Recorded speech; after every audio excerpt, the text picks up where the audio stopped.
300 years ago, the will of heaven appeared. Countless secret kingdoms and dungeons descended to Earth. Along with them came numerous powerful demons who proclaimed the apocalypse for humanity. After the initial chaos, the awakened emerged. The Job Changers possessed a powerful power that helped them defeat those monsters and save the world from its near destruction. To fight against the monsters, the Job Changers continued to explore the secret kingdoms in order to obtain wealth and materials. Nations began working hard to cultivate these Job Changers, allowing everyone to awaken at the age of 18. The day came to awaken a class for students turning 18. To awaken a class, one had to touch a magical blue crystal. Several students touched the crystal. One student named Wang Wei from the 3rd year of Class 2 failed to awaken a class and was labeled as a student without a class. Another student named Lai Wei from Class 3 of the year successfully awakened the swordsman class. Another student named Wang Hao from Class 3 of the 2nd year successfully awakened the crafter class. The awakenings were usually divided into 3 categories, according to their class: combat, support, and creation. The combat category was the most practical and everyone wanted to obtain it, while on the other hand, no one wanted to obtain the creation category, since in this category were those who couldn't fight and were considered the weakest and despised by everyone. Several more students touched the crystal and a student with purple hair became happy as he awakened the combat category called Magic Swordsman. On the other hand, another student became sad and started crying because he had awakened the creation category. He began to wonder why he had managed to awaken this class that was not good for combat. After the awakening ceremony was completed, the class range was also divided, usually into 4 categories: common, secret, and divine. Among them, a divine rank was the rarest. This rank could only be seen once every 100 years. It was our protagonist's turn, Jiang Chen, to touch the crystal and awaken a class. He touched the crystal and it began emitting a powerful light. Upon seeing this, the other students were astonished. A brown-haired boy pointed his finger at Jiang Chen and told everyone that he was the prodigy of the academy. Another student informed the others that this was a sign of an awakening. While Jiang Chen was touching the crystal, it began to emit a powerful light that started advancing rapidly towards the sky. The students began to wonder what rank this class was. Several thought it could be a divine class, as Jiang City hadn't produced a divine talent in hundreds of years. In a matter of seconds, the crystal started emitting a powerful light that formed a giant tree in the sky, visible from every corner of the city. It was said that every time a divine rank class awakens, a phenomenon occurs that can shake the heavens and the earth. Several seconds later, the awakening of the class was successful, and while Jiang Chen was touching the crystal with one hand, he put his other hand in his pants pocket and simply stared at the sky. At that moment, Director Wang appeared. He approached Jiang Chen and congratulated him for being the pride of the school. Although he knew that Jiang Chen could awaken a combat class, he did not expect him to awaken a divine class. After saying this, Director Wang asked Jiang Chen which class he had awakened. Jiang Chen turned his head slightly towards the director and was somewhat surprised.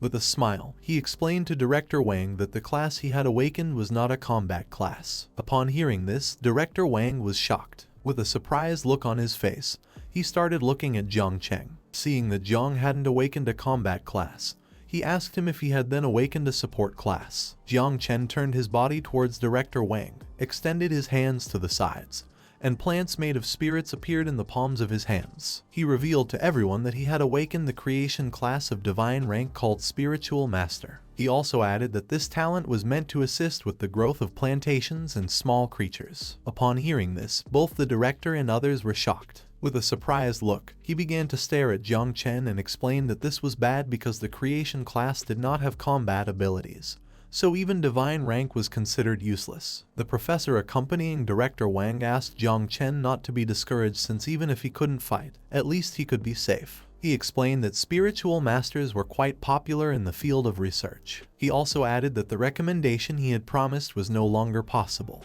He advised Jiang Chen to enter the research field as a professor could get him a letter of recommendation. Just before the professor could finish speaking, Jiang Chen interrupted him. He turned his head towards him and thanked him with a smile. He put his hands in his jacket pockets and while walking away from the professors, he explained that he had something to do. One of the students started laughing and told his classmate that this was a farce, as he had thought Jiang Chen had obtained some kind of divine combat class, but it turned out to be just a creation class. The other student put his hand near his face and told his friend that life was full of surprises. He also added that everyone thought Jiang The prodigy of the academy would awaken a combat class, and now no matter how much he excelled academically, he would be considered useless. Jiang Chen put his hands in his pants pockets and began heading towards the exit, while the students nearby started mocking him. One of the students told the others that this was quite enjoyable to watch, as Jiang Chen had been the king of hard work since he entered the academy. Another student told the others that he had worked so hard only to end up getting a creation class. Another student told the others that Lin, the school beauty who always came in second place, had awakened a secret combat class. Upon hearing so many jokes, Jiang Chen simply smiled and thought that just a moment ago, those two students had been very cruel to him.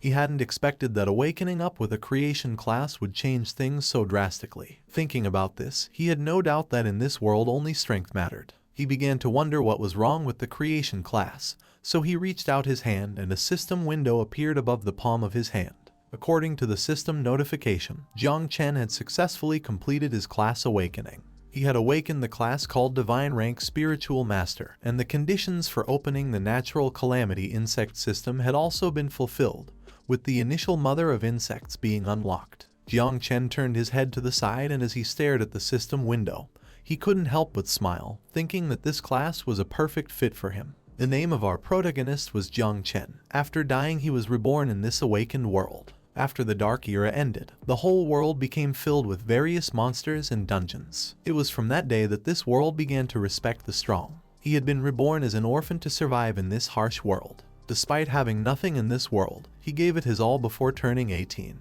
He thought he was going to have to rely on his own skills to make a living. To his surprise, a month ago, on an ordinary day, a system window appeared in front of him to inform him that the Insect Calamity system would be merged after class awakening, and the system would activate after a successful transfer. Jiang Chen put his hand on his chin, and while looking at the system window, he thought that the insect race, which had once devastated humanity during the Dark Era, was an extremely powerful race. He had heard that the last time a natural calamity occurred, 9 out of the 12 kings of the human race were sacrificed to seal it. He clenched his fist tightly and thought that in this world, strength was everything. There was nothing to doubt. He began to stare fixedly at the system window, and while his body emitted a powerful energy, he thought that as long as he could use the strength of the insect race for himself, the insect race would have no chance against him. Without thinking any further, Jiang Chen activated the system, and by doing so, he was teleported inside the system. He started looking around and became somewhat confused. He began to look ahead. He put his hand near his head to cover his eyes and thought that this was his own sea of consciousness. In front of him there was a great spiritual tree. Upon seeing this, Jiang Chen began to wonder if this was his talent. He had not expected it to be a tree. More system windows appeared. Jiang Chen had several class talents.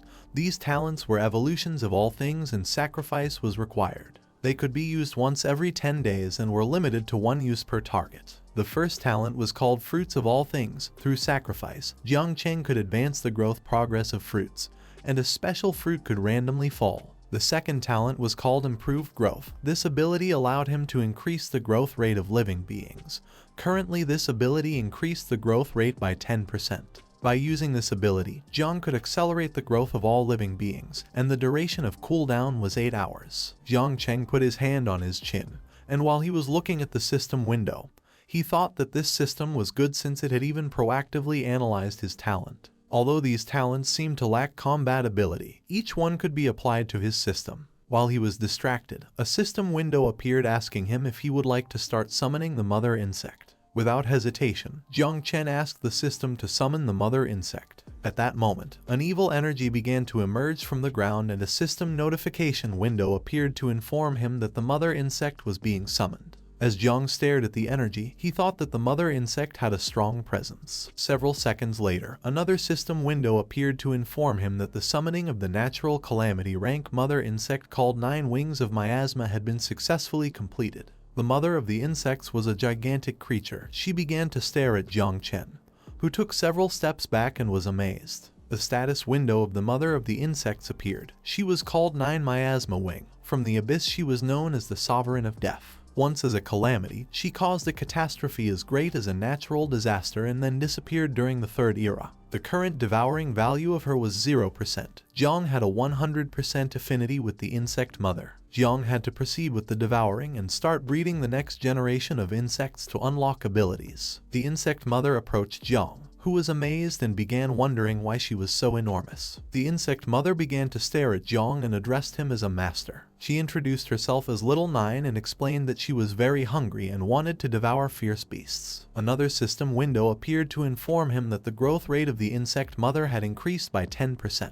Now, Jiang could use a sacrificial object to enhance this target. The first enhancement would not consume any sacrificial objects thanks to his talent. Jiang slightly raised his head, and while looking at the system window, he thought that now that he didn't need to use a sacrificial object, there was no time to waste. Without hesitation, he asked the system to upgrade the insect mother. The body of the insect mother began to envelop itself in a powerful green light, and while Jiang was observing this, he thought that she needed to devour in order to level up, so she wasn't going to be easy to please. The body of the insect mother started emitting a powerful aura, and quickly Jiang assumed an offensive stance. Little by little, the insect mother began to evolve and take on the form of a human woman. Several seconds later, the insect mother successfully evolved. Her body began to emit a powerful aura. She had white hair and wore armor. With a murderous look, she started staring at Jiang. Slowly, she began to advance towards Jiang, and a system window appeared above her head. The Queen of the New Plague had undergone a vital transition and leveled up. Along with leveling up, she gained new abilities. The first ability was called Nurture. With this ability, she could share the experience 10 times with the host. The second ability was called Poisonous Mist. With this ability, she could transform into deadly miasma, corroding everything. The third and final ability was called Communion. This ability allowed her to enhance all of the host's abilities by 20%. Upon seeing the form of the insect mother, Jiang was surprised. The mother insect gained momentum and pounced on Jiang to give him a hug. She explained to him that Little Nine had evolved. Jiang was somewhat confused as he didn't know what was happening. He turned his head slightly towards her and couldn't help but blush upon seeing that the insect mother had evolved into a human form. She stopped hugging Jiang, and he started stroking her head. She closed her eyes, clenched both fists, and referred to Jiang as a master. With a smile, she explained that Little Nine wanted to devour flesh and blood. While Jiang was stroking her head, a status window appeared above her head. Her name was Nine Miasma Wing, and she had 4 abilities: Poison Mist, Feed, Fury, and United. Currently, her devouring value was 0. Once the devouring value bar was filled up, she could start spawning offspring. She had 2 passive abilities called Experience Return and Attribute Enhancement. While Jiang was stroking Little Nine's head, he started looking at her stat window and thought that the spiritual master talent could accelerate the devouring growth of the insect mother, as well as her experience growth, which in turn would speed up his own improvement. Furthermore, the insect mother was capable of increasing all his attributes by 20%. Jiang's class and this system were a perfect combination. With this, he didn't need a combat class. He extended his hands to the sides, and a bunch of insects started coming out of the palm of his hands. He turned his head towards the insects and was amazed. As long as he killed and devoured quickly, he could soon have an army of insects. Jiang turned his head towards the great spiritual tree and thought about what the system message had just mentioned. Insects, abyss, a catastrophe as big as a natural calamity. Combined with this incomplete information, it was clear that this was not something that could easily be shown to others. Being discovered could lead him to his demise. He put his hands in his pockets, and while he was looking at the spiritual tree, for now he decided to use his class identity as creation, and the poisonous miasma abilities of the insect mother as cover to devour monsters and increase his strength. Hiding was not Jiang's style. He wanted to become strong enough to show off his skills to the world. While he was lost in thought, the sea of consciousness water began to move. Seeing this, the insect mother quickly jumped up and started flying. As they both looked at the water, Jiang explained to her that this could only mean one thing. At that moment, with a murderous look, the insect mother turned her head back and caught Jiang's attention. While she was looking back, she started to smile and explained to Jiang that she felt there was a threat. At that moment, Jiang exited the system space, and upon seeing what was in front of him, he was shocked. In front of him there was a man much taller than him. This man had black hair, a beard, and had a scar on his eye. The man approached Jiang and started staring into his eyes, remaining silent for several seconds. The man asked Jiang if the awakening phenomenon that the whole city had seen before had been activated by him. While Jiang was staring at the man, he clenched his teeth tightly and realized that he was at least a master rank or higher. He became alert and started wondering why he was being sought after. While the man was staring intently at Jiang, his body began to emit a powerful green aura. The people around approached, and even though the man was quite far away, they could feel his strong aura. They started wondering what level of awakened he was. Seeing that he was talking to Jiang Chen, they began to wonder if there was some kind of conflict. The man began to stare into Jiang's eyes, and upon seeing this,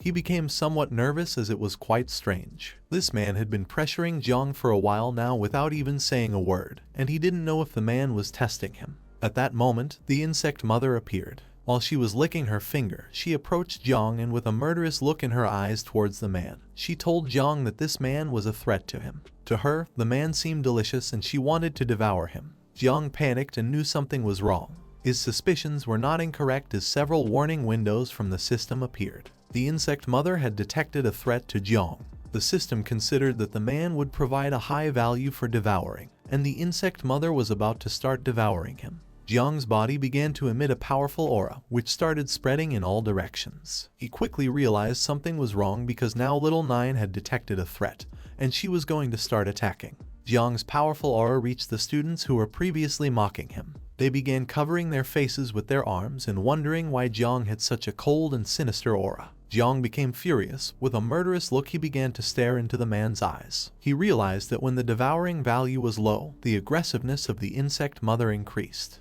To prevent this from happening, he needed to find some monsters for Little Nine to devour as soon as possible. Seeing the powerful aura emanating from Jiang, the man simply started smiling. And upon seeing the man's smile, Jiang quickly realized that he wanted to test his strength, but unintentionally activated the insect mother. The good thing was that Jiang was still able to suppress the insect mother. Without hesitation, Jiang suppressed the insect mother and a system window appeared. He had temporarily suppressed the insect mother and her devouring value was low, so that this would not happen again.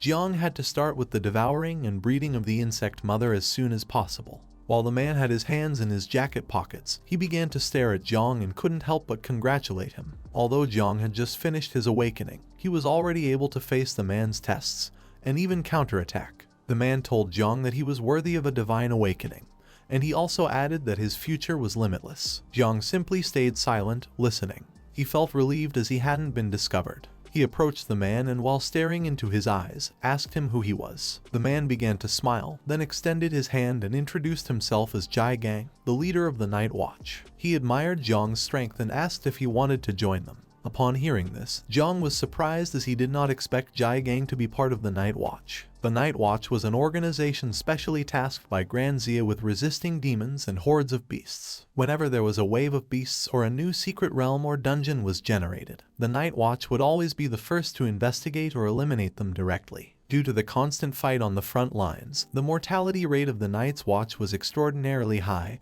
and most people avoided it, but for Jiang it was different. The insect mother needed to continuously devour the flesh and blood of monsters to accumulate devouring value and produce offspring. Currently, Jiang needed an opportunity to confront large monsters, and once the devouring value was complete, the insect mother would start reproducing, and no one knew how much commotion she would cause. For this reason, the wild nature was a good place for breeding the insect mother. As long as Jiang joined the Night Watch, whether by devouring or reproducing, the risks they presented could be easily dealt with. While Jiang was looking at Jai Gang's hand, he couldn't help but smile since the Night Watch organization was perfect for him. The students started saying that the Night Watch had a high mortality rate. Most people didn't even go there, so the students thought that Jiang Chen wouldn't join the Night Watch. Upon hearing this, Jai Gang forced a smile at Jiang and told him that all the rumors about the Night Watch were a thing of the past. In order to prevent Jiang from rejecting the offer, Jai Gang told him that as long as he was willing to join them,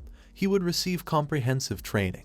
Due to his divine rank, his resources were very valuable to the Night Watch. Without thinking twice, Jiang shook hands with Jai Gang and called him leader, telling him that there was no need for further explanation. Jiang began to stare into Jai Gang's eyes and told him that in order to restore the glory of the Night Watch, their generation should not shy away from their duty. After saying this, he explained to Jai Gang that he was willing to join the Night Watch. Upon hearing this, Jai Gang became somewhat confused. What he didn't know was that Jiang planned on relying on them for the insect breeding. Jai Gang was shocked and asked Jiang if this was true. Just before Jiang could answer his question, the mother insect appeared and started sending system notification windows to Jiang. She was very furious. She explained to Jong that she was not happy with this because she wanted to eat the man. After saying this, she started telling him that she was very hungry. Upon hearing this, he became nervous, closed his eyes and told Jai Gang that what he was saying was true. After saying this, he left with the excuse of having an important task to do. He began to distance himself from Jai Gang, slightly turned his head towards him, waved goodbye and told him that in 3 days he would be punctually present at the Night Watch headquarters. Jai Gang simply turned his head towards him and remained silent. He may have thought that this was going to be more complicated.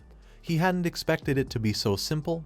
He had forgotten to ask Jong what hidden profession he had. At that moment, 2 men fell from the sky and landed near Jai Gang. One of them was the 8th elder of the Martial Arts Academy. Jai Gang turned his head towards them and told the elder that if he was here to snatch people from the Night Watch, then he had arrived too late. The elder asked Jai Gang where the guy who awakened a divine rank creation class was. Upon hearing this, Jai Gang became somewhat confused. He turned his head towards the old man and asked him what he was talking about. The old man approached him and, while looking into his eyes with a surprised expression, asked if he was planning to let a divine ranked awakened from the creation category join the Night Watch just to die. Upon hearing this, Jai Gang realized that Jong had the divine ranked creation class. At the same time, Jong went to the city. A man named Uncle Wang asked him if he had been the one who caused the phenomenon in the main city. Jiang replied yes. A woman with purple hair approached Uncle Wang. She put her hand on her waist and asked him to lower his voice or he could die if someone looking for trouble came.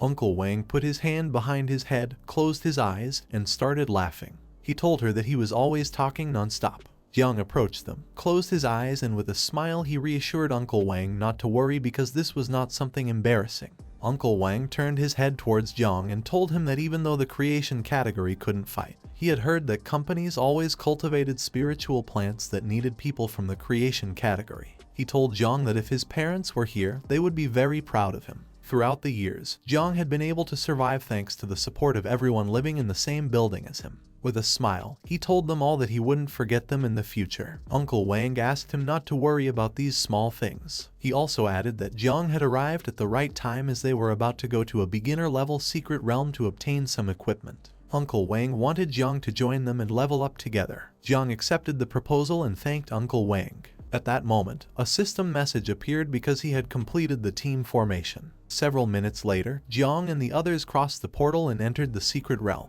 While Jiang had his hands in the jacket pockets, he began to look around and started wondering if this really was the interior of the secret realm. At that moment, the torches of the secret realm lit up because the matching had been completed. All the monsters inside started looking towards Jiang and the others. This secret realm called Temple of the Dead was a C rank one, and it was currently open. The secret realm guaranteed a 100% drop rate for items and equipment. Experience points were going to be calculated after completing the secret realm. Voluntarily leaving halfway meant giving up on both experience and equipment. Uncle Wang became somewhat nervous as he realized that these monsters were undead soldiers. He began to wonder why the secret realm system had matched them with a dungeon of this level. Jiang started looking at the undead soldiers and realized that this secret realm was not going to be easy to deal with. The girl with purple hair approached them and explained to Uncle Wang that because Jiang was a divine ranked awakened, the celestial system had assigned them a higher level secret realm. Uncle Wang slightly turned his head towards her and reminded her that Jiang Chen had awakened in the creation category. The girl with brown hair also approached Uncle Wang, and while looking at the undead soldiers, she asked him why they didn't abandon this secret realm.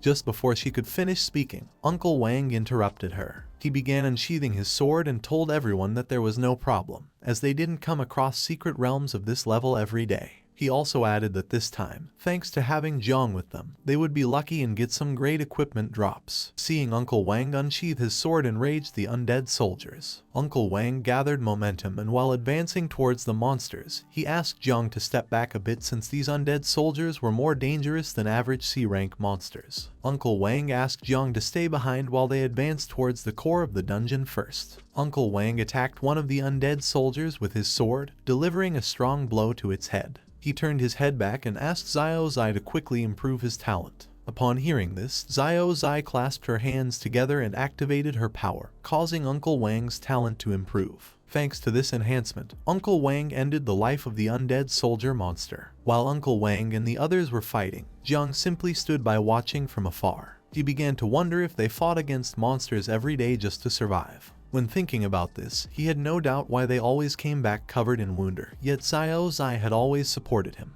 He had heard that she became an adventurer because she was forced to heal her brother's eyes. While he was staring at Uncle Wang and the others, he thought about becoming stronger quickly, and when he earned money, properly thanking them. While he was distracted, the insect mother began to manifest herself. She put her hand under her chin, and while looking at the undead soldier's corpse, she told Jiang that there were many monsters and blood here, and she wanted to devour them. While Jiang had his hands in his pants pocket, he turned his body towards the undead soldier's corpse and started smiling. He thought that Little Nine had already detected the corpse. Given this situation, Jiang decided to first test Little Nine's abilities. He reached out his hand to the side and used the level 1 poison barrier skill called Corrosion. A fog of poison appeared in his palm, and he ordered Little Nine to devour the undead soldier's corpse. She thanked him, and the poison fog began to advance towards the corpses and slowly started to devour them. In a matter of seconds, the monster corpses began to disappear. Jiang realized that the monster corpses corroded as soon as they made contact with the poisonous fog.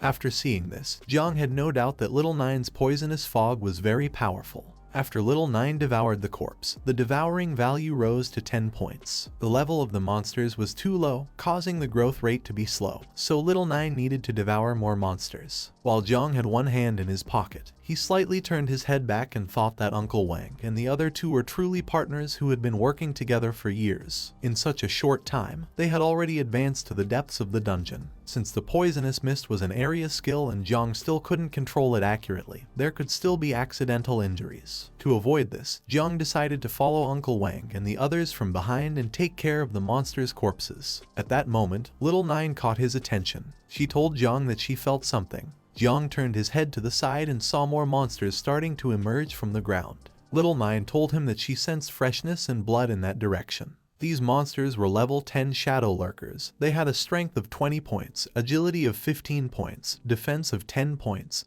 and stamina of 5 points. These monsters were lurking in the shadows to hunt down the weaker stragglers. While Jiang was staring at the shadow lurker monster, he began to wonder if its name was in red because its level was much higher than his. However, in terms of attributes, these monsters were completely inferior to Jiang, who had the skill enhancement united. A statistics window of Jiang appeared. He had a devouring value of level 1.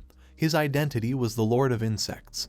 His occupation was Divine Rank Spiritual Master, and he had 3 level 1 talents called Growth of All Things, Divine Evolution, and Ancestral Tree of All Things. Jiang possessed the insect mother named Little Nine, or better known as Nine Miasma Wing. She had a natural Calamity level. He didn't have any equipment. He had 35 points in Strength, 31 in Agility, 27 in Endurance, and 20 in Constitution. His combat power score was 41 stars. Currently, he had 2 active passive abilities called Experience Return and Attribute Enhancement. The current devouring value was 100 and the current experience was 0. Jiang decided to test his skills. He reached out to one side and gave Little Nine the command to transform into a poisonous mist and follow him. She listened to him and transformed into a poisonous mist, which began to stick to the ground. At that moment, the monsters called Shadow Lurkers started advancing rapidly towards Jiang.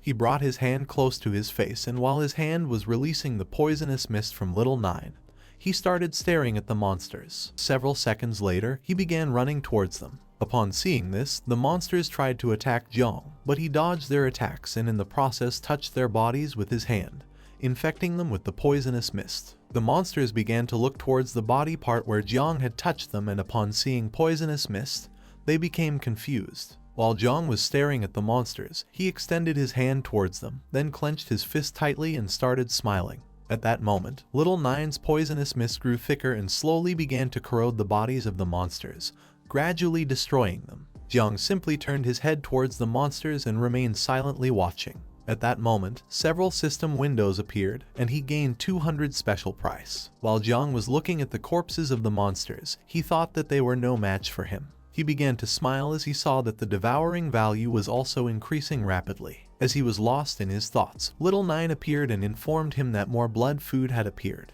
Behind them, more shadow lurker monsters began to appear. Jiang simply put his hands in his pockets and remained silent without making any movement. Then he turned his head towards the monsters, and while staring at them intently, he felt worried about Uncle Wang and the others as he realized that there were actually many hidden monsters in this dungeon. he decided to quickly finish off these monsters to go check on how Uncle Wang and the others were doing. He asked Little Nine if she would be able to deal with the monsters. Little by little, she began to manifest herself through the poisonous mist. While staring at the monsters, she reached out her hand towards them and asked Jiang to leave them in her hands. As for her, all these monsters were small prey. Several minutes later, Jiang went to where Uncle Wang and the others were. Upon arrival, he saw that Uncle Wang was quite injured. The two of them were surrounded by monsters. Uncle Wang was holding the sword with both hands and had his back against Zio's back. She had both hands extended towards the monsters and was ready to use her ability to defend herself against the attack.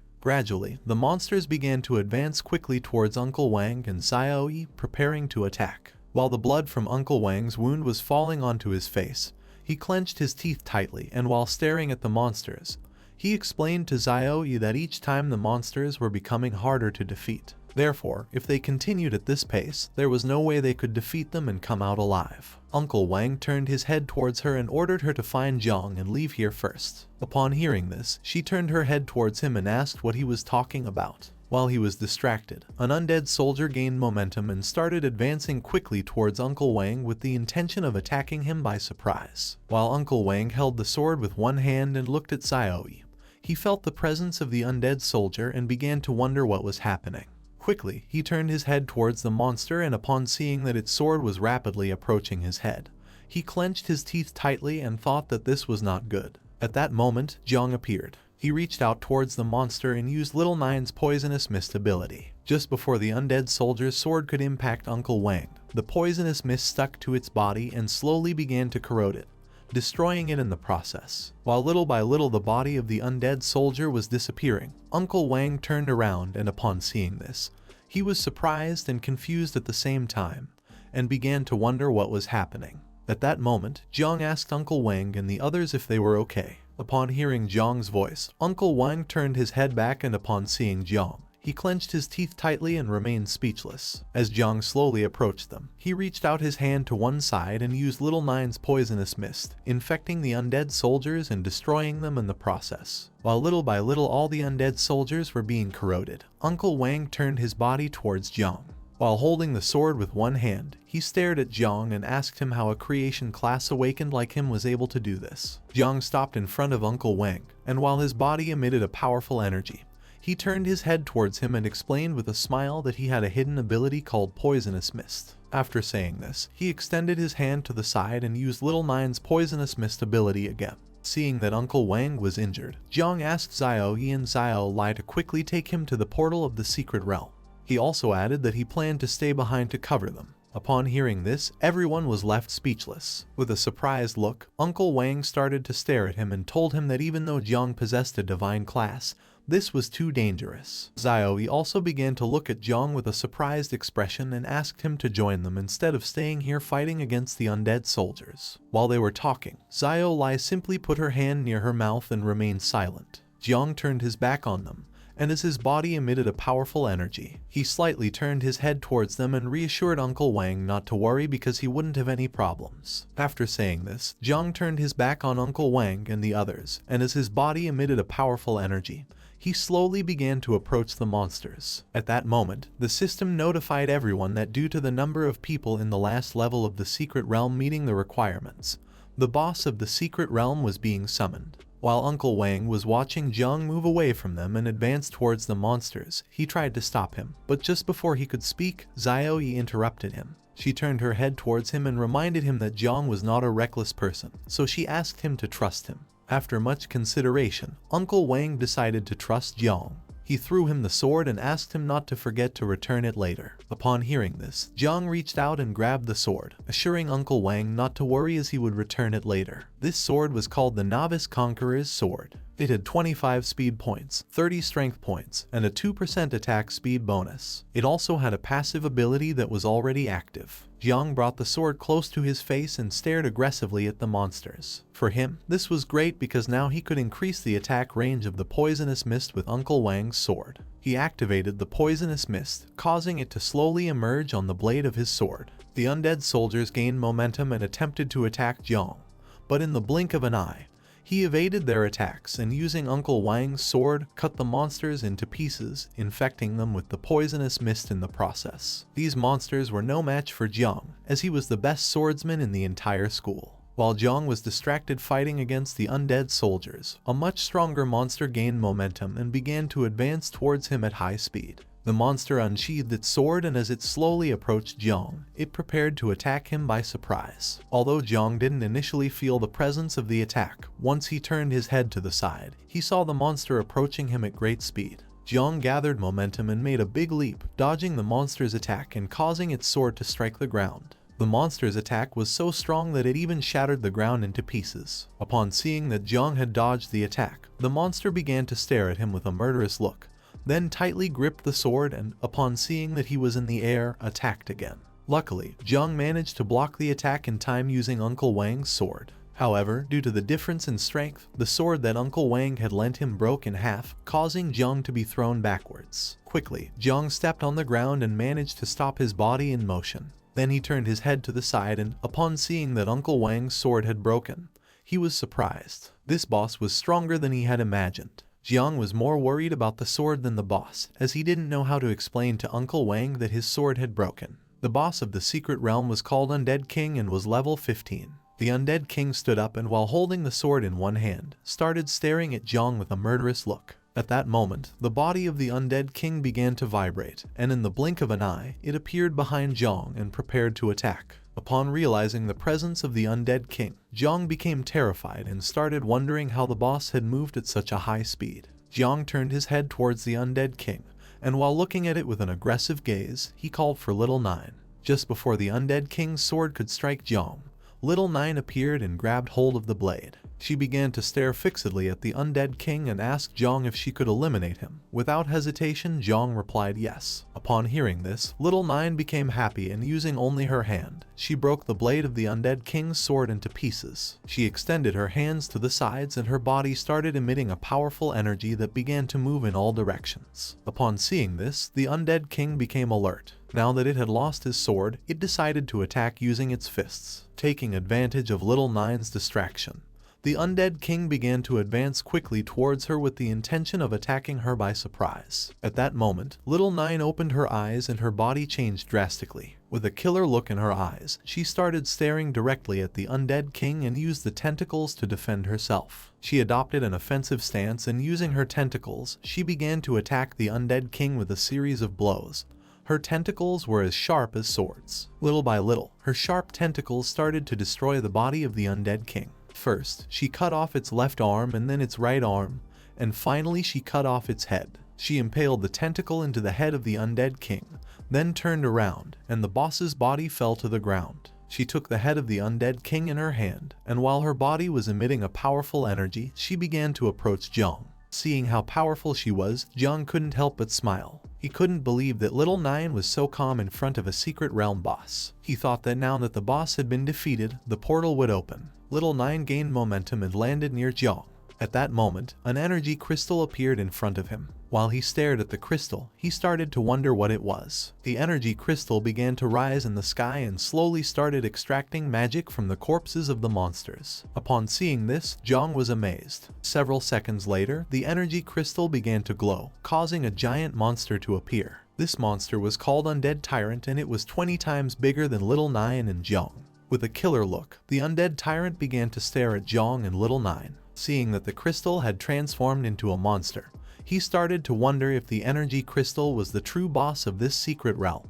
Jiang turned his head back, clenched his teeth tightly, and ordered Little Nine to destroy the energy crystal inside the Undead Tyrant. While the monster stared at Jiang, it began to roar. The monster struck Little Nine with a mace, but in the blink of an eye, she gained momentum and propelled herself off the wall, dodging the attack. Upon seeing that she had dodged the attack, the Undead Tyrant prepared to attack again. It attacked Little Nine once more, but she gained momentum and made a big leap in the air, evading the attack in the process. This caused the monster's mace to hit the ground, shattering it into pieces. While Little Nine was in midair, with a murderous look on her face, she began to stare intensely at the Undead Tyrant and then extended her hands towards it, causing sharp tentacles to quickly advance towards it. She began to attack the boss using her sharp tentacles, but effortlessly it dodged all the attacks as if nothing. Seeing that the undead tyrant, being such a large monster, was able to move at such high speed, Jiang was surprised. He clenched his teeth tightly and started thinking of a plan. Looking down at the ground, he saw several plants among the debris. Upon seeing this, he decided to take advantage and use his divine creation class called Spiritual Master. He began to stare at the plants and thought that he only had one chance. Jiang realized that the undead tyrant was too fast and each of its attacks were also powerful. The undead tyrant lifted the mace from the ground and gained momentum. For Jiang it was like a raging bull that had gone out of control. But this was also a weakness. Little Nine tried to attack the undead tyrant using her sharp tentacles, but it started spinning its body at high speed and dodged them effortlessly. Gaining momentum, it began to quickly advance towards Jiang. Several seconds later, it made a big leap. Jiang lifted his head towards the undead tyrant, and while staring at it intently, he thought that this was not good. He had already sensed it just now. There were many hidden roots beneath the ground. While the undead tyrant was in the air, it grabbed the mace with both hands, and as it quickly advanced towards Jiang, it prepared to attack. As Jiang watched it slowly getting closer, he decided to use his talent at the moment when it got close enough, and this would stop it in its tracks. Several seconds later, once the undead tyrant got close enough, Jiang started staring at it and decided that this was the moment. He reached out his hand towards the ground and a green symbol appeared in it. He used his talent, and gradually the spiritual roots hidden beneath the ground began to emerge. Jiang turned his body towards the undead tyrant, and while giving it a deadly stare, he extended his hand towards it. In a matter of seconds, 4 spiritual roots emerged from the ground and attacked the undead tyrant, piercing through its body in the process, and trapping it in mid-air, rendering it unable to move. While Jiang had his hand extended towards it, and his body was emitting a powerful aura, he began to look at Little Nine and told her that it was now her turn. In the blink of an eye, Little Nine reached the undead tyrant. She placed a hand on its head, and while preparing her claws with the other, she stared at it with a murderous gaze and responded to Jiang with the understood master. Upon realizing that Little Nine was ready to attack, its expression changed drastically as it realized that something bad was about to happen. It tried to defend itself, but it was in vain. Just before it could make a move, Little Nine gained momentum, and using her sharp claws and tentacles, she attacked it, piercing its body in half and destroying the spiritual roots in the process. In a matter of seconds, the undead tyrant's corpse fell to the ground, while Jiang had his hand extended towards the sky and was controlling the spiritual roots. He began to stare at the undead tyrant's corpse and couldn't help but feel proud. He had managed to defeat the undead tyrant. Jiang's ability was secure enough, so as long as he used his skills properly, he could still play a great role in battles. While he was lost in his thoughts, a system notification appeared to inform him that the growth acceleration was on cooldown for 8 hours. Because of this, slowly but surely, the spiritual roots began to disappear. Several seconds later, the core emerged from the undead tyrant's corpse. Upon seeing this, Jiang decided to break it immediately. Just before the core could fly away, Jiang approached and grabbed it with his hand. He then clenched his fist tightly, shattering the core into pieces. As the fragments of the core gradually fell to the ground, Jiang started staring at his fist with an aggressive look and thought that this was the end. At that moment, several system notifications appeared, congratulating Jiang for clearing the C-rank secret realm called the Temple of the Undead. The system began calculating the contribution and a few seconds later, successfully generated the secret realm score. Jiang Chen, who was level 0 and had the class of Spiritual Master, obtained an S rating in this secret realm. Wang Yi, who was level 12 and had the class of Swordsman, obtained a B rating. Liu Ying, who was level 11 and had the class of Warlock, obtained an A rating. And Yi Qiang, who was level 10 and had the class of Boxer, obtained a B rating. The heavenly system began generating team rewards, causing a window to appear in front of Jiang. Several seconds later, the system successfully generated the team rewards, making the window longer. Jiang could choose from several weapons. The first one was a dagger, the second one was a scepter, the third one was a heavy axe, the fourth one was a light axe, and the fifth one was a hammer. As the spiritual roots slowly returned to the ground, Jiang started staring at the system window and remained lost in thought for several seconds. He put his hand into the system window and grabbed the dagger. Once he took the dagger out of the system, its statistics appeared. This was Edmu's Swift Dagger, ranked D, granting 50 attack points to the user and a 5% speed bonus. This dagger was related to swords and granted 2 professional attributes. Jiang held the dagger with one hand while checking the blade with the other. He thought it was good and decided to use it as compensation for Uncle Wang.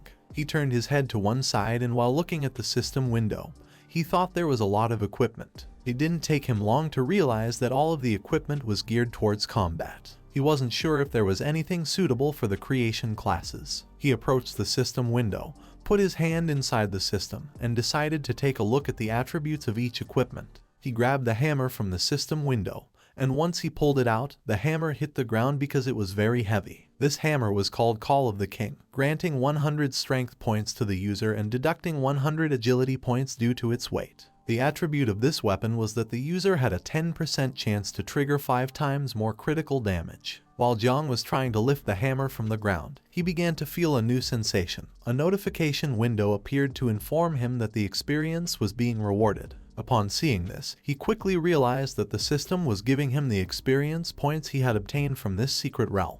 Although the hammer was very heavy, thanks to the experience, Jiang gradually became able to lift it. In a matter of seconds, he was able to lift the hammer as if it were nothing. Another notification of the system appeared to inform him that the United ability was in effect. Now all of Jiang's attributes had increased by 20%.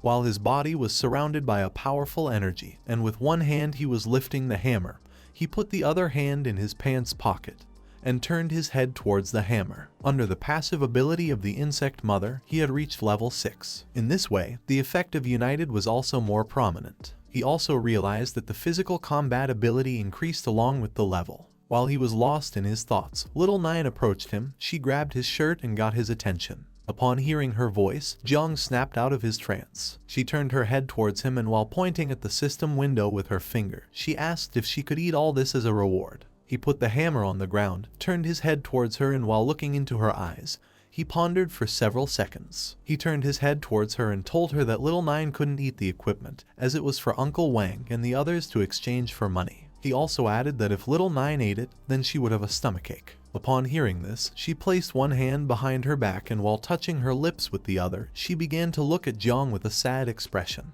Then, she turned her body towards the undead Tyrant's corpse and asked Jiang if she could devour it. He had completely forgotten about the remains of the boss. The devouring value was precious and could not be lost. While his body was surrounded by a powerful aura, he turned his head towards the corpse of the undead tyrant and gave Little Nine permission to devour it since it belonged to her. Without hesitation for a second, Little Nine approached the corpse of the undead tyrant, which was gigantic. While Jiang was looking at its corpse, he began to wonder if this boss wasn't a bit too big. Due to its large size, if Little Nine used the poisonous mist to corrode it, then it might take her some time. Little Nine extended her hands to the sides, closed her eyes, opened her mouth and told Jiang that she was digging. At that moment, her body started vibrating and in a matter of seconds she returned to her natural form. After returning to her natural form, she began to look at the corpse with a murderous gaze, opened her mouth, and started approaching it. Despite the fact that the undead tyrant's corpse was gigantic, compared to the mother insect's natural form, it was minuscule. Seeing that she had returned to her natural form to devour the corpse, Jiang was terrified. She opened her mouth and while rapidly advancing towards the boss corpse, she began roaring. She began to devour the corpse, creating a strong gust of wind in the process. Jiang took advantage of this and removed all the equipment from the system window. While holding the hammer with one hand, he started covering his face with the other. Little Nine's roar was too loud, but luckily they were in the secret realm. If this had happened in the main city, they would have been discovered no matter how well they tried to hide. Once she finished devouring the corpse, a system notification appeared and granted Jiang 400 devouring points. While Jiang was covering his face with his arm, he realized that the devouring value was increasing rapidly. He thought that, as expected, the value of the boss's meat was different. He realized that they needed to eat more boss-type monsters to increase the devouring value. While he was lost in his thoughts, someone started approaching them. Upon hearing the sounds of footsteps, he quickly turned his head back and clenched his teeth tightly as he realized that Uncle Wang and the others were coming because they had heard the noise Little Nine had made. The current devouring value was 8876 points. He approached Little Nine and asked her to quickly return to the other form. Upon hearing his order, she started smiling and replied with a understood master. For Jiang, this was a pity as the devouring value was so close to being filled. Several seconds later, Uncle Wang and the others arrived. Upon seeing the equipment on the floor, he realized that Jiang had indeed passed the level. Jiang explained to Uncle Wang that he had broken his sword, but in exchange, he gave him the dagger. Without hesitation, Uncle Wang took the dagger, and upon seeing that it was a rare item, he told Jiang that he would not pursue the matter of Jiang damaging his equipment. Zio approached Jiang and explained that this necklace was also a rare item which could be sold for a lot of money. Yiqiang asked him how the hell he had defeated the boss alone. Jiang put his hand behind his head and replied that his poison seemed to be more effective in suppressing monsters like this boss. After saying this, with a serious look, Jiang began to look down at the ground. The secret realm had been perfectly cleared, but after a secret realm was cleared, it would not refresh again. Getting the devouring value from another boss should be enough to start breeding the swarm of insects. If Jiang wanted to find a new boss, then he had no choice but to go to the desert. Uncle Wang started looking at Jiang and told him that it was a shame he was going to the research department. Seeing that he wasn't even level 1 yet could already defeat a boss monster, he told him that in the future, if Jiang leveled up, then he would be strong. After saying this, he asked him what his plans were now. Jiang turned his head towards him and with a smile explained that he hadn't told him before because he was afraid of worrying him. But actually, he was preparing to join the Night's Watch. Upon hearing this, Uncle Wang was shocked and asked if he really intended to join the Night Watch. Jiang placed his hand on top of his head and answered yes. He revealed to them that he was going to go to the Night Watch in 3 days. Before going, he wanted to increase his level, so he planned on heading towards the wilderness soon to continue leveling up. Upon hearing this, Uncle Wang was shocked, and Yiqiang put her hand over her mouth as she couldn't believe that Jiang was going to do something so dangerous. Zio reached out her hand towards him, and while looking into his eyes with a serious expression, she explained that the wilderness was very dangerous. Just before she could finish speaking, Jiang interrupted her. He clenched his fist tightly, causing Little Nine's poisonous mist to start emerging in the palm of his hand. He asked Zio not to worry about him, as he knew what to do. He asked them, instead of worrying about him, to worry about those monsters. That same day, a few hours later, Jiang boarded the train and arrived on the outskirts of the city. The conductor asked those who were going into wilderness to get off the train. Jiang got off the train. He was wearing a cloak to avoid drawing attention.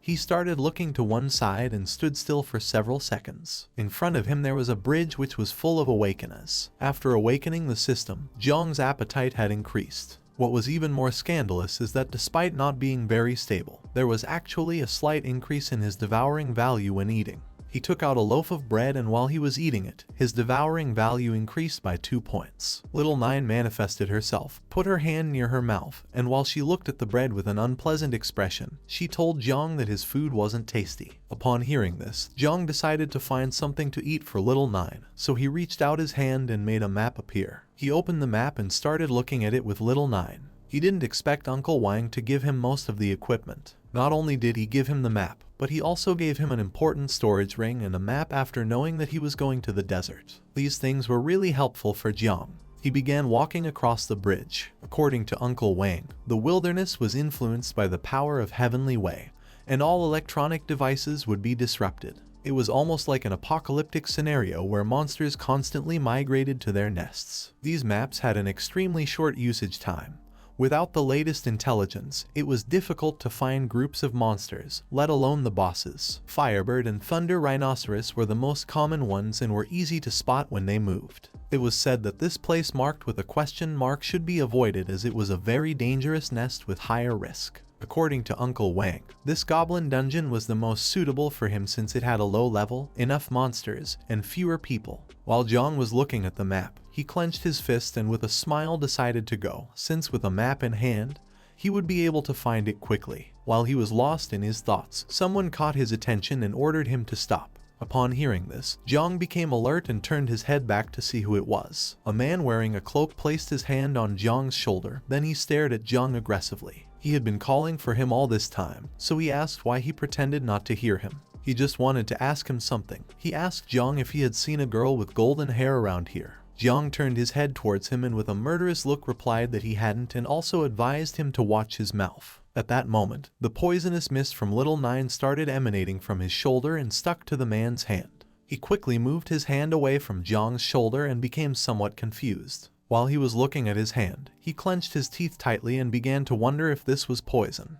He didn't know how this could be possible since Jiang didn't seem to have reached level 10 yet. However, Jiang couldn't harm him as the man was a level 27 main defense warrior. Jiang turned his back and as he walked away, advised him to hurry up and find a healer since his poison must be difficult to cure. He also advised him to take care of his brain. After saying this, he bid farewell to the man. Upon hearing this, the man couldn't help but get angry. He called Jiang's attention and asked if he had given him permission to leave. Upon hearing this, Jiang turned his head towards him and began to look at him with a murderous gaze. The man approached Jiang, and while his body was emitting a powerful aura, he stared at him with a killer look and asked how dare he lay a hand on the Zio family. Upon hearing this, Jiang began to wonder if he was referring to the Zio family and the Battle of Heaven. Upon hearing the man's words, Jiang began to stare into his eyes and soon realized what was about to happen. His suspicions were correct. The man attempted to strike him with all his strength, but to his misfortune, Jiang had already anticipated it. He simply gathered momentum and leaped to the side, evading the attack, causing the man's fist to impact against the ground, shattering it into pieces. While Jiang was in the air and moving away from the man,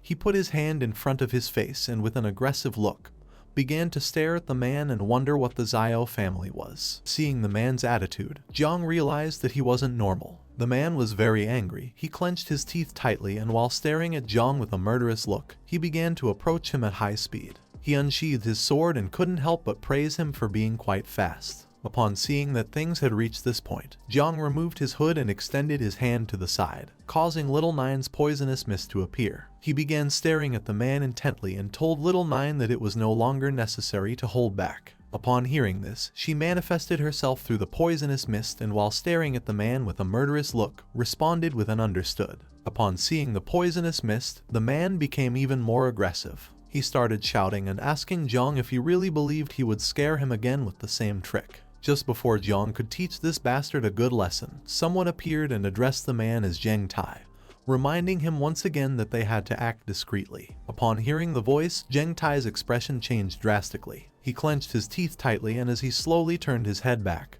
he couldn't help but feel afraid. Jiang simply stood silently observing and began to wonder what was happening. A man with blue hair wearing a hood appeared behind Zheng Tai. He was quite angry. He started staring at him with a murderous look and asked him what he was doing here, when he had asked him to search for someone. Zheng Tai was scared shitless. He clenched his teeth tightly, and as he slowly turned his head back, he began to tremble and tried to give an explanation. But just before he could speak, the man interrupted him, turned around, slightly turned his head towards him, and with a disappointing look called him trash that only caused problems. Upon hearing this, poor Zheng Tai became even more scared shitless, and just before he could utter a word, the man delivered a strong punch under his chin, causing him to start bleeding from his nose. This man was part of the Zio family. While his body emitted a powerful energy, he turned his head towards Zheng Tai and with a murderous look reminded him once again that he was nothing but a dog of the Zio family who had no right to use the name of the Zio family. Immediately, Zheng Tai fell to his knees on the ground, bowed his head before him, and apologized, explaining that he would not forget it in the future. Now that there was going to be no action, Jiang put his hood back on, turned his head towards them, and silently observed them. Incredibly, he had not sensed the presence of the man.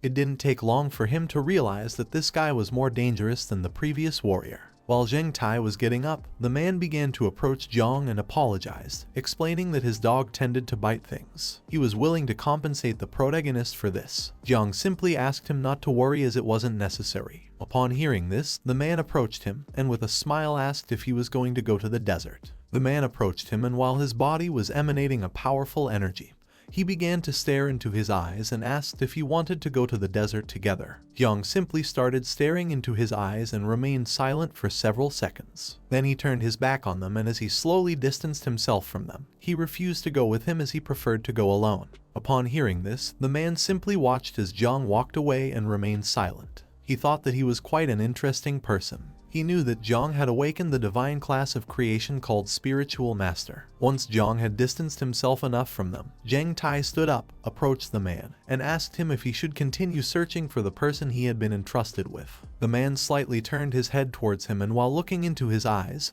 he replied that no, because by the time he finished, it would already be too late. Besides, he had already found the clues. The girl they were looking for had escaped from the city and probably wanted to cross the desert to reach the nearest station. He took off his hood using his hand and as he was moving away from Zheng Tai, He asked him not to allow her to arrive alive at the inn, giving him the order to call back all scattered servants and come with him to the desert. Jiang Tai placed both hands on his chest, lowered his head, closed his eyes, and responded with a understood. Humans had spread widely across this planet and had built countless cities. However, with the arrival of the awakened era, waves of beasts, secret realms, and dungeons invading human homes led to the constant remodeling of ancient human dwellings with great power. Nowadays, only the awakened ones who sought power would return to these places to fight against monsters, level up, and obtain wealth. Now these places are known as wildlands. Jiang began to advance through the area, and along the way he came across a bunch of rats. Several hours later, Jiang arrived at a remote and destroyed part of the city. While he was walking, he started to feel as if he had gotten lost. He was heading towards the goblin beast's nest, and he had been walking for several hours already. It was already nighttime and he still hadn't arrived. Little Nine was hungry, so she hunted a rat, climbed onto Jiang's head, and while holding it in her mouth, she realized that it didn't taste good. She came to the conclusion that she couldn't eat just anything. Along the way, Jiang had seen many monsters, but now that he had reached this area, he couldn't even spot a strong monster. These monsters granted a very low devouring value if Jiang didn't find a beast boss nest, considering the time it would take him to return. He couldn't waste much time as it could delay his entry into the night watch. While Jiang was walking, he began to look ahead with a serious gaze and became lost in his thoughts. Just then, the sky started filling up with dark clouds until several seconds later, it started raining. At that moment, a giant spider lurking in the area noticed Jiang's presence, and as it slowly descended towards him, it began to stare at him with a murderous gaze. Jiang reached out his hand to the side, and as raindrops fell onto his hand, he realized that this rain was a magical fluctuation, which meant he had entered an area where some beast lairs were located. He couldn't help but feel joy because even though they had made a mistake in searching for the beast's nest, luckily they had found it. Now the only thing left was to quickly find the monster in order to completely fill the devouring bar for the first time. Several seconds later, Jiang turned his head back and saw the monster slowly approaching him. Both started to stare into each other's eyes and remained silent for several seconds. Little Nine manifested, and while she was staring intently at the monster, she asked Jiang if he wanted her to intervene. Jiang slightly raised his head, and while looking at the monster, he replied to her that it was not necessary since the level of this monster was not high and it only seemed to have a slightly larger body size than the other monsters. Taking advantage of this, the monster descended to the ground and began preparing its sharp legs to attack him. With a killer look, the monster began to attack Jiang using its sharp legs, but without much effort. He gained momentum and started dodging the attacks with small jumps as if nothing. Then, taking advantage of the moment, he gathered strength and took a big leap. In the blink of an eye, he appeared on top of the monster, clenched his fist tightly, and prepared to strike. The monster lifted its head and, upon seeing Jiang, became terrified and started wondering what was happening. Jiang struck the monster forcefully, causing its body to hit the ground, ending its life and destroying the floor into pieces. While Jiang was lost in his thoughts, Little Nine appeared. She placed her hand on her forehead and informed him that more monsters had appeared. Upon hearing her voice, he snapped out of his trance, turned his head to the side, and was surprised. The sound of his strike had caught the attention of all the other monsters hiding in the area. While Jiang was standing on top of the monster's corpse, the giant spiders began to approach him. Upon seeing this, he reached out his hand to the side and used the poisonous mist, summoning the dagger he had obtained earlier in the secret realm. While he and Little Nine were staring at the giant spiders, he told her that it was time to enjoy a good meal. Both of them started staring at the giant spiders with a killer look, and he asked her if she was ready, to which she responded without hesitation that she was. Jiang activated Little Nine's poisonous mist, gained momentum, and in the blink of an eye, attacked the spiders using his dagger, cutting their bodies into pieces and infecting them with the poisonous mist in the process. As they advanced, their levels also increased rapidly. If they kept fighting monsters on the way back, they could at least level up 2 more times. In a matter of seconds, the monsters began to die. Those who had not received a mortal wound died due to the poisonous mist, which started corroding their bodies. In the blink of an eye, all the monsters died, forming a pile of corpses. Jiang approached and asked Little Nine to devour the remains of all these monsters. She became quite happy, extended her hands to the sides, and thanked him. At that moment, she started looking to one side and informed him that something big, powerful, and delicious was approaching. Upon hearing this, he also turned his head to the side, and upon seeing that little Nine was quite excited, it didn't take him long to realize that what was approaching was the boss. Jiang turned his head in the direction from which the boss was approaching, extended his hand, and with a murderous look, used the poisonous mist and gave little Nine the order to attack. The boss began to approach them, and its shadow started becoming visible through the fog. Upon seeing this, little Nine did not disobey the order and attacked the boss. Several seconds later, it began screaming in pain. Upon seeing that the boss had a woman's voice, Jiang turned his head towards it and became somewhat confused. It turns out that little Nine had made a mistake, as the one approaching them was a woman and not the boss. Due to Jiang's attack, part of the woman's clothing ripped, and within seconds she fell backwards onto the ground unconscious. As he stood there observing her, he began to wonder what kind of magical creature this was. Several seconds later, the woman regained consciousness, opened her eyes, and while looking at the sky with a surprised expression, she began to wonder where she was and what was happening.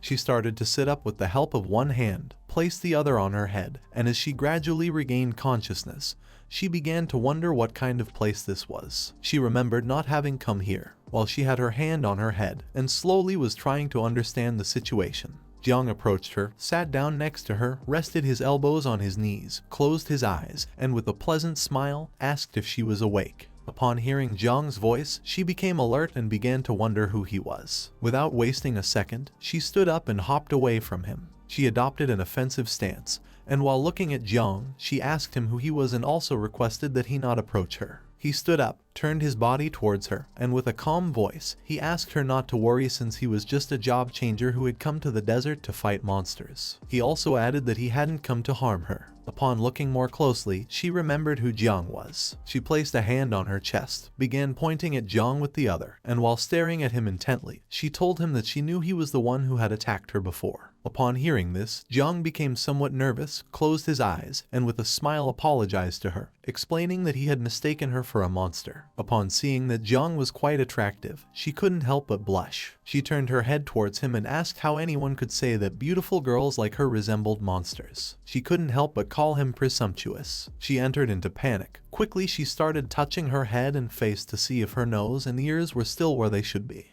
Jiang simply stayed silently observing her. He had used all his strength when he attacked her. Now, seeing that she still had so much vitality, and was as if nothing happened, he began to wonder who she was and how she could withstand his attack. Several seconds later, after checking that she had no injuries, she calmed down. Then, she reached out to the side and the golden ring on her finger began to shine and emit a green energy. This ring was like a kind of clock which started projecting the time. Upon seeing the time, she realized that she had wasted too much time. She turned her back on Jiang and while walking away from him, decided to leave quickly before they caught her. While she was slowly moving away, Jiang simply remained silent. He began to stare at her intently and started wondering why she was running away and who were the people chasing her. The woman moved away from him a little, but suddenly stopped abruptly. She put her hand on her mouth and started biting her nails. Jiang didn't take long to realize that something was wrong.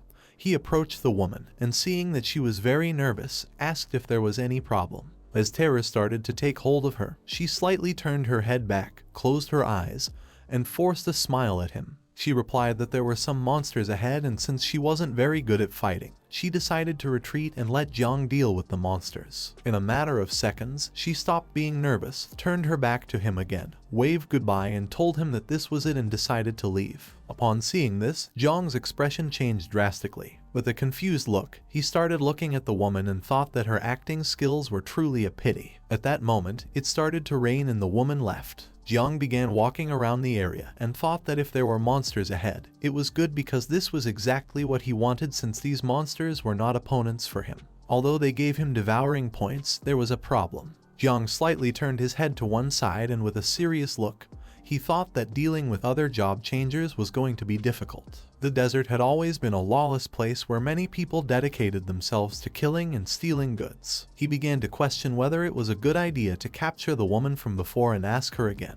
While Jiang was lost in his thoughts, little Nine appeared. She started pointing ahead with her finger, and with a serious look she informed him that there were many monsters approaching from that side. Far from being scared or running away, Jiang was happy. He turned his head slightly towards her and upon hearing that there were many monsters, he told her that this was great. His happiness didn't last long. He turned his head to the side and upon seeing what was in front of him, he was shocked. In front of him, hundreds of giant spiders appeared, just like the ones he had just defeated. Among them was one even bigger than the rest, which started to look at him with a murderous gaze. As Jiang's body was surrounded by powerful energy, he began to look at the spiders and thought that this wasn't good for him. Fighting against some of them wouldn't be a problem, but now that there were so many spiders, he wouldn't be able to confront them. While little by little the giant spiders were getting closer to him. With a serious look, he began to stare at them fixedly and thought that the woman was not lying. Despite being surrounded by monsters, he felt relieved. He preferred to fight against these monsters rather than against the job changers. The giant spiders became enraged, and with a murderous look, they gained momentum and began to advance quickly towards him. Upon seeing this, Jiang couldn't help but feel happy, as he had no reason not to want the devouring value that was approaching him. Jiang unsheathed the 2 daggers, and as his body emitted a powerful and suffocating energy, he began to stare fixedly at the monsters, giving Little Nine the command to activate the poisonous mist. She did not disobey the order and responded with a understood. At that moment, her poisonous mist began to emerge from the daggers he was holding. In the blink of an eye, the giant spiders approached him, opened their mouths, and prepared to attack. While Jiang's body was surrounded by poisonous mist, he stood still for several seconds. One of the giant spiders tried to attack him, but Jiang moved at an incredible speed, and using the daggers and Little Nine's poisonous mist, he gained momentum and in the blink of an eye, pierced its body, splitting it in half and infecting it with the poisonous mist in the process. While he was in the air, he slightly turned his head back, and while staring fiercely at the monsters with a killer look, he thought this was strange because he didn't know why these monsters had become much faster than before. While Jiang was distracted, another giant spider gained momentum and began to advance towards him at a high speed. As it slowly approached him, it started staring at him with a murderous look and prepared to attack. Jiang didn't take long to feel the presence of the giant spider. Quickly, he slightly turned his head back, and upon seeing that it was trying to attack by surprise, he was somewhat surprised. But for the giant spider's bad luck, Jiang was not going to stand idly by.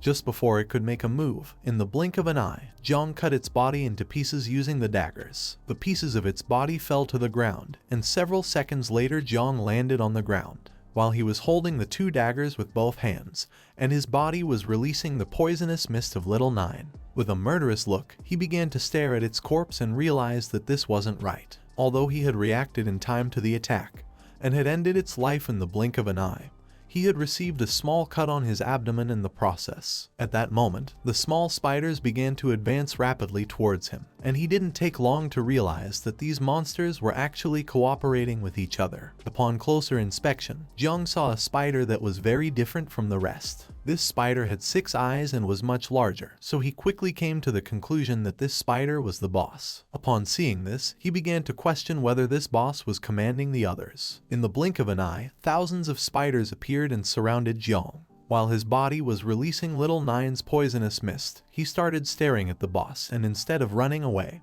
he simply stood still. Jiang finally understood that the thousands of monsters living in this area had the same strategy, both in numbers and tactics, so it was not surprising that no one came here. With a serious look, Jiang began to stare at the boss and thought that the only way to defeat these small monsters was by killing the boss. Upon seeing the number of monsters present, he thought this was going to be a bit difficult. While he was lost in his thoughts, Little Nine emerged through the poisonous mist and placed her hand on his shoulder, getting his attention. As she slowly manifested herself, with a serious look on her face, she began to stare directly at the boss and explained to Jiang that she was able to understand the situation. She revealed that these monsters were trying to challenge their master. Upon hearing this, Jiang became somewhat confused. He turned his head slightly towards her and asked what she was talking about. Little Nine thought that these monsters were really arrogant. She extended her hands to the sides, started looking up at the sky, opened her mouth, and let out a loud roar. Upon hearing Little Nine's roar, the spiders finally realized that she was the insect mother, and without a second thought, all the little spiders began to flee. Seeing the spiders fleeing in disarray, Jiang was somewhat surprised and started wondering if the reason could be that these monsters were also insects. Little Nine approached Jiang, slightly turned her head towards him, and informed him that she had severed the connection between the boss and the little spiders. Jiang did not expect that Little Nine's skills could be used in this way. Now that the monsters were disoriented, it was going to be much easier for him to defeat them.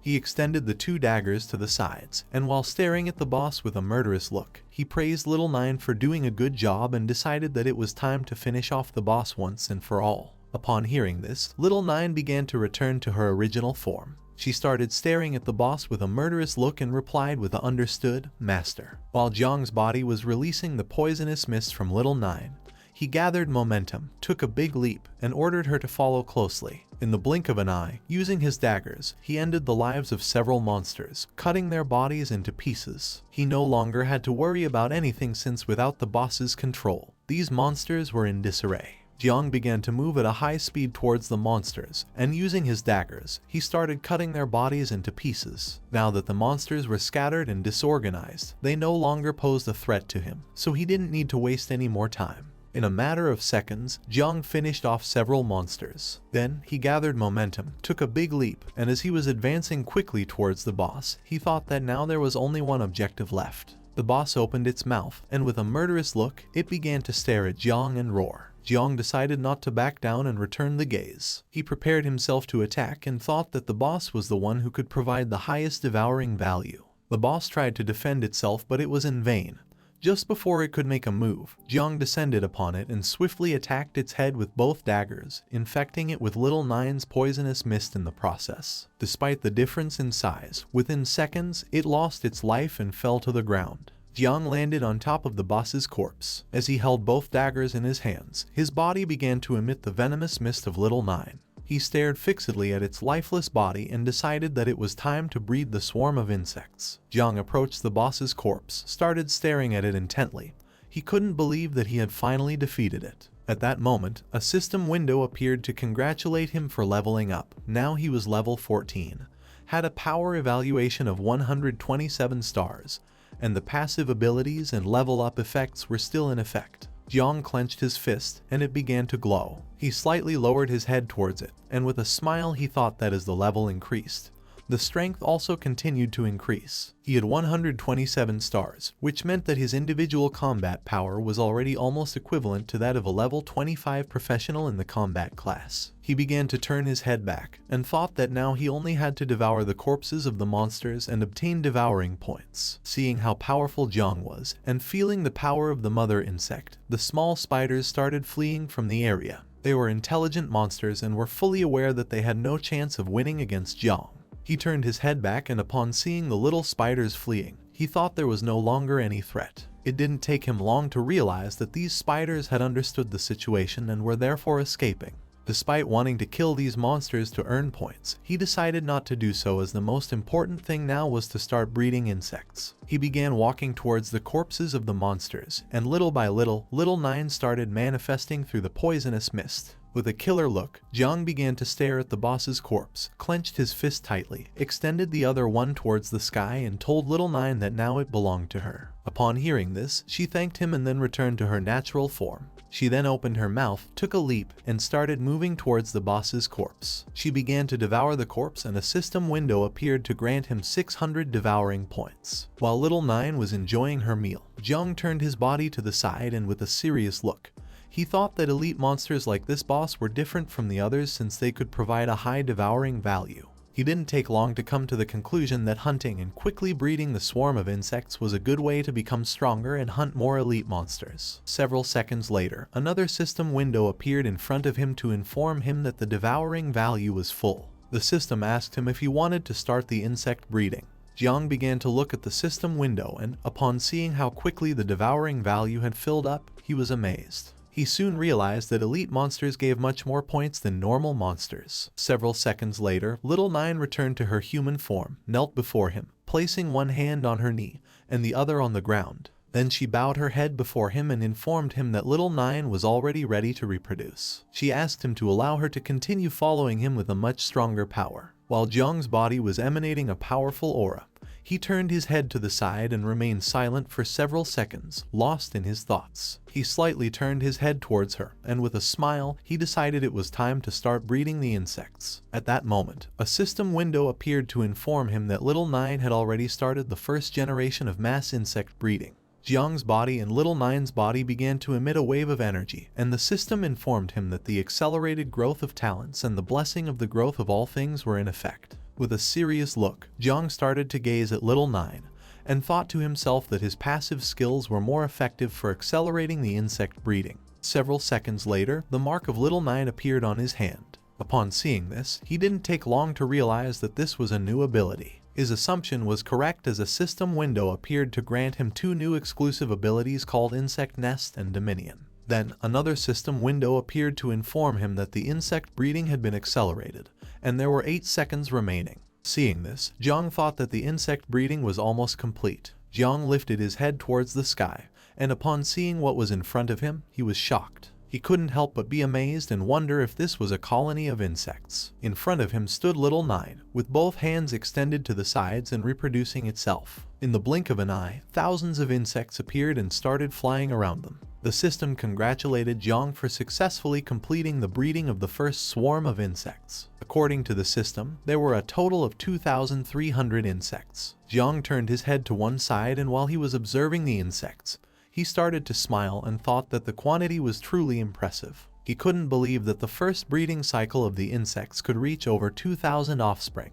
This was only the first generation. He didn't know what would happen in the 3rd or 4th generation. One of the insects approached Jiang. Sensing its presence, he turned his body towards it and began to caress its head. He really liked these insects. However, their abilities and Little Nine's were different. He noticed that the insects had also acquired some new skills. The insect status window appeared. It was called Son of 9 Wings of Miasma. It had 4 abilities. The first one was Poisonous Mist that allowed it to corrode and devour everything it touched. The second one was Camouflage. This ability allowed it to camouflage itself using the reflection of its wings. The third one was Frenzy. When it used this ability, the devouring value was continuously consumed, in exchange temporarily increasing strength and speed. The fourth and final ability was called Self-Destruction. This ability allowed it to explode its body, releasing toxins and causing massive damage in the process. Jiang thought that the camouflage and self-destruction skills seemed quite useful. While he was lost in his thoughts, Little Nine approached him from behind and gave him a hug. She closed her eyes and with a smile, she caught his attention. Upon hearing her voice, Jiang snapped out of his trance, turned his head slightly towards her, and couldn't help but smile and feel at ease. He turned his body towards her, began to caress her head, and with a smile thought that she seemed to have changed but not much. Little Nine closed her eyes, placed her hands on her chest,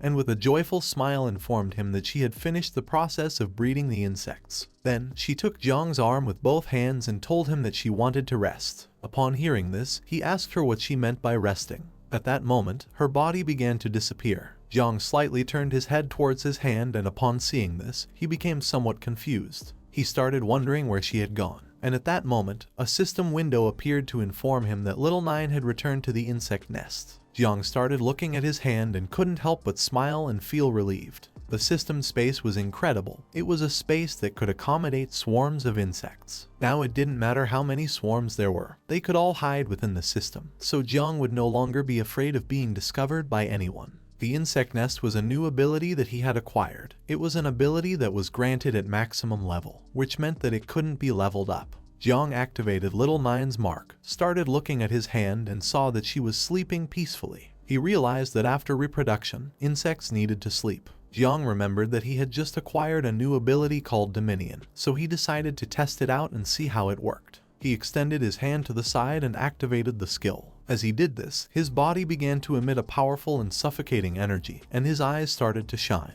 Once Jiang activated the ability, the insects that were by his side turned their heads towards him and started looking at him with a murderous gaze. Jiang turned his head towards them, and with a murderous look, he realized how this ability worked. He extended his hand towards the sky and it began to absorb the insects. This new ability allowed Jiang to control the swarm of insects. He turned his head towards his hand and thought that using this skill was as easy as moving an arm. While Jiang's eyes were shining, he started looking ahead and was amazed. By using this ability, he could also use the senses of the insects. Now Jiang could perceive the world in the same way insects did. As he looked around, he saw that this place was filled with monsters, hidden and ready to stalk their prey. Jiang turned his head to one side, and upon seeing the behavior of the insects, he couldn't help but smile. He realized that they were also excited. With a killer look, Jiang and the insects began to stare at the monsters. While his body was surrounded by Little Nine's poisonous mist, he gave them the order to attack as it was time to test their new abilities. Upon hearing his command, thousands of insects destroyed a nearby building into pieces to attract the attention of all the monsters in the area. Their plan worked, as all the monsters near the area turned their heads towards where they were and slowly started approaching to see what was happening. Jiang decided not to wait any longer and go after the monsters. While his body was releasing Little Nine's poisonous mist, he began to approach the monsters, who soon realized what was about to happen. They tried to escape, but it was already too late. Just before they could make a move, the poisonous mist started rapidly approaching them. In a matter of seconds, the poisonous mist stuck to the monsters and slowly began to corrode their bodies, causing them to feel immense pain. Not long after, all the monsters that had been affected by it lost their lives and fell to the ground. Now that they were dead, the poisonous mist slowly started devouring them. Jiang approached the corpses and began to stare at them intently. With the swarm of insects, there was almost no need for him to take action. Now, the reach of the poisonous mist was much larger and it devoured its targets faster and more extensively. Additionally, he now had shared vision with the ability called Dominion. Common monsters could no longer hide from the swarm of insects. Jiang turned his head to one side, and as he watched Little Nine's poisonous mist slowly devouring the monster corpses, he started to smile and thought that soon he would be able to breed more insects. He remembered that he hadn't looked carefully at how much devouring value was needed for the next insect breeding. Thinking about this, he opened the system window. Upon seeing what had appeared on the system interface, Jiang was shocked and began to wonder what was happening and what this was. At the same time, a man arrived at an abandoned warehouse that was near where Jiang was and informed his leader that he had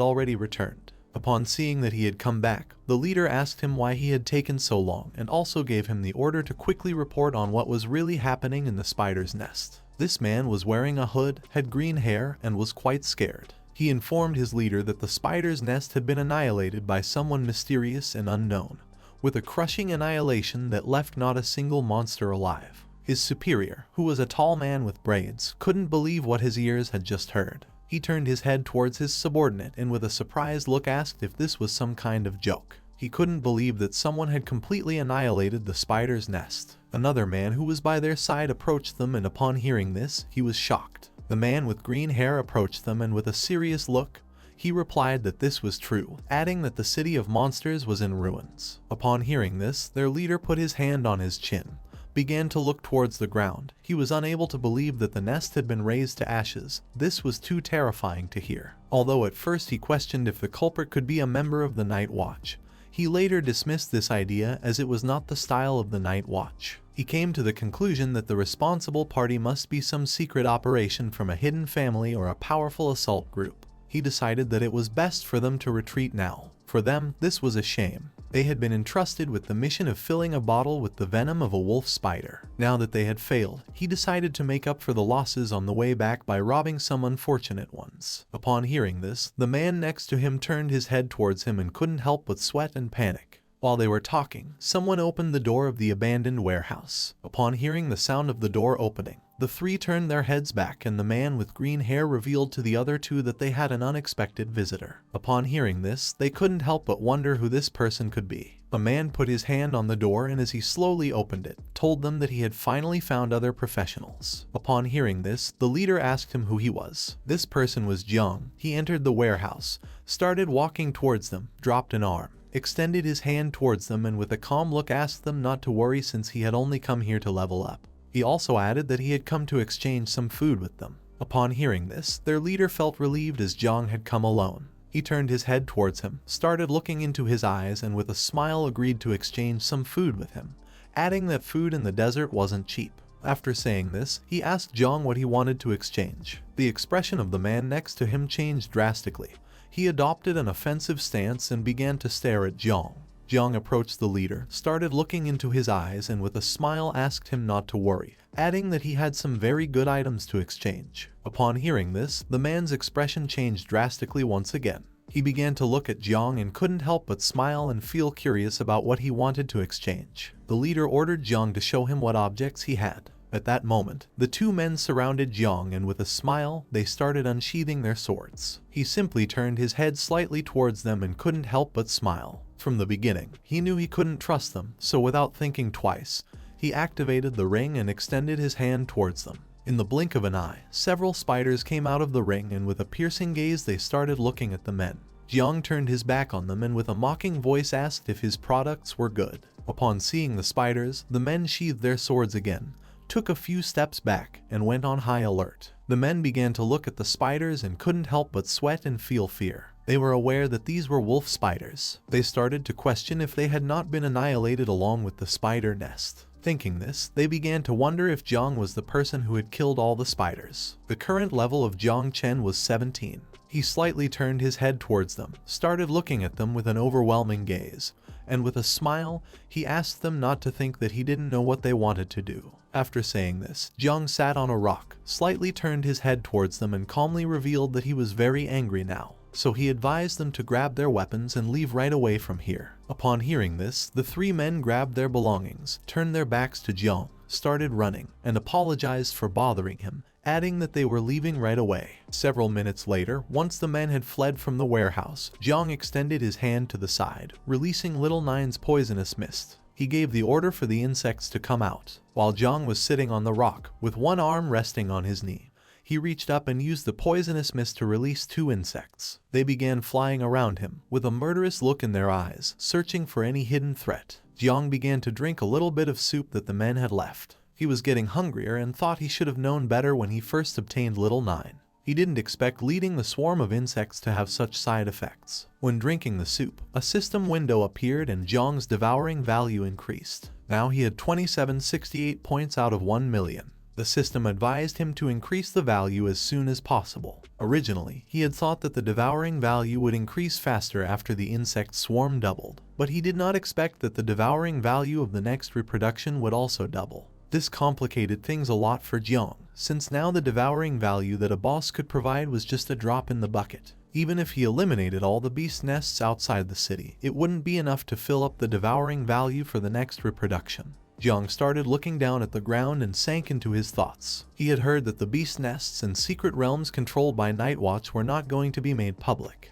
which meant that if he wanted to increase his swarm's devouring value, then he had to join the Nightwatch as soon as possible. He began to look at his hand and saw that Little Nine had not yet woken up. Upon seeing this, he quickly came to the conclusion that the burden of reproduction was not small. At that moment, Jiang started to feel someone's presence. Immediately, his expression changed drastically as he turned his head to one side and wondered what this person was doing here. He stood up, clenched his fist tightly, slightly turned his head to one side, and assumed an offensive stance. He could smell the scent of battle and how there were a lot of people chasing after her. He didn't know what was happening here and why she was being pursued. Several seconds later, a girl who was using an invisibility spell entered the warehouse, bumped into Jiang, and fell to the ground. She was the same girl as before. She supported herself with one hand on the floor and began touching her head with the other because it hurt. Jiang turned his head towards her and with a confused look, began to wonder why he had encountered her again. While the girl was lying on the ground, she placed one hand on the floor, put the other on her chest, lifted her head towards Jiang and immediately recognized him as the boy from the spider's nest. She started looking at him with a frightened gaze and asked him not to tell anyone that he had seen her here. Upon hearing this, Jiang couldn't help but be shocked. He turned his head towards her and couldn't help but look at her with a surprised expression. She had been so close to him and he hadn't even been able to sense her presence. It didn't take him long to come to the conclusion that the person the man with blue hair was chasing was her. He decided to take the girl somewhere safe, but at that moment he felt someone's presence. Quickly, he turned his head towards the warehouse entrance, and with a serious look, he thought it was already too late to leave. Several seconds later, several people entered the warehouse. Among them were Zheng Tai and the man with blue hair who was part of the Zio family. They began to walk towards Jiang, and Zheng Tai didn't take long to recognize him. He couldn't help but feel fear and chills. He pointed at Jiang with his finger and informed his leader that he was the same guy they had encountered before. The man with blue hair put his hand in his pants pocket, started staring at Jiang, and with a smile praised his subordinate for having a good sense of smell. Jiang sat back down on the rock, rested his hands on his knees, and remained silent. Upon looking more closely, the man realized that this place was empty and Jiang was actually camping alone.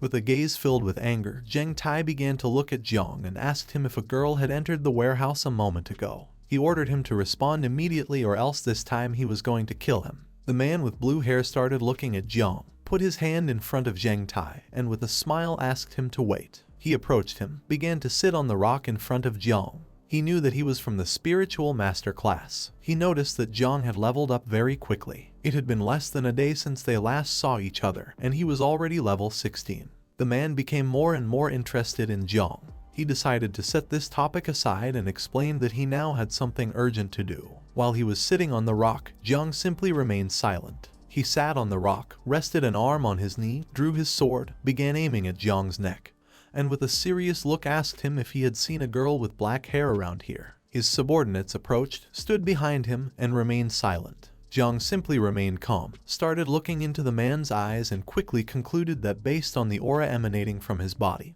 his level was very high, surpassing level 30. Seeing that he could accurately detect his class and level, he thought this man must have some detection equipment with him. Jiang turned his head to the side, began pointing towards the back door of the warehouse with his finger, and explained to the man that he had just seen someone's shadow going in that direction.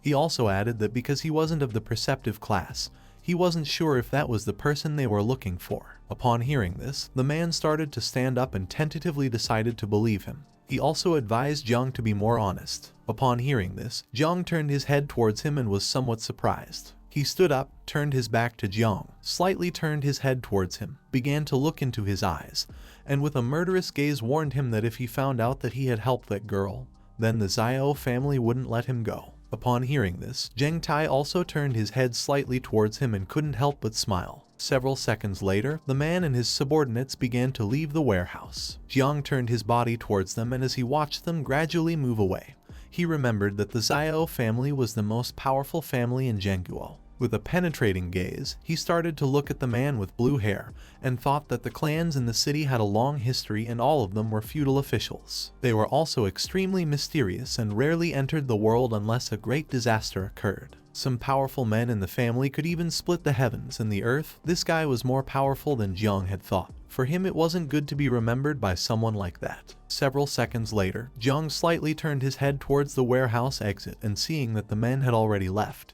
he decided to leave as well since it wasn't good for him to stay in this place. The girl came out of her hiding place, approached Jiang, put her hands on her hips, and thanked him for saving her. Jiang stood up, turned his body towards her, and remained silent. He quickly grabbed her arm, and upon seeing this, the girl panicked and started wondering what he had planned to do. Jiang approached her, started looking into her eyes with an aggressive gaze, and told her that she almost fooled him like last time. Since he had helped her again this time, he asked how she had gotten in trouble with these people. With Jiang so close to her, she couldn't help but blush. She began looking at him and explained that her family had a huge debt. The guy planned to take away the things they were escorting and kill them all, but he didn't expect her to escape. He was afraid that the news would leak out, so he was chasing after her for this reason. After explaining this, she asked Jiang if he wanted to silence her. Upon hearing this, Jiang let go of her hand, turned his back on her, and began to walk away from her. Upon seeing this, she placed a hand on her chest, extended the other towards him, and told him that she would always remember that he had helped her and that she would also be very grateful to him in the future. While he was distancing himself from her, he closed his eyes, clenched his fists tightly, and told her that he didn't want to get involved in her affairs. At that moment, Jiang abruptly stopped, opened his eyes, and thought that something was not right. The girl also noticed this, and her expression changed drastically. With a fearful look, she revealed to him that someone had just placed a barrier spell around the warehouse. At that moment, someone who was outside the warehouse gave the order to their subordinates to come out. Jiang started looking towards the entrance of the warehouse and thought that now it was impossible to escape. He knew that even if the girl said she didn't know him, they wouldn't believe her anymore. He activated his insect perception and began walking around the area, realizing they were surrounded on all sides. With a serious look, Jiang began to stare towards the entrance of the warehouse, ready to face any opponent. On the other side, the girl got scared and placed her hand on her chest. Several seconds later, the man with blue hair and his subordinates appeared. Their bodies started emanating a killer aura. With a penetrating gaze, they began to look at Jiang, ready to finish him off. He knew that Jiang had lied to him. He approached him, stared into his eyes, and ordered him to hand over the girl. He called Jiang a bastard and told him that he knew he had lied to him. He gave the order to his subordinates to catch the girl. With a serious look, Jiang simply started looking at him and remained silent. Upon seeing the man with blue hair, the girl's expression changed drastically. She began to look at him and couldn't help but panic and be terrified at the same time. She explained to Jiang that he had already taken everything that the Luo family owned. After saying this, she asked the man why he wanted to kill her so badly. He started looking at the girl and calmly asked if he really needed a reason. Upon hearing that she belonged to the Luo family, Jiang turned his head towards her and began to stare at her intently with a serious look. Jiang and the girl were on the second floor of the abandoned warehouse, while the man with blue hair and his subordinates were on the first floor. She clenched her fist with one hand, extended the other to the side, started staring at the man and told him that if he killed her, then the Luo family would never forgive him. She also added that they would never let him live in peace. Jiang, who was standing behind her, simply dropped his arms to his sides and just kept watching the man.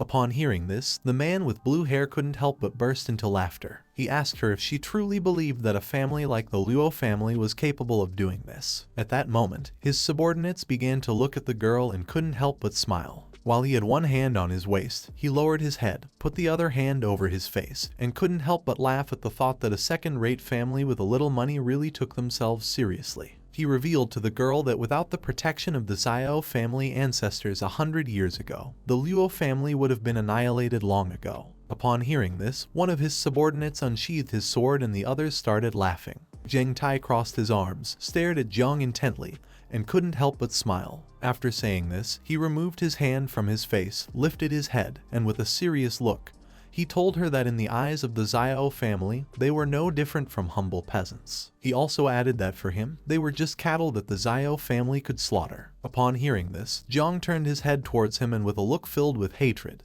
began to stare at him intently. He couldn't help but become enraged. He couldn't believe that a person could be so arrogant. The man extended his hand forward and his palm started emitting a powerful red energy which began to rise towards the sky. Then, he looked at the girl and with a smile asked her what could the Zio family investigate if there was nothing to find. Several seconds later, the energy he had released began to create a powerful barrier around the abandoned warehouse. This ability was called the Dragon Prison Formation of the Zio family. The girl looked up at the sky, placed a hand on her chest, clenched her fist, and couldn't help but be astonished and panic as she now didn't know how she was going to escape from here. Jiang lifted his head and upon seeing the barrier, he couldn't help but be amazed. To him, the man with blue hair was someone very interesting. While Jiang and the girl were standing on the second floor of the abandoned warehouse, Zheng Tai unsheathed his sword, started staring at the girl, and prepared to attack. He asked the others to listen carefully to the young master and not leave anyone alive. The others responded with an understood.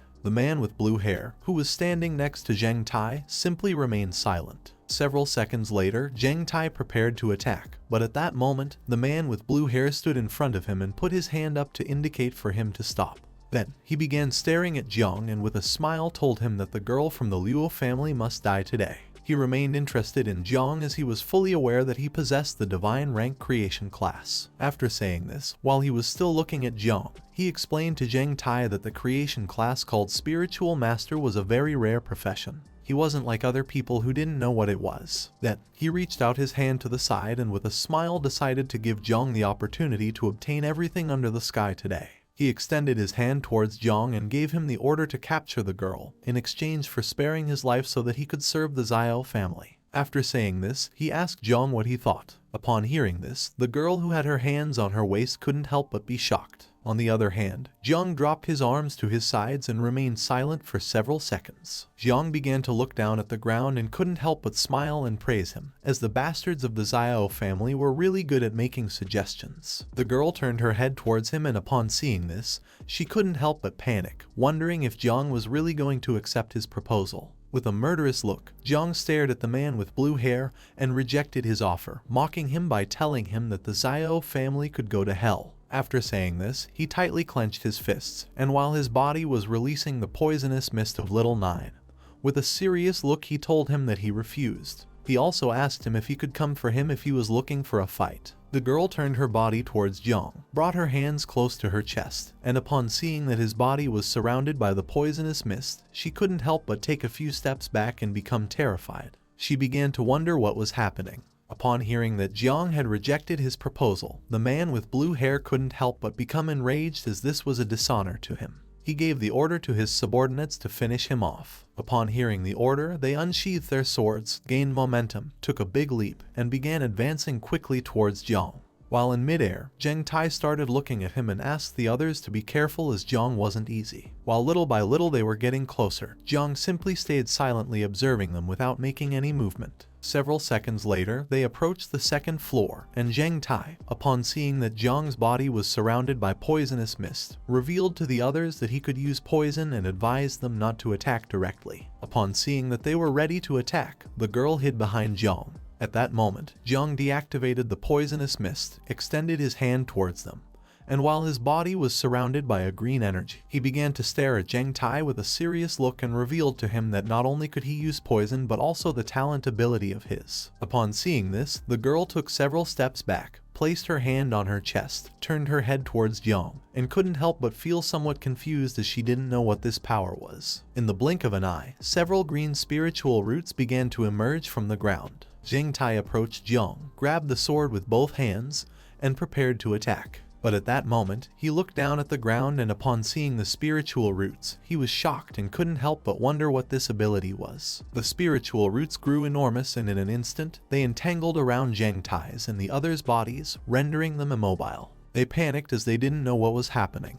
Jiang, who had his hand extended towards them, revealed that his ability was the evolution of all things. Little by little, the spiritual roots began to tighten Zhang Tai's body. He quickly grabbed the roots with his hands and started looking at Jiang, unable to help but wonder what was happening. Seeing how strong the roots were, he realized that his class was of divine rank. He was also confused because he remembered that Jiang could use poison as well. He decided not to stand idly by, unsheathed his sword, held it with both hands, and used all his strength to cut the roots around his body into pieces. Upon seeing this, the others also began doing the same as him. He advised them to attack the roots since they were very fragile. The spiritual roots began to fall to the ground near the man with blue hair, who started to push them away using his hands. He didn't take long to realize what was happening. With a surprised look, he shouted and called Zhang Tai an idiot, explaining that this was just a distraction. He also added that Jiang was ready to attack. Jiang took advantage of Zhang Tai and the others being distracted to release the insects, which began to look at them with a penetrating gaze. While his body was surrounded by poisonous mist, he reached out his hand to the side, stared at him intently, and explained that it was already too late. The girl sat on the floor, resting her hand on it, lifted her head, and upon seeing the insects, she was surprised. While Zhang Tai's subordinates were busy cutting the roots, the insects began to approach them. He turned his head to one side and upon seeing the insects, his expression changed drastically. He couldn't help but sweat and be shocked, wondering what these things were. The insects began to move at a high speed and started attacking them. Zhang Tai blocked the attack using his sword, but unfortunately for him, the insects were so strong that in a matter of seconds, they destroyed his sword. Upon seeing this, he was in shock, unable to believe that Jiang had actually destroyed his weapon. Upon closer inspection, he realized that it wasn't poisonous mist at all, but rather summoned monsters. At that moment, an insect began to approach him from behind and it prepared to attack. He lifted his head and upon seeing this, he was surprised. He started screaming and revealed to the others that this poisonous mist actually came from the monsters. He came to the conclusion that he couldn't dodge the attack. Jiang, who had his hand extended towards him and was controlling the insect, began to look at him with a murderous gaze, and couldn't help but smile as he had finally caught him. Just before the insect could attack Zhang Tai, someone approached him and put their foot on his shoulder, called him trash, and asked him get lost. He turned his head to the side and upon seeing this, he became somewhat confused. Upon seeing this, Jiang also became somewhat confused and amazed at the same time. This person was none other than the man with blue hair. He unsheathed his sword, grabbed it with one hand, gained momentum, took a big leap, and as he slowly advanced towards Jiang, he used the first form of Kongning's 9 forms. By doing this, his body began to emit an orange aura. While Jiang's body was surrounded by Little Nine's poisonous mist, he simply remained silent. The girl who was sitting on the ground next to him put her hand in front of her mouth and became terrified. Jiang lifted his head towards him, and upon seeing that he was faster than the poisonous mist, he couldn't help but clench his teeth tightly and sweat. He used the secret technique of the Zio family called chasing dragons. At that moment, a dragon made of spiritual energy manifested itself and began to stare at Jiang. It clenched its teeth tightly and attacked him. Its attack was so powerful that it destroyed the area where Jiang was into pieces and created a smoke screen in the process. While with one hand he was holding the sword and had it extended towards Jiang, he began to stare at him fixedly and with a smile called him a bastard. He knew it was going to be difficult to deal with him, but luckily his level wasn't very high and his speed wasn't fast enough. He thought that by using this blade alone he would be able to defeat him. But to his surprise, several seconds later, once the smoke cleared, his expression changed drastically. He was in shock as he couldn't believe what his eyes were seeing. Luckily, Jiang was still alive, thanks to the girl using her hidden profession ability called Earth Eternal Shield and creating a shield around them. While she had her hands extended towards the shield, it began to crack. She closed her eyes, and while blood was coming out of her mouth, she explained to Jiang that she was in a lot of pain. Jiang, who was standing behind her, began to look at her with a surprised and dumbfounded expression. He realized that she was actually a defensive type. The man with blue hair had forgotten about her, but now seeing that she had blocked his attack using the shield, he couldn't help but become enraged. He started looking at her aggressively, clenched his teeth tightly, and prepared to attack again. Jiang began to look at him and thought that this was a good opportunity to attack.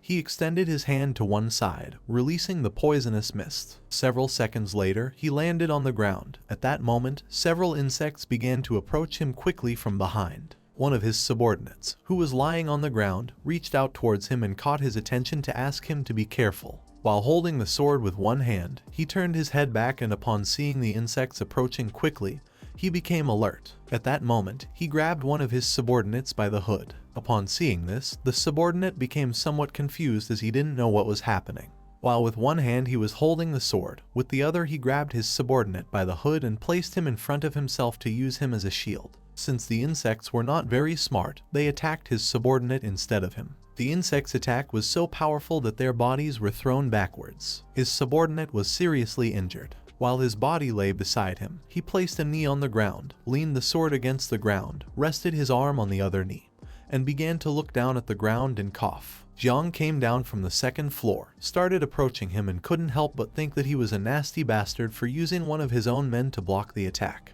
The insect's attack pierced the man's chest, who was lying on the ground. Even though he was badly injured and bleeding from his mouth, he was still alive. He began to cough and caught his master's attention. He stood up, started approaching Jiang, slightly turned his head towards his subordinate, and thanked him for enduring the attack for him. He thought that he had not educated him in vain, and upon seeing that he was still alive, he couldn't help but praise him and think that he was truly strong. Jiang, who was standing in front of him, simply remained silent. He took out a dragon yuan pill from his pocket with his hand, opened his mouth and ate it. He couldn't believe that he was being forced to use the dragon yuan pill. In a matter of seconds, his subordinate lost his life. He began to approach Jiang, dragging the sword on the ground, causing small rocks to slowly float. Upon seeing this, Jiang assumed an offensive stance, while on the other side, the girl sitting next to him and covering the wound on her arm with her hand remained still. He tightly gripped the sword, pointing it towards Jiang, and with a murderous look, he warned that his next attack would slice his head into pieces. Jiang simply remained calm, calmly looking at the man in silence, ready to face any attack. Once the dragon yuan pill took effect, the elemental energy dragon grew enormous and appeared behind him. Its eyes began to shine, indicating to him that it was ready to attack. He assumed an offensive stance, stomped forcefully on the ground, breaking it into pieces. Then he tightly gripped his sword and stared fiercely at Jiang, determined this time to finish him off. His energy was so strong that the rocks around him began to float. Jiang started looking at the dragon and couldn't help but be terrified. He didn't know if he would be able to withstand the attack. The man with blue hair began unsheathing his sword and prepared to attack. This time he decided to use technique number 2 of the 9 Kongning styles. At that moment, he used the ability called the Descending Dragon's Cut and launched a powerful attack towards Jiang. In doing so, his body began to emit a powerful energy, and in the blink of an eye, the elemental energy dragon started advancing quickly towards him. It opened its mouth and prepared to finish him off. At that moment, the girl stood in front of Jiang. She extended her hands towards the attack and with a determined look, used the Earth Eternal Shield once again. Jiang put his elbow in front of his face, turned his head towards her, and upon seeing that despite being injured she was willing to block another attack, he couldn't help but be somewhat surprised. In an instant, a green shield appeared around them. Upon seeing this, the spiritual dragon began to attack the shield, breaking part of the ground and creating a curtain of smoke in the process. While she had her hands extended towards the shield and was blocking the attack, she closed her eyes, clenched her teeth tightly, and explained to Jiang that because the man had taken Zio family's secret dragon yuan pill, now the strength of the dragon had multiplied several times. Now her shield would not be able to withstand the attack at all, which meant they were doomed. In a matter of seconds, little by little the shield began to crack. Upon seeing this, she decided to use her last bit of strength to hold on as long as possible. Jiang grabbed his cloak with his finger, started looking at the spiritual dragon and couldn't help but be amazed and think that the man with blue hair was really strong since each strike from the dragon was a deadly move. The previous attack had already been astonishing, so he didn't expect him to unleash such power. The man with blue hair jumped, approached them,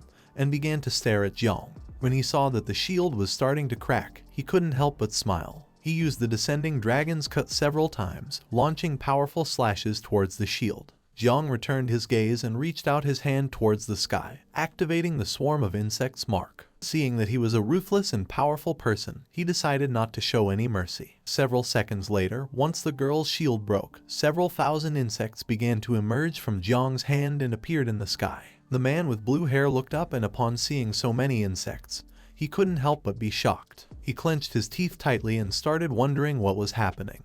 While thousands of insects were coming out of Jiang's hand, he began to stare at the man with blue hair and asked him to get ready. The girl who was sitting on the floor behind him put a hand on her shoulder where she had the wound, started looking at Jiang with a surprised look and began to wonder if he really belonged to the creation class. Several insects appeared around Jiang and began to look at the man with blue hair, ready to attack. Jiang started approaching him and gave the order for the insects to attack. Upon hearing this, he clenched his teeth tightly and couldn't help but panic. He knew that if so many insects attacked him at once, he wouldn't have any chance of winning. Upon hearing Jiang's order, the insects began to advance towards him and prepared to attack. Seeing the number of insects, he unsheathed his sword and assumed a defensive stance. With a serious look on his face, he started staring intently at Jiang and used the descending dragon cut. By doing this, his sword emitted a powerful energy. He was not willing to give up as they were just some smelly insects. With little effort, he started cutting the insects into pieces, while Jiang's body was releasing the poisonous mist from Little Nine.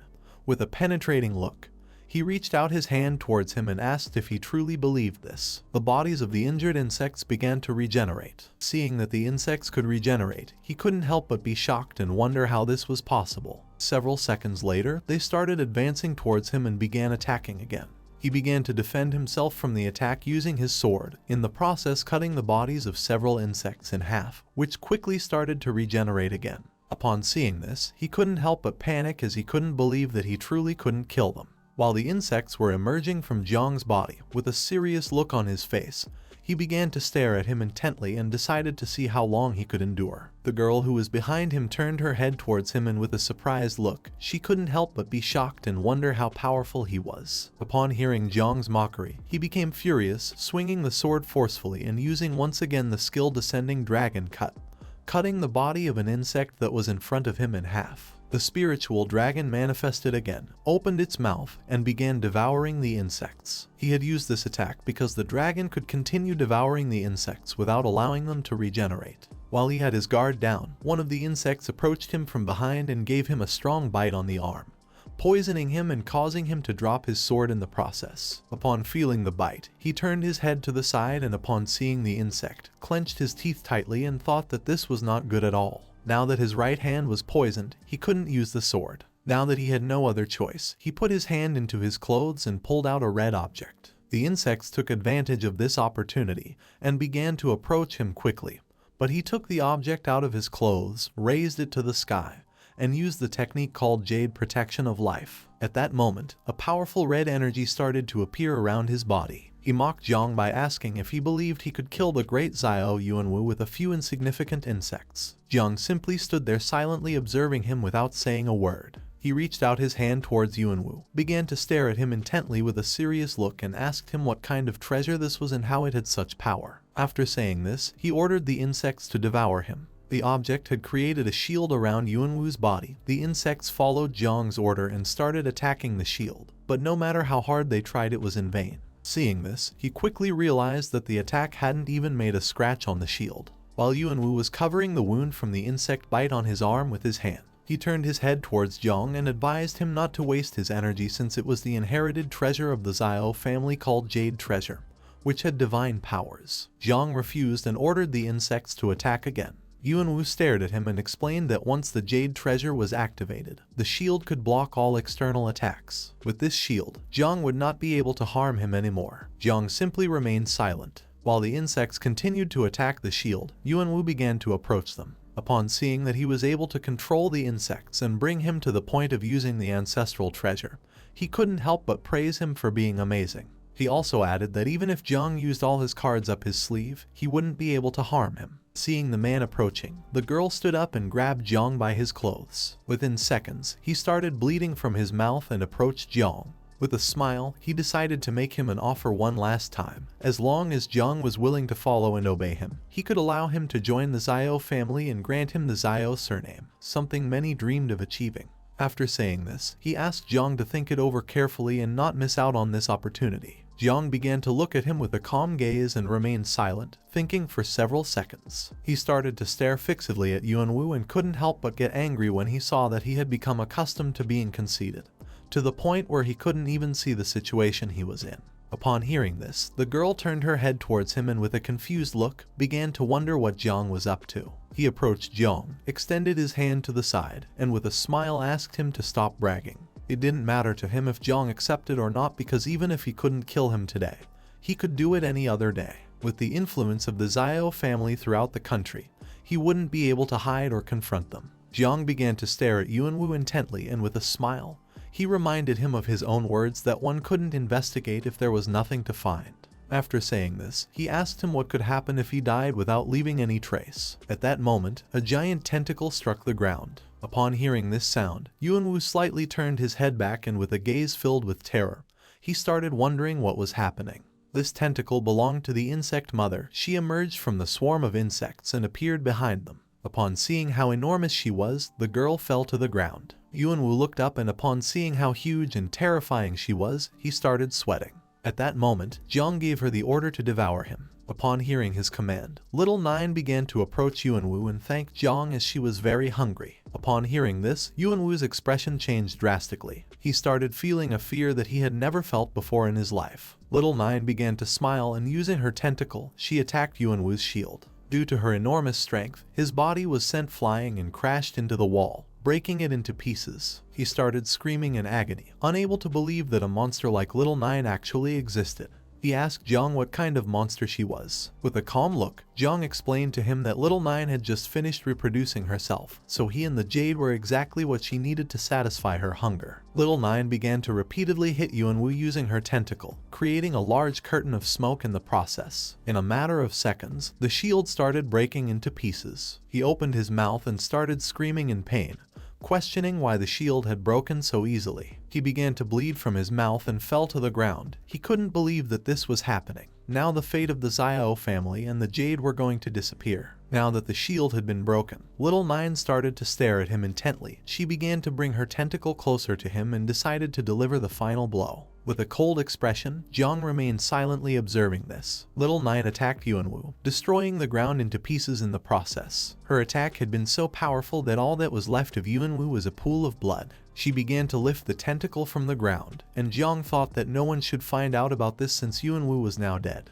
He started walking, reached his hand towards the sky, activated the swarm mark, and gave Little Nine the order to transform. Several seconds later, Little Nine transformed, returned to human form, and hugged him. Then, she closed her eyes and with a smile explained that Yuanwu was delicious. She thanked him and also added that she was the one who loved him the most. The girl who was sitting on the floor turned her head to the side, and upon seeing Little Nine, she couldn't help but feel somewhat confused and scared. Jiang turned his back on her, started to walk away, and decided to take a look at the Zio family. At that moment, he turned his head towards her and decided to take care of her. The girl who was sitting on the floor panicked and couldn't help but sweat. She remembered that she now knew his secret, and thinking about this, she couldn't help but wonder if he was going to kill her to keep her silent. Jiang began to stare at the girl with a serious look and started wondering what he should do with her. At that moment, his body started emitting Little Nine's poisonous mist, and several insects appeared behind him, staring at the girl, ready to attack. He approached her, started looking at the ground, and asked her to give him a good reason not to kill her. Upon seeing this, she panicked, quickly knelt before him, took out some gold coins, bowed her head before him, and explained that this was all the money she had on her. It was worth millions, practically her life. She was willing to give it to him in exchange for sparing her life. Jiang picked up a gold coin with his hand, started looking at the girl, and thought that she had some sincerity.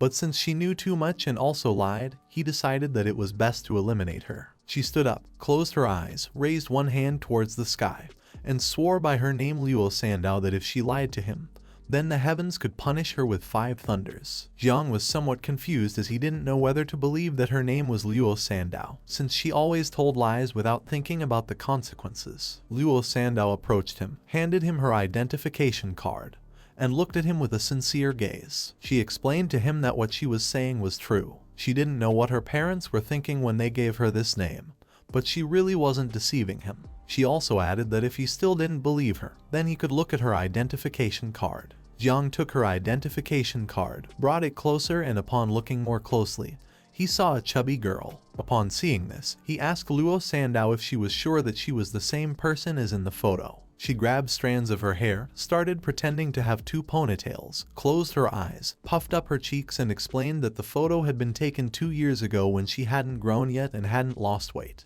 Upon seeing the expression on her face, Jiang turned his head back and started laughing out loud. Upon witnessing this, the insects flying behind him became somewhat confused. Then, he turned his head towards her and with an intense gaze, explained to her that he still couldn't trust her and didn't know if she would be able to keep the secret since, after all, this was something only the dead could do. Just before he could finish his sentence, she jumped, used the storage ring causing a portal to appear. While she had one hand in the portal, with the other she took out a scroll, and started approaching Jiang. With a serious look, she asked him not to worry about this. Jiang began to look at the scroll with a surprised expression and asked her what it was. She began to open the scroll using both hands, and she explained to him that this was a sealing scroll. Once she revealed the secret, she would be executed immediately. She was very afraid of dying, and for this reason, she had taken out the scroll. At that moment, a system window appeared to inform Jiang that she swore to protect his secret with her own life. If she revealed this secret, then she would be executed. Upon seeing this, he was somewhat surprised as he couldn't believe that something like this existed in the world. Several seconds later, he picked up the scroll with his hand, closed one eye, started looking at it with the other, and decided to accept. Now that she had signed the confidentiality agreement, he decided not to kill her for now. Upon hearing this, she thanked him. He turned his head towards her and asked how much this scroll cost. She put her finger on her cheek, started looking at him, and revealed that its approximate value was around 10 million. Jiang tightly gripped the scroll, began to approach her, and with a furious look, he thought that this meant she had just used the only valuable thing she had in the storage ring. She thought she was going to die, so she started shaking her hands and told him that if he accompanied her home, then her parents would treat him well and give him even more rewards. Jiang turned his back on her, started to walk away, and explained that tomorrow morning he had to go to the night watch, so he couldn't waste any more time. After saying this, he wished her good luck. She stood up, and while she was watching him slowly move away, she caught his attention and asked him to take her home since her house was much closer than the night watch headquarters. There was a teleportation station near her house, and she assured him that he would arrive on time. Although at first he refused, later he decided to listen to her, and several hours later they arrived at the Luo family mansion. This mansion was beautiful and very large, almost like a castle. At the same time, inside the mansion, there were a lot of hooded men prostrated before a woman who was sitting on her throne. A man approached her and informed her about what had happened to her daughter. Upon hearing this, she was shocked as she didn't know how this could be possible. The Zio family not only stole and killed, but they were also going too far with this lie. Seeing that she was furious, the man asked her to calm her anger towards him, as he was a wretched person who had caused her suffering. Several minutes later, Luo Sandao entered the room, approached her mother, sat beside her, rested her head on her knees, and started crying.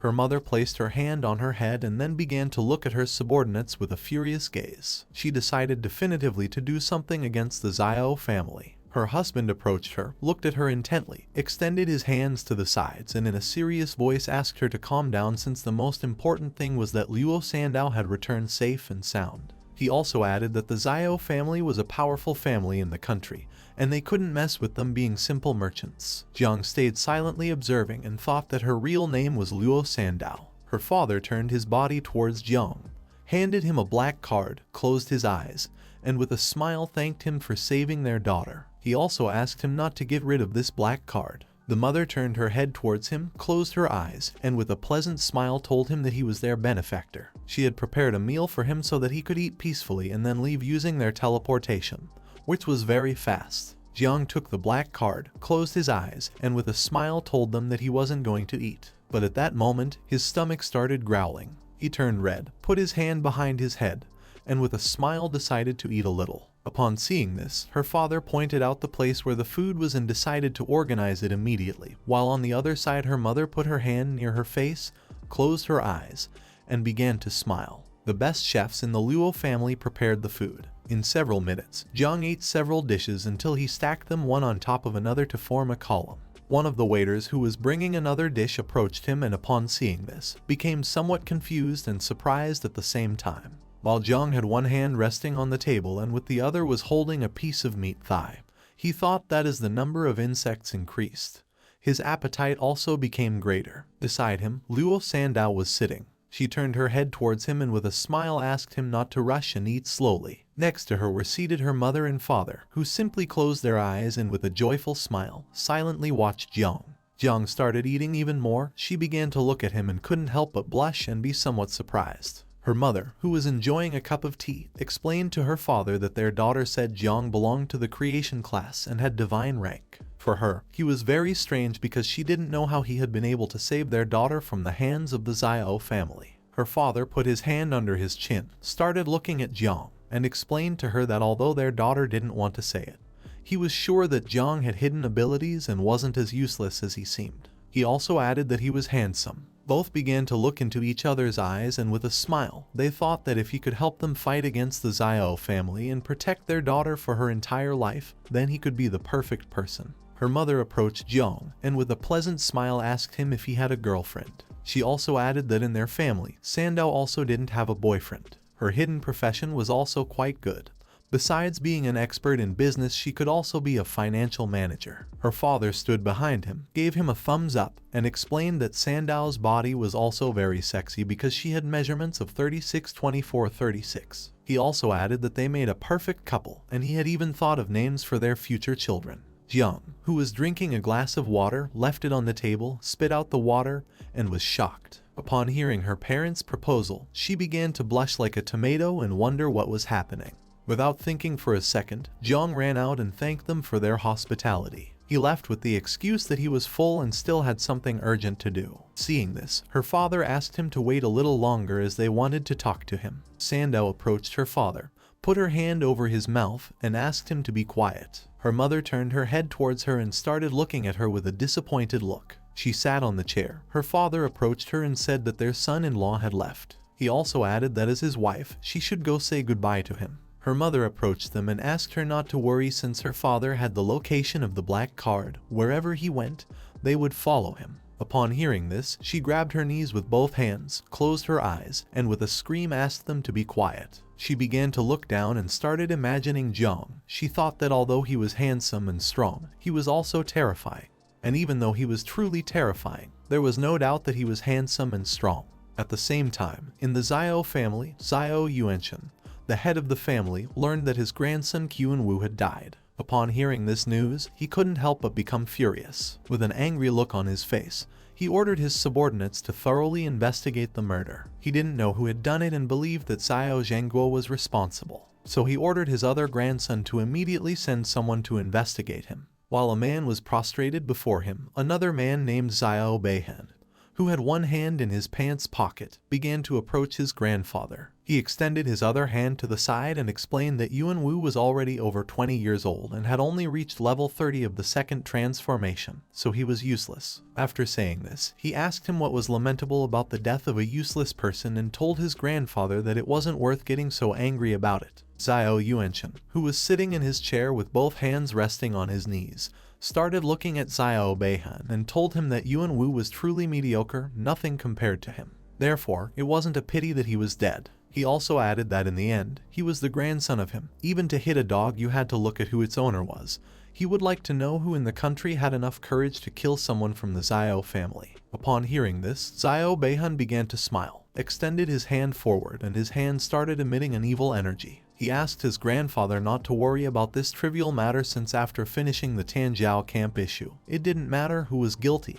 He would take care of it in place of him. At the same time, Jiang went to the night watch office. He opened the door and entered where Jai Gang and several other people were. He turned his body to one side and was somewhat surprised to see that Jiang had arrived. He began walking towards them, putting his hand behind his head, introducing himself as Jiang Chen, the new member of the night watch. He couldn't help but wonder why there were so many people here. Jiang approached him, placed his hand on his shoulder, closed his eyes, extended the other hand to the side, and with a smile told him that they had been waiting for him. Upon hearing this, Jiang was somewhat surprised. Jiang decided to introduce him to the new key members of their group. The first one was Zio, a level 45 healer who was in the second stage. She used to be the youngest, but now he had taken away that position from her. Upon hearing this, she put her hand near her mouth, started looking at Jiang, and couldn't help but blush and think that he was very handsome. This was the first time she had worked with someone so good looking. The second member was Duan Fang, a level 49 archer who was also in the second stage. He didn't talk much but was quite conceited.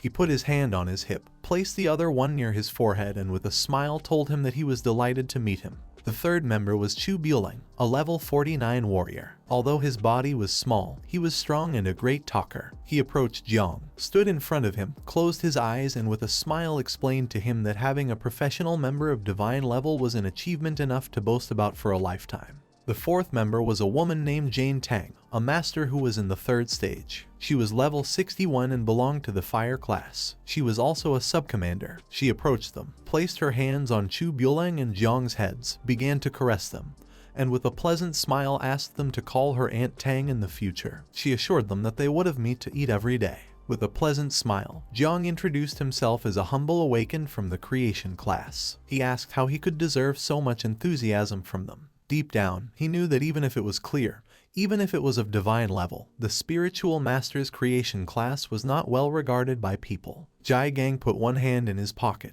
extended the other to the side, and told him that there was nothing wrong with being of the divine level spiritual master creation class. He asked him not to pay attention to idiots who had no good eye and only said nonsense. They all trusted him. Jang Chen put her hands on her hips, turned her head towards him, and with a smile told him that he was special because he had chosen to be one of them. The Night Watch. From now on, this would be his home. Jiang approached him, put his arm on his shoulder, and decided to talk about the main issue. He extended his hand to one side and with a serious look, explained that if he wanted to enroll in the Tango training camp, he had to have a level higher than 20. He didn't know if Jiang was. With a calm look, Jiang revealed to him that now he was level 17. Upon hearing this, he couldn't help but be somewhat surprised to see that he had changed job just 3 days ago and was already level 17.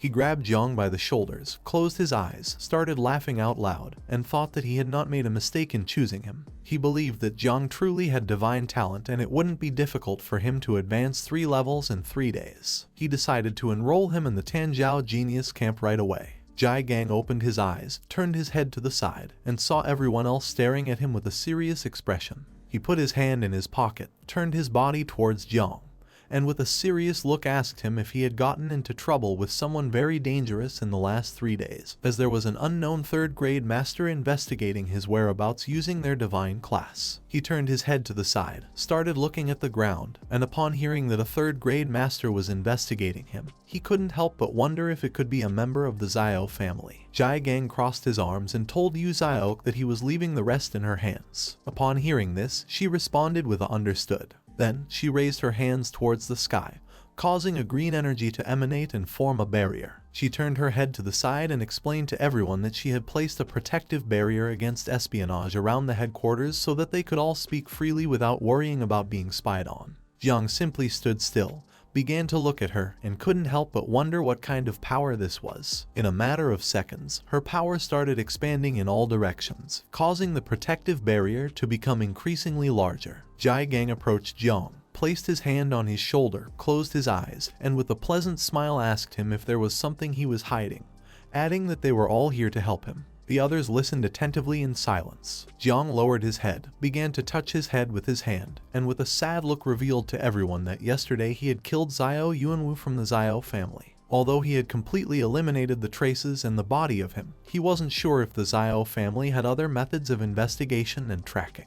Upon hearing this, everyone was shocked. Jang Chen began to look at Jiang with a terrified expression and asked him if he had really eliminated a member of the Zio family. Jiang reached out his hand towards him, started looking at him with a surprised expression, and asked him if he had killed Zio Yuanchen's grandson, the cultivator who was in the 8th stage of Zhenguo. Chu Jong couldn't help but be shocked and started wondering how strong Jiang was to have killed a member of the Zio family. Jiang, who was touching his head with his hand, upon seeing their expressions, thought that he had now caused problems for everyone. Jiang began to look at Jiang and explain to everyone that it was well known that the Zio family had committed many evil acts. The young members of the Zio family had caused many problems in recent years. He couldn't help but praise him for doing good by protecting people. He crossed his arms and with a serious look, he remembered that the power of the 8th transformation was undoubtedly terrifying. But according to what he knew, his last grandson was Zio Yuanwu, the most incompetent and least favorite of him. That being said, it was possible that old Zio Yuanchen would not personally intervene. Jane Tang, who had one hand on her waist, extended the other towards him and started looking at him with a determined gaze. She asked him not to worry because if the Zio family sent someone, they, the Night Watch, would protect him since they were not weak. Jiang began to look at Jiang with a pleasant gaze and couldn't help but smile and feel happy. He was an orphan, and even though he had had neighbors who had helped him since he was little, this was the first time he felt like having a home. Jiang turned his back on him, started to walk away, slightly turned his head towards him and thought that even if Zio Yuanwu was useless, he probably had already reached the 2nd level of cultivation. He quickly approached Jiang, grabbed him by the shoulders, started looking into his eyes, and with a surprised look asked him how he had managed to kill someone of level 30 in the combat class, being an awakened person of level 17 in the creation class. Jiang became somewhat nervous, started sweating, extended his hand towards him and asked him not to get too excited because actually, at that moment, someone had helped him. Upon hearing this, Jiang asked him who had helped him. Jiang put his hand behind his head, closed his eyes, and with a forced smile, he revealed that the 3rd daughter of the Liu family who lived in Jiangnan had been the person who had helped him. He also added that she had awakened a hidden defense class. Upon hearing this, everyone started looking at Jiang with a surprised look and couldn't help but wonder if he was talking about Liu Sandao, the daughter of the wealthiest merchant family in Jiangnan, the Liu family. Jiang approached Jiang, grabbed him by the shoulders again, started shaking him, closed his eyes and with a pleasant smile, praised him because even though the Liu family was not a family of warriors, it couldn't be denied that they were rich. So if someday Jiang found himself in trouble, then the Liu family wouldn't just stand idly by. He began to look at Jiang and couldn't help but sweat and wonder what he was doing. At that moment, Jiang's body began to emit a powerful purple energy. Several seconds later, once Jiang opened his eyes, he saw that Jiang's body was surrounded by a powerful energy. Quickly, he removed his hands from his shoulder, and upon seeing this, he couldn't help but be shocked. As sweat was dripping from his face, he began to look at him with a surprised expression and remembered that Liu Sandao had awakened the defense class, so she didn't have much attacking power, which meant that the person who had killed Yuanwu had been Jiang. Jiang extended his hand forward, and the poisonous mist of Little Nine appeared in his palm. He began to stare at it, revealing to everyone that he was actually an awakened person specialized in 2 classes. He revealed to everyone that his other hidden class was poison. Duan Fang, who was standing behind him, started looking at him with a surprised expression and couldn't help but be shocked and wonder what this power was. Jiang tried to shake Jiang's hand, asking him how many more secrets he had that he didn't know. But Jiang moved his hand aside because in the palm of his hand was the poisonous mist of Little Nine, and he explained that this was very poisonous, fearing that he wouldn't be able to resist it. The others stayed silent observing this without interrupting. Just before Jiang could finish his sentence, Jiang approached him, shook his hand, then closed his eyes and with a smile reassured him not to worry because he knew how to defend himself well against poisons. Little Nine's poisonous mist gradually began to make contact with Jiang's hand. Jane Tang started to stare at their hands, and upon seeing this, she couldn't help but wonder what this strange poison was. Several seconds later, once Jiang stopped shaking his hand and pulled it back, he saw that his hand had already been poisoned. Upon seeing this, he realized that this was not good. Jiang put his hand on his shoulder, closed his eyes, and told him that this time he had gone too far. Gradually, the poisonous mist began to spread over his hand. He grabbed his wrist with the other hand, stared at Jiang aggressively, and asked him to stop talking nonsense since he hadn't even tried to defend himself against the poison from the beginning. Upon hearing this, Jane Tang, who was standing behind him, closed her eyes and started laughing. Meanwhile, on the other side, Chu Jong sat near Jiang's hand and began staring at it intently while wondering what this poison was. Quickly, Jiang turned his head back to where Zio Qi was and asked her to come quickly and help him get rid of the poison. Zio Qi, who had one hand extended to the side, deactivated the barrier causing the energy to slowly disappear. She put her other hand near her mouth, closed her eyes, and while laughing she responded to him with a yes. Jiang reminded him again that he had told him that this poison was very strong. He sat on the couch, and while he had one hand resting on his knee, He extended the other where he had the poison to the side. Zio Qi approached him, closed her eyes, and with a smile, she placed both hands near his hand and using her power, began to heal him. While she was healing him, he turned his head towards Jiang, closed his eyes, and with a forced smile told him that this poison was very good, adding that the more skills he had, the happier he would be. Chu Jong approached them, placed both hands on the arm of the sofa, started staring at Jiang and silently observed him. Several seconds later, once Zio Qi had completely healed his hand, with a serious look, he began to look at Jiang, and despite him being very talented, he advised him to forget about enrolling in the Tango Camp since it was not good to enroll after what had happened with the Zio family. Although the Tango Camp offered many valuable resources, it was most likely that the prodigy of the Zio family would also participate, so they should not risk it for just a few resources. Jang Chen,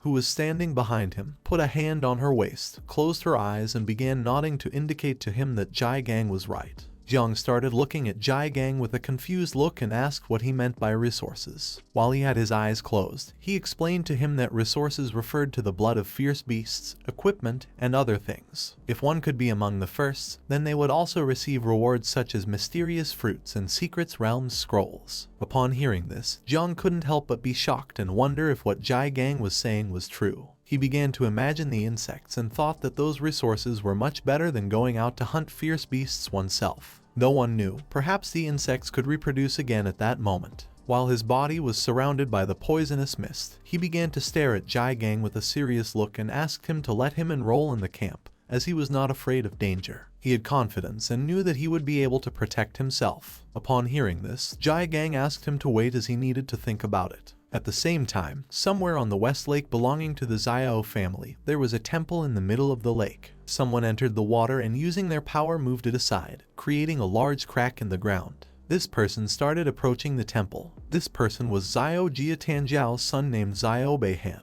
Upon seeing how powerful he was, the others realized that he was the strongest genius in the Zio family, and his combat power had reached a new level. As drops of the water from the lake fell like rain, Bahan, who held a sword with one hand, turned his head back and with a serious look, asked his subordinates to stop talking nonsense, and also asked if they had found what they were looking for. 3 men wearing hoods placed their hands on their abdomen, bowed their heads before him, closed their eyes, and one of them revealed to him that he had found out that the young master Yuanwu had been pursuing a woman named Luo Sandao. He also added that she had been traveling with someone named Jiang Chen.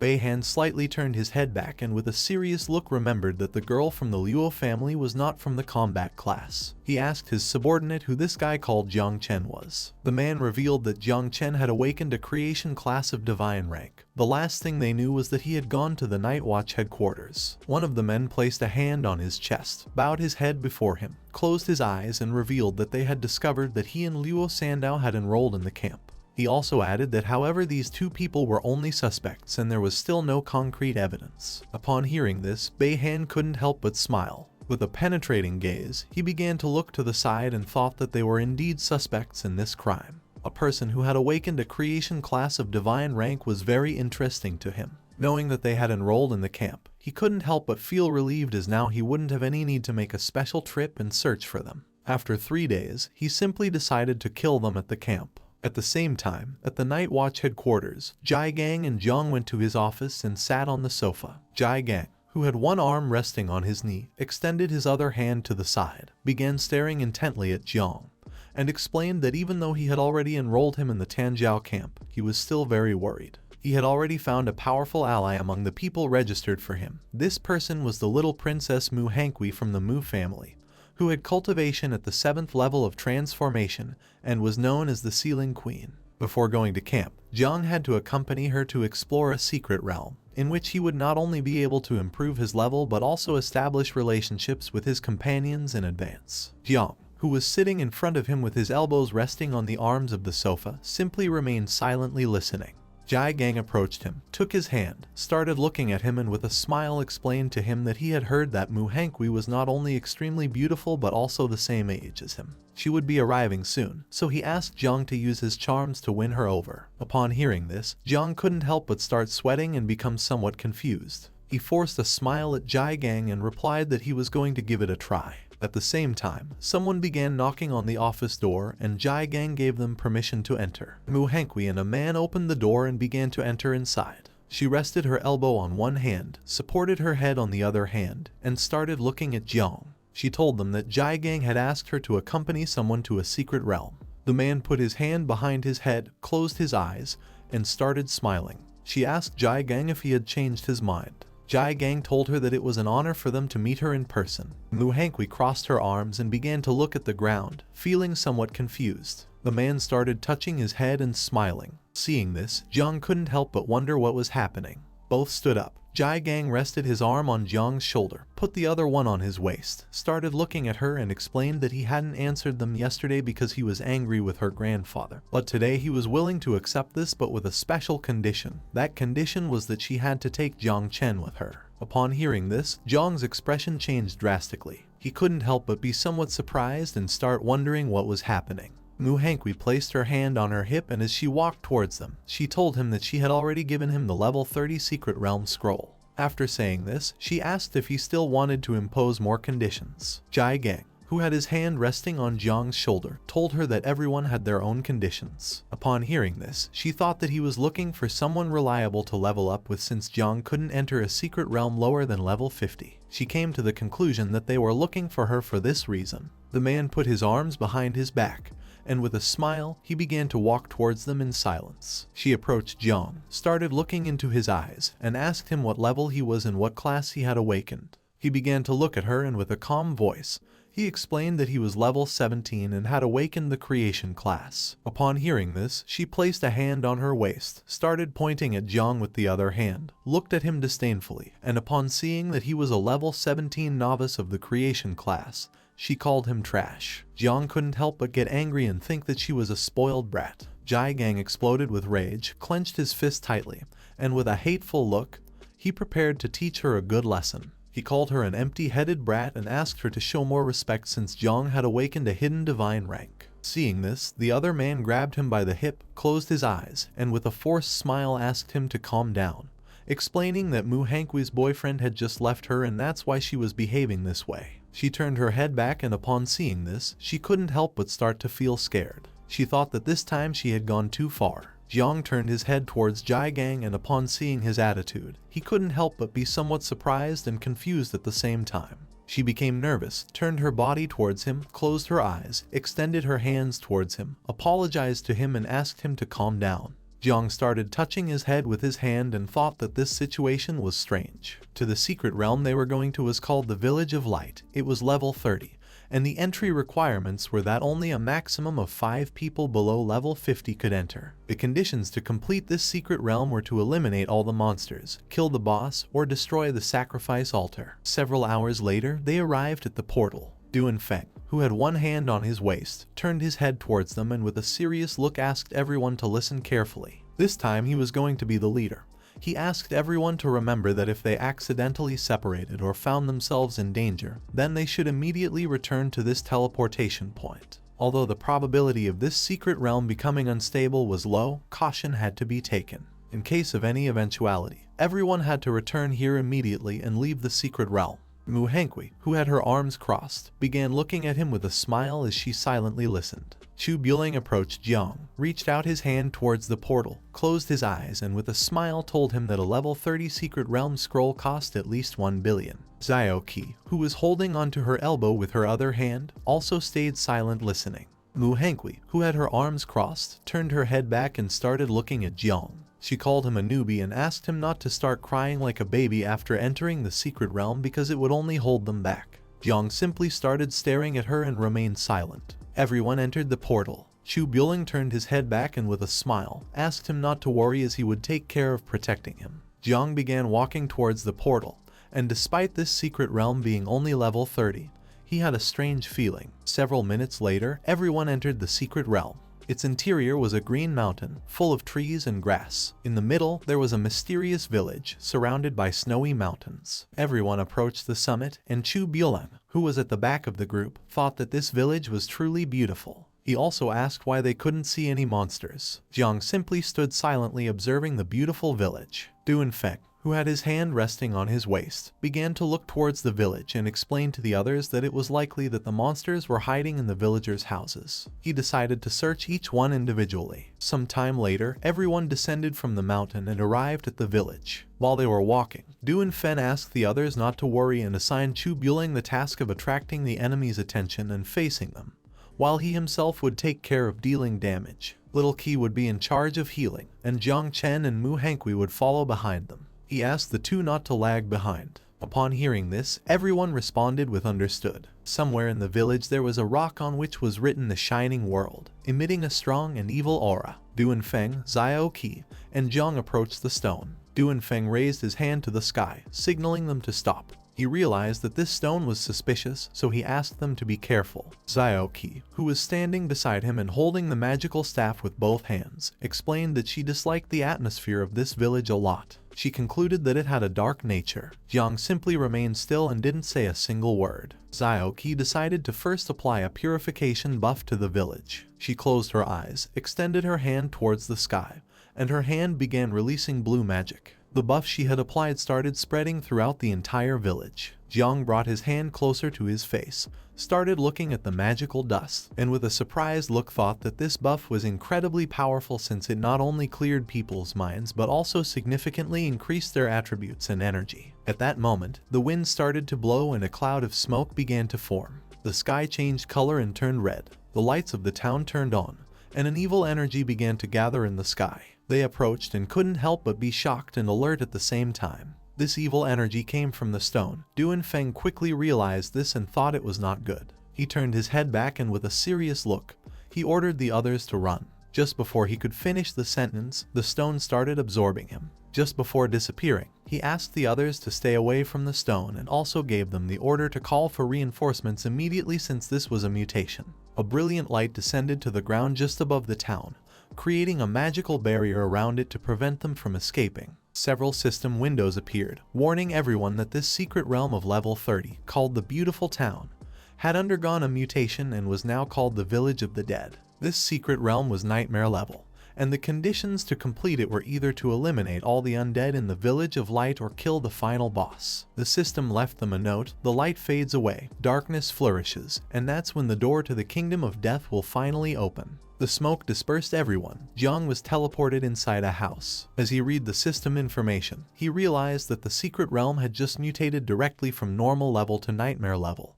and the others had also been scattered by the mutation. He couldn't help but be shocked, while a drop of sweat was falling from his cheek. He remembered that this secret realm was level 30 and had nightmare difficulty. With his current level, fighting alone would be too dangerous. He recalled what Duan Fang had told him: if one accidentally got separated and found themselves in danger, they should immediately return to the teleportation point. Jiang decided to listen to Duan Fang and decided to return first using the teleportation stone. Without hesitating for a second, he approached the wooden wall of the house and gave it a strong kick, breaking the wooden planks. But instead of finding the way out, he found himself in a room where there were lamps hanging from the ceiling, coffins on the floor, and on the wall there was a picture of an old man. Jiang entered the room and after looking carefully, he realized that there was no way out, only coffins. Upon seeing this, he couldn't help but feel somewhat confused. The old man in the photo began to look at Jiang and started to smile. He started to wonder if this was an illusion. He didn't know why the old man in the photo was smiling at him. At that moment, the lid of a coffin began to open, and someone with sharp claws started to emerge. Upon hearing the sound of the coffin lid, Jiang turned his body towards the noise, and with a confused look, began to wonder what was happening. Several necromancers opened the coffins and emerged. They started staring at Jiang. According to the system, they were level 30 and had skills such as charge, decapitate, corrosion, among many others. Their main characteristic was that they were immune to normal physical attacks. The necromancers began to approach Jiang quickly and prepared to attack. Upon seeing this, he assumed an offensive stance, raised his hand, and his hand started releasing the poisonous mist of Little Nine. While he watched as the necromancers were getting closer little by little, with a serious look on his face, he thought that if normal physical attacks had no effect on them, it was better to use poison. Just before the necromancers could make a move, Jiang moved at an incredible speed, releasing the poisonous mist of Little Nine in the process. Within seconds, it began to spread throughout the room. After doing this, he left the house, took a leap and landed on the roof of another house. In a matter of minutes, the necromancers came out of the house unharmed as if nothing had happened. He stood up, started staring at them intently and thought that indeed poison was also considered a physical attack, which didn't have much effect on necromancers. To deal with them, he needed to rely on the help of a mage. He had to find a way to meet Zio as soon as possible.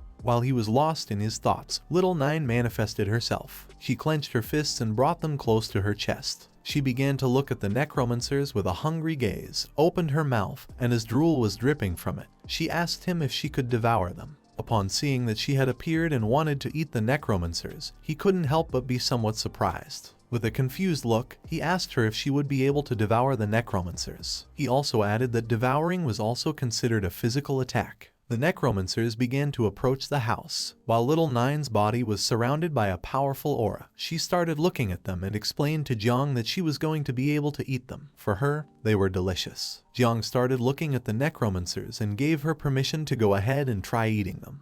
But he also asked her not to push herself too hard. If she found herself in trouble, he would help her escape. Upon hearing this, she gathered momentum and with a murderous look began to advance towards the necromancers, thinking that they were simply food. Jiang, who was standing on the roof, started to watch her and couldn't help but think that she was impressive. Just before the necromancers could make a move, Little Nine began to move at an incredible speed, piercing through their bodies, cutting them into pieces, and devouring them in the process. She sat on the ground, pulled her knees together, placed her hands under her cheeks, closed her eyes, and with a smile, started to enjoy the meal and feel as if she were in heaven. To her, they were very delicious. Upon seeing this, Jiang couldn't help but be amazed. He began to look at her with a surprised expression and remembered that she came from the abyss, so essentially she was like an undead, both belonging to darkness. Now that he had the divine evolution, she could grow and become the mistress of the abyss, whose essence surpassed these necromancers completely. Upon remembering this, Jiang extended his hands towards the necromancers, and at that moment,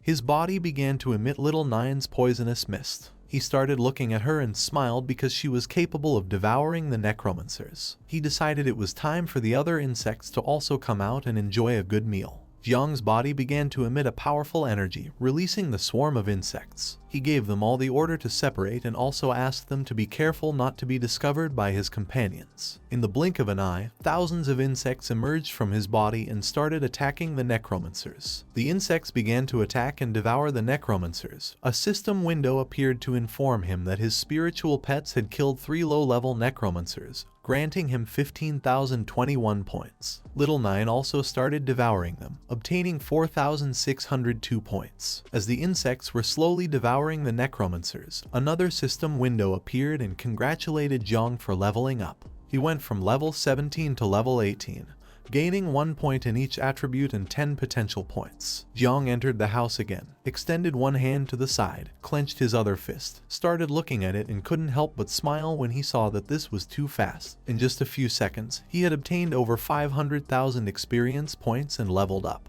He thought that this secret realm was simply a paradise tailored for him. Now that there were no necromancers in the house anymore, he turned his head back and decided to investigate the old man's strange photograph. Before, the old man was smiling, but now he was terrified and trembling with fear. Jiang approached the photo, put his hands on his waist, started looking at it, and with a smile asked the old man why he wasn't smiling. Little Nine manifested herself. She started looking at the photo and informed Jiang that everything outside had been eaten. He began to point at the photo with his thumb, and with a smile he praised Little Nine for having done a good job. He asked her to look at the photo and also if she could devour it. Upon hearing this, she started looking at the photo with a hungry gaze. Seeing this, the old man became even more afraid and couldn't help but start trembling. At that moment, the old man's photo exploded into pieces, leaving them in shock. They couldn't help but wonder what was happening. A system window appeared. They had successfully scared off the level 35 elite Death Guardian.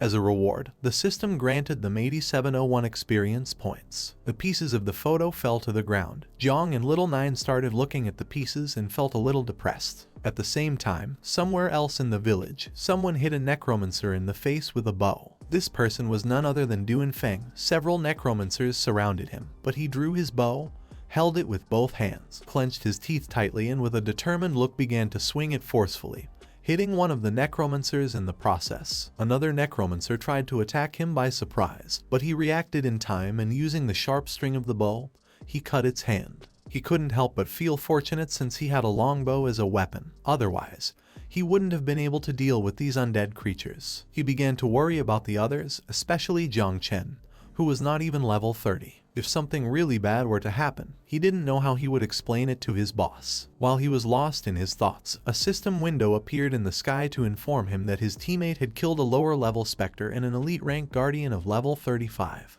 As a reward, he obtained 12,161 points. Duan Fang lifted his head, started looking at the system window and couldn't help but be shocked. He began to tremble and started questioning what was happening and who was doing this. A horde of necromancers appeared and started chasing him. He grabbed the bow with one hand and began to flee. He clenched his teeth tightly and with a serious look, he remembered that this was a secret realm that had mutated. He didn't know who was killing so many monsters in seconds. He came to the conclusion that the responsible person could not be someone weak. At first, he thought it could be Chu Jong, but then dismissed him since his physical attributes were very passive. Then he thought it could be Zio, but dismissed her as well since she was a mage who could restrain necromancers but wouldn't be able to kill them in seconds. He immediately ruled out Jang since he was low level. He had awakened the poison and growth class of all things, which would have no effect against the undead. With a surprised look, he began to look ahead and started questioning if the person who was killing the monsters was muuh. He didn't know if she was that strong. The necromancers slowly started closing in on him. Seeing this, he began to run even faster. Now that there was someone on the team who could defeat the monsters instantly, he thought there was time to save the others. He asked Jiang to hold on a little longer. At the same time, in some other place in the village, someone put their hand on the wound they had on their shoulder. This person was very injured. She was none other than muuh. Behind her there was a horde of necromancers who were chasing her. She was very injured, with scratches all over her body. While she was holding the wound on her arm with her hand, she opened her mouth and started bleeding. She was very desperate because she didn't want to die. She was the only one who had a hidden profession in her family. She still had to participate in the Young Talents camp and revitalize her family. Her hopes for life slowly began to fade away. Soon, she would run out of energy. She couldn't even use her primary ability called speed properly. She started crying because she wanted to go home and didn't want to die. At that moment, she saw several necromancers running away, and upon seeing this, she began to question whether it was her teammate who had just killed the undead. She started walking even faster, and several seconds later, she reached the end of the alley. At that moment, Little Nine's poisonous mist began to appear from around the corner. Upon seeing this powerful energy, she couldn't help but be somewhat surprised and feel relieved. Thinking that she was saved, she just had to hold on a little longer. But for her bad luck, her strength completely ran out, causing her to fall to the ground. While she had both arms supported on the floor, she closed her eyes and as blood was dripping from her mouth, she thought this wasn't good. The necromancers began to approach her and prepared to attack. Seeing this, she panicked, extended her hand forward and with a desperate look started asking for help. At that moment, Jiang appeared and with a serious look, he began to stare at her. Upon seeing that the person from whom the necromancers were fleeing was Jiang, she couldn't help but be shocked. She started reaching out her hand towards him and with a surprised look, she couldn't help but wonder what was happening and how it was possible for him to be so strong. The necromancers began to approach her and prepared to finish her off. With her last bit of strength, she reached out her hand towards Jiang and asked him to save her. Jiang turned his head towards her and with a serious look, he started to gaze at her and remained silent in deep thought. Several necromancers grabbed muuh's arm, but at that moment, Jiang also grabbed her arm and asked her to flee. She began to look at his arm with a confused expression and couldn't help but wonder what was happening. Using all his strength, Jiang pushed muuh aside and threw her backwards, saving her from the necromancer's attack. While he had one hand extended backwards, he stared intently at the necromancers and asked her to get away from here and stop interfering. She started running backwards, and then suddenly she tripped and fell to the ground. Several seconds later, while she had one hand on the ground, she began to sit up, started wiping her face with the other hand. And while one eye was closed, she began to look at him with the other and thought that Jiang Chen was crazy. A purple energy appeared, and upon seeing this, her expression changed drastically. She couldn't help but be shocked and started wondering what was happening. Jiang extended his hand towards the necromancers, releasing a swarm of insects that quickly advanced towards them and began attacking, tearing their bodies into pieces. Muuh, who was behind Jiang, couldn't help but think that he was very handsome. In an instant, the insects killed and completely devoured the necromancers. While Jiang's body was releasing little Nine's poisonous mist, he simply remained silent. Muuh placed both hands on the ground, sat down, started looking at Jiang and couldn't help but wonder if he really was a useless person from the creation class. Jai Gang had told her that he had 2 classes, and she quickly realized that this was his true power. She put her hand over her mouth, started blushing, and looked at Jiang with a loving gaze. Her heart was beating very fast, which meant she was in love. 30 minutes later, the others finally got rid of the necromancers and gathered somewhere in the village. Chu Jong placed both hands on his knees, started breathing heavily, and couldn't help but think that necromancers were very powerful. Duan Fang began touching his head with his hand and with a confused look thought that this was very strange since he hadn't come across another necromancer since he had left that house. Zio, who was holding the magical staff with both hands, turned her head towards them and asked Duan Fang if it could be possible that Muuh had the ability to control necromancers. They also didn't know if she had awakened any hidden class, which was very strange for her too. She started pointing to one side with her finger and, with a surprised look, drew the attention of the others and informed them that there were traces of a fight, which meant that the battle had ended recently. Chu Jong began to look in the direction she was pointing and couldn't help but feel somewhat confused. Duan Fang also started looking, but he was more concerned about Jiang as he didn't know if he was okay. Not far from them were some remains of the necromancers, covered by little Nine's poisonous mist. They approached the area, and Zio, who was holding the magical staff with one hand, stood there speechless upon seeing that these were indeed remnants of the necromancers. Duan Fang couldn't help but panic. He asked the others to quickly search for Jiang, as if something were to happen to him, none of them would be able to take the responsibility. After this, the 3 dispersed throughout the village and began searching for Jiang. Several minutes later, they started following the traces and turned a corner. Upon seeing what was in front of them, they couldn't help but be shocked. Duan Fang was in shock. He couldn't believe what his eyes were seeing. Zio was somewhat surprised and began to wonder what was happening. In front of them there was a street with small stairs, and on these stairs sat Jiang, who had both elbows resting on his knees and his head supported on his hand. Beside him was Muuh. She clenched her fists tightly, sat behind him, and started massaging his back. Near them, on the ground, there were more remains of necromancers. Chu Jong, who was behind them, asked Duan Fang if that was Jiang. Zio began pointing to the sky with her finger and, with a surprised look, told him that it was indeed Jiang. Duan Fang started looking at Jiang with a confused expression and asked the others not to move because this was too strange. He didn't understand how the granddaughter of a king could be giving back massages to Jang Chen as if she were a servant. He came to the conclusion that these 2 were probably illusions created by the boss of this secret realm. Muuh clenched her fists, stood behind Jiang, and started giving him a massage. Both of them looked ahead and saw Duan Fang and the others. Upon seeing that they had arrived, Jiang stood up, pointed to one side with his thumb, and explained to them that the boss was in the backyard of the village. Far from feeling relieved, they adopted an offensive stance. Duan Fang took out his bow and with a serious look ordered them not to move. Chu Jong clenched both fists and prepared to attack. Zio tightly held the magical staff, stared at Jiang, and asked him to answer the question they were going to ask first. Upon hearing this, Jiang and Muuh couldn't help but feel somewhat confused. She stood up, positioned herself in front of him, extended her hands to the sides, looked at them with a serious gaze, and told them that if they wanted to harm Jiang, then they would have to step over her dead body first. He began to look at her with a confused look and couldn't help but wonder what she was doing and why she was behaving this way.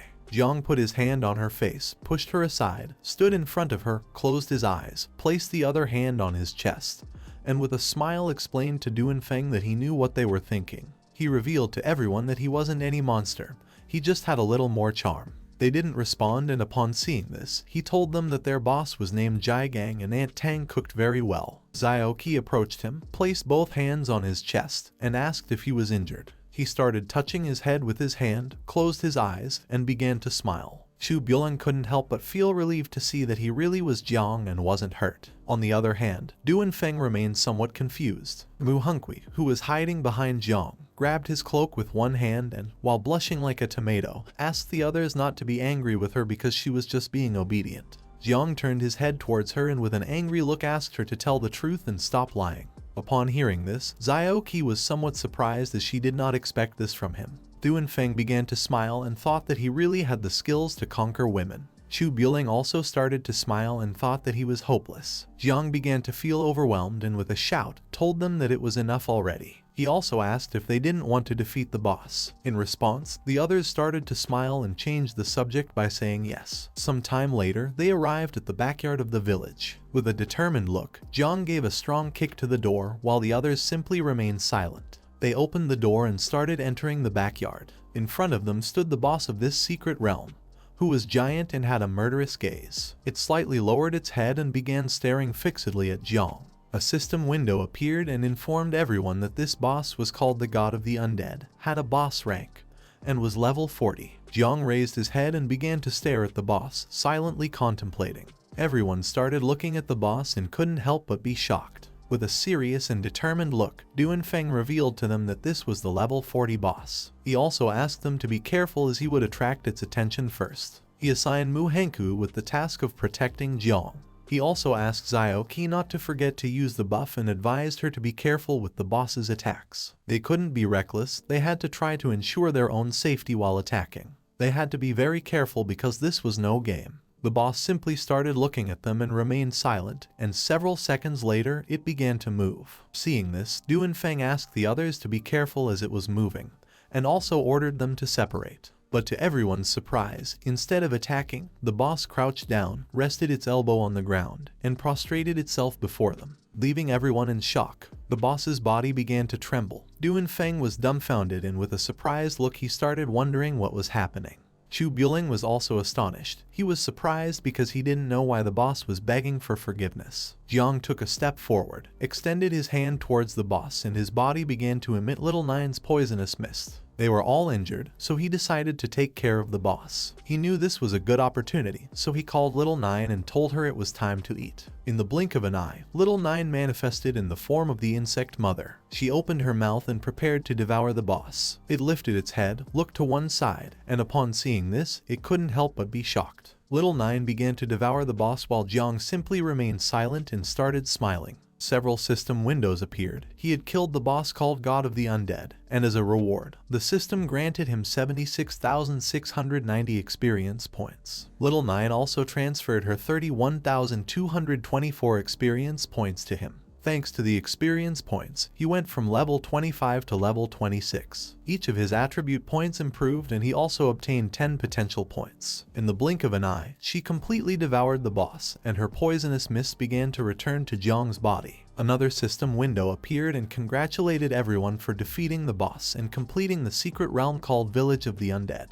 The system started calculating the reward. Seeing that Jiang had defeated the boss, Duan Fang and the others quickly realized that he had also instantly killed all the necromancers in the village. Jiang put his hand behind his head, closed his eyes, and with a forced smile, he explained to them that it had been a coincidence that his poison could eliminate the necromancers. The system finished calculating the rewards and a mission status window appeared. Duan Fang, who was level 49, received a C rank evaluation. Chu Jong, also level 49, received a D rank evaluation. Zio, who was level 46, received a D rank evaluation. Muuh, who was level 36, received an E rank evaluation. And finally Jiang, who was level 26, received a triple S rank evaluation. A medal appeared in the sky, and upon seeing it, everyone was surprised. They had successfully cleared the secret realm called Village of the Undead, which was level 30 and had a nightmare difficulty. The system evaluation was triple S rank. As a reward, the system granted them the Dead Soul Medal, a special item that could be equipped and withstand one deadly attack. It was an item already bound to them and couldn't be transferred or sold. Duan Fang couldn't help but be amazed as the individual reward items were already quite good, and now they had also obtained a very advanced item. They had never before received rewards like these, all thanks to following Jiang. They had won without doing anything. They approached Jiang, put their hands on their knees, bowed their heads to him, and thanked him. He put his hand behind his head and started laughing. Jiang, who had been the best, obtained many rewards. Among them were 2 books, a metal glove, a scroll, a crystal, a scythe, a necklace, a ring, and a shield. He crossed his arms, and while looking at the items, he thought it was no wonder that this was a level 30 secret realm.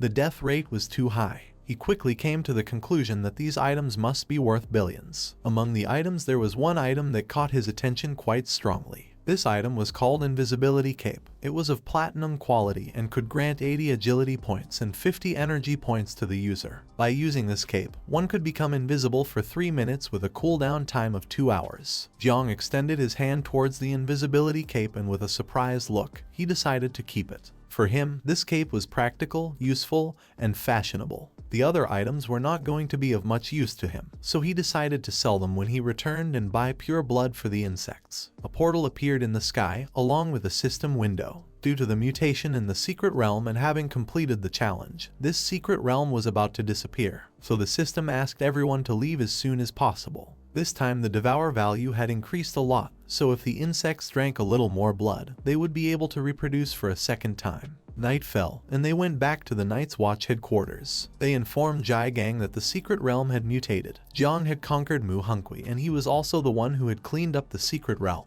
Upon hearing this, Jiang couldn't help but be shocked. He asked everyone to leave the office as he wanted to speak alone with Jiang. Duan Fang, who was standing behind Jiang, responded with a understood. Several minutes later, when everyone left, Jiang entered the office. Jiang turned his body towards him and with a serious look asked him to confess and be honest, as this way he would be treated leniently. But if he resisted, then he would be severely punished. Jiang became somewhat confused and with a trembling voice, he asked him what he meant by being honest. Jiang started staring into Jiang's eyes. He had told the others that the Venom class could counteract necromancers, but Jiang knew this was just an excuse to deceive Duan Fang and the others. He knew that Jiang was pulling his leg. While Jiang's eyes were shining, with a sinister look he asked Jiang to tell the truth and also asked him what he was hiding. He began to look at him with a confused gaze and couldn't help but wonder what was happening. He started sweating, and Little Nine manifested in his consciousness. She was also terrified. He didn't know if the insects were about to be discovered. They were an ancient celestial plague, and if people found out about their existence, he didn't know if they would forgive him. Jiang approached him, and with a sinister look asked him to speak. Seeing his expression, Jiang couldn't help but feel afraid and began to tremble. With a trembling voice he tried to explain to him what had happened. Seeing that Jiang was very scared, Jiang calmed down and started to smile. He approached him, and while he had one hand on his hip, he placed the other on his shoulder, closed his eyes, and began laughing out loud. Upon seeing that, he also became nervous. He didn't know where his courage had gone when he had killed the monsters in the secret realm. Jiang started sweating like crazy. He began to look at Jiang, and it didn't take long for him to realize that he was pulling his leg. He sat on the sofa, and while he had one arm resting on it, he extended the other hand towards the ceiling, and with a calm look explained that he wasn't pulling his leg. It was just that if he didn't want to talk now, then he also didn't want to keep pressuring him. The more cards up his sleeve Jiang had, the happier Jiang would be. In the future, Night Watch would count on him to achieve new successes. Jiang finally calmed down a bit, put his hand on his chest, and with a sincere smile asked him not to worry. He decided not to reveal anything for now, but in return he was going to get him epic level equipment. Uncle Jiang closed his eyes and couldn't help but start laughing. He appreciated Jiang's intention, but an epic level piece of equipment wasn't easy to obtain. In response, Jiang explained that he was serious. Jiang decided that it was time to get serious. He reached out towards the ceiling, causing a magic circle to start appearing. With a serious look, he thought it was good that Jiang had an ace up his sleeve, but there were some things he needed to clarify. From within the magic circle emerged 3 bandaged corpses, and they fell to the ground in front of Jiang. Seeing this, he couldn't help but feel somewhat confused. He asked Uncle Jiang what this was and where these corpses had come from. Jiang started to stare at Jiang and revealed to him that these guys were at least 3rd grade masters of level 60 or higher. There were even 2 4th grade grand masters with a level above 90. They were not people to be taken lightly, since any one of them was someone whom even Jiang could not handle.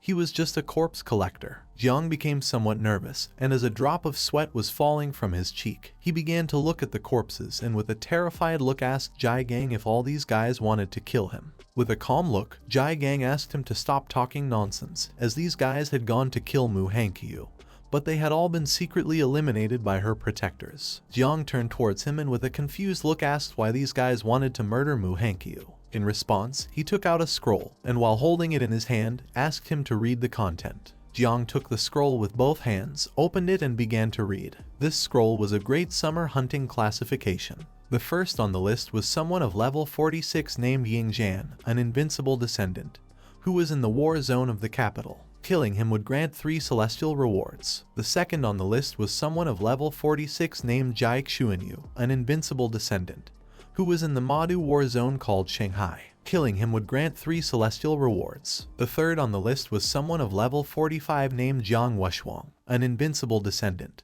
He was in the war zone south of the Yangtze River called Jiangnan. Killing him would grant 3 celestial rewards. The 12th on the list was someone of level 41 named Zio Bahan, a national defender descendant. He was in the war zone south of the Yangtze River called Jiangnan. Killing him would grant 2 celestial rewards. Jiang did not know what this great summer hunting list was. All were names he had not heard before. Looking a little more closely, he noticed the name Zio Bahan. With a surprised look, he asked Jiang if this was not a member of the Zio family that protected the country. He began to look at Jiang with a serious expression and responded that yes, all of them were the most outstanding geniuses of his generation's camp, and Zio Bahan was one of them. He was also going to participate in the Tango Camp of the 8 war zones, and Zio Bahan was going to be with Jiang in the Yangtze River Southern War Zone. With a serious look, Jiang explained to him that if one was in the 7th transformation, they were considered as king protector. If one was in the 8th transformation, they were considered as country protector, and if one was in the 9th transformation, they were considered invincible. The top 100 prodigies of Great Zio were at least descendants of sealed kings. Muuh, being one of the 12 descendants of sealed kings in Jiangnan, had only been able to occupy position 77. On the scroll, there was also information about her. She was ranked number 77, a descendant of the sealed king, and she was in the Jiangnan war zone. Killing her would grant a celestial level reward. Jiang began to look at Jiang and explained that if the descendants were powerful, then much more so would be the Zio family that ruled the country. Several minutes later, Jiang finished reading the entire scroll, approached Jiang and returned it to him. With a serious look, he asked if he had shown this to him so that he wouldn't be too unprepared in the Tango Camp. He took the scroll with his hand and replied yes, the greater the power he displayed, the more dangers he would expose himself to. He asked Jiang not to expose himself recklessly unless absolutely necessary. He clenched his fist tightly, started looking at the ground with a lost gaze, and explained that the other geniuses had the backing of great powers. But his uncle, Jiang, although he had a good master, had not learned the arts well and so far was only a 3rd level master. He feared he might not be able to protect Jiang adequately. He began to walk and told Jiang that he would take this into account and would try not to reveal his power to anyone in the Tango Camp. He started looking at the ground again and thought that Uncle Jiang not only did not blame him for hiding his power, but was also making great efforts to protect him. He put his hand under his chin, and with a smile, he remembered that they said Jiang's performance in the secret realm had been better than the others. If this got out, then he would definitely be above Muuh in the rankings. But there was something strange. She hadn't said a single word to anyone since she returned and was keeping his secret. He stood up, and while keeping his hand under his chin, approached Jiang. He started looking into his eyes with an insinuating look, and with a smile asked him to be honest. He asked what he had done to Muuh. He recalled that in the secret realm there were only necromancers. He thought Jiang's tastes were really strange. Upon hearing this, Jiang began to look at Jiang with a confused expression and couldn't help but start sweating. To stop talking about the subject, he quickly turned his back on him, and as he was walking away, he started waving goodbye with his hand and explained that he was going to take a shower and then sleep because he wanted to rest a bit. With a confused look, Jiang told him that he had not said this was a bad thing. Several hours later, it began to get dark, and Jiang returned to his apartment. In front of him was a table with a bunch of jars. He placed both hands on the table and with a joyful look started to gaze at the jars. He had bought 33 units of 3rd level blood and 14 units of 4th level blood. He had sold most of the equipment to get this. This should be enough for the insects to reproduce in the 2nd generation. He took a jar, removed the lid, began to pour the purple blood on his arm, and with a smile asked the little insects to come out as it was time to eat. He decided to start first with the refined 3rd level blood. This was equivalent to devouring a master of 3 human transformations with a level above 60. To extract just 1 jar required hundreds of ferocious beasts. He told the insects that their father had made a great effort for this. Little Nine didn't take long to smell the scent of blood. She manifested herself, climbed onto Jiang's head, started looking at his arm with a hungry gaze and explained to him that she also wanted to eat. While the blood was floating around his arm, he began to look at little Nine with a cheerful look and asked her not to eat now, as it was still a long way before she could reproduce. Upon hearing this, she became sad, grabbed Jiang's hair with both hands, closed her eyes and started crying like a little girl. Seeing this, he couldn't help but feel somewhat confused. He grabbed her with his hand, lowered her from his head and threw her on the table on top of a jar. He closed his eyes, and although at first he didn't want to, in the end he also let her eat. She grabbed the lid off the jar and with a hungry look, thanked him, saying that he was the best. She removed the lid from the jar, put a straw inside it, and started drinking. She was level 18 and was in the process of leveling up to 19. While she was drinking, Jiang grabbed another jar of blood, removed the cap, and began pouring the blood into his arm again. This was level 4 blood, equivalent to a great human master of level 90 or higher. Upon smelling the blood, the insects emerged from his body and began to drink the blood. A system window appeared and informed him that the reproduction process of 9 miasma wings insect larvae had begun. Each insect could reproduce a total of between 40 and 60 larvae. The divine evolutionary acceleration was in progress. More insects came out of his body and started to drink the blood. And several minutes later another system window appeared to inform him that the insect reproduction process had been completed. Now there was a total of 100,000 offspring.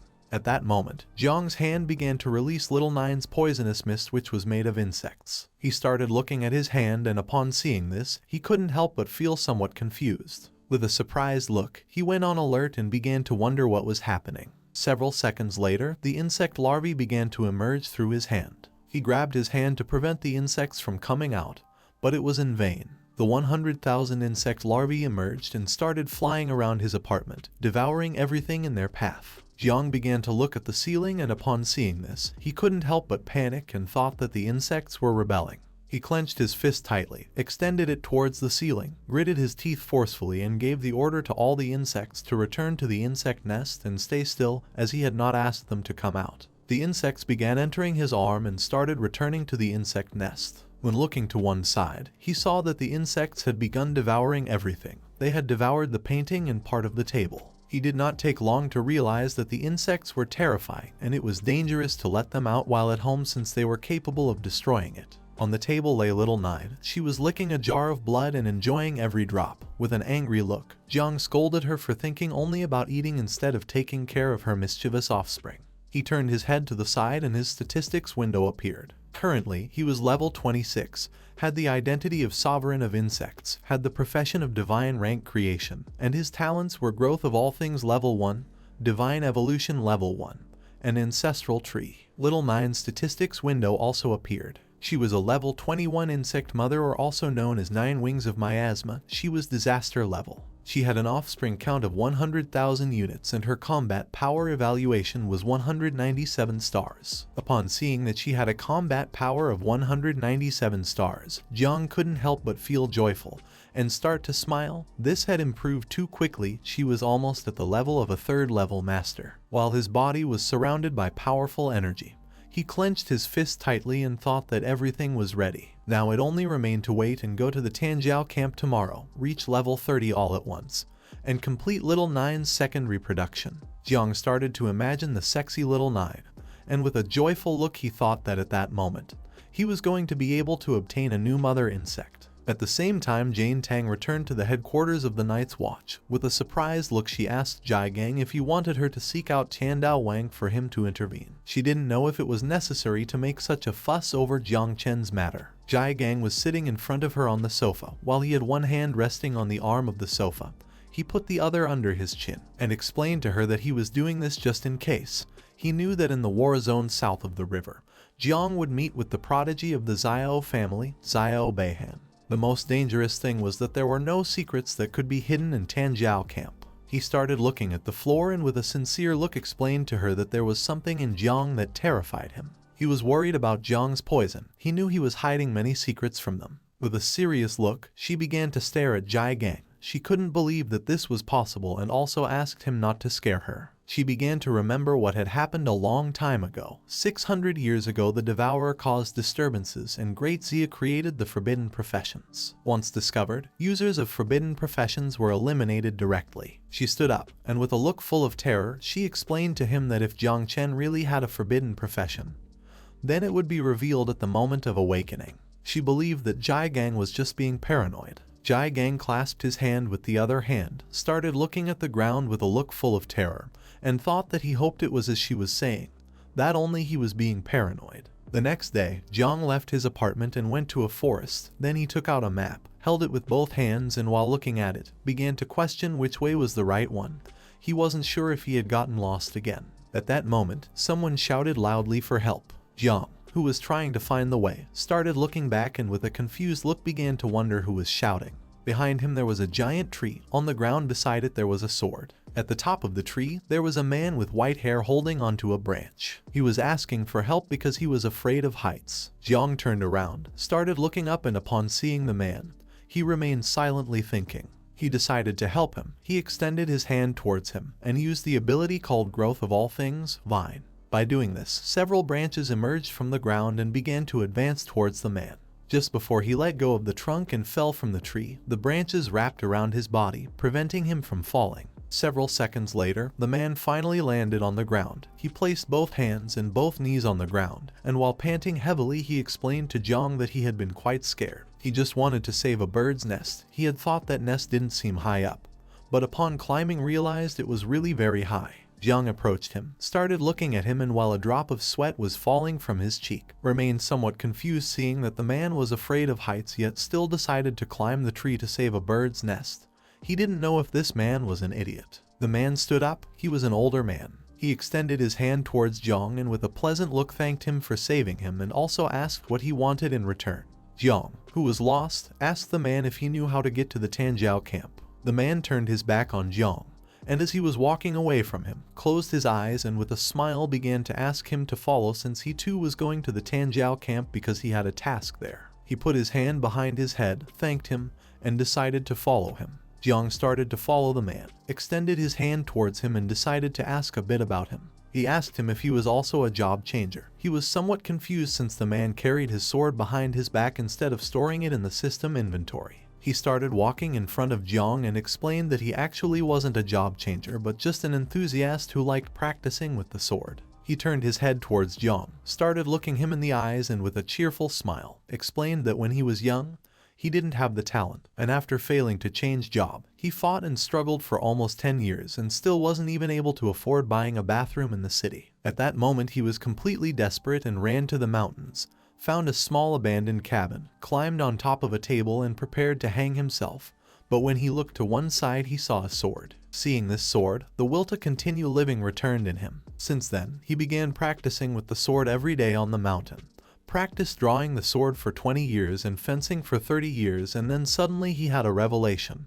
He asked Jiang if it didn't seem incredible. Jiang, who was somewhat confused, responded that it was certainly something incredible. The man grabbed the sword with his hand, started looking at the ground, and asked Jiang if he wanted to learn how to handle the sword. He knew a special move. Just before he could say the name of the special move, Jiang interrupted him and refused. Upon hearing this, he put away the sword, closed his eyes, and with a pleasant smile thought that Jiang was a bit impatient. He decided to wait for the moment when Jiang would want to learn how to handle the sword. Jiang started looking at the sky, and upon seeing what had appeared, he couldn't help but be somewhat surprised. With a cheerful look, he asked the man to look and also asked him if that wasn't the Tango Camp. But to everyone's surprise, the man disappeared. Jiang started looking around and noticing that the man was not there. He became somewhat confused and began to wonder where the man was. He also thought that this old man was too strange. At the same time in Tango Camp, several helicopters started flying in the sky. At the entrance, there was a receptionist, and in front of the desk there was a huge line of people. He asked all geniuses who were going to enter the camp to first come and line up for registration.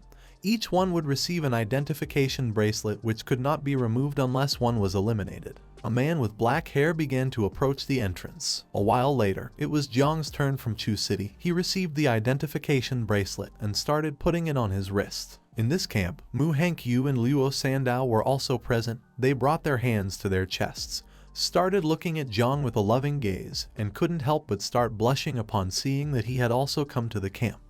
For Hanyu, he was her master, and for Luo Sandao, he was her benefactor. Jiang couldn't help but feel somewhat confused as he didn't know what was happening.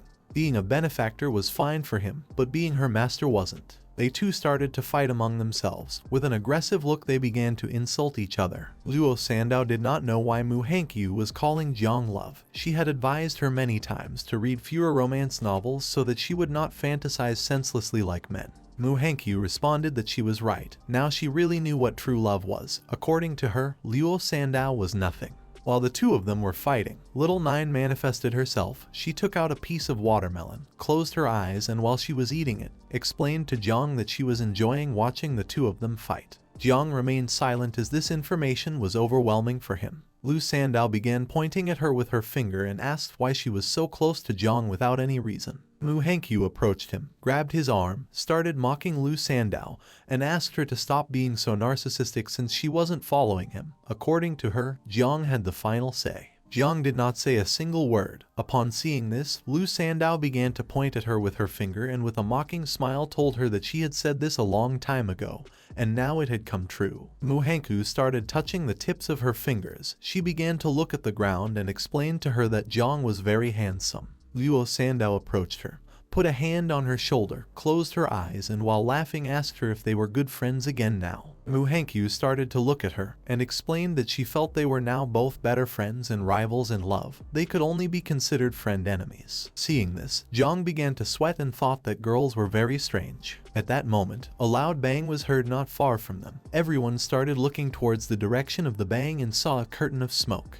As the curtain of smoke was disappearing, Jiang began to wonder what was happening. Luo Sandow started to look a little more closely and realized that someone was fighting. The same man we saw at the entrance of the camp appeared. He started rolling up his sleeves, clenched his teeth tightly, and with an aggressive look, began to ask who was fighting. Not everyone had entered the camp yet and someone was already fighting. He didn't know if this person was looking for death. Jiang, who was behind him, started staring at him intently and realized that he was the patrol instructor. He didn't know if the instructors had third-level strength. The instructor approached the place of the fight, but someone gave him a strong punch in the stomach, causing his body to be thrown backward. Seeing this, Jiang couldn't help but stay in shock. The instructor's body was thrown backward and fell to the ground. He put his hand on his chest, opened his mouth, and while bleeding, gave the order to the others to notify the superiors, as this was getting out of hand. Luo Sandow was left speechless upon seeing that a third-level master had been thrown into the air in a second.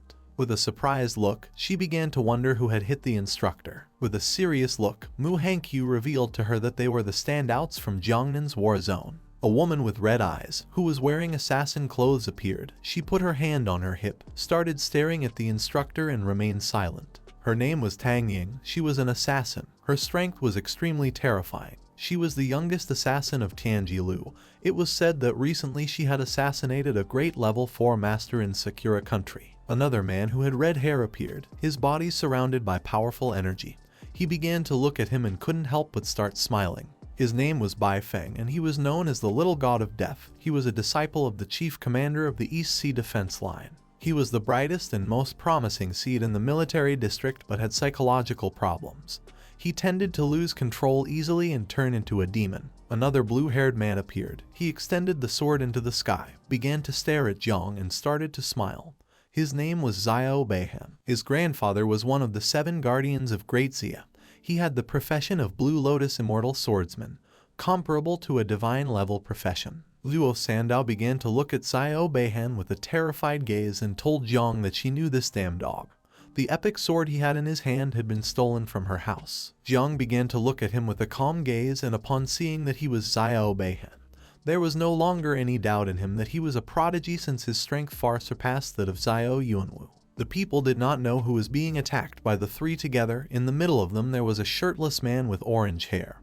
He stood up, adopted an offensive stance and prepared to attack. While the smoke curtain was disappearing, he clenched his fist tightly and decided it was time to counterattack. With a murderous look, he clenched his fist tightly, and using all his strength, gave a strong punch to the ground, breaking it into pieces. He was an invincible descendant. His name was Jiang Shuang. It was said that he had 3 professions and all were unique and hidden. He was strangely strong since the 3 together could not defeat him. Muuh and Luo Sandow started to look at Wu Shuang with a surprised gaze. Even Jiang himself was shocked, as Wu Shuang was 3rd on the summer ranking list. He didn't know if his little insects would be able to face this guy. At that moment, Zio Bahan gathered momentum, jumped up, grabbed the sword with both hands and prepared to attack. Jiang looked up and seeing this, thought it wasn't good. Zio Bahan landed on the ground, gripping the sword forcefully, causing the ground to start cracking. He was very close to Luo Sandao, but luckily Jiang grabbed her by the hip, jumped and dodged his attack. Zio Bahan started staring at Wushwang with a serious look and praised him since his wind fist was very powerful. Jiang started looking at Zio Bahan and caught his attention. Zio Bahan began to sheath the sword, and upon seeing Jiang he was somewhat surprised. He had heard that he had been the one who killed Zio Yuanwu. He drew his sword again, started pointing the tip towards Jiang, and while his body was surrounded by a powerful aura he began to stare intently at Jiang. Despite also despising the useless Zio Yuanwu, today Jiang was going to die. Originally he had planned to deal with Wushwang first and then take care of an ant like Jiang. But since he was here, he decided to start with him. Jiang did not let himself be intimidated. He extended his hand to the side, releasing Little Nine's poisonous mist. With a look full of determination, he told him that although their strength was different, the Zio family was really just as rotten at its core. Zio Bahan extended his sword to one side and began approaching Jiang. Seeing this, Jiang extended both hands to the sides and prepared to attack. Although he had promised Uncle Jai Gang not to show his power, now there was nothing else that could be done in this situation. Luo Sandao, who was behind them, simply remained silent. Just before the combat could begin, someone launched a powerful slash towards them, which split the ground in two. This person ordered everyone to step aside as the Grand Instructor known as the King of the Celestial Sword had arrived. Seeing this, both Jiang and Zio Bahan deactivated their powers. He began to look in the direction of the attack and couldn't help but start wondering who the King of the Celestial Sword was. This instructor was the same person that Jiang had saved from the tree. He extended the sword towards them and with a serious look, explained that if anyone dared to cause trouble before the camp started, they would have to face his sword. Jiang began to look at the instructor and couldn't help but be shocked and start sweating. He couldn't believe that the strange old man he had encountered on the road was the chief called King of the Celestial Sword. With just one movement of his sword energy, he had made the four great geniuses tremble until they were immobile. He didn't know if his small insects had also been destroyed by his sword's shockwave. After launching the attack, the old man grabbed the sword's hilt with one hand, began to sheath it and started staring intently at Jiang and Zio Bahan. One of the men standing behind him was the Vice Commander, Yang Guang. With a calm look, he informed him that all 300 geniuses were present. He asked him to please prepare to go up on stage and lead the opening ceremony. The old man sheathed his sword and began walking towards the stage. The people who were present in the camp started conversing among themselves. Some had heard that there were many Tianjiao camps in the Jiangnan area, but none had ever had a king-level figure in charge. For them, this was terrifying, as even standing dozens of meters back, the King of the Celestial Sword could kill them with a single move. One of them explained to the others that this was very strange since they had said that the old master was living in seclusion.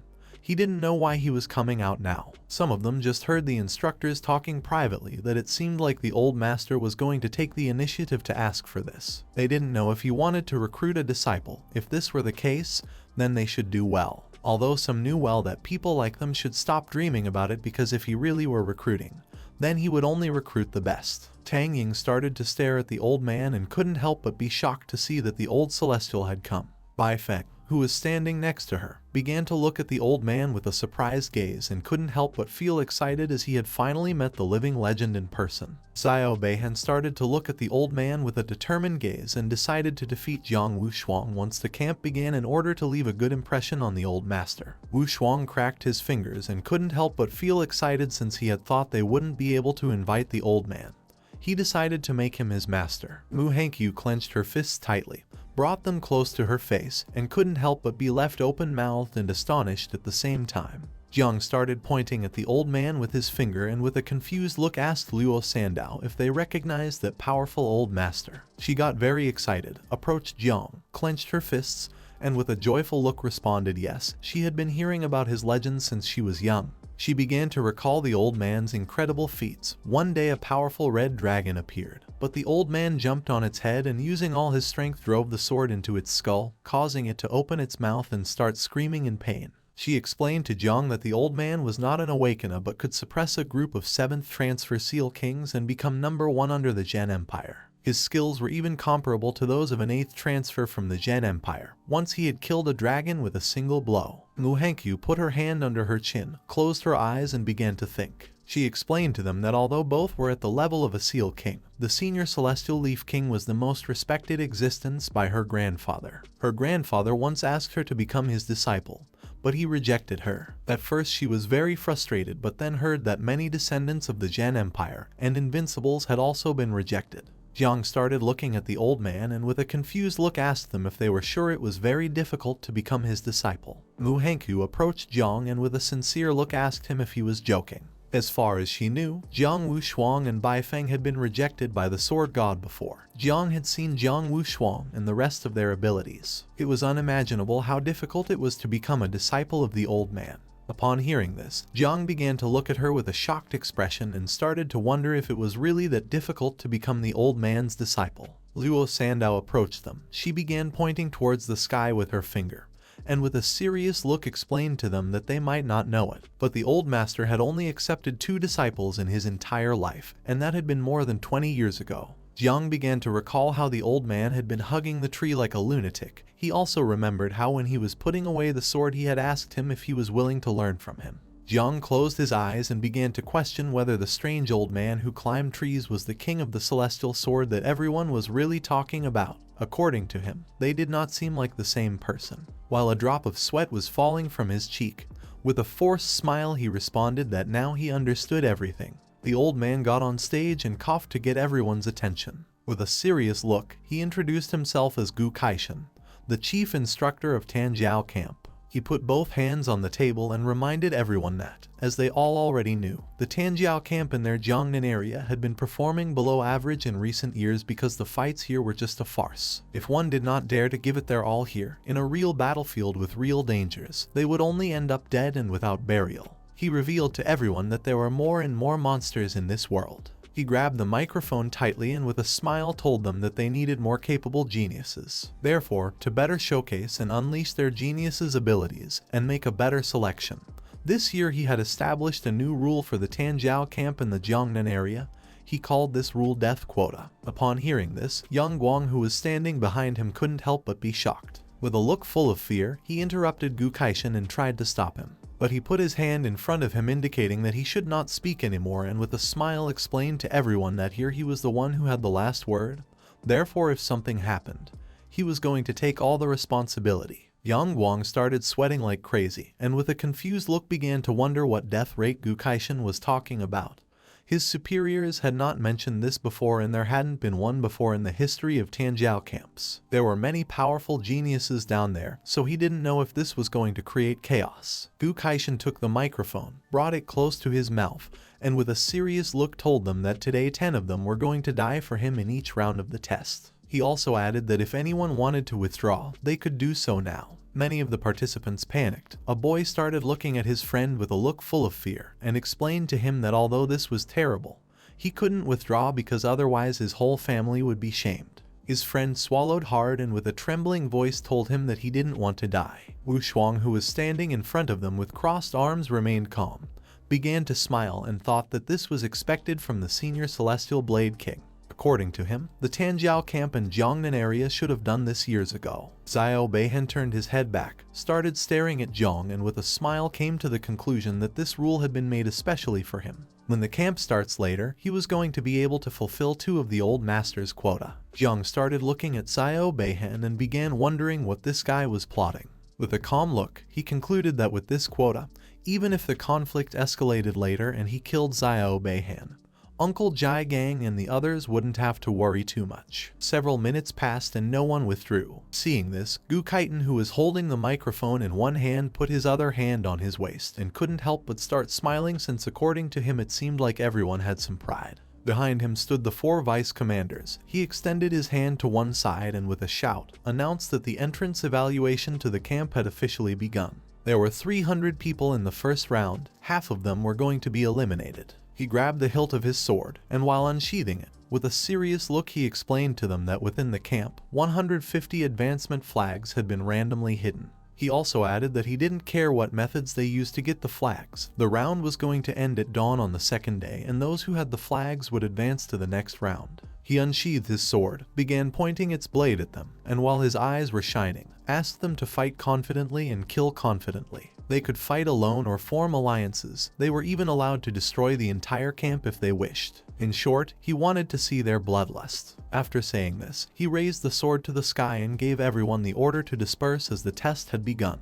Upon hearing his order, everyone started running backward. Some knew that with their current skills, the best method was to find flags, hide, and avoid ruthless people. According to them, this was the safest way to advance to the next round. While everyone was running, Zio Bahan began to smile. As his body was surrounded by a powerful blue energy, he unsheathed his sword, extended it to one side, and started walking towards Jiang. While little by little he was getting closer, Jiang, who was standing next to muuh and Luo Sandao, remained silent. Jiang extended his hands to the sides, started staring at Zio Bahan, and gave them the order to look for nearby advance flags since he was going to take care of him. Muuh did not know what Jiang was thinking.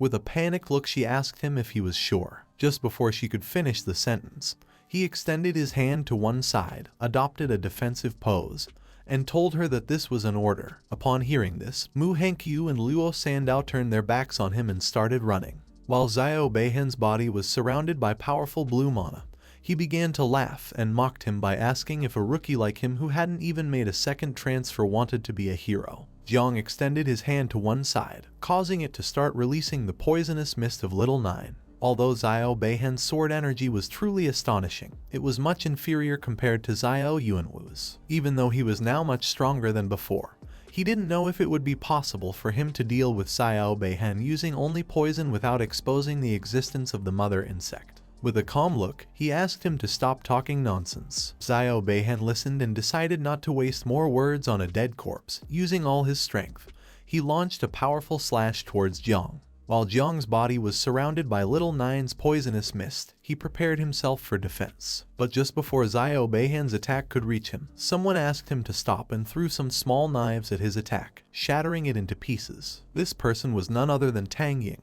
While she was holding knives in her hands, she began to stare at Zio Bahan with an angry look. Zio Bahan, who was holding the sword with one hand, began to look at her with a serious expression and asked what she was doing. When looking to the side, Jiang saw Tang Ying with a surprised look. He began to question whether she was the female assassin. Tang Ying put her hands on her hips, approached him, and shouted if he had forgotten their agreement with Bei Feng.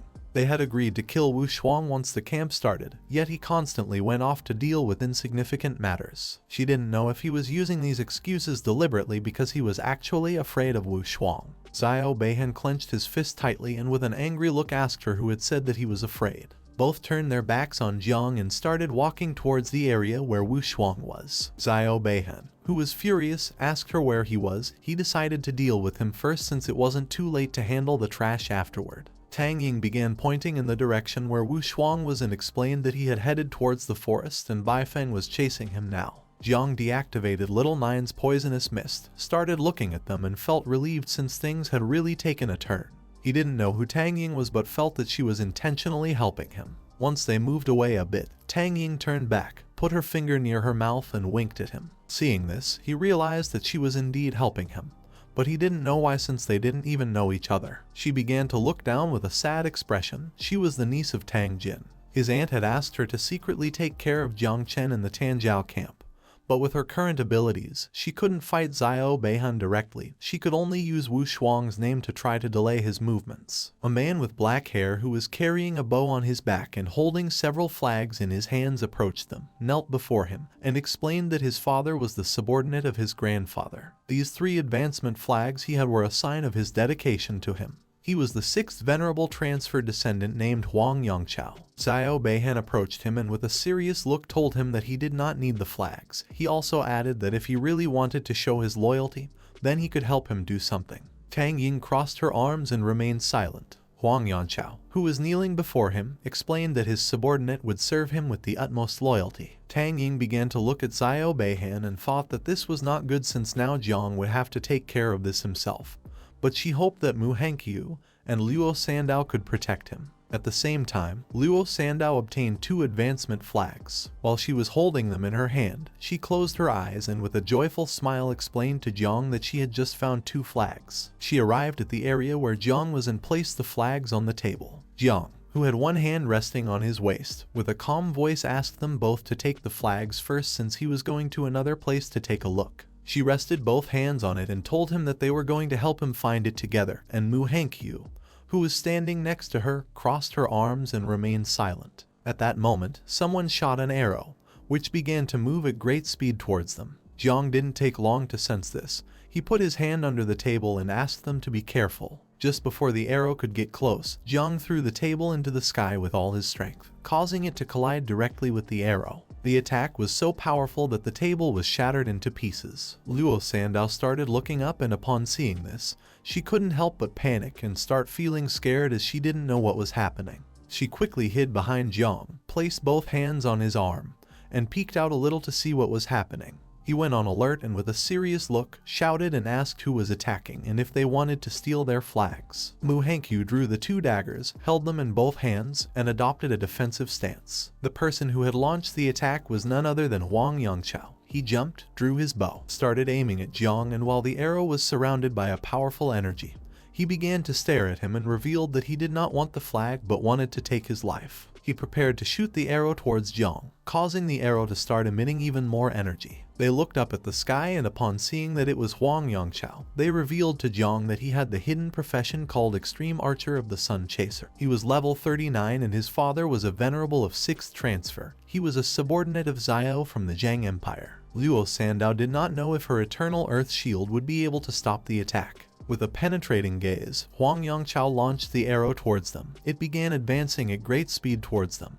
The blade grew larger and was covered in energy. As the arrow gradually approached, Jiang decided to do something about it. He asked both of them to step aside. He jumped, and while his eyes were shining, he began to advance towards the attack. He extended his hand, causing the palm to start releasing Little Nine's poisonous mist. With an angry look, he explained to them that he could tolerate everything else, but if they wanted to kill him, then they shouldn't blame him for being ruthless, since after all someone had to fulfill the old master's death quota. Luo Sandao, who was behind Jiang, couldn't help but clutch her chest in fear, and Hanyu, who was holding the two daggers, started looking at him with a surprised expression and couldn't help but begin wondering what he planned to do. Jiang launched Little Nine's poisonous mist towards Huang Yangchao, blocking the attack. The mist was so powerful that it not only blocked the attack but also shattered it, and began advancing towards him. While Huang Yangchao was flying in the air, the poisonous mist approached him. While holding the bow with one hand, he started looking around, and upon seeing poison, he couldn't help but panic since he had been told that Jiang was of the life type. With a look full of fear, he asked others not to hide and to come attack all together. Just before he could finish speaking, Little Nine's poisonous mist reached him and impacted his body, corroding and tearing him into pieces, causing him to start screaming in agony. The poisonous mist grew larger and the insects began to devour his body. His companions turned their backs on him and started to flee out of fear. They did not want to fight against a guy who had awakened the hidden poison class. Now that even long-range shooters like Huang Yangchao had not been able to deal with him, much less would those who had close combat classes be able to. They thought they were lucky since they escaped in time. Otherwise, they would have been cannon fodder. In a matter of seconds, the insects began to devour Huang Yangchao's body. Jiang, who was standing next to him, was controlling the swarm of insects. At the same time, in the observation room were Yang Guang and Gu Kaishan watching everything that was happening in the camp through some cameras. Gu Kaishan started to look at Jiang, and seeing how strong he was, he couldn't help but praise him upon noticing that he not only had the creation class, but also had the poison class. Yang Guang, who was standing behind him, was speechless. With a surprised look, he began to wonder how it was possible that Jiang had killed so quickly a second transformation prodigy. For him, Jiang Chen was incredible. He didn't know why Chujiang City's Night Watch hadn't reported anything. While he was deep in his thoughts, Gu Kaishan turned his head towards him and with a serious look asked him to go inform the others and also bring some great masters of the spatial system, since this was an emergency moment. They needed transfer at any time to prevent Jiang from killing too many people. Hearing his voice, Yang Guang snapped out of his trance and responded affirmatively, deciding to go inform immediately. He turned his back on him, started running, clenched his teeth tightly, and with a worried look decided to take advantage of the fact that the elder had not changed his mind to leave quickly, because if the prodigies really began a massacre, then the consequences would be unimaginable. Gu Kaishan put his hand under his chin, started observing Jiang, and coughed to get Yang Guang's attention. Upon hearing his voice, he stopped running, turned around with a surprised look and asked if there was any problem. Deep down, he didn't know if this old man was regretting all of this. Fu Kaishan put his hand under his chin, started looking at the ceiling with a lost gaze, and asked him to bring 10 third-level ferocious beasts and release them separately. He also gave the order to place the advance flag on the ferocious beasts. Yang Guang turned around, gave a military salute, and with a confused look responded with an understood.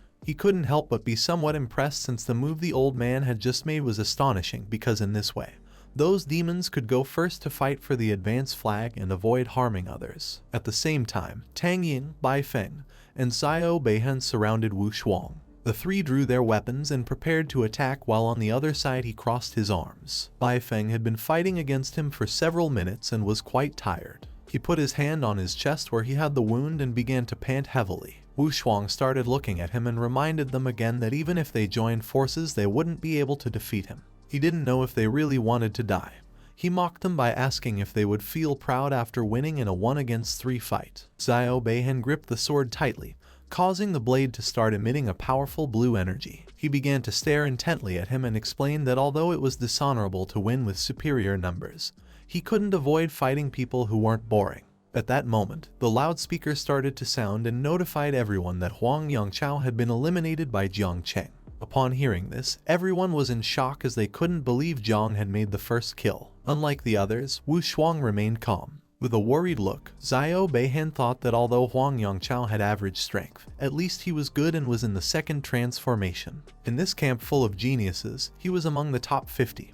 He was much stronger than Zio Yuanwu and yet had been killed in the blink of an eye. Tang Ying, who was holding several knives with her fingers, with a terrified look, she thought that this was not good, since her aunt had told her that Jiang was only level 26 of the creation class. She did not know how he, a person of level 26, could have instantly killed a person of level 39 from the combat class. Not even she, an assassin, could have killed Huang Yangchao so quickly. Bai Feng started looking towards the sky and with a smile came to the conclusion that this time the Tanjiao camp was full of hidden talents. Wu Shuang brought his hand to his face, started looking at them, and with a smile asked if they were not going to face an expert like Jiang. They ignored him and prepared to attack again.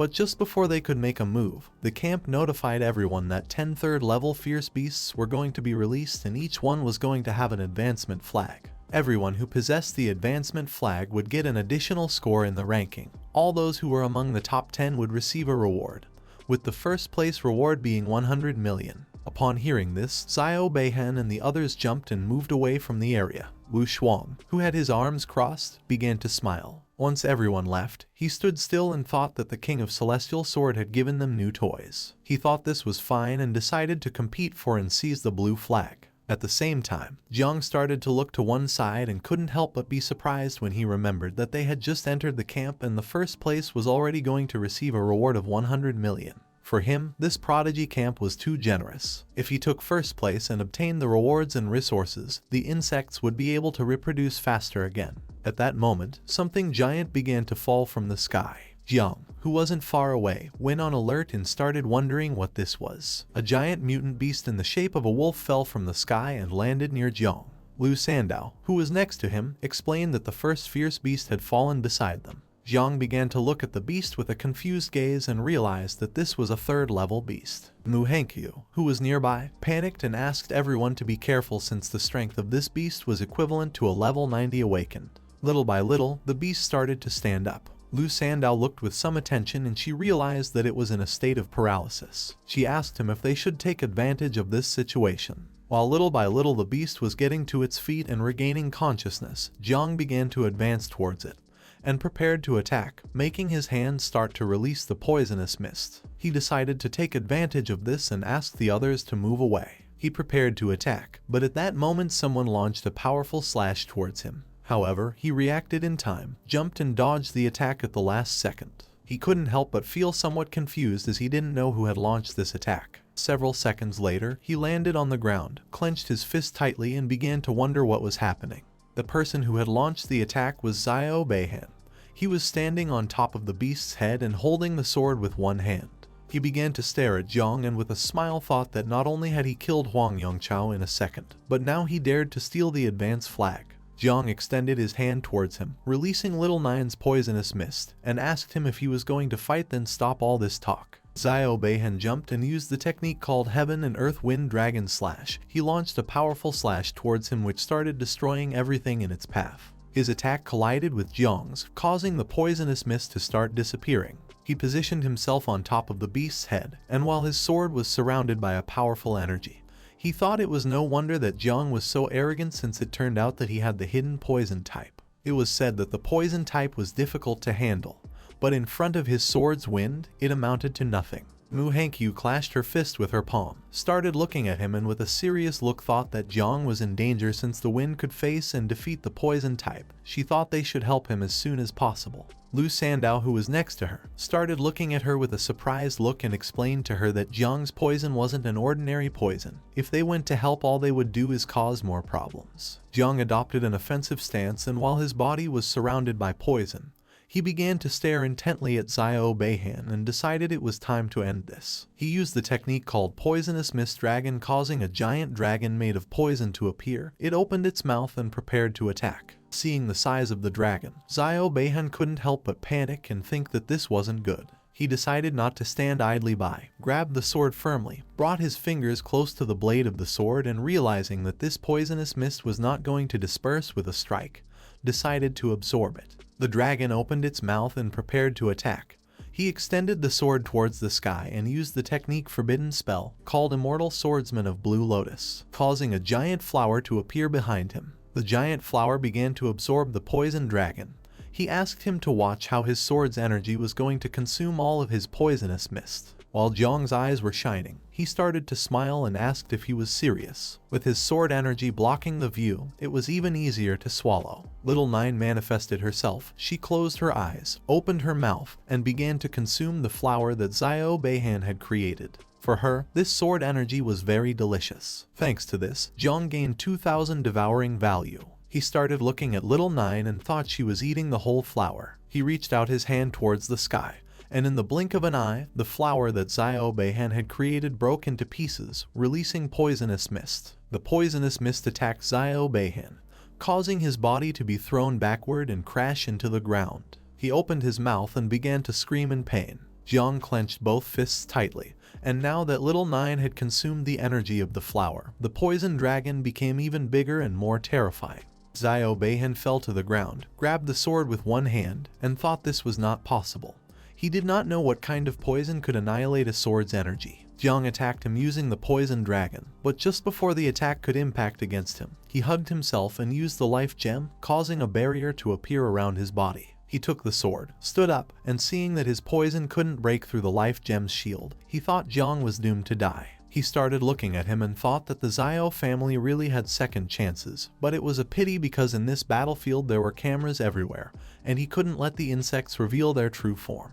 He turned his head to one side where Lu Sandao was and with a calm look asked if she could create an opaque earth shield that covered the entire place. She clenched both fists tightly and told him that she would try. She extended her hands towards the sky, causing her energy to start advancing towards the sky. She used the technique called Earth Protection Shield, cover. By doing this, a shield was created around the area. Zio Bahan started to look towards the sky with a confused look and asked him what he was doing.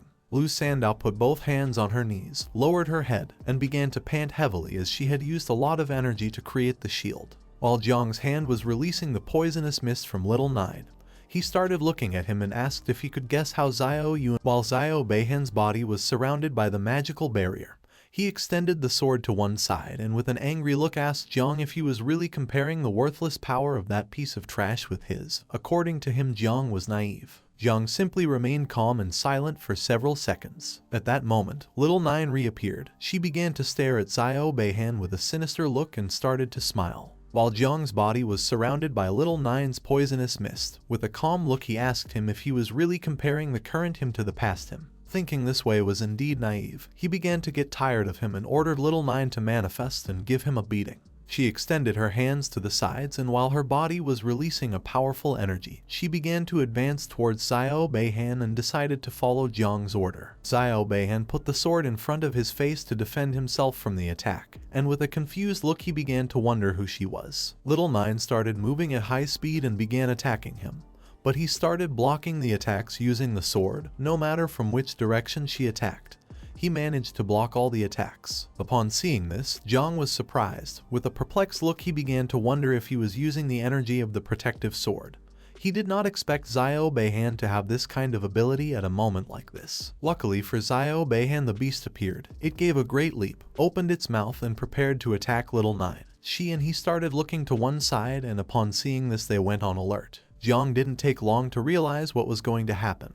He extended his hand towards her, causing his hand to start emitting the poisonous mist. He began staring intently at the beast, and upon seeing that it had also awakened, he decided that now it was time to unleash all their power. He extended his hand towards the beast and summoned 2 dragons made of poisonous mist and gave them the order to corrode Zio Bahan and cover Little Nine. He also summoned the small insects and told them that there was top quality fierce beast meat. The first to arrive would be the first to eat the beast. Upon hearing this, they appeared, started advancing towards them, and prepared to attack. Now that the dragons and small insects had appeared, Little Nine began running towards him and started smiling. Zio Bahan put both arms in front of his face and thought this was not good since the sword's energy had been corroded and now he could no longer cause damage. The beast turned around, opened its mouth, and seeing that Little Nine was ready to attack, began to roar to warn Zio Bahan about the attack. Little Nine approached him, and now that he could no longer block the attacks, she began to hit the magic barrier with all her strength. Her fists started impacting against the barrier and it gradually began to weaken.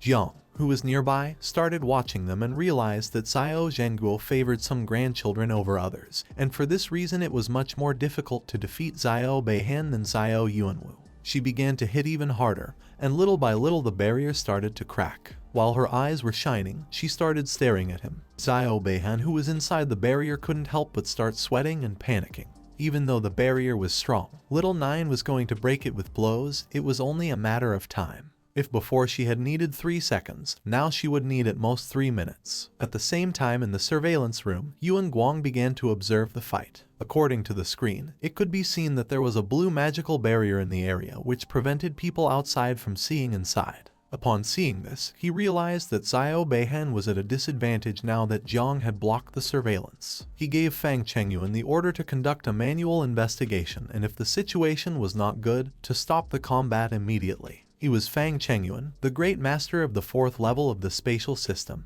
He joined his fingertips together and with a serious look responded with an understood.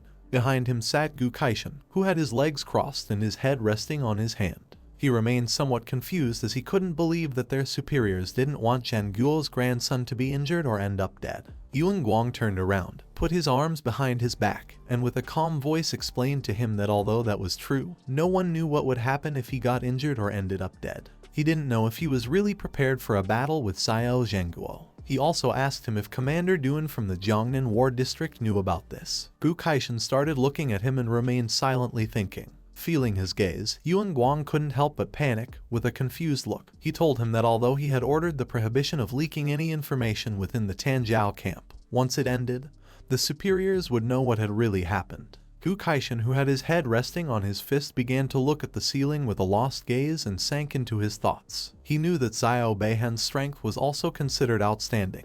He didn't know if Jiang Chen could really kill him, and neither did he understand why he had created an anti-vision barrier. At the same time, Jiang's attack succeeded and he defeated the beast without much difficulty. While its body was surrounded by poisonous mist, it began to fall to the ground. Jiang, who was beside it, crossed his arms and thought that although this fierce beast was powerful, when facing the insects, it had really found its nemesis. Little Nine's attacks also started to take effect, and now Zio Bahan's barrier had several cracks and was about to break. She walked away, clenched her fist tightly, and upon seeing this, couldn't help but start to smile. He grabbed the sword tightly and panicked at the thought that this was the end.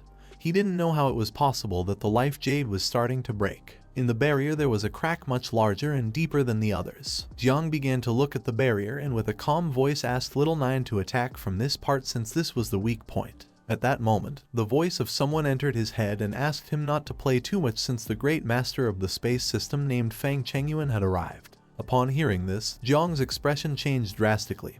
He couldn't help but be shocked and panic at the same time. He reached out to Little Nine, began to absorb her and gave her the order to return.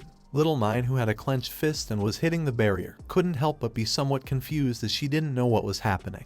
Now that an instructor who had a spatial system had sent a telepathic warning, he needed to finish this fight quickly or else he would be discovered. He summoned a giant insect, which began to approach the magic barrier and started to explode. Zio Bahan, who was inside the barrier, started to look at the insect with a perplexed gaze and couldn't help but start sweating and panicking as he didn't know what this was. Just before he could realize what was really going to happen, it was already too late.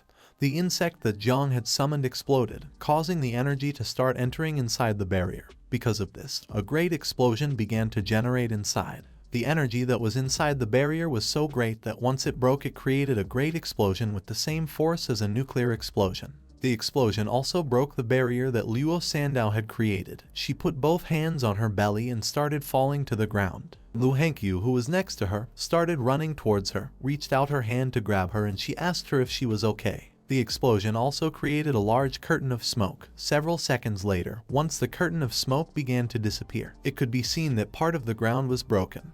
There were flags lying on the ground, and now all that remained of Zio Bahan was his arm and his sword. Jiang approached the area, took his sword, started looking at the arm, and seeing that only his arm remained, he began to question whether he had been rescued by the Great Master. Now that he had doubts, he decided to take the arm first as interest, since he would have the opportunity to recover the capital later. He approached Luo Sandao, threw her the sword, and asked her to take good care of the sword that belonged to her family. As little by little the sword was descending towards the ground, she raised her hands to catch it, and while she was starting to blush, she thanked him. Mu Hankyu picked up the flags that were lying on the ground, and Luo Sandao picked up the sword. Both approached Jiang. She had collected 3 advancement flags, so she told him that they were already among the top 10. Jiang decided to share the flags with them, but Mu Hankyu refused since she wanted to see him surpass Jiang Wushuang and win first place, and Luo Sandao also refused because for her having the sword was more than enough. At the same time, someone slammed the table hard. This person was Yuan Guang, and next to him was Fang Chengyuan. He put both hands on the table and with an angry look asked him what he was doing and why he hadn't been able to teleport Zio Bahan in time. At the beginning, he closed his eyes and stayed thinking in silence. Then he opened them and with a calm voice explained that the poisonous fog was too strong. His spiritual energy had barely approached it. He hadn't seen anything clearly, and the energy was corroded by the poison. Then he heard an explosion. He had tried to teleport Zio Bahan with all his strength, but it was already too late. Yuan Guang started pointing at him with his finger, began staring into his eyes intently, and asked how it was possible for the poison to corrode mental power. After saying this, he told him not to excuse himself from responsibility. At that moment, someone gave a loud shout and ordered Yuan Guang to shut up. Upon hearing that, he stood up, turned around, and with a trembling voice tried to apologize. This person was Gu Kaishan. He started staring at Yuan Guang and with an angry look asked him if he knew why he always got stuck at the peak of the 5th transformation. He explained that the reason was because he always followed the powerful and could not pass the test of the heart. A moment ago, he had mentioned the great general of the sword, consequences, and so on, and for this reason he hadn't even bothered to respond. If Gu Kaishan dared to do it, he also dared to assume the consequences on the battlefield. Even those invincible in 9 transformations could die in combat, so Zio Bahan was nobody. Yuan Guang took several steps back, got a little nervous, and explained that he had not mentioned Zio Zhenguo. He had only mentioned Commander Duan. Gu Kaishan turned his back to him, slightly turned his head back, clenched his fist, and with a calm look gave him the order to first report inside the camp, but keeping the information strictly confidential outside. Tomorrow at 6 before the evaluation and the camp ended, no one eliminated could be allowed to leave the camp, including Zio Bahan. He turned his back on them, started walking towards the door, and told them that first he was going to go to the Southern Theater Command. Yuan Guang and Fang Chengyuan started looking at him and remained silent. At the same time, a system window appeared in the sky and informed everyone that Zio Bahan had been eliminated by Jiang Chen. Everyone started looking towards the sky, and upon seeing this, they couldn't help but be dumbfounded as they were unable to believe that Zio Bahan had been eliminated. They were in shock and thought they had heard wrong, since he was the legitimate grandson of the great general of the nation. In another part of the camp, a beast in the shape of a boar appeared. It tried to attack Tang Ying and Bai Feng, but they jumped and dodged the attack without much effort, causing its body to hit the ground. Tang Ying couldn't help but stay in shock. She couldn't believe that Jiang had really eliminated Zio Bahan. Bai Feng remained calm, and with a serious look thought this was very strange. In another part of the camp, a beast in the shape of a white lion appeared, but someone gave it a strong blow, causing its body to hit the ground. The person who had defeated this beast was Wushuang. He sat on top of the corpse of it, crossed his arms, and started to smile, and thought that this was very interesting. Someone started to open the lid of the cup. This person was the commander-in-chief of the Jiangnan military district, named Duan Fang. After removing the lid from the cup, he began to bring it closer to his mouth for a sip, started staring at Gu Kaishan, and asked if he had found any good talent for which he had urgently summoned him. In front of him was Gu Kaishan, who closed his eyes, extended his hand towards the sky, used an ability called Forbidden Listening, and while his hand was surrounded by powerful energy, he concentrated. Duan Fang started to look at him and remained silent. Gu Kaishan's energy began to advance towards the sky and started to create a barrier around the area. Once the barrier was successfully created, both went to another room, sat down to have a cup of tea and chat a bit. Duan Fang crossed his legs, took the cup of tea and asked him why he was being so cautious, and it didn't take long for him to realize that this matter was more important than it seemed.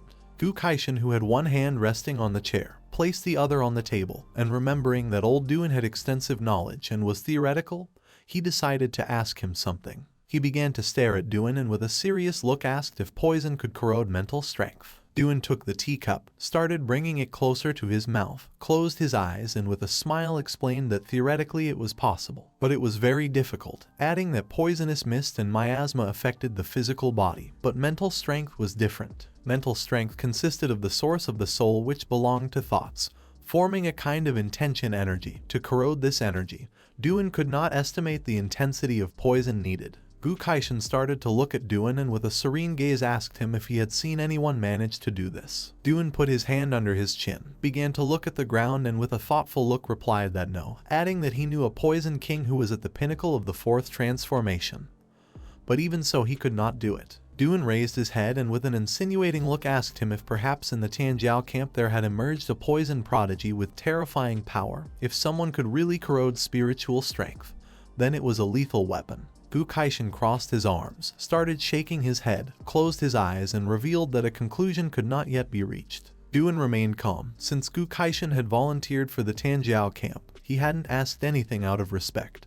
But now he asked if something was happening and also why he wasn't telling the truth. Gu Kaishan opened his eyes, started looking Duan in the eyes and asked if it was possible that the poisonous mist had its own consciousness. Duan reached out to him, started laughing and asked if he was joking. He didn't know how poison could have consciousness, unless it wasn't actually poison and just a form of camouflage. Upon hearing this, Gu Kaishan realized something. With a perplexed look, he asked Duan what the form of camouflage was. While a drop of sweat was falling from Duan's cheek, with a calm look, he began to think. Several seconds later, he remembered something. He started to imagine some ancient ruins that were somewhere in the realm. He had seen in ruin number 0 a record which mentioned a kind of calamitous insect called 9 wings miasma that could transform into the form of poisonous mist. He began to imagine little 9 hugging her legs. She had been born in the 9 hells. Her birth had caused a great ancient calamity, which had almost destroyed the world in the past. Upon hearing the name 9 wings of miasma and ancient calamity, Gu Kaishan couldn't help but become alert and think that this was not good. Duan extended his hands to the sides, closed his eyes, started laughing out loud, and asked him if he was scared. He also mentioned that this type of calamity had been extinct for a long time. Nowadays it was impossible for it to exist. Gu Kaishan remained silent. Then a portal in the shape of a crack began to appear. He got up from the chair, turned his back on him, and while he was walking towards the portal, he no longer had any doubt that Duan was the chief commander since he could explain everything reasonably. Today he had learned a lot. He said goodbye to him with the excuse that he had some matters to attend to at Tango Camp. Duan extended his hand towards him to try to stop him and continue talking. He asked him to wait as he still hadn't told him the good news. But Gu Kaishan paid no attention and entered inside the portal. Once inside, he crossed his arms, closed his eyes, thought of little 9 and how she was a natural disaster. It was no longer surprising to him that Jiang Chen, who had awakened a divine level class called Growth of All Things, was strong enough to become number 1 on the hunter list. He opened his eyes and with a serious look thought that Jiang still had many secrets. This in Zio was grounds for decapitation. According to him, Jiang was a traitorous master who was really causing problems. A few days ago, Jiang appeared with a pleasant smile and explained that he had someone named Jiang with excellent talent but not yet fully developed. He also added that he even got into trouble with the Zio family. He hoped Gu Kaishan could take care of him while he was at the Tango Camp. He turned around and listened silently. Back to the present, he started walking towards the other end of the portal, and it didn't take long for him to realize that Jiang had asked him to take care of him, but in reality wanted him to cover for him. He exited the portal, and while he had one hand behind his back, he snapped his fingers with the other. The sword could kill, but it could also protect the world. Buddha and demon were in a single heart. He had said that he wanted to make Jiang his disciple, so from now on he was going to be under his protection. He started walking and thought that calamities should not be underestimated, so to avoid misunderstandings, he decided first let Hong Yao confirm it to be more sure. He launched an arrow, which started to move backward at great speed. This arrow contained an order for Hong Yao. He had to go in the name of the master to relic number 0 to investigate the 9-winged miasma calamity. It was related to his little apprentice brother, so he asked him to be very careful. He entered the surveillance room where Yang Guang was and asked how the entrance evaluation for the camp was going. Yang Guang turned his head back and with a calm look explained that it was coming to an end. Those awakened with ordinary talents were competing among themselves to get the flags, and elite talents had already taken care of 9 fierce beasts. Now only one remained. A powerful beast appeared, but Lei Zi and Liu Baizai joined forces to defeat it. The beast tried to attack, but he gave it a strong punch in the face, causing its body to crash into the ground. Then another fierce beast appeared. Tang Ying and Bai Feng began to collaborate with each other to kill it. She jumped up, climbed on top of it and ended its life. At the same time, behind Zhang Wushuang there was a pile of beast corpses. He had instantly killed 3 fierce beasts that had been released in the area. After doing this, he started heading towards the direction where Jiang was. Gu Kaishan started looking at the screen and upon seeing this, he couldn't help but be perplexed. He asked him where Jiang Chen was. In response, he revealed that Jiang had killed a total of 2 fierce beasts, and they had just released the 9th fierce beast near him. The 9th ferocious beast appeared, jumped and prepared to attack Jiang.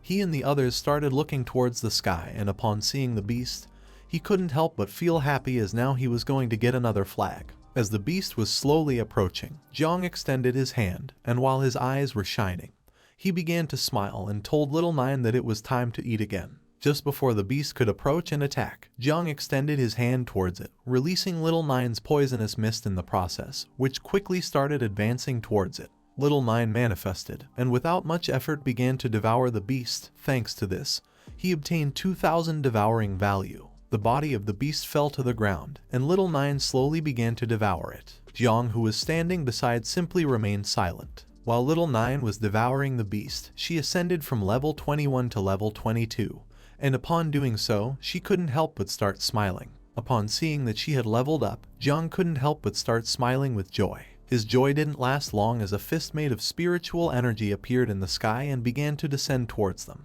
They looked up and upon seeing this, went on alert. Mu Hankwi drew her 2 daggers, adopted a defensive stance, and with an alert look she revealed to Jiang that someone had launched a surprise attack on them. Luo Sandao decided not to stand idly by. With a determined look, she extended her hand towards the attack and used the skill called Earth Protection Shield, causing a powerful green shield to appear around them. Jiang extended his hand towards the attack, and upon looking a little more closely he soon realized that this fist style was Wushwang's. The energy of Wushwang's fist began to impact against Luo Sandao's shield, causing it to gradually start breaking. Her shield didn't last long, and in a matter of seconds it shattered into pieces. Due to the difference in strength, she and Mu Hankyu were sent flying backward and started bleeding from their mouths. Jiang was the only one left standing. He adopted an offensive stance, and with a look full of determination, he decided it was time to counterattack. Just before Wushwang's fist could reach him, Jiang extended his hand towards the fist, releasing Little Nine's poisonous mist which began to halt the attack. Several seconds later, Jiang's body was sent flying backward. He firmly planted his feet on the ground to stop his moving body, and put his hand in front of his face to block any other surprise attack. Little Nine's poisonous mist was so powerful that all that remained of Wushwang's attack was a curtain of smoke. Once the curtain of smoke began to disappear, Wushwang appeared, while his body was surrounded by a powerful energy. He clenched his fist and with a suffocating look, began to approach Jiang. Seeing that even his poison could devour the wind from his fists, it was no wonder that geniuses called Jiang the demon of poison. The body of Mu Hankwi fell to the ground behind Jiang. While the smoke curtain was disappearing, he put his hand near his face, started looking at Wushwang and thought that it was not in vain that he was called the 3rd genius of Daxia, praising him by saying that his punch also had quite a bit of strength. Jiang clenched his fist tightly, causing it to start releasing poisonous mist. With a smile, he asked him if he had come to compete with him for the fierce beast. He extended his hand to one side and prepared to defend himself. Wushwang began walking towards him, started laughing, and revealed to him that he knew this fierce beast had been poisoned by him and all that remained now was its corpse, so there was nothing left to steal. Upon hearing this, Zhang's expression changed. With a serious look, he asked him what he meant by this. Wushwang clashed his fist with his palm,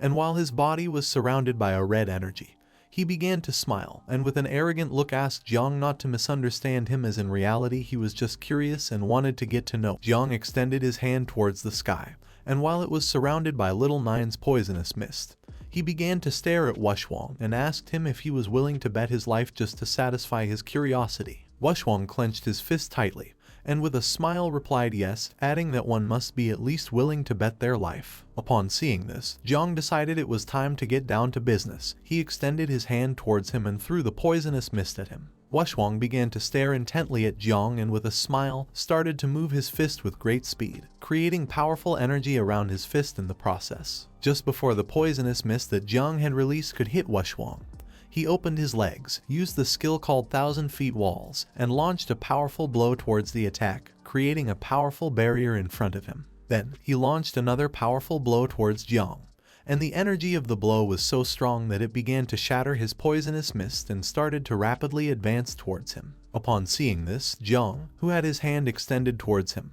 couldn't help but be shocked. He soon realized that this attack was very powerful. Just before Wushwang's strike could reach him, he put his hands over his head, jumped and moved away from the area, although in the process he received a small part of the attack. His body began to move backward.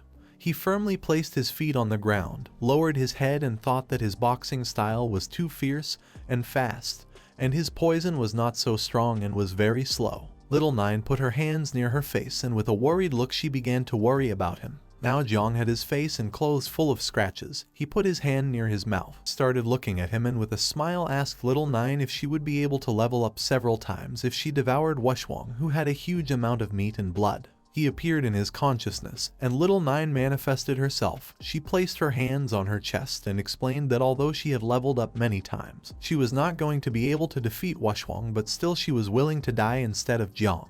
He turned around, started to sweat, and with a confused look asked her if she was sure. This was the first time he saw Little Nine so scared. He concluded that the only way to win was by using the self-destruction ability of the insects, because he had been fighting for a long time. He was now very tired. He put his hands on his knees and while his body was shaking, he began to look at her and seeing that she could not defeat him, he ordered her to hide and not come out since he was going to find another way. She decided to listen to him and stay hidden and not go out. Jiang could in no way let Little Nine die or everything would be lost. He came out of his consciousness and while his whole body was trembling, he supported a hand on the ground to rest for a bit. Due to the attack, a smoke screen was created and as the smoke screen gradually disappeared, Wushwang began to approach him, and seeing that he could no longer move, he thought that he did not seem like someone who could have defeated Zio Bahan. Jiang decided not to stand idly by. He placed his hand on the ground, began to stare at him intently and used the ability called Growth of All Things, causing vines to start emerging from the ground. Just before Wushwang could make a move, the vines began to burrow into the ground and created a barrier around his body. He started to look up and couldn't help but start smiling when he saw that this was Jiang's divine talent. According to him, it was interesting to use a barrier to deceive others. He concluded that Zio Bahan had also been defeated within a barrier. At the same time, in the surveillance room where Yang Guang and Gu Kaishan were, he turned around and explained to him that Jiang had blocked the vision again. Gu Kaishan, who was standing behind him and was observing the barrier, gave Fang Chengyuan the order to be ready to rescue someone if necessary. He put his hand close to his forehead, gave a military salute, and replied with a "understood." Yang Guang was somewhat confused and as a drop of sweat was falling from his cheek.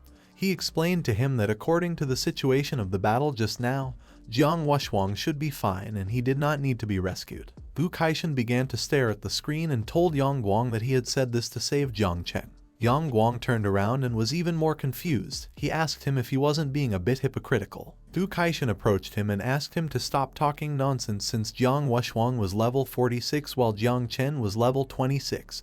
Jiang was his disciple and he just wanted to protect him. At the same time, inside the barrier, Jiang stood up, reached out to the sky and gave the insects the order to come out. Upon hearing the order, thousands of insects shot out from his palm towards the outside. In the blink of an eye, the sky was filled with insects, which began to stare intently at Wushwang. He started looking up, and upon seeing so many insects, he couldn't help but be shocked and become alert at the same time. It didn't take him long to realize that this was Jiang's true ability. Jiang, who had his hand extended towards the sky and was releasing the insects, fell silent. The insects began to advance towards him and prepared to attack. He spread his legs, adopted a defensive stance, used the ability called Move Mountains and Overturn Seas, and prepared to defend himself. While Jiang's eyes were shining, he began to stare at him intently, began pointing at him with his fingers, and started to release even more insects, which began flying towards him. In an instant, thousands of insects appeared in the sky and prepared to attack. While Wushwang's body was surrounded by a golden energy, he prepared to defend himself. He clenched both fists tightly, leaned back, began to look at Jiang, and with a smile used the skill called Overlapping Mountains and Staggered Peaks. Then, he struck the ground using both fists, and by doing this, hundreds of fists made of energy emerged from the ground and began attacking the insects, destroying them into pieces. Upon seeing this, Jiang decided to change tactics. With a serious look, he moved his fingers downward and decided to control the insects to dodge the attacks. While Wushwang was distracted hitting the ground, several insects dodged the attacks and began to quickly approach him. He raised his head, and upon seeing this, he couldn't help but be somewhat surprised. Once the insects got close enough, Jiang clenched his fist, and at that moment the insects exploded, creating a large smoke screen. But to his surprise, Wushwang jumped up and came out as if nothing had happened. Jiang started looking up, and seeing that he was alive, went on alert and began to wonder what was going on. Wushwang began to descend towards Jiang, and with a smile finally realized how Zio Bahan had lost. He extended his hands towards the ground, used the skill called Wind Fist, and a powerful golden energy began to move towards Jiang. He put his hands over his head and thought this was not good. The energy began to create great pressure, which started to make Jiang's body begin to fall towards the ground. His energy was so strong that Jiang fell to the ground and his body began to tremble. He soon realized that this Wind Fist was several times stronger than the previous one. He did not know if this was the strength of an invincible descendant.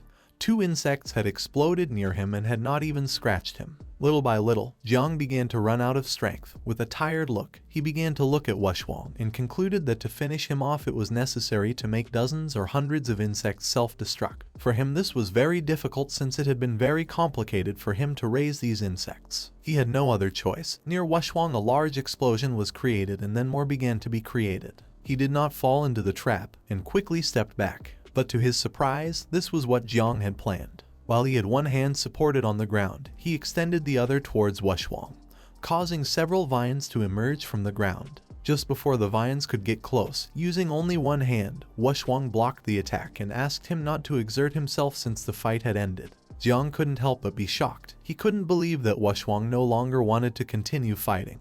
He asked him what he meant by this. Wushwang, who was standing in front of him, recognized that he was worthy of being his rival. He was only in the first transformation and was already forcing Wushwang to use 80% of his strength. He was eager to fight him when he became stronger. Jiang placed a hand on his knee and as he was getting up, realized that what he had said before about betting his life was to force him to give it his all. All this was just to see if he was a worthy opponent. Wushwang put his hand behind his neck, closed his eyes, began to yawn and told Jiang that he was tired and was going to sleep for a while. After saying this, he asked him if he could take care of the last fierce beast. Jiang began to look at him and with a serious look asked him if he was leaving him the first place. While Wushwang was touching his neck, he turned around and with a calm look explained that he did not mean this.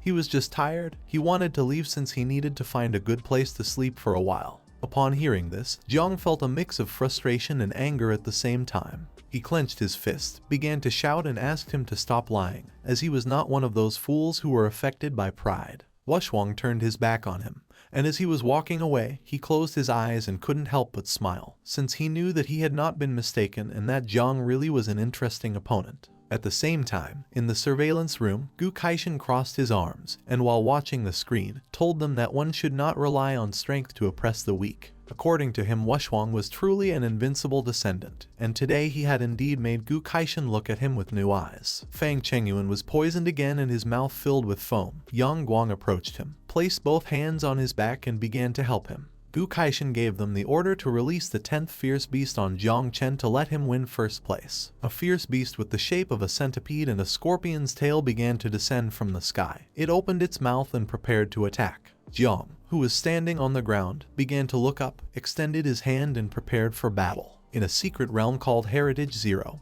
which was an abandoned village full of fog, night fell. A red-haired woman who was the great disciple of the celestial king of the sword, the older sister of Jai Gang named Hanyu, who was in her 7th transformation, set foot on top of a rock, and with a serious look she realized that this place was enough to irritate people. She assumed that those awakened with less than 6 transformations could not enter here. In front of her appeared several spirits which noticed her presence and began to approach. Seeing this, she took a leap, firmly grasped the sword and decided to seek information about Gu Kaishan's apprentice. Just before the spirits could make a move, she began to move at great speed and without much effort cut their bodies in half. In front of her was a tombstone, which was emitting an evil energy similar to Little Nine's poisonous mist. She began to observe the tombstone, and it didn't take long for her to realize that it was the source. She didn't know what kind of entity this tombstone was, as it had an ancient presence from about 100 years ago but still remained very strong.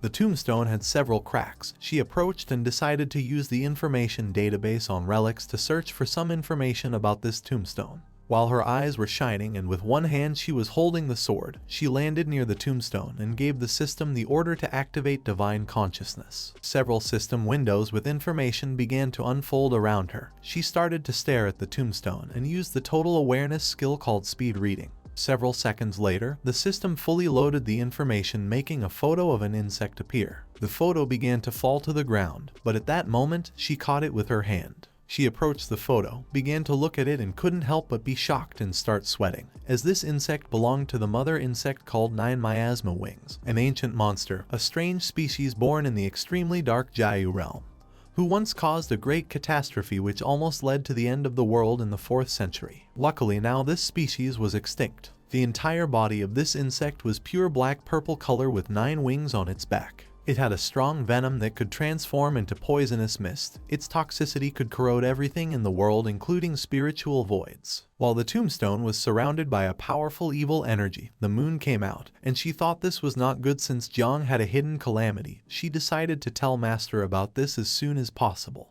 At the same time, in the Tango Camp, the beast opened its mouth and prepared to attack. But some time later, its body fell to the ground, and the insects began to devour it. Jiang, who was standing next to it with his hand on his waist, started observing the beast. The insects had devoured a total of 4 beasts. Their devouring value had increased quite a bit. If he got first place in entering camp evaluation, he would be able to complete 2nd transformation very soon. He turned back to where Mu Hankyu and Luo Sandao were, reached out his hand to the sky and explained to them that 10 blue flags were more than enough for him to stay in first place. He gave each of them a flag so that at least they could enter the top 10. Mu Hankyu and Luo Sandao took the flags, closed their eyes, and with a pleasant smile, they thanked Jiang as they had qualified in this round without doing anything. At the same time, in another part of the camp, Bai Fang and Tan Ying managed to defeat the fierce beast shaped like an eagle. Now its corpse was lying on the ground. Tan Ying, who was lying on the ground next to the beast's corpse, began to wipe her forehead with her hand, and while she was breathing heavily, she couldn't help but feel happy since they had finally managed to defeat the beast. Bai Feng, who was standing beside, realized that the entrance evaluation for the camp was about to end.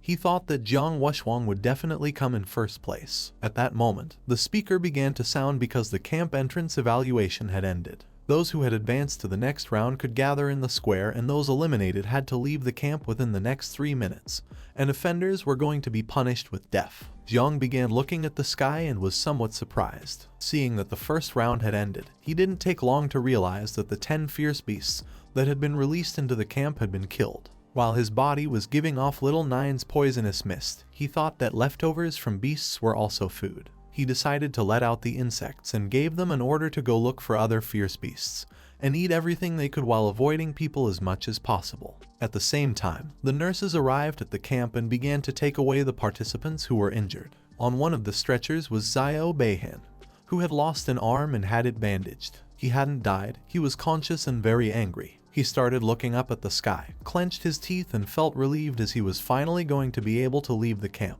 He asked Jang Chen to wait because when he returned home, he would see how his grandfather would punish him. Someone wearing boots stepped onto stage. This person was none other than Gu Kaishan. He He crossed his arms and with a serene look gave orders for all those who had advanced in round to come with him to the Forbidden Zone for next test. Upon hearing this, the participants began to converse among themselves. Gu Kaishan had not mentioned doing the next test in the Forbidden Zone. The 8 great Forbidden Zones of China. Each one was a place with natural treasures, but they were also extremely dangerous places. Although some were afraid, others knew that there was nothing to fear since they had the King of the Celestial Sword to guide them. Some had heard that it was not easy to enter the Forbidden Zones, so they did not know how so many people were going to go. While they were conversing, Gu Kaishan grabbed the handle of the sword and slowly began to unsheath it. While his eyes were shining, he started to stare at them, unsheathed the sword and began to point at them with the blade. He knew that according to Hong Yao's research, Jiang Chen had the forbidden calamity called 9 Wings of Miasma. He began to look at them and decided to use the celestial sword. Then he started swinging the sword quickly and accurately.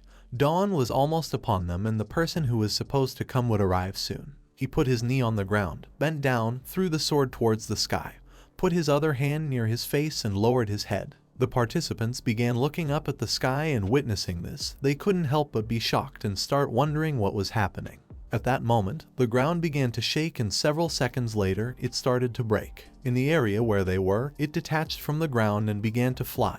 Gu Kaishan decided to prepare in advance as this was the only way he could overcome the time difference. While rocks were floating around him and his body was surrounded by a powerful energy, he extended his hand to one side and used a technique called Imperial Sword Flight. Upon doing this, his sword came out of the ground, and while it was surrounded by an orange aura, he decided to go to the south of the Jiang River to the Forbidden Zone of Dream Lake. Gradually the ground began to move towards the mountains. They were amazed to see that this was the strength of Daxia's first king. They couldn't believe that he could move all of Tanjiao's camp. This was something only predecessor Wang Tiandao could do in this world. Jiang turned to Luo Sandao and Mu Henkyu and asked them how much they knew about Dream Lake's Forbidden Zone. Both began to look at him with an uncertain gaze. Luo Sandao was not sure, and Mu Henkyu remembered that her grandfather had mentioned it once. The danger level of Dream Lake was very high, and even though it was the least dangerous forbidden zone in China, its difficulty did not lie in the hidden threat, but in the distortion of time and space. In addition to this area there were countless dimensional fragments, portals connected to each other. The space within these dimensional fragments was even larger than the blue planet. These fragments were constantly moving, so it was very easy to get lost and not come out. Jiang approached Mu Henkyu and began to look at her with a calm gaze. Realizing that the space within Dream Lake was chaotic, he asked her if the space also affected time. With a serious look, she revealed to him that the time within these spaces was also completely different from outside. It was said that 100 years ago, an ordinary worker entered Dream Lake with the mindset of risking it all. He only needed 2 hours to become a 7 transformation king. But as he himself had said, in reality more than 200 years had passed. Mu Henkyu's grandfather had also explored this place.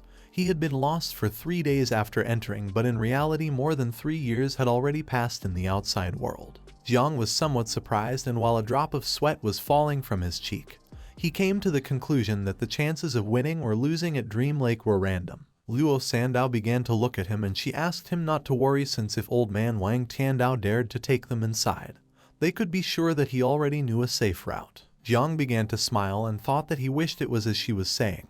This sounded like even though Dream Lake was a dangerous place, it was also a good place.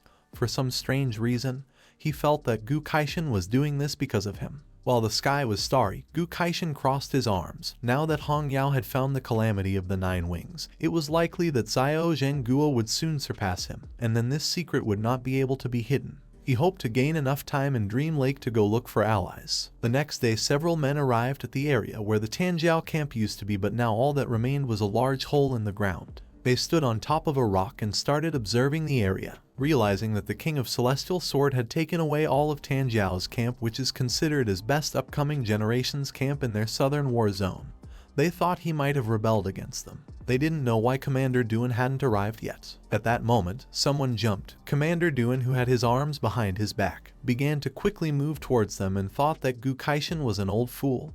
He did not know if he was asking him to bet his life with him. 2 minutes ago, Gu Kaishan sent him a message, explaining to Duan that the situation was very urgent. So for this reason he was taking the little ones to the forbidden area for a test. He asked him to continue as usual since he was going to assume all the consequences. Duan approached them and one of them informed the others that the commander had arrived. Duan, who had his arms behind his back, remained calm and thought that Gu Kaishan was very careless. Now he had left him a lot of problems. The men panicked and one of them explained that they had arrived late. He feared that they were no longer going to be able to reach them. The other man revealed that his son was still up there. If something happened to him, he didn't know what he was going to do. Duan began to approach them, started looking at the ground and fell silent. He passed between them, extended his hand back and asked them to stop making noise, explaining that Gu Kaishan had said they were going for a selection test and would return the same day, so there was nothing to worry about. Upon hearing this, the two men couldn't help but be shocked. Duan opened his eyes and began to sweat. With a confused look, he started to wonder if it was really necessary to rush into the forbidden zone for that invincible embryo.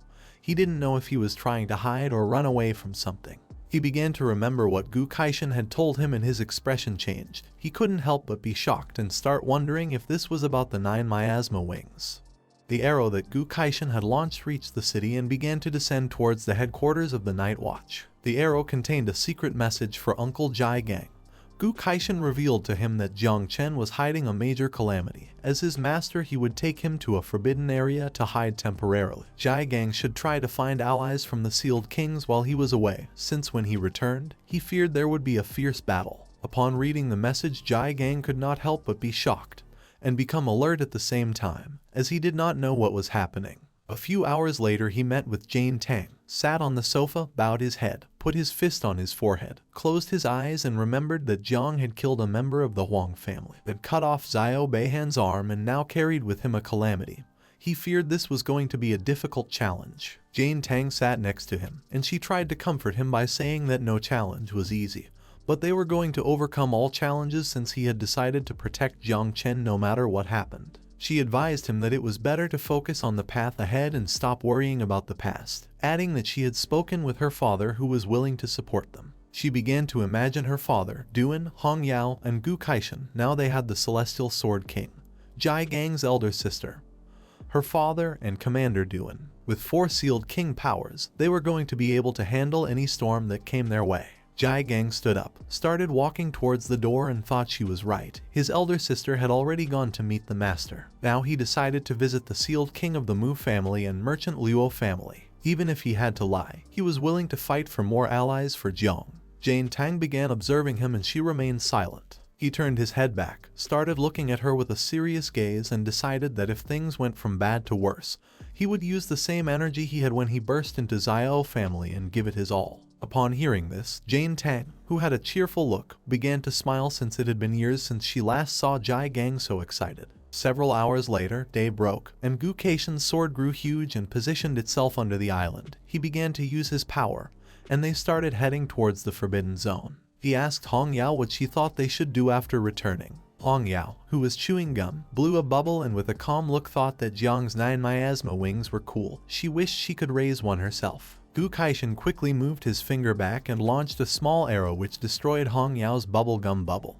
He slightly turned his head towards her and with a serious look called her silly girl and asked if she could be serious for once. Hong Yao began to look at him with a tender gaze and explained that Grand Zia had no tolerance whatsoever towards calamities. If even he couldn't solve it, she would be even less able to do so. After saying this, she asked him if he could take down a great Zhengguo general in one blow. Gu Kaishan became enraged and gave her a soft blow on the head, asking her to watch her tone. She closed her eyes, began to touch her head and started screaming in pain. He closed his eyes and began to imagine his disciples. He had a lot of reputation, yet he ended up taking in a group of strange disciples like them. He began to imagine Hong Yao raising her spear. She was always noisy and rowdy. She never cared about anything. According to him, Jai Gang was a stubborn and obstinate person who had a one-track mind. Jiang Chen had divine talent, but still insisted on playing with the forbidden. A small bump appeared on Hong Yao's head. She approached him and with a smile asked why he was so determined to protect Jiang Chen.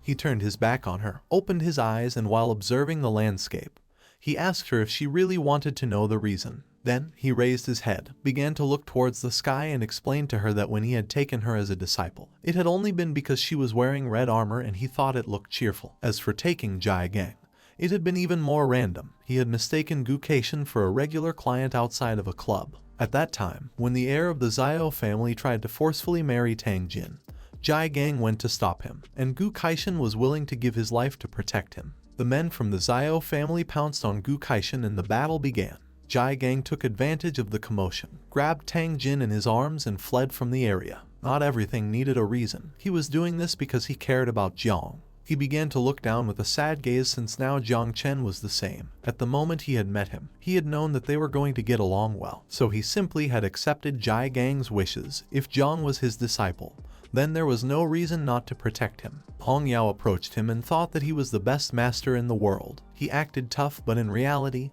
he was very protective. He asked her to stop flattering him. According to her, there was only one way to truly protect Jiang Chen. She rested her head on his shoulder, closed her eyes, and with a pleasant smile mentioned the supreme military commander of the Great Zia, one of the 3 invincible supremes. Gu Kaishan began to look at her with a calm gaze and remained silent. She opened her eyes, started to caress his shoulder with her finger, and revealed to him that the only way to protect Jiang was with the help of Jiang Wuxuang's grandfather, the martial god Jiang Xuanji. At the same time in Paju Cave, a battlefield of countless races, someone clenched their fist tightly and began to quickly bring it down towards the ground. Several men began to approach a man wearing a red cape, but at that moment, he struck the ground hard, breaking it into pieces and creating a large shockwave, which began to expand everywhere, repelling the men. The shockwave was so powerful that the men lost consciousness and began to fall to the ground. The man wearing the red cape was the invincible martial god named Jiang Xuanji. While his body was surrounded by powerful energy,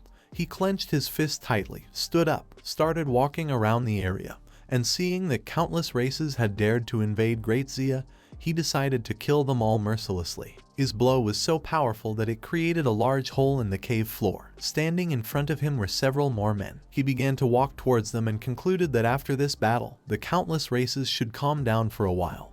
He gave the order to the men to guard the entrance of the cavern. They addressed him as martial god and responded with a understood master. At that moment, someone with energy similar to Jiang Wuxuang started contacting him, leaving him somewhat confused since he did not know why he was being contacted now when Wuxuang was supposed to be at the Tango Camp.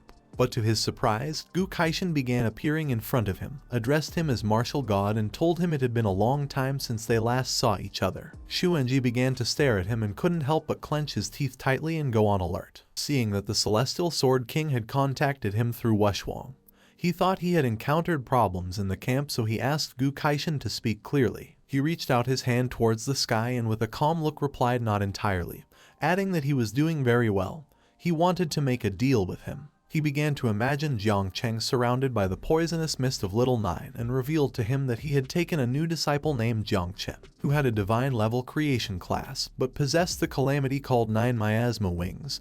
He wanted him to protect his life. Xuanji began to stare at him, and upon hearing that Jiang possessed the ancient calamity 9 miasma wings, he could not help but go into shock. According to him, Gu Kaishan must be joking since Great Zia had always believed it was better to kill than let any calamity go free, asking him if he believed the martial god was omnipotent. Gu Kaishan remained calm and with a puzzled look asked him if this was true. In response, Xuanji asked him to name his terms. While his eyes were shining, he began to look at him and asked if he had heard of the Tiexu Hall in Yunmeng Marsh, adding that only he knew the way to all Grand Zia. He could take Jiang Wuxuang and give him something fortuitous. Xuanji's eyes also began to shine and he started imagining the Tiexu Hall, the legendary treasure of Celestial Dao. If Wuxuang could go there, his cultivation would advance a lot. He reached out to one side and his cape began to float. He could accept Gu Kaishan's conditions, but with one condition. Jiang Chen was not allowed to use 9 miasma wings during the Prodigy tournament, and if he couldn't obtain first place in the overall ranking of Great Zia's prodigies, he himself would throw him into the battlefield of myriad races for him to defend himself. Gu Kaishan turned his head back, and with an indecisive look began to think about it. Xuanji turned his back on him and as he was walking away, started looking at the ground and explained that if he really wanted to save Jiang's life, then he had no other choice. Gu Kaishan began to look down and with a desperate look agreed, since sending Jiang to the battlefield was still better than being killed by General Zio and the others when they returned. Xuanji began to walk, and while he was looking at the ground, he remembered that the 9 miasma wings was an ancient exotic species. According to him, it was impossible for her to reach a natural calamity scale in this era. Moreover, this generation of Great Zia had produced 3 other divine talents, and Jiang was only the 4th and he was just in the creation type. He knew that without using the calamity, Jiang would not be able to pass Wuxuang's test, let alone be able to finish first. He clenched his fist, and while his cape was flying, with a determined look, he thought that even if by some miracle Jong managed to cause some trouble, as a martial god, he could eliminate any evil spirit from the world in seconds. At the same time, the island reached up to the Forbidden Zone, which was a place full of portals. Jiang began to observe the place and with a surprised look realized that they had already officially entered the Yunmeng swamp. He asked the others if they remembered the way to get here. Hanyu was dumbfounded and explained to him that remembering the path in these constantly changing dimensional fragments was impossible. The Celestial Sword King had relied on aura to guide the way. It was said that Yunmeng Swamp had 10 levels, with the 10th and 9th being relatively safer. The deeper they went, the easier it would be to get lost. Her grandfather had gotten lost at the 7th level years ago. Jiang sat on the ground, joined his hands and prepared to meditate a bit. He felt that he was already lost. Now that the path could not be remembered with eyes and brain, he decided to sit down and meditate, letting the spiritual sense guide them. Hanyu and Luo Sandao also sat down, joined their hands, and they too prepared to meditate. Jiang entered his mind where the tree of all things was located. For now there was no wind in his mind. However, the tree was moving towards something and he did not know if it could be marking the way. He closed his eyes and concluded that there was something ahead that the tree was desperately longing for. Looking a little more closely, he saw that a rose-shaped fruit had grown on the tree. At that moment, an information window appeared. He had obtained a red functional fruit, which was a skill copy card. After using it, he could randomly copy one of the target's abilities and merge it with himself. The copied ability had no class restrictions. There was a possibility that the copied ability could be improved or worsened during the process. And last but not least, he must complete the copy within 3 hours or the card would expire. He began to observe the system window with a perplexed look and could not help but be shocked to see that this card allowed him to copy abilities and also it had no restrictions. In the Tango Camp, everyone was top-notch prodigies, so he could choose anyone he wanted. The most valuable targets were going to be Jiang Wuxuang, Bai Feng, and Tang Ying. He closed his eyes again and decided that he couldn't do this since the ability to copy was random and he could end up with a useless ability. According to him, it was difficult to choose. He only had 3 hours to copy the ability, so he didn't know if it was simply better to take the risk. While he was distracted deep in thought, Gu Kaishan drew everyone's attention. He put his foot on the rock and revealed to everyone that they had arrived at the 6th layer of Yunmeng Swamp, called Takesu Realm. Ahead was Takesu Hall, the place he was taking them to, asking everyone to get ready. Jiang came out of his thoughts, began to look at Gu Kaishan and decided to test the copy card with the master. He couldn't help but start smiling since he remembered that Gu Kaishan always said that he knew a move, and had even said that he wanted to take him as a disciple, so he simply decided to copy the move and consider it as an early lesson. Some time later, the island reached a temple, which was on top of a floating island, and the only way to go up was by using the magical steps, which were floating. This was the Takesu Temple. The participants began to talk among themselves. They were going to become very strong this time since previously in the Magic City there was a legendary sealed king who had become king here in one step. And not only that, even he had become one of the 3 invincibles of Great Summer. Moreover, he wasn't the only one since the Great Dreamer had also attained enlightenment here. Next to the temple, there were some beautiful mountains. It had a trial called the Hall of Great Emptiness. There were 3 levels. On the first one there were 1008 steps. Each time someone climbed a step, there was a chance to receive a heavenly reward. Gu Kaishan, who had one hand behind his back, extended the other towards the temple and explained that the second level was called the Steel of Great Void. The Great Dreamer was the only person who had managed to reach this level. As for the third level, it was inside the temple. No one so far had managed to enter. This was going to be the last test. Out of 150 people, the first 10 were going to be selected according to the number of steps they climbed to represent the Jiangnan War Zone and enter the general final of geniuses from the 8 main war zones of Daxia. Once he finished explaining this, the temple test began. Everyone got excited, started smiling, and began running towards the steps. With a smile full of excitement, Luo Sandao also started running. But Jiang grabbed her by the shoulder, stopped her and said it wasn't good to be in such a hurry since the temple wasn't going anywhere. Unlike the others, Tang Ying, Bai Feng and another boy sat on the ground, put their hands together and began to meditate. Jiang slightly turned his head back, and with a serious look asked Luo Sandao to watch carefully since none of them were in a hurry and they were all meditating to adjust their mental state. Luo Sandao thought Jiang was right, so she, Hanyu and Jiang sat on the ground, put their hands together and began to meditate. Hanyu mentioned that in a place like the Takesu Temple, each person could only ascend once, so it was better to adjust their mental state to the maximum before ascending. Hong Yao sat on top of her spear and it began to fly. Gu Kaishan, who was standing on top of the spear, put his arms behind his back, started observing them, and upon seeing that they could remain calm without haste, he couldn't help but praise them. Jiang started to look up and decided to copy the skill of the Heavenly Sword King before climbing the steps, to prevent the copy card from becoming invalid. He began with the skill copying, hoping that the old man had not deceived him. Gu Kaishan started to stare at others and a system window appeared as a target to copy.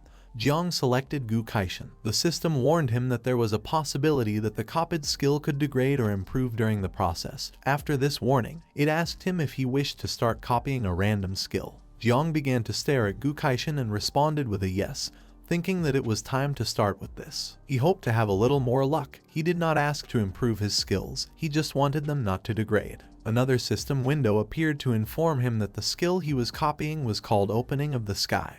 It was of legendary quality. He stood up and couldn't help but feel somewhat surprised and alert at the same time. He felt relieved since the old man hadn't deceived him and this move really existed. The skill card began to copy Gu Kaishan's skill, and suddenly Jiang was teleported to another place. He started to inspect the place and couldn't help but be shocked, and it didn't take long for him to realize where he was. A sword appeared in his hands, swinging it with precision and strength, cutting through space and time. Jiang was perplexed as this force was the same that Gu Kaishan had with the sword. Jiang was in a forest and he was shirtless. He grabbed the sword tightly, began to observe the blade with a confused look, and started to wonder why he was practicing with the sword. While the leaves were falling, with a look full of determination, he swung the sword precisely and cut the leaf in half. Then, he raised the sword above his head. Although it seemed that not much time had passed, Jiang had even grown a beard. He raised the sword to the sky and a powerful blizzard began to form around the blade. He used all his strength and launched a powerful slash towards the ground. His attack was so powerful that it split the mountains in half. Jiang already had long hair and a long white beard. He had become an old man. While with one hand he was holding the sword, with a tired look, he began to look to one side and thought that man follows the earth follows the sky, and he follows the Tao. The progress of skill copying reached 120%, and he obtained several skills. The first was called Man's Strength of Purple Quality. The second was called Earth Knife of Purple Quality. The third was called Sky Knife of Legendary Quality.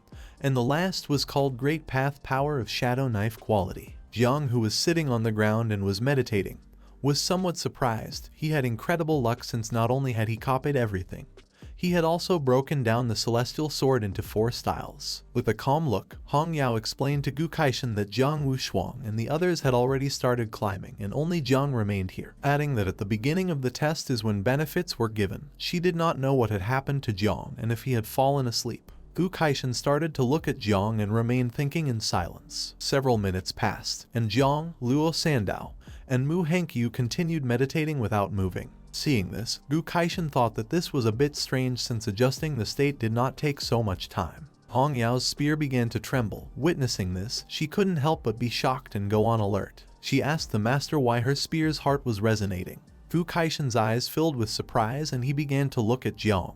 The celestial sword beneath the island also started to tremble, and he revealed to her that not only was her spear resonating, but even the heart of his sword was resonating. Upon hearing this, Hong Yao panicked. She didn't know if Jiang had succeeded. Back then, it was also a rare talent, but her mind was inflexible. She had always wanted to break down the celestial sword, saying that it could be divided into 4 movements, which had led her to be stuck at the master level for so many years of cultivation. She couldn't believe that finally someone had a revelation now. Gu Kaishan started to stare at Jiang and realized that the sensation that had just appeared and disappeared was very familiar. He couldn't believe this was happening and thought it was a divine illusion produced by the temple. Hong Yao was somewhat surprised and she asked the master to pay attention since Jiang had begun to move towards the steps. Jiang started to walk towards the steps and Hong Yao became somewhat nervous as she did not know which step he would be able to reach. She had tried very hard and had only managed to reach step 301. And Jai Gang was even worse as he had only managed to reach step 298. She did not know how the great dreamer had reached the top. According to her, this was terrifying. At that moment, a list appeared in the sky. The invincible descendant Jiang Wushuang had reached step 289. The little god killer of the East Sea Baifeng had reached step 253. The Tianji killer named Lu Tangying had reached step 248. The young master of the city of 10,000 demons Lazy had reached step 211. Mu Hankyu had reached step 199 and Luo Sandao had reached step 170. The participants began to converse among themselves. If they had known they were going to come to the temple, they would have prepared mind potions. The first 100 steps were tests of illusions, and the following steps were even more difficult. Each step was going to feel like carrying several mountains. One of them drew attention from others and asked them to be quiet since the poisonous demon Jiang was about to start climbing, adding that surely he was going to be another Jiang Wushwang.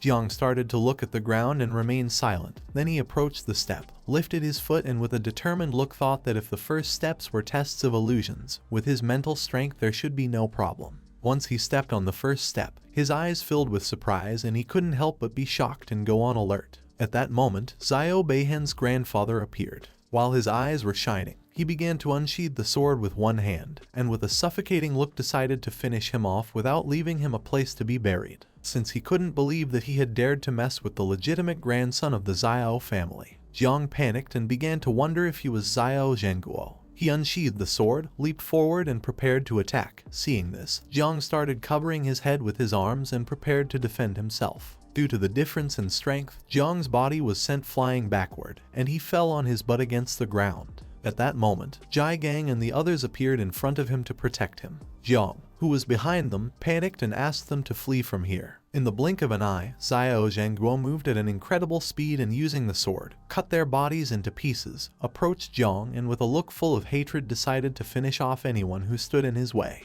The blood of Jai Gang and the others fell on Jiang's face, and seeing that they were dead, he couldn't help but be terrified. He climbed completely onto the step and while his body was trembling, he began to cry. Hong Yao and Gu Kaishan approached a little, and upon witnessing this, she began to wonder if little Jiang had gotten stuck on the first step. But Gu Kaishan explained that this step tested the four-dimensional system: spirit, physicality, agility, and strength. All the prodigies of the camp had been tempered from a young age with celestial materials and earthly treasures, but Jiang was the only self-taught one. In this trial, he was going to suffer a great disadvantage. Upon hearing this, she panicked because if Jiang lost, then the god of war would send him to the battlefield. Back to the test, Zio Zhenguo defeated Jiang, who was now on his knees on the ground. He accepted defeat and was willing to die since anyway, he had harmed everyone and no longer wanted to live. At that moment, a white branch appeared around Zio Zhenguo's sword. Jiang began to raise his head and couldn't help but wonder what was happening.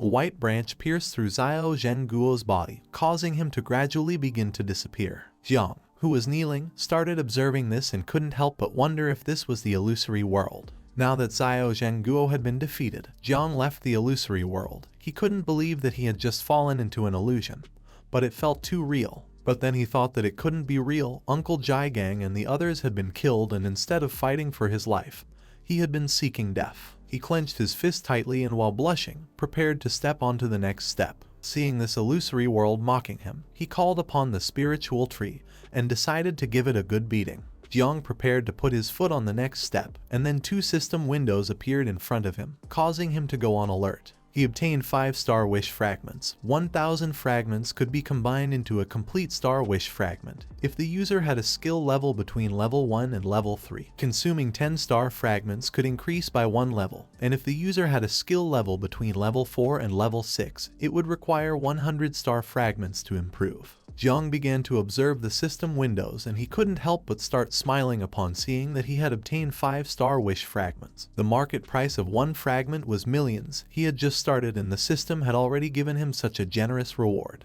These fragments were not going to serve him for improving skills, but however if he sold them, then he could get enough money for the little insects to feed well for a while. Jiang stepped on the second step and several seconds passed with no illusion. Then he appeared in his subconscious, and slowly the branches of the spiritual tree began to grow larger and larger. He started to observe this and couldn't help but become alert. Jiang began to smile as he realized that the spiritual tree of all things had directly blocked the illusion. For him, this tree was incredible. Jiang stood still on the second step while the other geniuses who had not yet begun to climb started looking at Jiang and thought that he was acting strangely since just a moment ago, on the first step, he was crying and angry. He had been stuck on the first step for a long time, and now on the second step, he was laughing out loud. Seeing him like this, they thought that he would not be able to pass beyond the second step and would be considered the weakest of all. Gu Kaishan and Hong Yao simply stayed watching Zhang's behavior in silence. Upon hearing the mockery of others, with a determined look he decided to show everyone what a crushing victory was, but then he looked back and seeing that the elder Gu Kaishan was watching, he decided it was better to pretend a little so as not to draw too much attention. He started looking forward and was somewhat terrified to see that Jiang Wuxuang had already reached step number 300. For now, he decided it was better to surpass him and then think about what to do next. With a disappointed look, Hong Yao explained to Gu Kaishan that little Jang Chen had gotten stuck on the second step. According to her, he was not going to be able to reach step number 10. Gu Kaishan began to look at Jiang and he couldn't help but be in shock. He asked Hong Yao to stop talking and watch what he was doing. Jiang prepared to put his foot on step number 3, and again the spiritual tree blocked the illusion. He put his arms behind his back, started to hum a song, and without much effort began to go up step by step, as if this were just a simple game for children, leaving everyone in shock and with their mouths open. They did not know what was happening and how Jiang had climbed 100 steps at once just by singing. They came to the conclusion that he had deliberately gotten stuck on the first 2 steps because he liked the illusions of those 2 levels. They no longer had any doubt that he really was the master of poison. In the blink of an eye, Jiang surpassed Mu Hankyu and Luo Sandao. He started waving goodbye to her with his hand and while humming told them that he was going to climb 300 steps without fear. Mu Hankyu began to look at Jiang with a gaze full of love and she couldn't help but start to blush like a tomato upon seeing that he was singing to cheer her up. She decided to give her best effort. Luo Sandao thought that her benefactor was incredible, but the song he was singing was too embarrassing. Seeing the ease with which Jiang was climbing, Hong Yao couldn't help but be perplexed and start sweating. She didn't know if the Taku Hall test had any flaws. She couldn't believe that Jiang had climbed more than 200 steps so quickly and without slowing down. Gu Kaishan began to look at Jiang and with a calm gaze told her that even he had not seen anyone do what Jiang was doing. Jiang passed by and surpassed 2 geniuses who were left terrified. No one knew what was happening or how Jiang could climb so fast. They did not know if he was climbing the same steps as them or if they were in an illusion. Not far away, on the highest steps were Jiang Wuxuang, Tan Ying, and Bai Feng standing on the same step. Jiang started to look up and upon seeing this, became alert. He did not know why the 3 had stopped on step number 299 and were not advancing. Gu Kaishan began to observe them and explained to Hong Yao that every 300 steps formed a level. Even for the celestial geniuses it was difficult to surpass it. With a cheerful look, she remembered that she had also had to give her all at that time to pass that step. After that, each step felt like the weight of a mountain. She did not know who would be the first among the celestial geniuses to cross this first level. Jiang reached step number 298, and the 3 turned around. Jiang Wuxuang could not help but start smiling since Jiang had not disappointed him. Tang Yin could not help but feel happy seeing that Jiang had caught up with them so quickly, while on the other side, Bai Feng simply remained silent. Jiang Wuxuang began to smile and his body started to emit a powerful energy, making several chains appear. He decided to take the first step, leaving Tang Ying in shock. Jiang began to look at the chains with a surprised expression. He had a divine level class and did not know if Jiang Wuxuang had a double divine level class. He had never heard of this before, and did not know if these chains were actually meant to conceal his power. At that moment, one of the chains broke in half. Jiang Wuxuang clenched his fist tightly and stepped up to the next level, breaking all the chains. He closed his eyes, extended his hands to the sides, and a purple energy began to enter his chest. As the purple energy was expanding everywhere, Bai Feng started to look at Jiang Wuxuang with a perplexed look, and he did not take long to realize that this energy was the reward for having reached step number 300. Tan Ying was speechless, but for her this was not surprising since after all, he was Jiang Wuxuang. He turned around and while his body was releasing purple energy, he revealed that in the Palace of Emptiness there were 18 steps.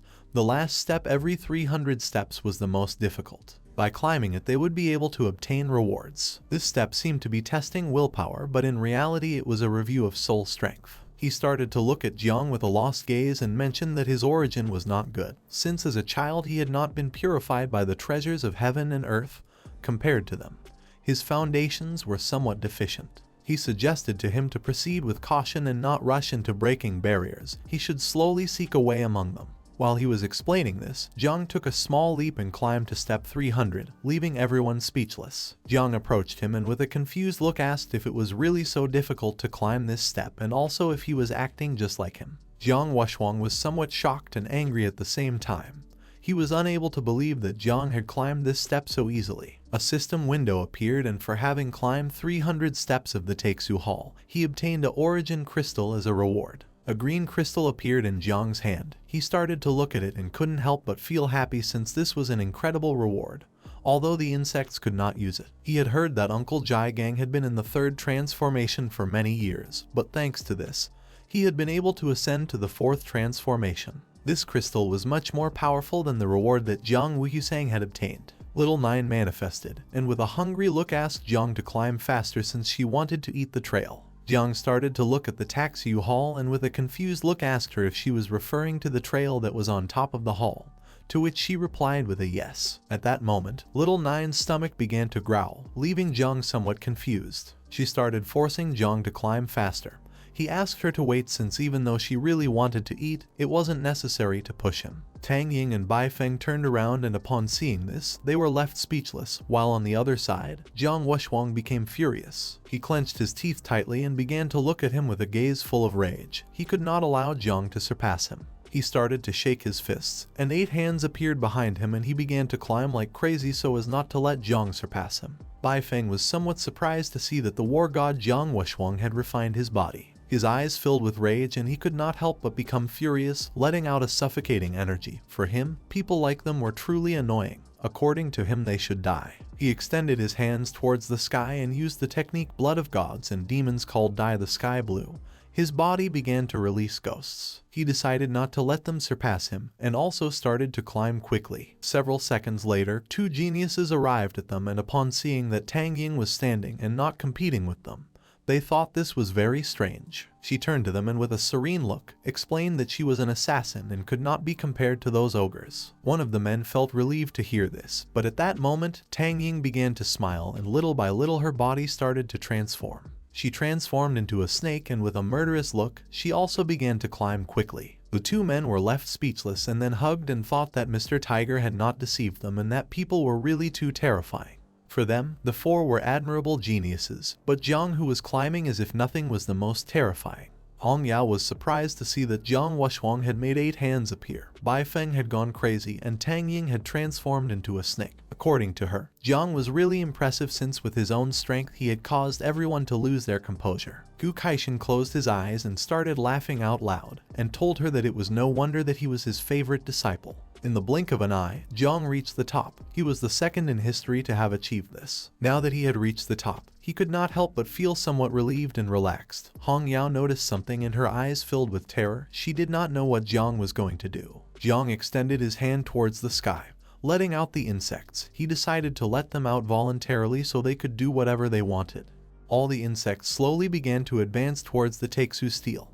Hong Yao started to observe them and she couldn't help but wonder if Jiang had released the 9 miasma wing. He had released all the insects to envelop the Taeksu steel. It was so mysterious that even the invincible dreamer had used it for enlightenment. The insects, who were very hungry, in a blink of an eye devoured the Taeksu steel, leaving no trace. Upon realizing this, Gu Kaishin was shocked. Jiang had absorbed the Taeksu steel by himself, something he could not understand. While Jiang was standing at the top of the Taeksu temple, Jiang Wushwang ascended several steps and began to stare at him silently. With a look full of hatred, he accepted defeat this time, but swore to give his best when they competed in the ranking of prodigies of the Great Zia. Instead of continuing to ascend, Wushwang turned around and started to descend.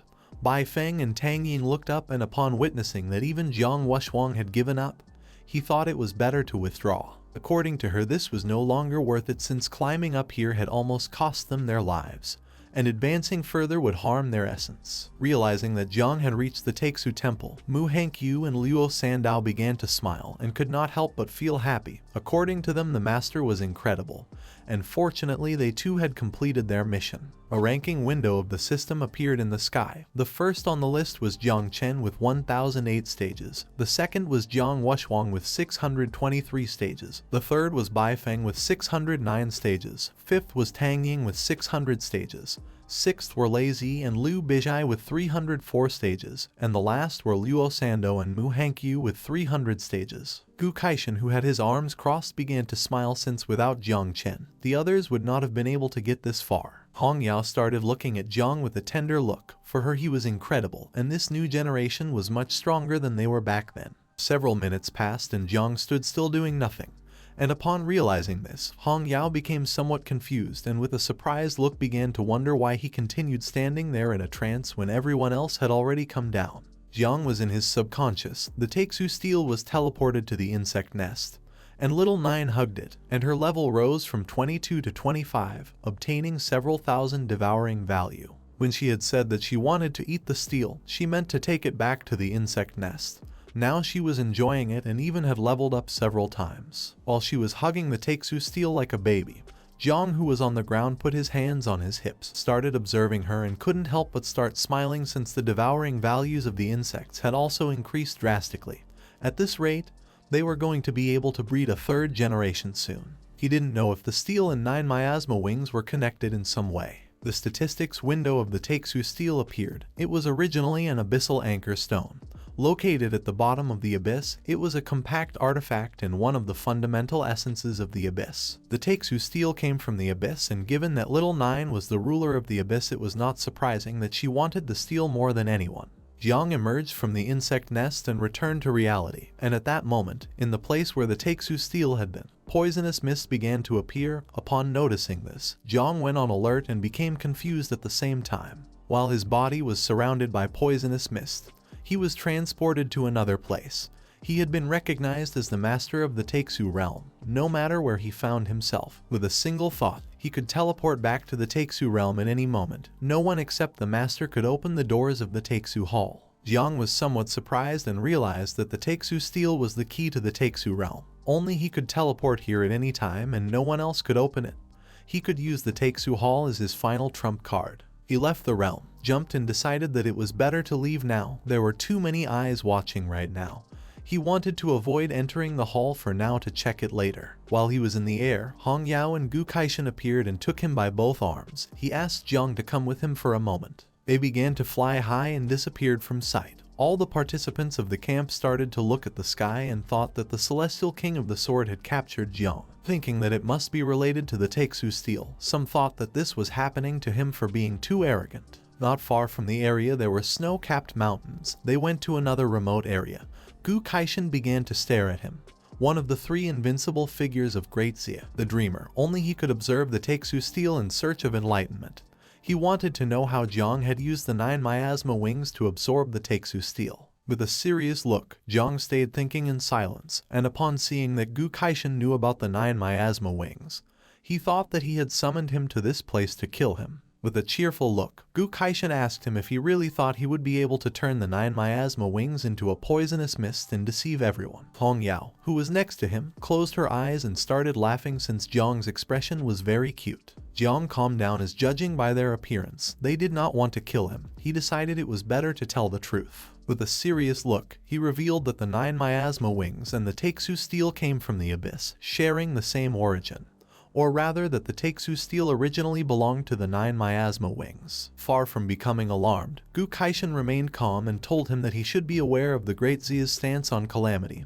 Now he had 2 options. He could stay in the Yunmeng swamp forever and live as an exile clinging to his life, or he could return with him and fight for his survival. Millions would want him dead, even those at the general or invincible level. Upon hearing this, Jiang couldn't help but panic. He swallowed hard and was astonished since it wasn't just his imagination before. The old master had come to the Yunmeng swamp only to give him an exit. He didn't know why they hadn't met before. While he was lost in his thoughts, Hong Yao approached him. She started to point at him with her finger and with a serious look caught his attention, asking what he was thinking about and reminding him that the master had asked him a question. Upon hearing her voice, he came out of his trance. With a confident look, he decided to return. Although he carried a calamity with him, he had only killed bad people and did not believe he had done anything wrong. Since his conscience was clear, there was no reason to flee. Hong Yao began to look at him and she started to smile upon seeing his determination. Gu Kaishan, who had his arms crossed, began to laugh heartily.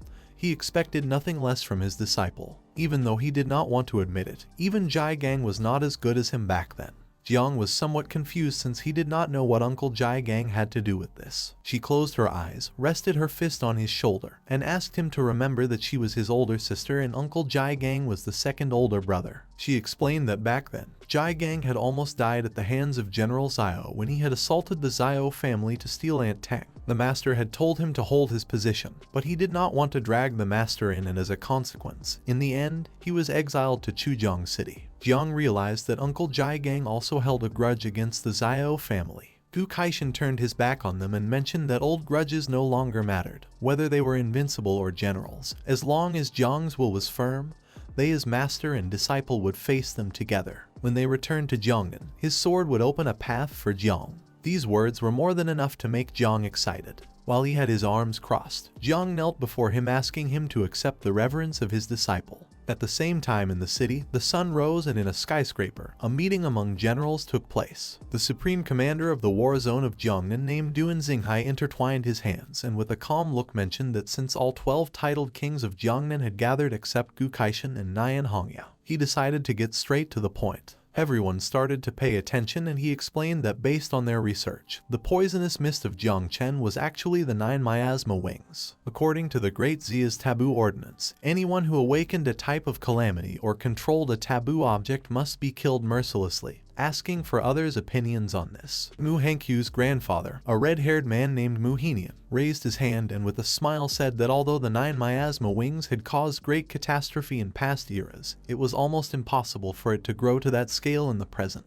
He believed that as long as Jang Chen was under proper supervision, it shouldn't be a big problem.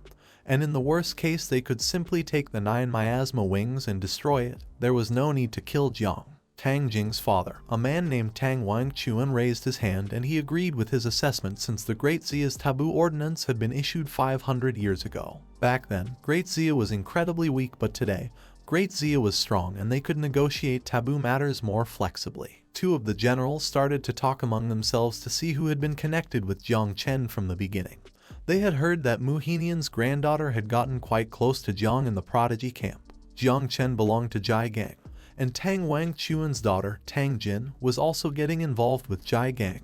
Upon hearing this, Tang Wangchuan became furious and at that moment, the door of the room shattered into pieces, creating a large curtain of smoke, leaving everyone in shock. The person who had destroyed the door was none other than old Zio Yuanshan from the Zio family, who wanted to kill Jiang at all costs. While his body was surrounded by a powerful energy, he began to point the sword at them and with a look full of hatred, he told them that anyone who dared to speak for Jiang Chen must first be prepared to taste his sword. Upon seeing General Zio, Duan panicked and apologized to Gu Kaishan. If it weren't for General Zio intervening, perhaps he could have helped negotiate this, but now he was alone. He hoped that he would not blindly protect Jiang and sink as well. After a few hours, Duan, Jai Gang, and the others arrived at the area where the camp was going to land, and he explained that General Zio had deployed the Celestial Punishment Squadron.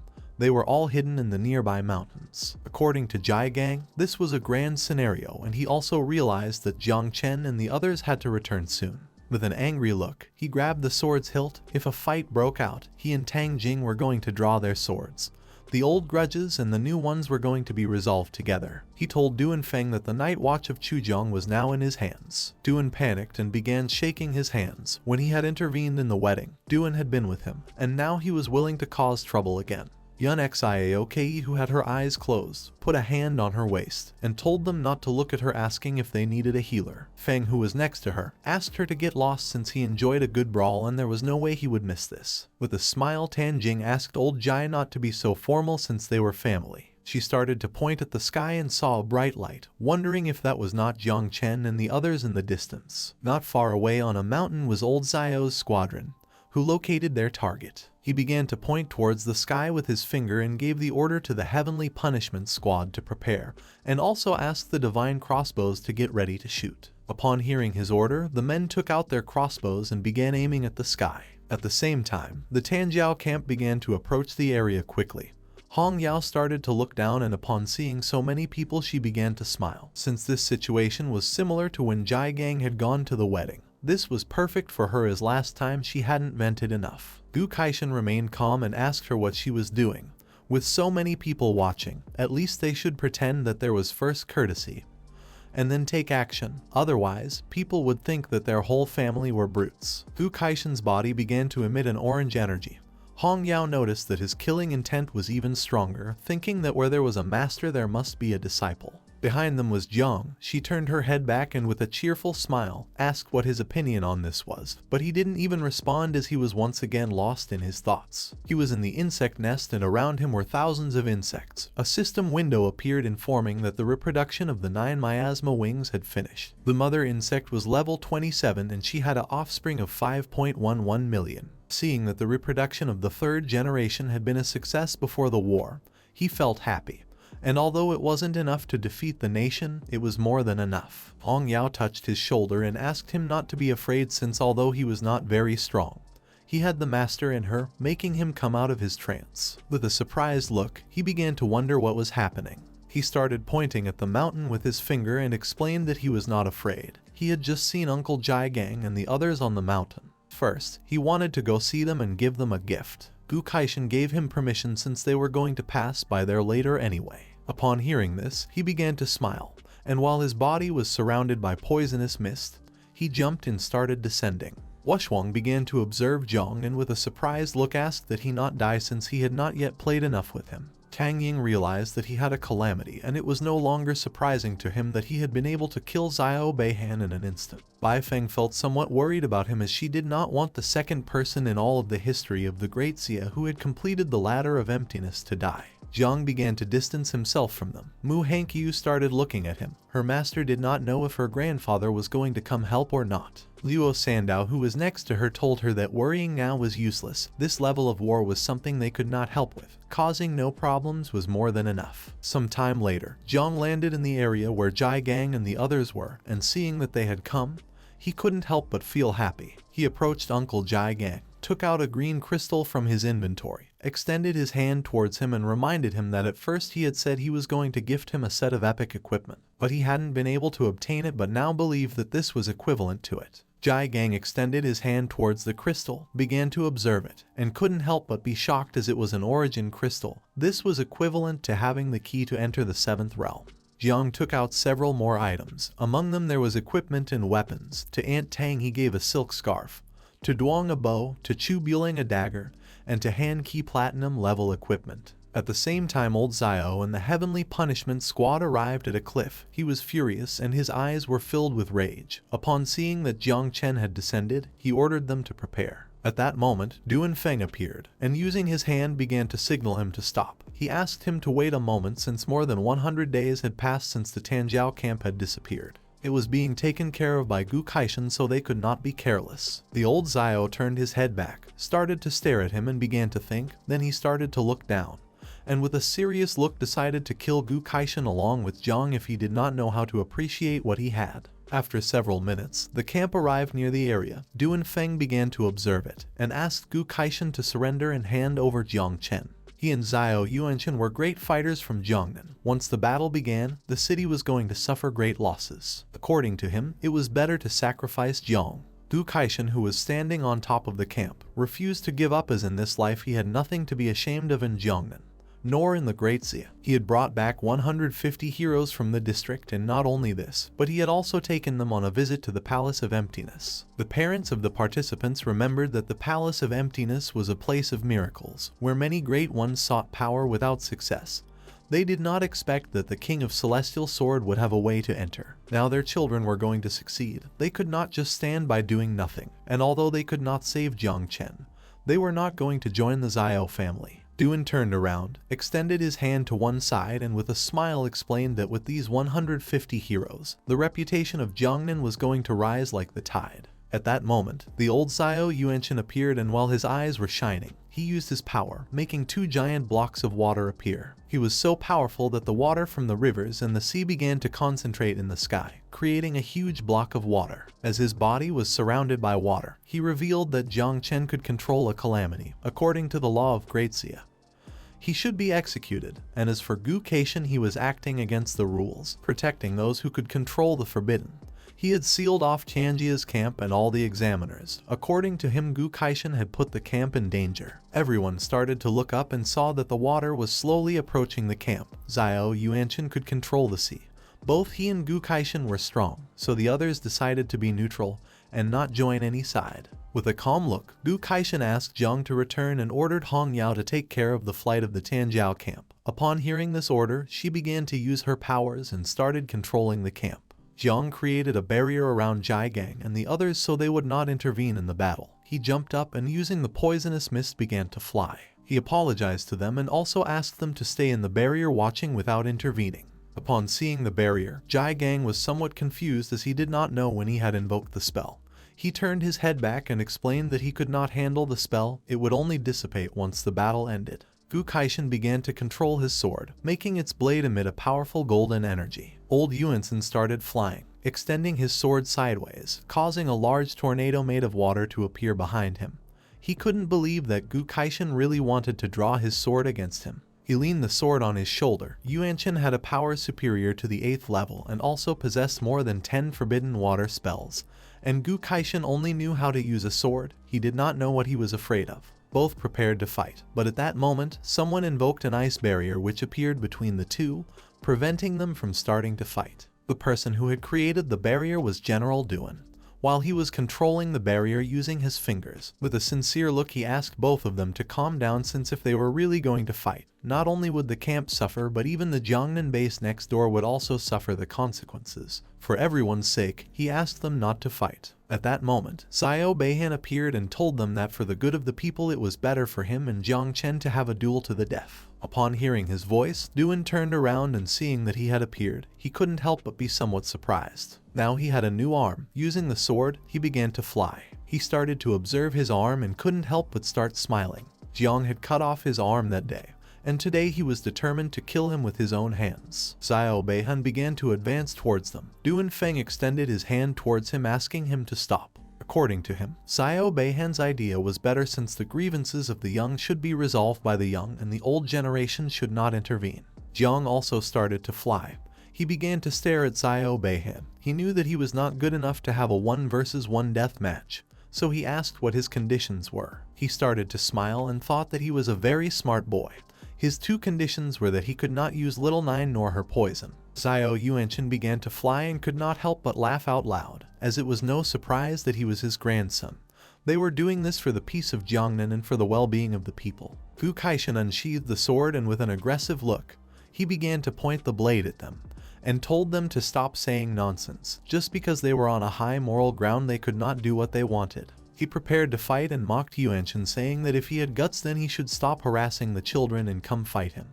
But Jiang grabbed him and stopped him saying that they could not let others think that they were brutes. He started pointing at himself with his finger and with a confident look revealed that he did not need Calamity to win, since he had another way of dealing with him. Upon hearing this, he was somewhat confused and asked what other way he had to deal with him. Jiang reminded him that he had said he would teach him a secret technique. Gu Kaishan was shocked to see that he wanted to learn the technique now. Hong Yao, who was flying, panicked and thought he was joking since she had taken more than 10 years to learn the secret technique and Jai Gang still had not been able to master the technique until now. Zio Bahan started laughing and mocked Jiang asking if he wanted him to wait 10 years so that he could learn the technique. He began to smile and said it wasn't necessary.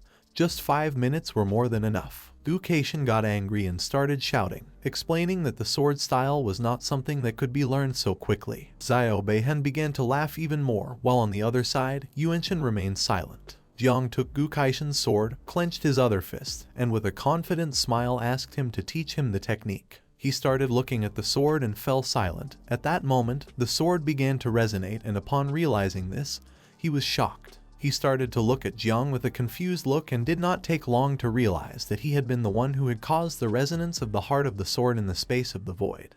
Jiang approached Gu Kaishan, put his hand near his mouth and began to whisper, asking him to please trust him. Gu Kaishan started to gaze at the ground and remained listening in silence. A while later, he turned his head towards Zio Yuanchen and with a serene look decided to trust him and asked him to show him what he knew. Seeing this, Jiang, who was behind him, could not help but start smiling. Seeing that Gu Kaishan had given permission to Jiang for a death match against Zio Bahan, Duan Fang began pointing towards the sky with his finger, causing it to begin releasing a powerful energy. With a determined look he decided to build a combat platform. Zio Bahan, his grandfather, Gu Kaishan and Jiang stood still without making any movement, and not long after, a small island rose from the sea and began to fly until it was positioned in the middle of them. Duan Fang used his power again, causing a barrier to appear. Only Zio Bahan and Jiang could enter, preventing anyone from interfering. The arrogant Zio Bahan descended onto the combat platform with a smile full of confidence. He was eager for the fight to begin so that he could teach Jiang a good lesson. Last time he had won with the help of 9 miasma wings, but this time everyone would see how he was going to be defeated. At the same time, someone began to hit the barrier, but the attacks were useless.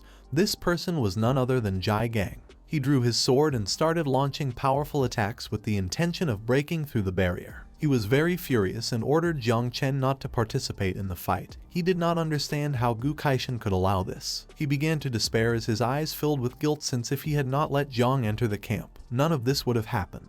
Upon seeing his behavior, the aunt was somewhat confused. She tried to console him by saying that the master was not someone who made choices without thinking about the consequences. Gu Kaishan unsheathed the sword, and while holding it with both hands, he began to point the blade towards the sky, causing it to start emitting an intense golden energy. He asked Jiang to remember that the sword of heaven was the sword of will. He had to win the fight, and to do this, he had to act without thoughts and let himself be guided by his heart. Jiang began to observe the sword with a surprised look and fell silent. Gu Kaishan brought the sword closer to his face, and with an aggressive gaze, he asked him to observe carefully. He used the technique called Energy Slash, and using all his power, launched a powerful cut towards Zio Bahan, and it started to approach him at enormous speed. Upon seeing that Gu Kaishan had attacked, he decided not to stand idly by and drew his sword, began to point the blade towards the sky, clenched his other fist tightly, and used the ability called Total Defense, making his body start to emit an intense and powerful red energy.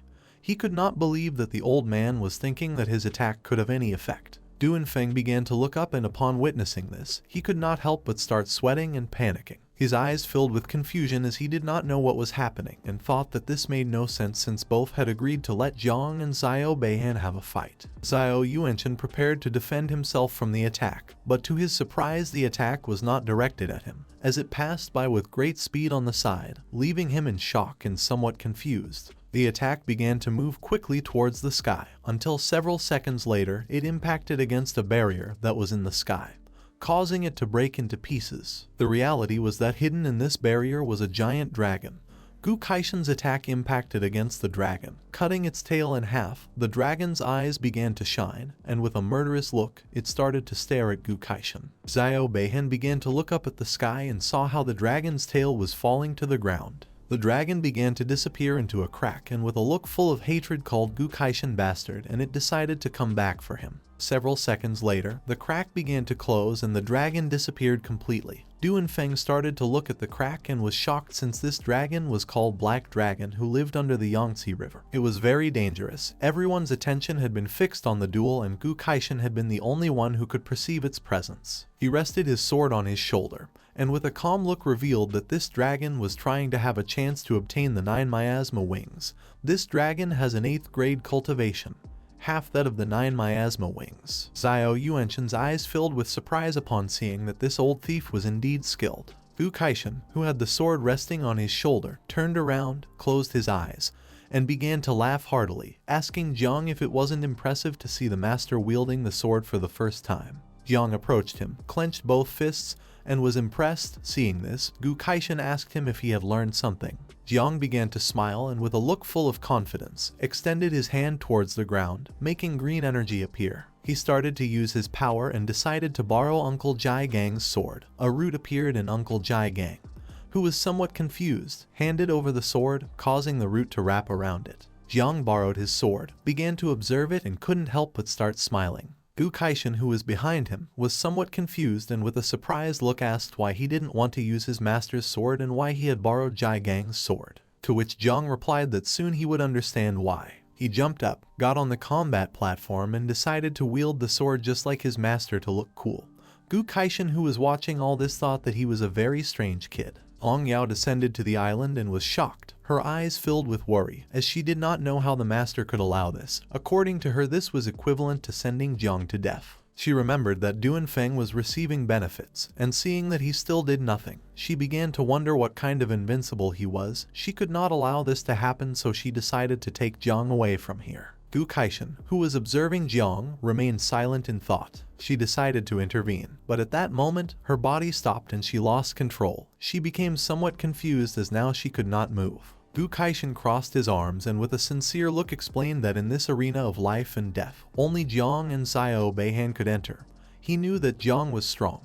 It's just that he had not manifested his power yet. Upon hearing this, her eyes filled with regret. A single energy could keep everyone away except for two people. This was the true power of an invincible being. She remembered that she had just spoken ill of him. In a calm voice, Gu Kaishan explained to her that Jiang did not want to provoke a war and did not want to see Jiangnan in ruins. Hong Yao turned her head towards him and with a surprised look, she asked if it was necessary to sacrifice Jiang's life for the good of others. Gu Kaishan turned to her and with a serene look explained that Jiang Chen was not going to die since he had just taught him how to use the celestial sword. Upon hearing this, Hong Yao was left in shock and speechless at the same time. She did not know if the master was joking. At the same time, in the combat arena, both drew their swords, and Zio Bahan began to laugh out loud, thinking that the old man was crazy if he believed that using the celestial sword was something that could be learned at a glance, calling Jiang trash. Zio Bahan's mockery did not affect Jiang, who gripped the sword tightly, and while it was surrounded by golden energy,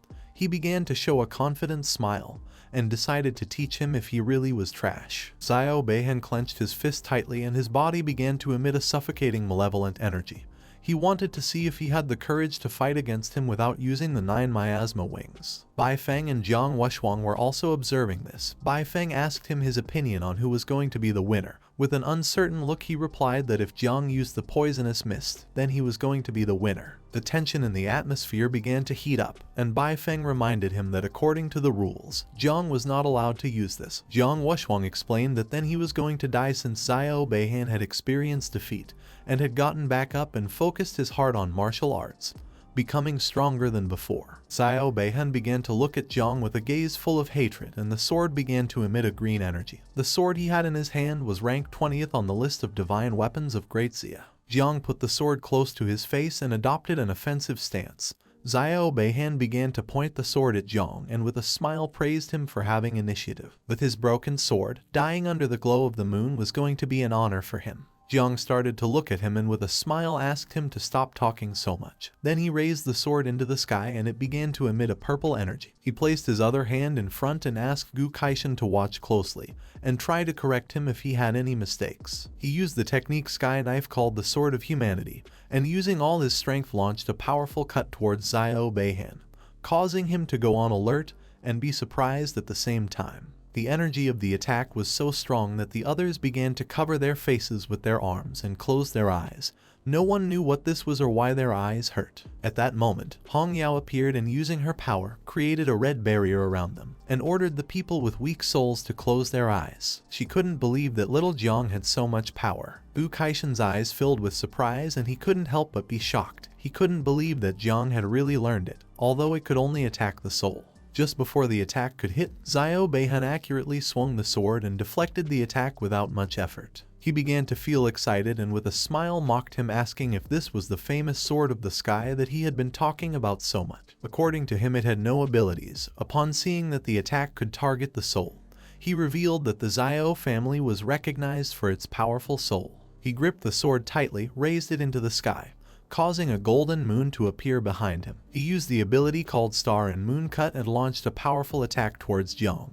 He began to clean the blade of the sword and couldn't help but laugh. He adopted a defensive stance and revealed that the first attack had only been a test. The second attack was the potent one. He grabbed the sword tightly and with a look full of hatred revealed that this attack was not aimed at the soul. Jiang used the technique called Earth Knife. He launched a powerful cut towards Zio Bahan, and it effortlessly cut the moon in half. In the process, it also wounded Zio Bahan, who began to bleed, his eyes filled with surprise as he did not know how this was possible. The attack that Jiang had launched was so powerful that it also left marks on the ground of the arena. Duan Fang, who was floating the island with his powers, began to look up, and upon witnessing this, he could not help but be stunned and start to sweat as he realized that arena was going to explode. According to him, someone with a second level power could be capable of doing this. The arena began to shake, causing the sea water to start floating, and Duan Fang decided that it was time to reinforce it. At the same time, Jiang's attack reached Zio Bahan,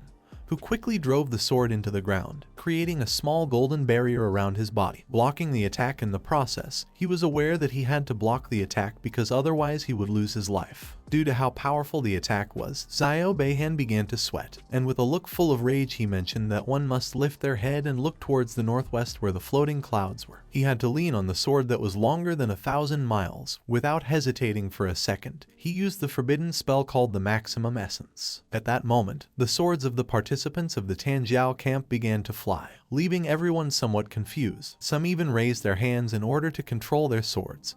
But it was all in vain. Now no one was able to control their sword, nor did they know what kind of spell this was. All the swords that were being controlled by Zio Bahan began to emit a powerful energy, and in the blink of an eye, the sky filled with sharp swords. Zio Bahan, who had the sword stuck in the ground, used the divine weapon technique called Soul Moon, which allowed him to make all the swords return to the sect. Once he used this technique, the blades of the swords headed towards Jang and slowly began to fall. Jang, who was holding the sword with one hand, adopted a defensive stance. He did not know what was happening. With this attack, Zio Bahan was sure he could kill Jang. While with one hand Duan Fang was making the arena float, he grabbed his wrist tightly using the other hand. He started to sweat since he knew that these two were crazy. With a look full of panic, he ordered his subordinates to bring support to help reinforce it, since otherwise the arena would collapse. Upon hearing his order, the two men next to him joined their hands and began to use their power to help reinforce. Zio Bahan stood up, gripped the sword tightly, causing it to start emitting a suffocating energy. He began to look at Jang with a confident gaze and couldn't help but laugh out loud. Certain that Jang had already lost. It didn't matter if he had awakened a divine level class or even if he had learned to use the celestial sword.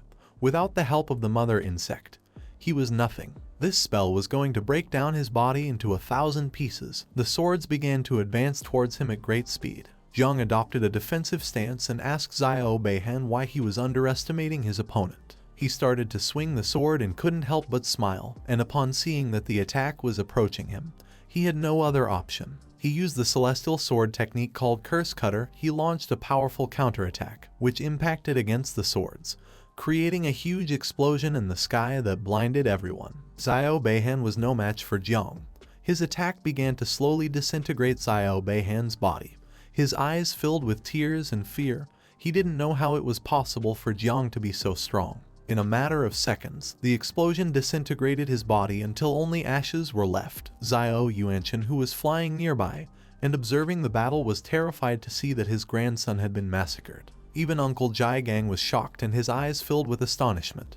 He fell to his knees on the ground. The abilities that Jang had used had been the dream he never reached when he was young. Hanyu was terrified. She gritted her teeth due to fear and began to sweat. She couldn't believe that he had learned to use the celestial sword in 5 minutes. Gu Kaishan clenched his fist and couldn't help but smile. With a proud look, he mentioned that although Jiang's energy was not enough, he had really learned to use the technique. He had not only learned to use the techniques but also improved them, something that at the time Jiang had not managed to achieve. Jiang Wushwang was amazed. He started looking up at the sky and with an excited look thought that this guy was a monster. He feared that someone like him would be the most terrifying opponent. Bai Feng, who was next to him, covered his mouth with his hand and couldn't help but sweat. He was shocked to see that Jiang had learned to use the sword in just 5 minutes. Tang Ying put her hand near her forehead and she couldn't help but be stunned, seeing how powerful Jiang was. Meanwhile, on the other side, Luo Sandao and Mu Hankyu hugged each other and both started to cry upon seeing that he had really won, realizing that he was truly strong. Jiang's attack left a large hole in the island that started from one end and ended at the other. At the same time, 2 men appeared in the sky. The man with black hair thought that the disciple of the King of the Celestial Sword was someone quite interesting. He suggested not to kill him for now, as he wanted to take Jiang as a stepping stone for Tanjiao. The man with orange hair who was flying beside him revealed that on this trip, he had actually not come with the intention of killing Jiang. The man with black hair, who had his hands behind his back, was an invincible known as the god of the sword Jai Linkyu. He began to observe Jiang and with a smile mentioned that seeing the current situation, even if he did not act, Zio Chen would not just stand by. The man with orange hair was another invincible known as the god of martial arts Jiang Chen. He began to look at Zio Chen and with a serious look confirmed Jiang Q's words. Zio Chen filled his mind with the idea of killing Jiang to avenge the death of his grandchildren. But just before he could make a move, a powerful energy appeared and began to expand in all directions, causing him to go on alert. He knew that the god of war Jiang Chen was interfering. He turned his head back and with a serene look asked him to please release his energy and not interfere, explaining that his grandson had tragically died and as a grandfather, he should take justice into his own hands. Jiang Q decided not to interfere and let Jiang Chen take care of cleaning up the mess since after all he was just passing by watching the show. Jiang Chen crossed his arms and his body began to emit a powerful and suffocating energy. He reminded Zio Chen that he was already of an age, and asked if he did not understand the rules that whoever gambled their life in a death match must be ready to face the consequences. Upon hearing this, Chen lowered his head and with a sad look thought that he was right. But at that moment, Jiang, who was holding the sword with one hand, jumped up, began to approach him, and caught his attention by saying that he had a fourth technique asking him to get ready. With this strike, Jiang intended to cut those who should be cut by all humanity in the name of his master, Uncle Jai Gang and Aunt Tang. Upon hearing Jiang's voice, Chen turned back and couldn't help but feel somewhat confused. Du Kaishan panicked and with a confused look extended his hand towards Jiang asking him to stop and not do anything reckless. Hong Yao covered her mouth with her hands. She was terrified to see that Jiang had dared to draw the sword in front of the great Chen. Jiang Chen, who had his arms crossed, thought that Jiang was crazy, as playing with the whiskers of a tiger was like seeking one's own destruction. Jiang Q closed his eyes and began to smile thinking that now there was no way to protect Jiang. Zio Chen unsheathed his sword, clenched his fist tightly and began to use his power, causing a wave of water to appear beneath his feet. He revealed that facing death had its price. For him this was a joke. He could not believe that a simple second-level ant had dared to unsheath his sword against him. Jiang did not pay any attention to this. He grabbed the sword with both hands and with a determined look prepared to attack, causing a powerful energy to appear around the blade. Using all his power, Jiang used the celestial sword technique to defend justice and expel evil, called uppercut. Using all his strength, he launched two powerful cuts towards Zio Chen. As the attack was approaching, he stood still. After launching the attack, Jiang began to observe him and remained silent. Upon witnessing this, Jiang Wushuang was dumbfounded and amazed, thinking that Jiang was crazy. This blow was too strong, comparable to an all-out attack from level 5 Sea Kings and Mountain Kings. Bai Feng's eyes filled with fear, and he couldn't help but be dumbfounded, thinking that Jiang was seeking death by launching such a powerful attack. Tan Ying began to sweat and she remained silent. The poisonous demon had challenged the heavens. If he were in the city of 10,000 demons, the monkey would have devoured him upon seeing such an action. Zio Chen clenched his fist and began to control the water, and with a calm look revealed that even Jiang's master was not a rival for him, so there was no way his disciple would have a chance. While the drops of water were floating through the sky, he snapped his fingers, causing the water to interpose in the trajectory of the attack, blocking it as if nothing. He thought he had blocked the attack, but upon seeing what was in front of his eyes, he couldn't help but be shocked. Jiang's attack was only a distraction. In the blink of an eye, the sky filled with insects that began to approach him at great speed. Zio Chen put his hand in front of his face and didn't take long to realize that this was the power of the 9 miasma wings. Jiang extended his hand to the side, revealing that he knew he would never be able to defeat him with the sword. The previous attack had only been a distraction. Now that he was not in the arena, there were no rules preventing him from using the power of the 9 miasma wings. Upon hearing this, Chen put his arm in front of his face and his eyes filled with surprise. This was something he had not expected. Jiang began to stare at him intently, clenched his fist, and with a wicked smile ordered the insects to explode. At that moment, the insects began to explode. The explosions slowly started to approach Chen, who stood still, knowing that there was no way to escape anymore. Jiang extended his hand towards him, causing the insects to come closer and explode, creating a big explosion. He thought this was not enough, so he used more insects and created a bunch of explosions. In the blink of an eye, the sky filled with explosions, and seeing this, Duan Fang and the others panicked, turned their backs on Jiang and began to flee from the area, knowing that this was very dangerous. Chen used his power, which transformed the explosions into blood. He began to stare intently at Jiang and with an angry look decided to eliminate him since otherwise the consequences would be disastrous. He used the technique the curse of water called blood explosion and launched a burst of blood towards Jiang, causing it to hit directly against his chest, making him go on alert. A blood barrier was created around Jiang. Upon seeing this, he couldn't help but feel somewhat confused as he didn't know if this was a forbidden spell. The spell began to take effect, causing Jiang's blood to slowly start coming out from inside his body through his eyes, nose, ears, and nails. He started looking at his hand and upon seeing the blood coming out he couldn't help but be shocked. The blood from his body was being controlled by Zio Bahan.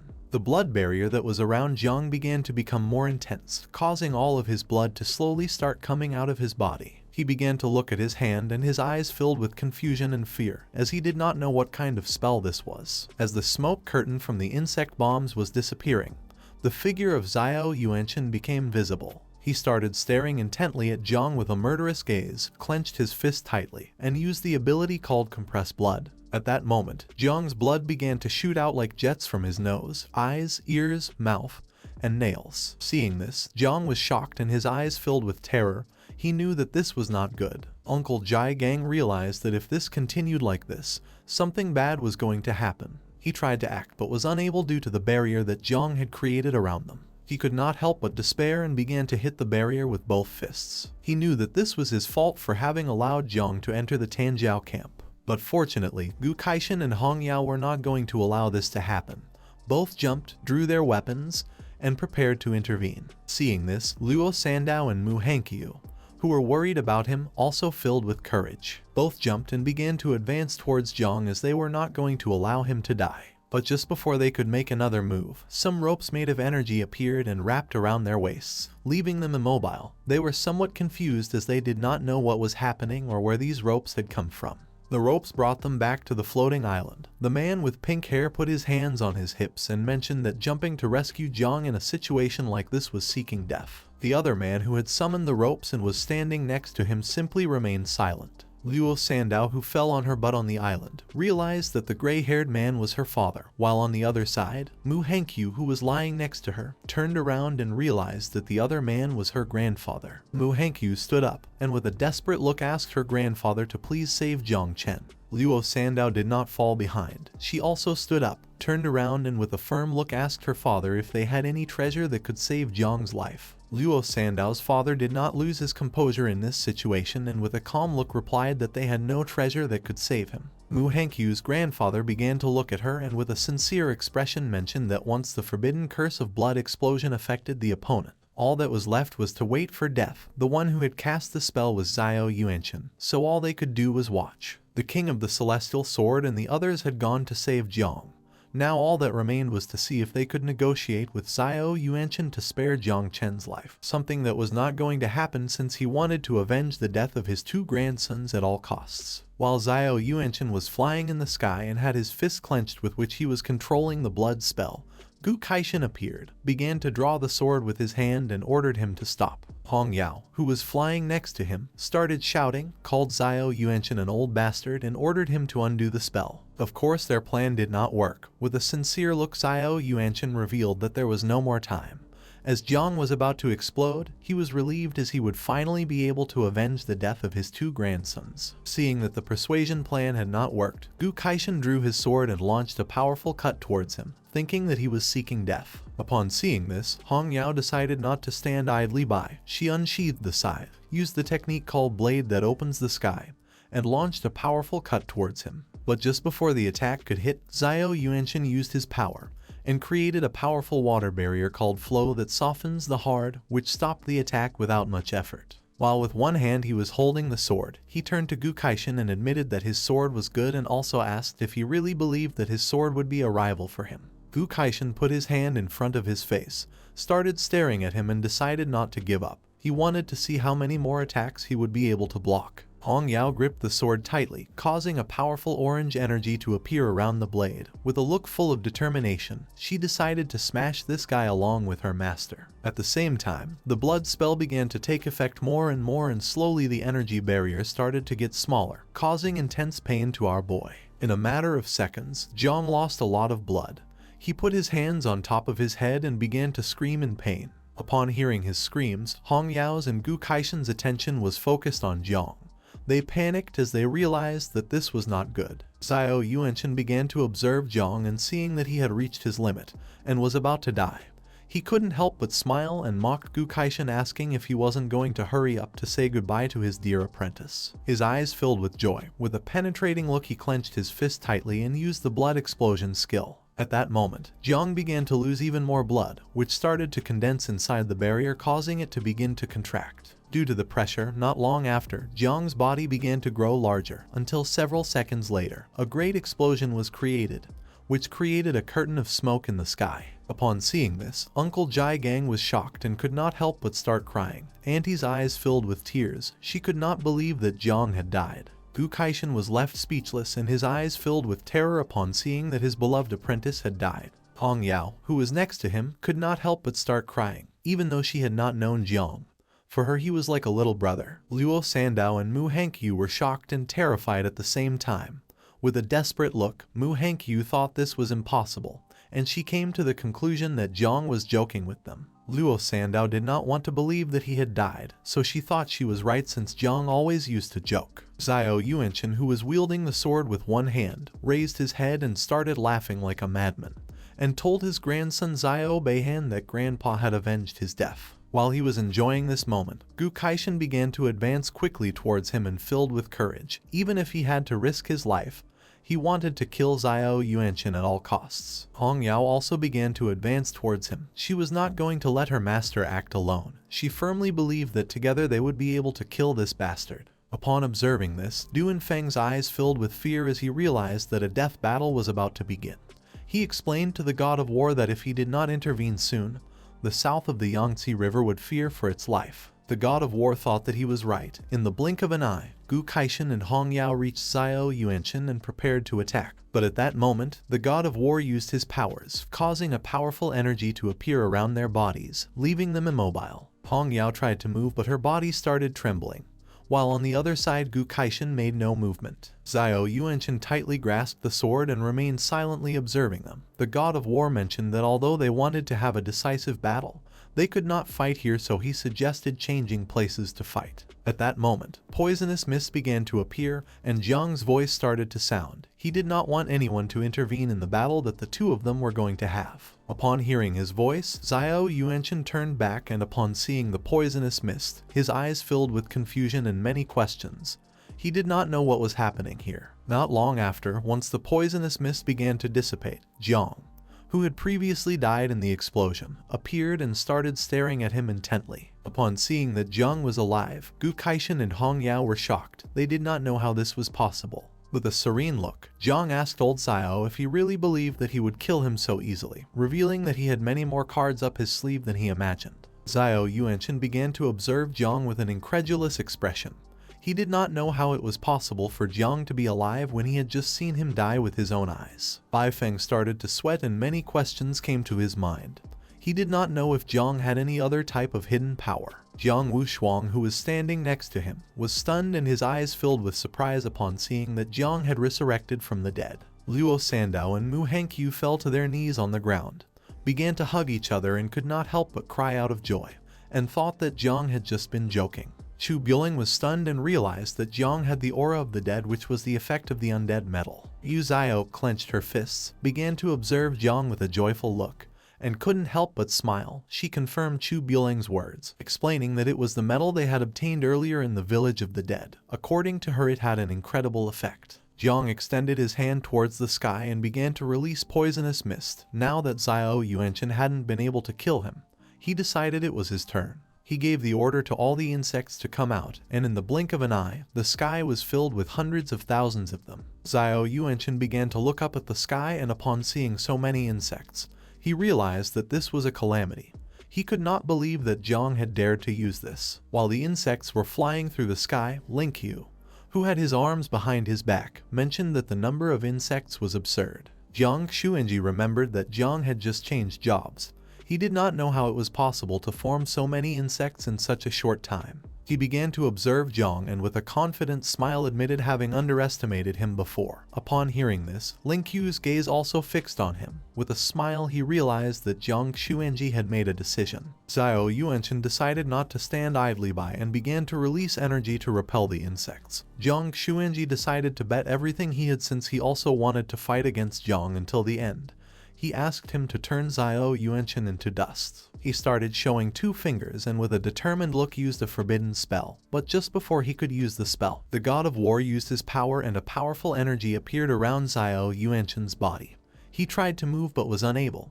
He did not know why the god of war was doing this. Jiang decided not to waste this moment. He began to control the insects, making them start to approach him, creating a bunch of small explosions. Upon witnessing this, Hanyu could not help but be astonished. According to her, it was strange since there was no reason for the god of war to help Jiang. Her grandfather began to observe Jiang and with a smile mentioned that the reason behind this was very simple. With a smile, Jiang extended his hand towards him, causing all the insects to start moving towards him. Her grandfather explained that people who possess calamities were too cautious to risk fighting someone like Zio Yuanchen. But nevertheless, Jiang was different since he had raised hundreds of thousands of insects in a very short time and his talent was incomparable. And such an existence was enough to make him different from the rest and nullify all the rules. She understood that showing the calamity had not been reckless, but intentional. The hundreds of thousands of insects began to explode near Zio Yuanchen. With a look full of rage he mentioned that all of them must die. According to him, the people of Daxia deserved death. The explosions slowly began to consume his body, causing him to open his mouth and start screaming in agony.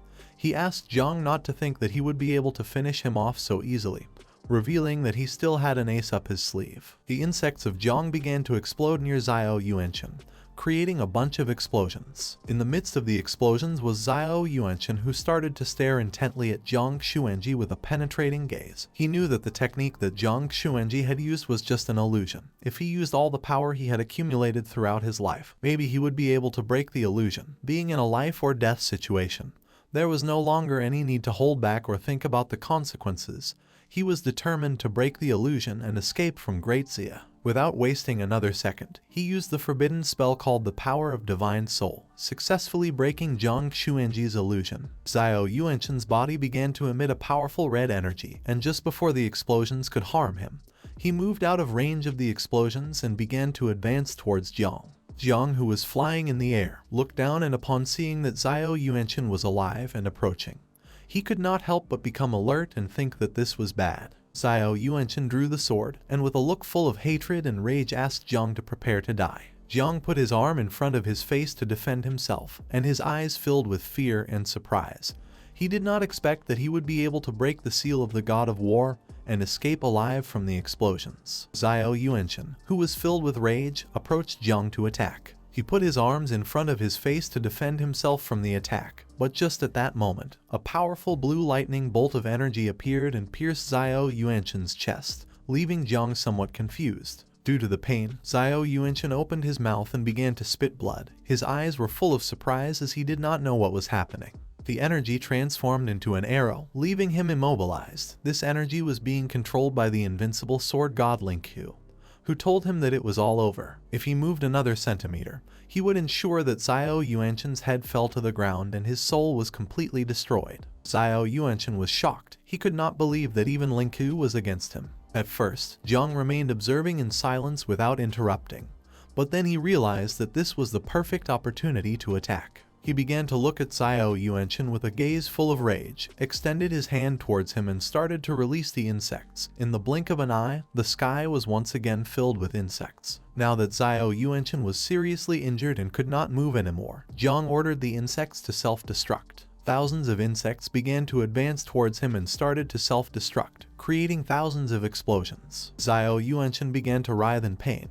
He could not believe that they were doing this to him. He was the great general of the state, who had fought for the Great Zia and had risked his life on countless occasions, suppressing waves of beasts, quelling rebellions, and even battling the order of the ancient gods. Little by little the insects and explosions started to devour his body. With a desperate look, he began to scream, saying that he was the central pillar of Daxia. Several seconds later, Jiang ordered the insects to stop exploding. Lin Ku's attack had made a large hole in his chest, and the insects had already devoured his limbs. The body of Zio Yuanchen descended to the ground and he fell to his knees. With a lost look, he began to look at the ground and asked Jiang if he was really going to kill an old man like him. Jiang also descended to the ground, and while his hand was surrounded by poisonous mist, he started laughing, revealing that he had already destroyed his physical body, and the only thing left now was his soul. He couldn't believe that he kept asking such stupid questions. Zio Yuanchen was kneeling on the grass. He bowed his head before Jiang and with a desperate look admitted that he and the Zio family had been wrong.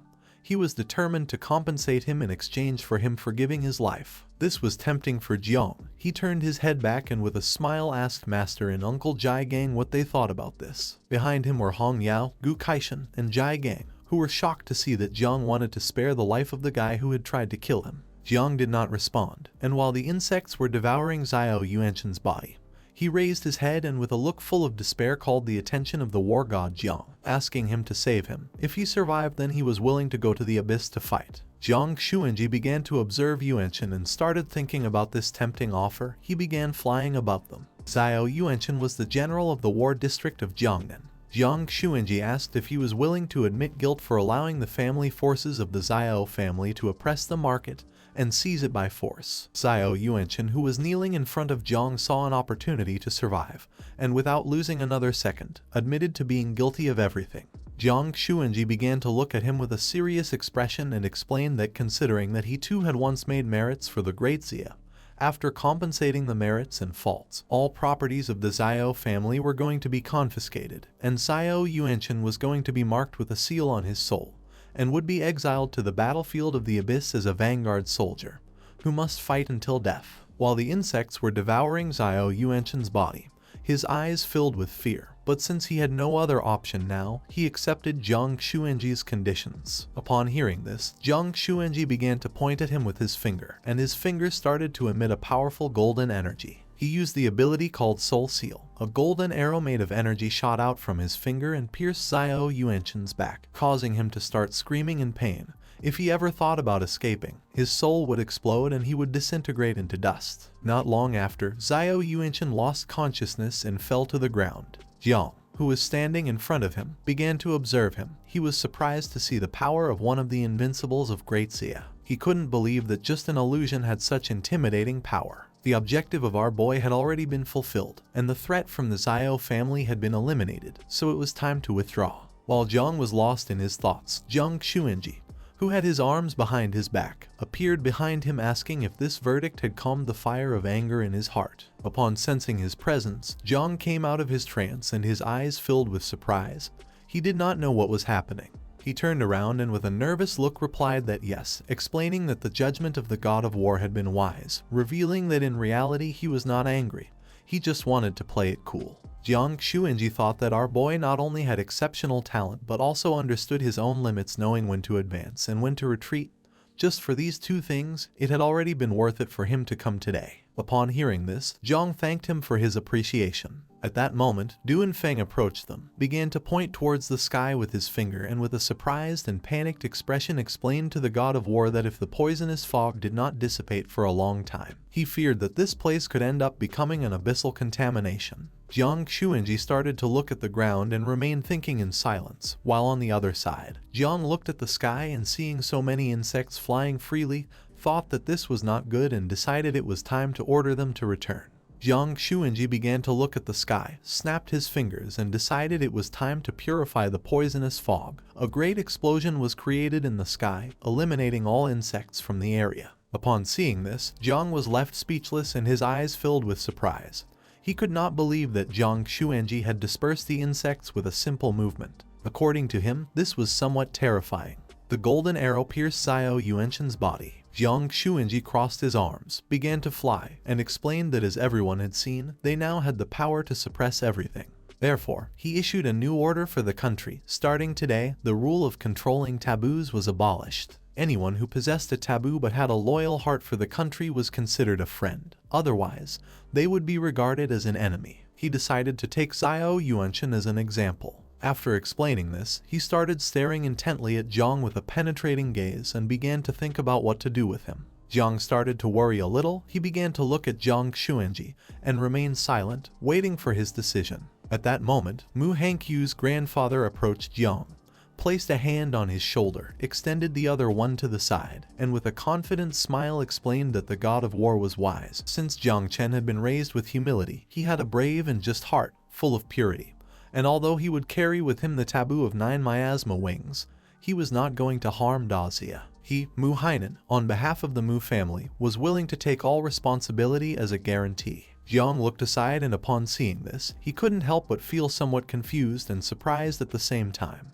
For Jiang's luck, many people sided with him. Tang Wenchuan, representative of the Tang family, was also willing to take responsibility, and the military district of Jiangnan was also willing to support Jiang, welcoming him to join the army at the same time. Jiang Xuanji, who was flying in the sky, remained silent. Luo Sandao began to push her father, advising him to also side with Jiang since many people had started doing so. The father's eyes filled with confusion, causing him to start sweating, but several seconds later, he began to blush and became filled with enthusiasm. He clenched his fists, closed his eyes, and began to scream, saying that he was also willing to take responsibility. Luo Sandao, who was behind him, put her hand on top of her head and thought that her father was useless. Hong Yao, who was sitting on the scythe and flying next to Gu Kaishan, was somewhat surprised to see that the god of war had not only intervened in the combat, but had also eliminated the rules about taboos. The prestigious elders were also defending Jiang. According to her, this seemed like a dream. Gu Kaishan, who had his arms crossed, thought that maybe Jiang Chen had thought of all this, and for this reason he had deliberately drawn his sword against Chen Guo. Hong Yao was stunned and surprised at the same time to see that Jiang had such deep thoughts. Gu Kaishan began to look at Jiang with a serious expression and explained that the god of war was already aware of all the evils that Zio Yuanchen had done, and if it weren't for seeing Jiang Cheng's extraordinary potential,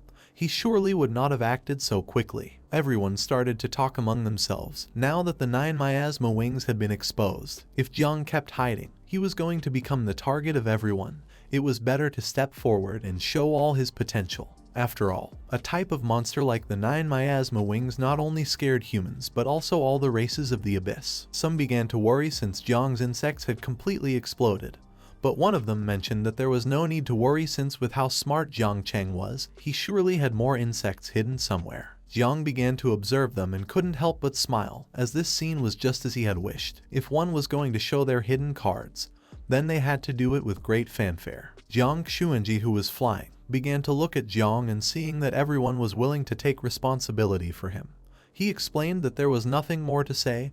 He asked Jiang to take good care of himself and use the insects wisely. Jiang lowered his head before him and thanked him. Jiang Xuanji, who had his arms crossed, with a suffocating gaze revealed that in 10 days, the great competition of prodigies would begin. The champion of this edition would be the first divine son of the prodigies, who would receive all privileges and resources equivalent to an 8th-grade national protector. Upon hearing this, Jiang was somewhat surprised and thought that this prize was very tempting.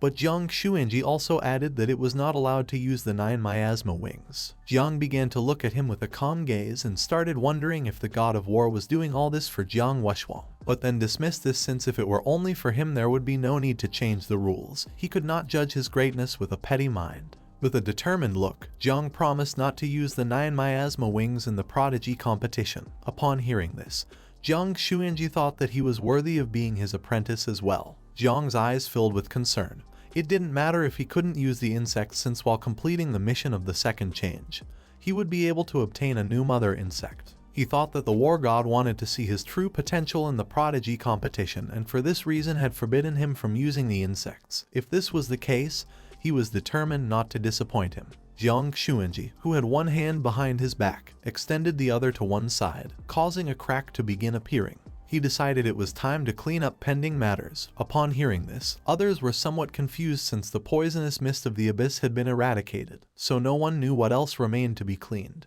Jiang Xuanji ordered the Great Dreamer, commander of Dazia's night watch, to rise and get to work. The Great Dreamer was one of the 3 invincibles of Dazia. At that moment, someone who was holding a stuffed rabbit began to come out of the crack.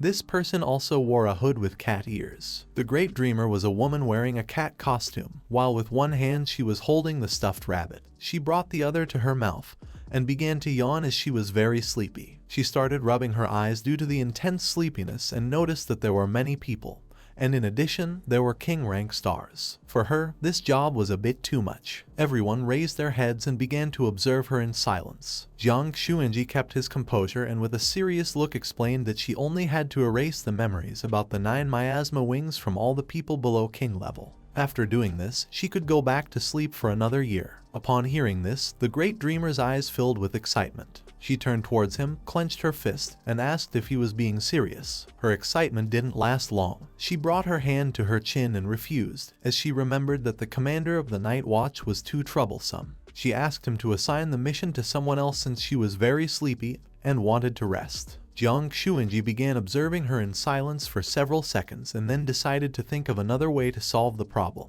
But for now, he asked her to take care of erasing the memories of those who were in front. The great dreamer had no other choice but to obey. Despite being very tired, she snapped her fingers and used her power. She used the technique called butterfly dream, and at that moment a bunch of butterflies began to manifest in the sky. The butterflies started approaching the participants of the Tango Camp who were left speechless as they didn't know what was happening or what this power was. The butterflies began flying around them and releasing a type of magical power. In a matter of seconds, everyone started feeling very tired, as if they hadn't slept in years, and others began yawning due to intense drowsiness. Not long after, all those who had been affected by the power of the butterflies began to fall asleep on the ground. Seeing this, Hong Yao's mind filled with curiosity. She turned towards the master and asked why Jiang Chen and the great dreamer were doing this. Gu Kaishan, who was watching the butterflies, explained that the reason was to protect Jiang Chen. They wanted to delay any disaster as much as possible since, after all, Zio was not a safe place. He started imagining Zio's map and revealed that it had 8 unexplored and somewhat terrifying forbidden zones along with 3 great caverns, places coveted by all races, not to mention internal tumors and the Church of the Ancient God. The power of the great dreamer also affected Jiang, who fell to the ground and was now sleeping like a log. Hong Yao understood this and asked why they also had to seal his memories. The great dreamer approached them, turned around, and with a calm voice explained that this was not a seal. Her power was strengthening his divine soul to prevent him from being killed remotely by someone using curses or other objects. Since after all, Jiang's cultivation level wasn't sufficient, and his soul foundation was too weak. Upon hearing this, Hong Yao's eyes filled with surprise and confusion, but she still understood it. The great dreamer looked ahead and she couldn't help but be shocked and go on alert. She didn't know what was happening. In front of her was Jiang lying down and sleeping on the ground. She was impressed as she realized that he was immune to her ability. She became furious, clenched her teeth tightly,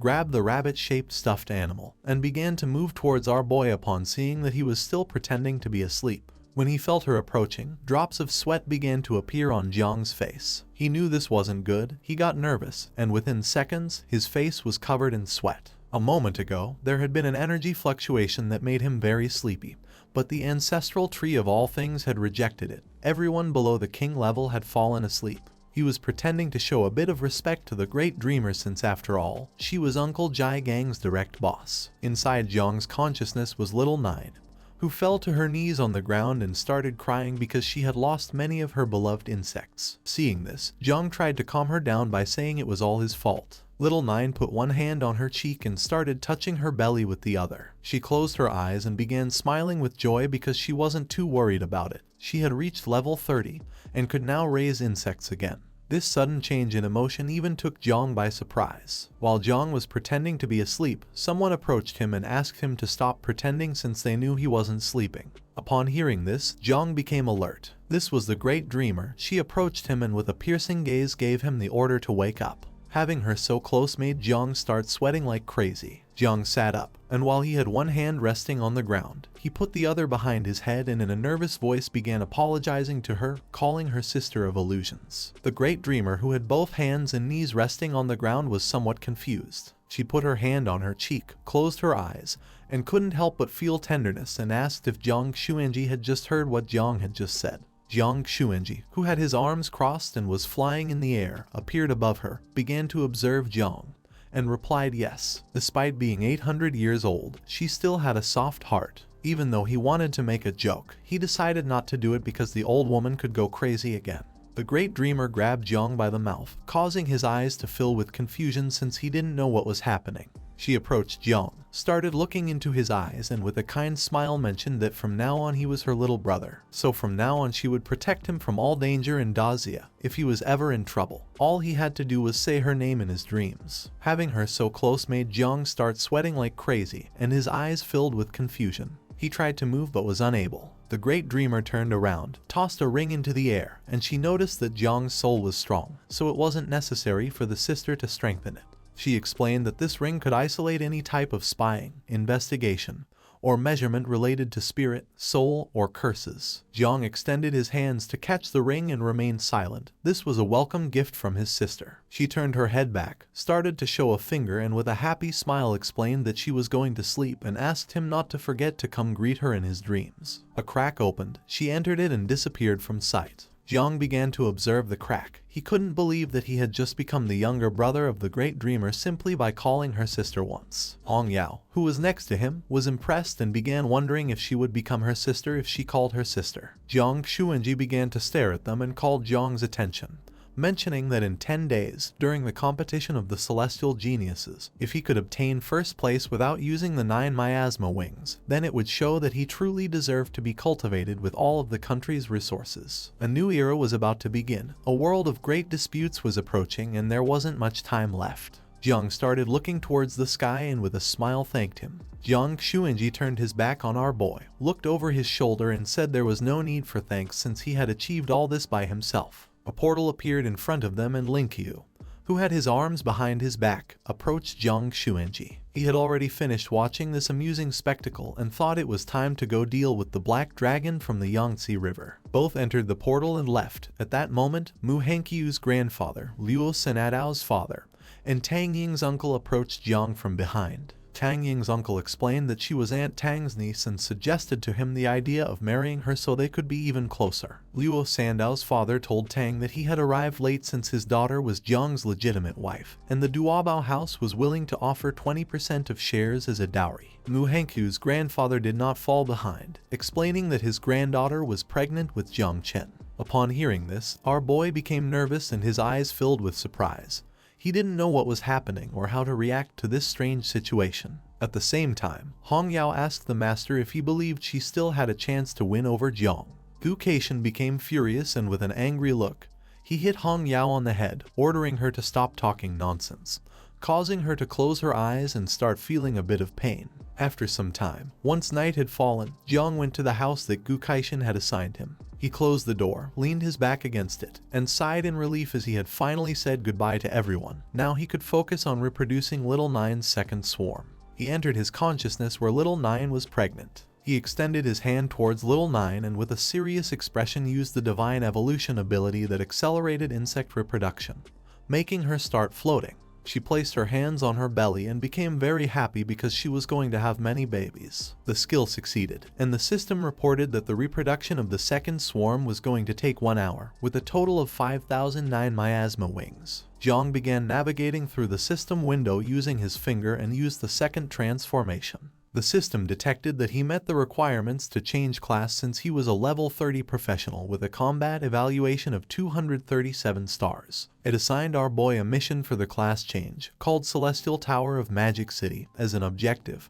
He had to complete the Celestial Tower and defeat the boss on floor 50 and capture its sword. But there was one problem. He was only allowed to enter the tower alone and with a time limit of 1 day. He put his hand under his chin and started thinking, deciding that tonight he would sell off all equipment in hand, valued at several billion, and exchange it all for blood from fierce beasts. With this, it should be enough to raise the second generation. Tomorrow morning, he was going to go to the magical city and challenge the Celestial Tower, since with hundreds of thousands of new insects there wasn't going to be any problem. In front of Jiang stood the ancestral tree of all things. On one of its branches, there was a red fruit. Upon noticing this, Jiang's mind filled with many questions.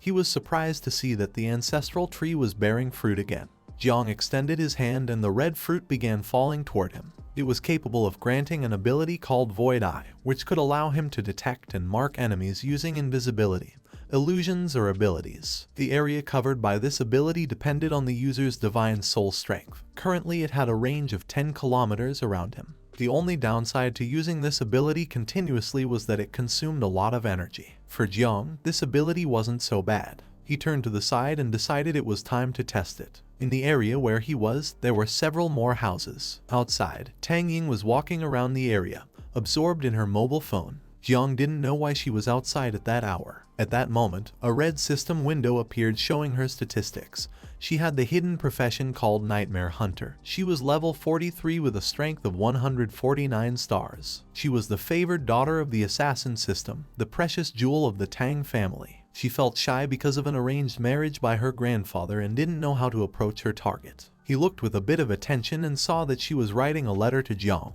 leaving him somewhat surprised. He turned off the lights in the house since he didn't want her to see him, out of sight, out of mind. Tonight he was going to sleep well so that tomorrow he could go to the Celestial Tower to complete the class change mission. Tang Ying approached the house, and upon seeing that he had turned off the lights, she began blushing and became confused. The next day, Jiang went to the Celestial Tower, which was gigantic. The top wasn't even visible from the ground due to how tall it was. He entered inside where there were a bunch of other professionals. The scoreboard started showing that someone named Jiang Chen had reached the 40th floor in just 12 minutes. Everyone gathered around the scoreboard, and for some, it wasn't surprising that Jiang Chen was the pride of the city's war zone. Her record from half a year ago still hadn't been broken by anyone, making her a source of pride for the city. Some had just begun their trial in the tower, but no one could keep up with her pace. Among the crowd was Jiang. He began to observe the scoreboard and realized that she was the second genius of Great Zio, her strength even greater than that of Jiang Wuxuang.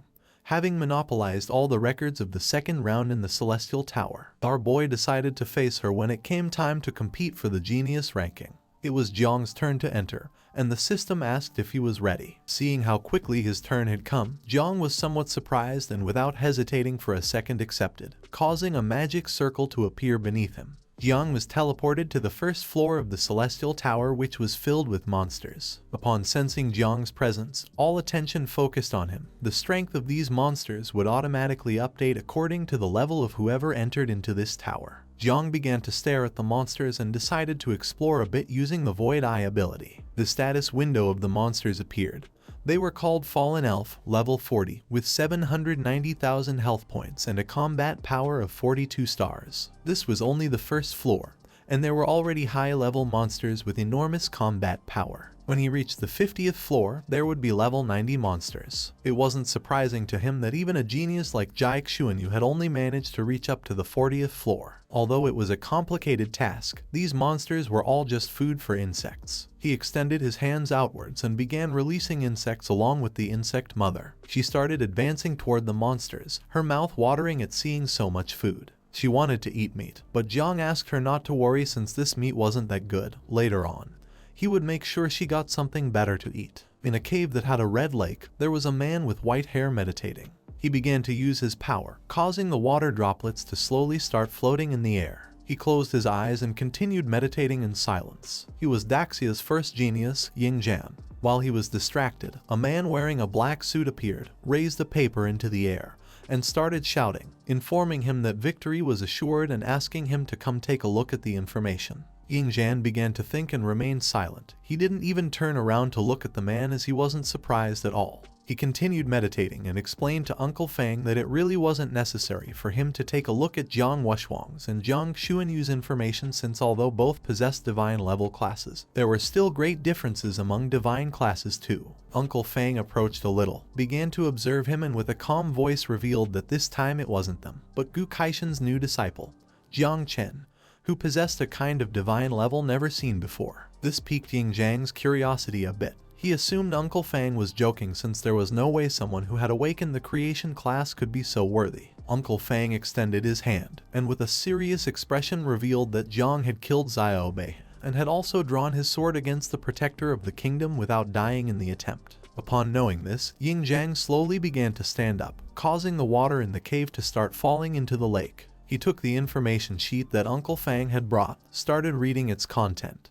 and his gaze filled with curiosity upon learning that this was true. In front of him emerged a red dragon which began staring at him intently. He started observing the dragon and began thinking about the 9 miasma wings, the 4 blades of heaven, the 8 transformations to purify the realm and Jiang Wuxian. According to him, this was very interesting. He began to gaze at the dragon, and his eyes filled with disappointment, as it was a shame that in the competition of celestial prodigies Jiang would not be able to use the 9 miasma wings. If it had been the other way around, this competition would have motivated Yin Jiang a bit more. At the same time, in a training field, some dog-shaped beasts appeared, and someone started fighting against them. This was a sexy woman who wore a blindfold. She was Daxia's second genius, Jiang Chen. She jumped up, drew her golden bow, and shot an arrow precisely at the beasts. She took another leap, appeared above the beasts, and began to rain arrows down on them. The arrows that were moving at the speed of light started to strike the beasts, making them roar in pain. Not far from the area, on top of a metal platform, there were 2 men carrying 2 spears who were guards.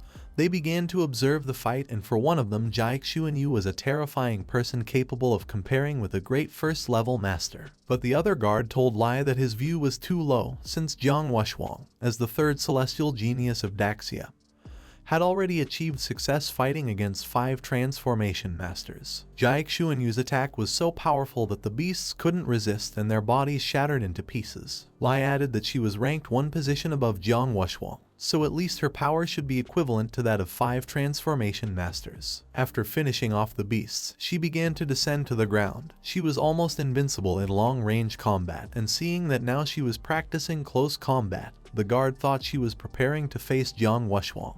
But Lai intervened and mentioned that he was worth nothing compared to her, thinking that not even the top number 1, Yin Jiang from the capital, could match her. While the 2 of them were conversing with each other, the chief commander of the city's war district named Jai Hongyan appeared. While holding his cat with one hand, he extended the other towards them and with a calm expression gave his daughter the order to rest for a while. Upon seeing him appear, the guards closed their eyes and bowed their heads before him as a sign of respect. Upon hearing the voice of her dear father, Jiang Chen, who was immersed in her training, removed the blindfold from her eyes, and her gaze filled with joy upon seeing that her father had come. Without a second thought, she became happy and started running towards her father, explaining that today she had improved a lot. The father, who was holding the cat, asked why she was trying so hard for just a simple elite list. According to him, it wasn't worth being first. The father closed his eyes, raised his head, and with a calm expression suggested to her to learn more from him. If she had an opportunity to relax,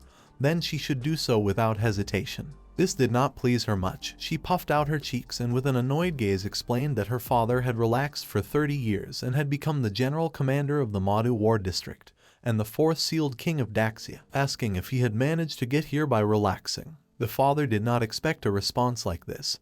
He decided not to continue arguing with her and took out his mobile phone, explaining that it contained information about the prodigies she wanted him to obtain, asking her to take a look since he had obtained information related to Jang Chen. Jiang Chen took the phone and with a look full of curiosity and fear, she began reading the information in silence. With a serious look, the father asked if she had confidence in being able to surpass Jang Chen. Jiang Chen, who was reading the information on her phone, was astonished and with a sincere expression revealed that Jang Chen was very strong, and without adding that he was also strange. She feared that he might even be stronger than Yin Jiang. The father began to imagine the sword god Jai Linqui, who despite being 100 years old, looked young. He started looking at his daughter and affirmed that Jiang was very strange since her great-grandfather had sent him a message saying they should be careful with him during the great competition of prodigies. Jiang Chen turned her back on her father, and her eyes filled with determination. She was preparing to go to the Celestial Tower, and if she managed to pass the 50th floor then she would have much more chances of obtaining first place. The father closed his eyes and sighed, asking his daughter if she didn't get tired of being so competitive and always wanting to win. At that moment, one of the family's subordinates appeared, struck his fist against the palm of his hand, bowed his head before her as a sign of respect, and revealed that her record for passing the first 10 floors of the Celestial Tower had been broken by Jiang Chen. She began to observe the guard and remembered that it had taken her 1 minute and 13 seconds, and thought that Jiang had broken her record by a couple of seconds. The guard opened his eyes, and with a sincere expression revealed that Jiang Chen had completed the first 10 floors in just 37 seconds. Upon hearing this, her eyes filled with surprise and confusion. For her this was impossible since even someone at the same level as her would need at least a minute to pass the first 10 floors of the tower. The guard took out his mobile phone and after checking the ranking, mentioned that Jiang had just broken her record of surpassing 20 floors. Knowing this, her gaze filled with surprise and confusion, leaving her speechless and in shock. She got angry, turned her back on her father and started walking towards the door, thinking that Jiang was provoking her on purpose. He had appeared early to break her confidence just to beat her in the great prodigy competition. She clenched her fist and decided to go to the Celestial Tower and fight him until the end. The father began observing her and was somewhat confused. He was someone who took everything calmly while his daughter was quite the opposite. She was very competitive. At the same time, our boy defeated all of the beasts on the floor, releasing insects that began devouring their corpses. A system window appeared, and since he had broken the record for floor 20, it awarded him some rewards.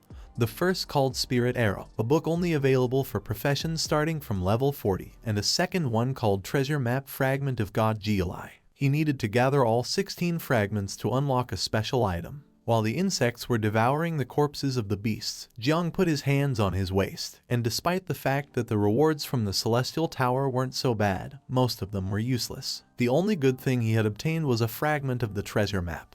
He hoped to gather the remaining 15 fragments by completing this floor. Another system window appeared notifying that level 21 was about to begin, asking if he was ready. Jiang started walking, releasing insects with each step, indicating that he was ready. All those awakened who were in the tower gathered to look at the ranking list. Everyone was impressed to see that he had far surpassed the princess of the Jai family by a lot, managing to complete floors in record time. No one knew where this monster had come from, and some remembered that the boss of level 20 was level 50. At the same time, in the Luo family palace, Luo Sandao was sitting on the bed and absorbed in her mobile phone. While she was scrolling, a shocking news story appeared about how a mysterious young man had broken the record of the young goddess of Magic City Jai Xuanyu. Upon seeing this, she was shocked and her eyes filled with fear and confusion. She couldn't believe it and thought that the news was fake. But once she entered the official tower page and saw the ranking list, where it revealed that Jiang Chen had managed to reach floor 30 in just 2 minutes and 32 seconds. People in the comments were very angry because Jiang Chen had come from Jiangnan's military district to Madu district to cause trouble, asking him to leave and stop bothering the goddess. When reading the comments, Luo Sandao's eyes filled with rage. She thought they were idiots for insulting her benefactor. She clenched her fist, and furious, called Zio Q, asking her to join the live stream since those bastards from Madu were insulting Jiang. She decided to call more people to insult them back, and if that didn't work she was willing to go to Madu herself. At the same time, Jai Xuanyu arrived at the Celestial Tower, and with a determined look decided to reclaim the #1 spot in the Celestial Tower ranking. She used the second transformation, causing a magic circle to appear on the ground. Upon seeing that she had come, the people became happy and everyone began to raise their fists since the ranking of the Celestial Tower could not be occupied by outsiders, and the glory of Madu's battle district could not be taken away by Jiangnan. Everyone firmly believed that she would be able to defeat Jiang. She was teleported to the first floor of the Celestial Tower, where a horde of monsters surrounded her. She drew her bow and stood firm because last time she had come here, she hadn't undergone her second transformation and didn't have anywhere near the strength she now possessed. The monsters began to approach her. She started releasing energy, and with a determined look thought that now that she'd upgraded all her equipment and skills, reclaiming the #1 spot in the rankings wouldn't be a problem. 2 minutes later, she arrived at the 10th floor, where there was a scorpion corpse. A system window appeared, informing her that she had completed the floor in 59 seconds. She began to observe the corpse, and while panting heavily due to exhaustion, she started wiping her cheek with her hand. She was somewhat disappointed in herself. She had given it her all, but even so, it had taken her a long time to complete this floor. She didn't know how Jiang Chen had managed to do it in just 30 seconds. She extended her hand, causing a magical portal to appear on the ground. According to her, this was a profession issue. She had a divine level profession called Sun Destroyer, but since it was a ranged combat class, she wasn't as good as him in levels with many small monsters like the first 10 floors of the tower. She decided to go directly to the 41st floor, since after that floor, there were only high-ranking bosses, no small monsters, thinking that in this aspect Jiang had no advantage over her. Once she completed level 50 and climbed up the rankings, it wouldn't matter if she wasn't better than him on the earlier floors. 5 minutes later, she was facing a monster with tentacles. She jumped to dodge, but the monster was quick and wrapped its tentacles around her limbs. Her expression filled with concern as she knew better than anyone that this wasn't good. She was facing an octopus-shaped monster. Using all of her strength, she used the skill called Golden Crow's Fire Rain and shot a powerful arrow at the monster, making it hit its head and defeating the boss. A system window appeared. She had completed the floor in 5 minutes and 29 seconds, setting a new record on the 50th floor. The monster lost its life and fell to the ground, and while little by little the tentacles were losing strength, she put her hands on her waist, closed her eyes, and began to pant heavily due to exhaustion, thinking that it had finally ended. She had been twice as fast as last time on the 40th floor. She had defended the glory of Muuh City. No matter how hard Jiang tried, it was impossible for him to surpass her record this time. She thought this was his first defeat against her, but it wasn't going to be the last, since in the competition for prodigy rankings he would lose to her a second time. At the same time, Jiang was also on the 50th floor. He defeated the boss without much effort, and while the insects were devouring the corpse, Jiang began to browse through the system window, and with a serious expression thought that the flesh of fierce beasts at this level was very good, since once the insects finished eating, they would be able to reproduce for 3 more generations, and after passing level 50, he would obtain a sword and complete his second transformation. He was happy because the second insect mother was about to arrive. Little Nine became sad, saying that she also wanted to eat, but our boy asked her to behave and be good. He wanted to let the insects devour this boss and promised that when they returned home and he sold all of this, he would buy her something tastier. Jiang Chen left from floor 50 and returned to Celestial Tower using a magic circle. One of the men was shocked. He turned towards his friend with a look full of terror, revealing that the princess had returned. Upon hearing this, his friend started trembling and asked him to lower his voice. Everyone was very scared, and upon seeing this, she was somewhat confused and with an incredulous expression began to wonder what was happening here, and why everyone had this expression if she had just surpassed the 50th floor and updated the list. A system window appeared, revealing that Jiang had completed the 50th floor in 4 minutes and 9 seconds. She looked at the scoreboard and was surprised to see that Jiang had been a whole minute faster than her. She took out a red pill, clenched her teeth tightly, and her gaze filled with rage. She decided to try again. Even if she had to push herself to the limit, she couldn't let Jiang get away with it. This enhancing medicine could consume some vital essence, but now she didn't have time to worry about that. On the 50th floor, Jiang was there, and in front of him lay the boss's corpse. He began wiping the sweat from his forehead with his hand and felt relieved since the insects had started to reproduce. He had completed the floor but couldn't see the sword anywhere. A system notification informed that the reward for completing the floor was epic equipment. The system could randomly grant either epic armor or an epic saber. After several seconds, the system granted our boy epic armor. While Little Nine was happily flying around thinking about eating, Jiang began observing the system window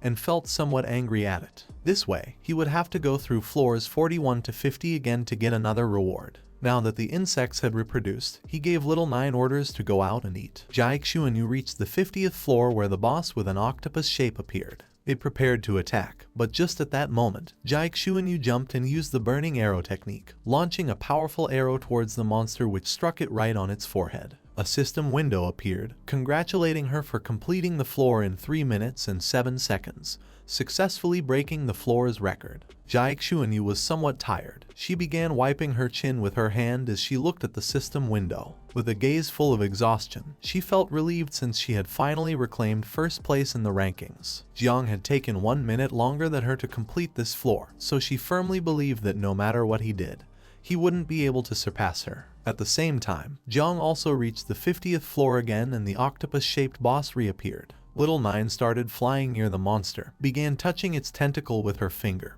and couldn't help but start smiling. For her this was very fun since this little creature had many legs. Jiang was somewhat confused and got angry, asking her to stop playing and finish eating quickly so that he could give her a little brother. Upon hearing this, Little Nine's eyes filled with tears. She didn't want to be the second daughter, asking Jiang if having just her wasn't enough for him. Jiang got angry, asking where she had learned all of this. He calmed her down by explaining that even if a second child was born, she would still be the eldest. If she didn't get along with her brother, then she could give him a good beating, asking her to think it over since she was born first and was stronger, plus having the help of thousands of insects. Little Nine calmed down and her eyes filled with joy. She started touching her cheek with her finger and couldn't help but smile at the thought that a second child would be born so that she could bully and pinch him. She got excited and without wasting a second, gave the boss a strong bite, devouring most of its body. And while the poisonous mist slowly consumed the boss's body, a system window appeared informing that she had leveled up from level 35 to level 37. At the same time, in the main hall of the Celestial Tower, there was a screen that began to show that Jiang Chen had completed the 50th floor in a record time of 3 minutes and 7 seconds. In the room, there was a blonde man named Hua Yunfei, Jiang Chen's lapdog. He placed one hand on his chest, extended the other upward, closed his eyes and couldn't help but start smiling as he thought Jiang Chen had lost. He mentioned that now first place belonged to the goddess of the city and told those flies from Jiangnan's battle district to return to their stinking city. Behind him were Mu Hankui and Luo Sandao. Both crossed their arms and couldn't help but get angry. They asked this bastard to shut up since Jiang Chen was only completing missions on his own terms, revealing that he didn't see this as a competition.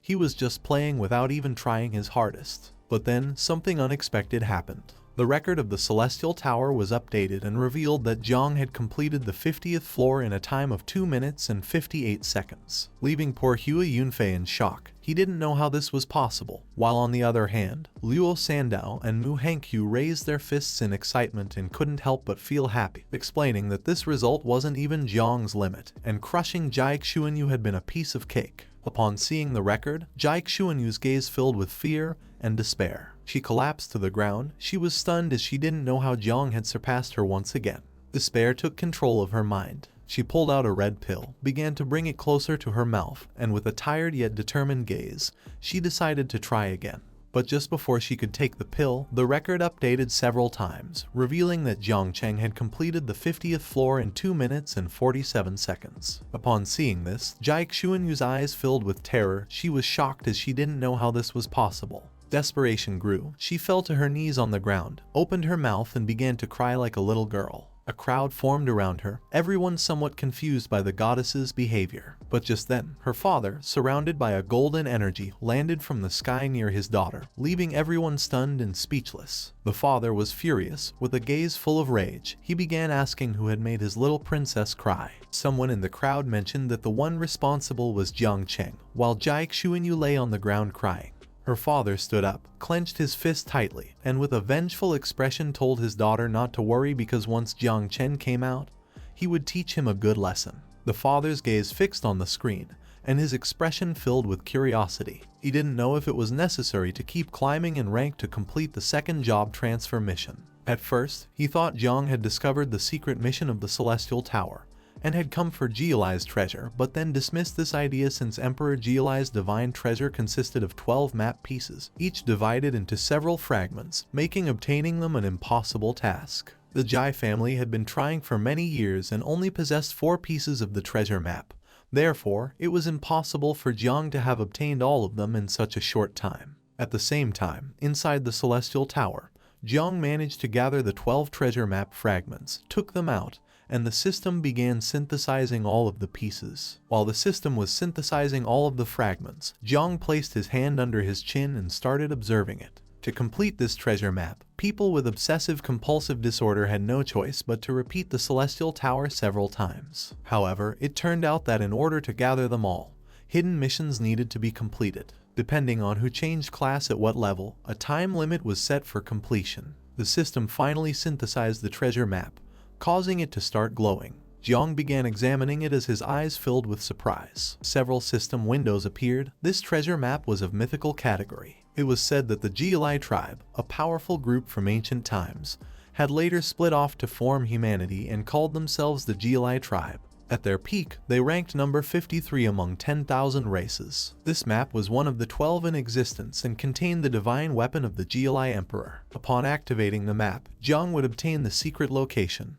with no limit on people, level, or time. However, that wasn't all. This place was extremely dangerous. Jiang activated the map and obtained the golden sword of the Emperor. He began to gaze at its blade since this type of divine weapon was truly convenient. However, this map repeatedly emphasized danger, so for now it was better not to venture recklessly. Now that he had acquired the necessary materials for his second transformation, he decided to first complete it. Upon doing so, the system detected that all conditions had been met and began his class change. Jiang was teleported to his subconscious where the ancestral tree was. While Jiang was absorbed in contemplating the tree, the system notified him that the class change had been successful. Jiang's current state was of second transformation, gaining 100 free attribute points, and additionally, the ancestral tree of all things had also improved, increasing the type of fruit obtained, now called Fruit of Destiny. Jiang began to observe the tree, and upon seeing that the system had upgraded it, and that it could now grant him the Fruit of Destiny, his mind filled with many questions. But for now, he decided to summon the second insect mother first. A crack appeared in front of him, and the system informed him that because he had completed his second transformation, he could obtain a random insect mother. From the crack, a powerful red Calamity level beetle emerged, while its body was surrounded by a powerful red energy. It began to fly. This creature existed in hell and dwelled within the souls of gods and demons, absorbing their energy of resentment, indomitability, and unbreakable memory, nourishing itself. It had been missing for countless eras along with the annihilation of eternal hell. Jiang extended his hand toward the beetle, and it started flying towards his hand. Our boy was astonished. The beetle had two characteristics. For every 10 levels that the mother rose, it could generate offspring ranging from 49 to 108. And each time the mother evolved, the host could extract an ability which would evolve every 30 levels. The small but powerful red beetle sat on Jiang's finger. He brought his finger closer to his face and with a curious look began examining it closely, realizing that it seemed to be at little Nine's level but in terms of size much smaller. Its appearance was more abstract and didn't seem as close to insects as little Nine did. Jiang raised his hand towards the ancestral tree and used divine evolution, causing the beetle's body to start glowing. Not long after, the beetle transformed. He now wore a powerful armor, had a horn on his head, and strong wings. The red beetle closed his eyes, crossed his arms, and addressed Jiang as father. Jiang, who was in front, was somewhat astonished and thought that he was much calmer and more mature than little Nine. He decided to call him Zio Jia. He didn't expect that this time the evolution of the mother insect would turn out to be male, but then he thought it made sense since asexual reproduction itself had no gender, and the evolved form was random. Zio Jia opened his eyes, and his gaze fixed on Jiang. His status window appeared. He was a plague-type insect with 0 offspring, an affinity of 100, and a bunch of abilities. Among them was one called Infernal Furnace, which allowed Zio Jia to condense and refine vital essence, the energy of heaven and earth, and the power of the sun, moon, and stars into a source of life. Seeing this brought a smile to Jiang's face because Zio Jia had quite a few abilities. The skill Infernal Furnace was terrifying. If Jiang could obtain it, then in the future just by eating he would become invincible. With a calm expression, Zio Jia explained to his father that he only needed to help him complete the first life leap, and it wasn't necessary to reach level 30 to activate the first skill extraction. He added that the first life leap required sacrificing 10 drops of divine and demonic essential blood. Jiang was somewhat surprised to see that Zio Jia had just been born and already had such a big appetite, wanting to consume gods and demons. Our boy asked him to go visit his sister in the nest first, and as for the matter of divine and demonic essential blood he was asking for, he would ask the master once he came out. Zio Jia closed his eyes, bowed his head before him, and responded with a yes. At the same time, news about Jiang Chuanyu's father spread everywhere. General Duan, who was browsing online at that moment, saw the news and couldn't help but panic and start sweating as he revealed to Gu Kaishan that he had just seen a broadcast where Jiang Chuanyu was crying. Gu Kaishan, who was sitting behind and enjoying a cup of tea, remained calm and asked if it was necessary to make such a fuss over a second transformation mission. Duan replied that although the king was indifferent and didn't care about anything, when it came to his daughter, he could go crazy. He summoned a portal and started running. Seeing this, Gu Kaishan threw down his cup of tea and began to follow him, realizing that this wasn't good. Jiang returned to the main hall of the Celestial Tower, and upon seeing him, everyone was impressed and excited because a good show was about to take place. The king began rolling up his sleeves, staring at him with a furious expression, and decided to give him a good punishment. Jiang Chuanyu, who was sitting next to him, panicked and begged her father to stop, but he refused, saying that he knew what he was doing. Jiang started walking, and it didn't take long for him to realize that these guys were staring at him intently. But just before Jiang could take another step, the generals appeared and grabbed him by the arms. Seeing this, Jiang's mind filled with confusion. He didn't know what Commander Duan and the Master were doing, but they advised him to run as they would explain it on the way. But just then, the father leaped forward, extended his hand toward Jiang, and invoked a powerful golden energy. He ordered Duan Xinghai to stop, mentioning that Jiang had made his daughter cry.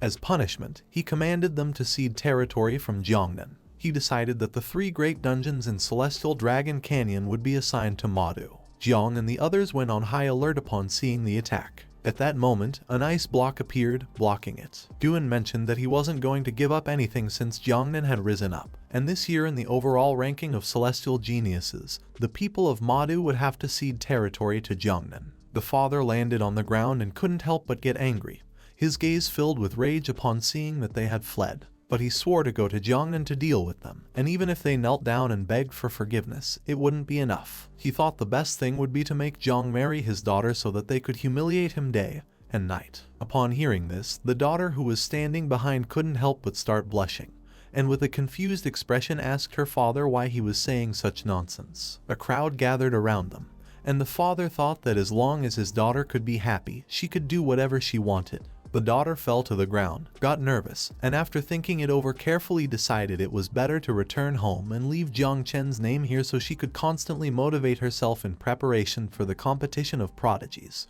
Jiang, Gu Kaishan, and Duan escaped, but at that moment something left them somewhat confused. It was the father and daughter, still somewhat furious. The father asked what they were doing at his house. Gu Kaishan closed his eyes, brought a fist up to his mouth, coughed lightly, then mentioned that they had something to ask of him. Jiang was somewhat disappointed because, for Zio Jia, he had to lower himself to ask for favors. Seeing that the Celestial Sword King wanted to request something, with a calm expression, the father gave permission. He was willing to help in any way.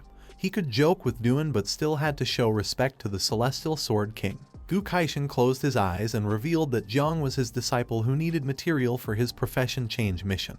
10 drops of divine and demonic essential blood, which only the Jai family possessed. Duan began to raise a finger and with a forced smile explained that the conflict had nothing to do with this, as Jang Chen only needed it for his profession change. And if there was no other option, as compensation they were willing to exchange the Celestial Dragon Cannon with the king. He placed his hand on his daughter's shoulder and asked what the Celestial Dragon Cannon was, explaining that it could not be exchanged for a drop of divine and demonic essential blood. He was willing to accept, but under one condition: Jiang must marry his daughter. Upon hearing this, the daughter was somewhat surprised and couldn't help but blush. With a confident expression, her father asked her to think carefully since she would be more motivated by having Jiang on her side, and seeing him every day would give her infinite energy to improve herself, become stronger, and protect the city. She turned as red as a tomato, and with an expression full of embarrassment, she asked what he was saying and also mentioned that she felt something wasn't right. Duan put one foot on the table, started pointing at them with his finger, and got angry, deciding to tell these conditions to Mu Henian and Tang Wangchuan to make them join forces against him. Jiang, who was sitting down, began to sweat. He didn't know what was happening. Gu Kaishan became serious and asked the father to mind his words. The father extended his hand to one side, and with a smile explained that although Jiang would not marry his daughter, it would be good to establish a relationship as in-laws. Jai Xuanyu's gaze fixed on her father, and she couldn't help but drop her jaw and turn red like a tomato. She didn't know what her father was trying to achieve with this. She got angry, moved away from her father, and with an enraged expression asked if he was trying to force her into marriage, explaining that she did not agree. If the father wanted someone to get married, then he could marry Jiang. The father remained calm, and with a tranquil smile explained that feelings could be cultivated. Young people were not very into the idea of getting married first and falling in love later. Jai Xuanyu did not change her mind. She turned her back on the father and began heading toward the door. She was so furious that she no longer wanted to continue talking to him. The father's eyes filled with confusion and concern. He reached out his hand toward his daughter and tried to stop her. He turned around towards Jiang and the others, and his gaze filled with joy. With a confident smile, he asked our boy to stay at his house for a couple of days to see if he could make his daughter fall in love with him, and if things didn't work out, then he could leave. This proposal was somewhat tempting, but Jiang knew that this old man was plotting something. With a forced smile, he accepted since, after all, there was no way Jai Xuanyu would fall in love with him. So staying here for a few days wouldn't do any harm. Besides, this way he could earn the king's trust and obtain the divine and demonic blood. Once night fell, Gu Kaishan and Duan left the Jai family mansion. Not long after that, the father kept his promise and handed our boy a box full of red bottles containing divine and demonic blood. This blood had immense power. By consuming it, it could grant an ordinary person a cultivation level equivalent to that of a king in an instant. But like everything, it had a price, and in this case, it was the explosion of the body and the total annihilation of the soul. When the father handed over the blood to our boy, he explained that it contained a terrifying will and asked him to be very careful. In response, he thanked him with a smile. Jiang began observing the bottles of blood and couldn't help but smile, giving Zio Jai the order to manifest. Not long after, Zio Jai, who was somewhat sad, appeared and lowered his head before Jiang as a form of greeting, and his body began to emit a powerful red energy. Seeing this, Jiang was somewhat confused and asked the boy why he was so downcast. With a depressed expression, he explained that little Nine didn't like him and she wanted to kick him out of the insect nest. Jiang extended his hand toward him and with a forced smile tried to console him by asking if she had hit him. Zio Jai turned his head to the other side and replied no. He did not want to fight against an insect woman since she was no match for him, and for this reason, he had left the nest as quickly as possible. Jiang became even more confused upon seeing that he was speaking as if he were stronger than her. He didn't even know why Zio Jai had such a strange attitude, considering it was supposed that he was a terrifying existence from eternal hell.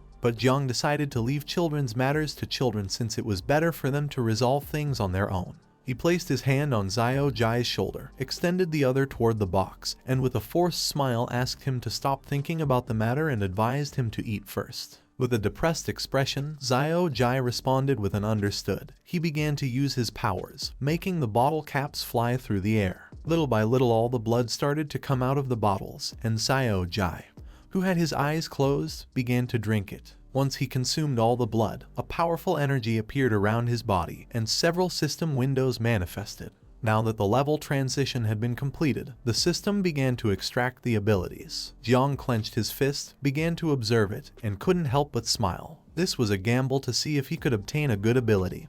He was hoping to acquire the Infernal Furnace. Jiang was teleported into his subconscious where a powerful energy began to emerge from his body. He obtained the ability called Divine Body of the Guardian Elephant of legendary quality. It was a special Divine Constitution type ability. The human body was composed of 840 million tiny particles, and each one possessed the strength of a giant elephant.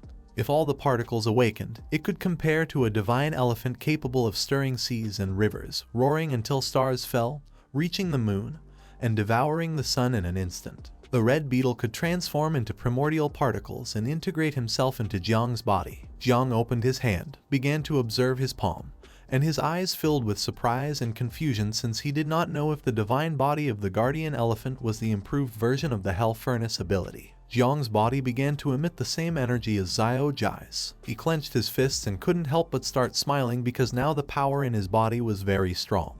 And if in these days he could produce 2 generations of insects, he would be able to match Jiang Wuxuang's strength. But what was most impressive was that Zio Jia could also merge with him, not only increasing his strength but also meaning that he would no longer have to fight with Little Nine in the insect nest, something that was simply perfect for the situation. Zio Jai heard everything, manifested himself, and told his father that he was hungry and wanted to eat some divine or demonic meat. Upon hearing his voice, Jiang came out of his trance, began observing him, and couldn't help but enter a state of alertness and confusion. He didn't know why Zio Jai had suddenly started speaking like this, to which Zio Jai responded that he had learned it from Little Nine because he wanted her to accept him as a brother. At the same time, in some remote place in the mountains was the temple of the cult of the ancient sacred god of Jiangnan. Inside, there were several hooded men, standing in line in front of another man who was seated on a throne. The leader asked his subordinates if they had any new information. One of the men responded that Jiang Chen from the Jiangnan War District had learned to use the Celestial Sword and had also developed 4 moves, the last one called Great Dao, which could be of divine level. Another man reported that some matters between Jiang and the Great State Protecting General, Zio Yuanchen, had been covered up, and not even their people had been able to find the slightest bit of information through soul searching. Moreover, they themselves had died due to the counterattack. The leader stood up, and with a serious expression came to the conclusion that the Great Dreamer was the one who had acted, realizing that this type of secret did not need to be investigated. He gave his men the order to adjust the hunting list of Dazia's geniuses, keeping the top 3 unchanged and placing Jang Chen in 4th place. The leader stepped down from the throne and began walking toward the shadows, deciding to raise the reward level for the top 4 on the list. Whoever managed to kill any of them would receive purification from the ancient god and ascend directly to a stellar level of 6 transformations. He reminded everyone that members of the church ranks 2nd through 5th had been killed by Jai Linkyu. He decided it was time to rise up and fight since the church of the ancient god had remained silent for too long. Somewhere in the temple, there was a giant beast with dozens of eyes. The leader approached it and thanked his god for not abandoning them and for granting them a divine opportunity. According to him, now was time to do something for their ancient gods. The entire place was filled with cobwebs, and compared to the place, the leader seemed like a simple fly. He began to gaze at the ground and greeted the Spider Queen, introducing himself as the seventh seat of the Church of the Ancient Gods. The man revealed that this time he had come to talk about an alliance. The Spider Queen extended her sharp leg, and her gaze fixed on the man, letting him know that she did not trust humanity. The man placed his hand over his chest, bowed his head, and explained that they were different from ordinary humans since although they possessed impure human bodies, their souls had already been delivered into the embrace of the ancient gods. They proclaimed themselves as apostles of the ancient gods. The strength of the Spider Queen was among the top 100 across countless races in the Abyss, and the man was certain that she had orders to get along with them since after all their objectives were aligned. She got tired of the man and asked him to get to the point since she didn't want to listen to nonsense. The man began to show an evil smile, and his eyes filled with excitement, revealing that the south of the river was empty. He wanted to invite the Spider Queen there when the Prodigy's competition began, in order to unleash a horde of beasts, and completely devastate Jiangnan City and Chu Jong. The Spider Queen fully emerged. The man extended his hands and mentioned that with this sacrifice, they would summon the arrival of the ancient god, and at that moment, the Spider Queen could make any request she desired. The next day at the Jai mansion, Jai Xuanyu went to Zhang's room and began knocking on the door, asking him to get up. She thought that our boy was still sleeping, but to her surprise, Jiang opened the door and started showing a kind smile. Seeing this, she couldn't help but feel somewhat confused. She began blushing like a tomato and with an angry gaze asked him where he planned to go. Jiang remained calm and with a serene expression asked if she didn't want to go out on a date with him, questioning whether perhaps she wanted to enter his room. Upon hearing this, she got even angrier. She got nervous, turned her back on our boy, and asked him to come with her since her father had something to tell him. Jiang couldn't help but feel somewhat surprised. At the same time, in the training field, the father was lying on a beach lounger, and next to him were several men. Several minutes later, his daughter and Jiang arrived, and upon seeing this, the father became excited. The father was known as the king of lounging around, and Jiang thought that the father truly lived up to his name since he was lying down so early in the morning.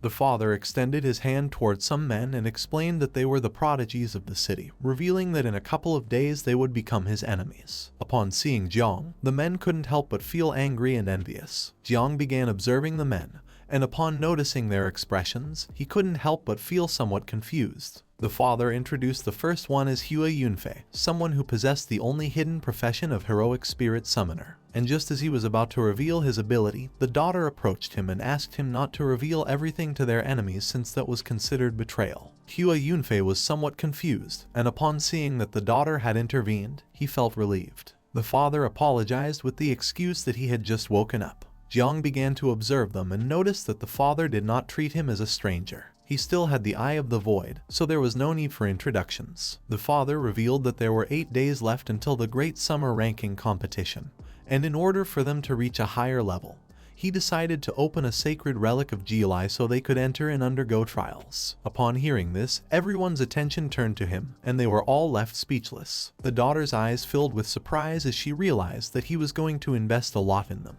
Hua Yunfei's gaze filled with emotion, and he couldn't help but smile since the divine treasure of Jilai was the supreme secret of Daxia. Jiang was somewhat confused upon seeing that the father had summoned him just to tell him this, questioning whether it wasn't planned to use this as bait to make him sell his body. What they were going to explore on this journey was the third divine vault of the Jai, an ancient divine corpse 10,000 jang long. 80% of its interior had already been explored, but even so, it remained extremely dangerous. Under no circumstances should they enter the head of the divine corpse as it would mean certain death. Zio Jai manifested upon hearing this and told his father that he was hungry. Jiang couldn't help but feel somewhat disappointed and explained to him that repeating the same thing wasn't suitable for his poker face, asking him not to use them anymore, promising that he could take him or not to eat depending on what conditions the king set. The father stood up and asked everyone to follow him, but once he looked back, he saw Jiang standing still. He asked what he was doing and if he didn't want to go.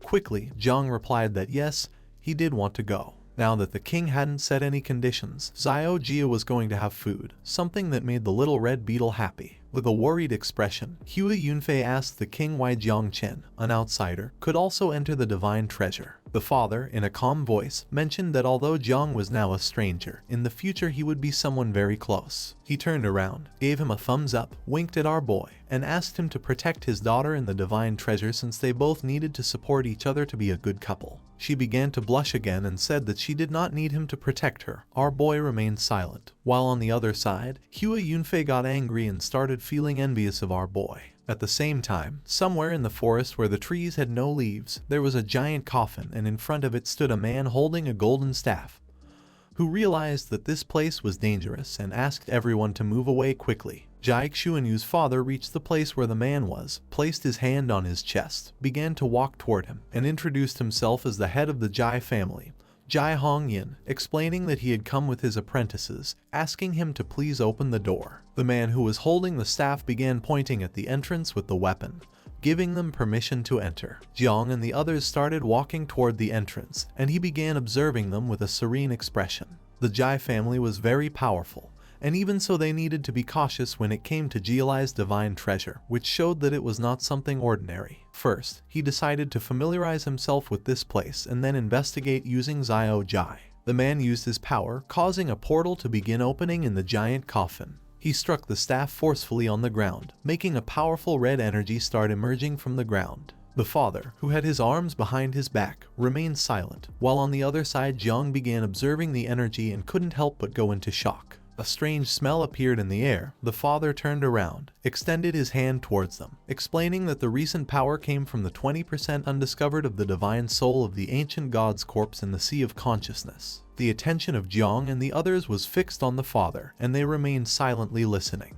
Everyone took a small flag, and while Jiang was inspecting it, Jai Xuanyu approached him and crossed her arms. The father began to walk towards them, extended his hands to the sides, explaining that it was very likely there would be a mutation in that area, asking them under no circumstances to attempt entering it, and just in case decided to give them a teleportation flag so that in case of danger they could teleport back. Jiang started touching his head, closed his eyes, and with a smile thanked the father. Jai Xuanyu turned her back to them, began saying goodbye to her father using her hand, and asked him to return home. She was eager to go in, so she asked the others to follow her and stay close since she was going to guide them. A while later, they entered the corpse, and Jai Xuanyu was the leader of the group. Along the way, she explained that this was the calf region of the ancient god's corpse. The passage they were now in was its meridian. She had been here many times before, and there was almost no danger. They only needed to be careful with blood beasts because even if they killed them, not only would they gain many experience points but also strengthen their bodies. While everyone was walking,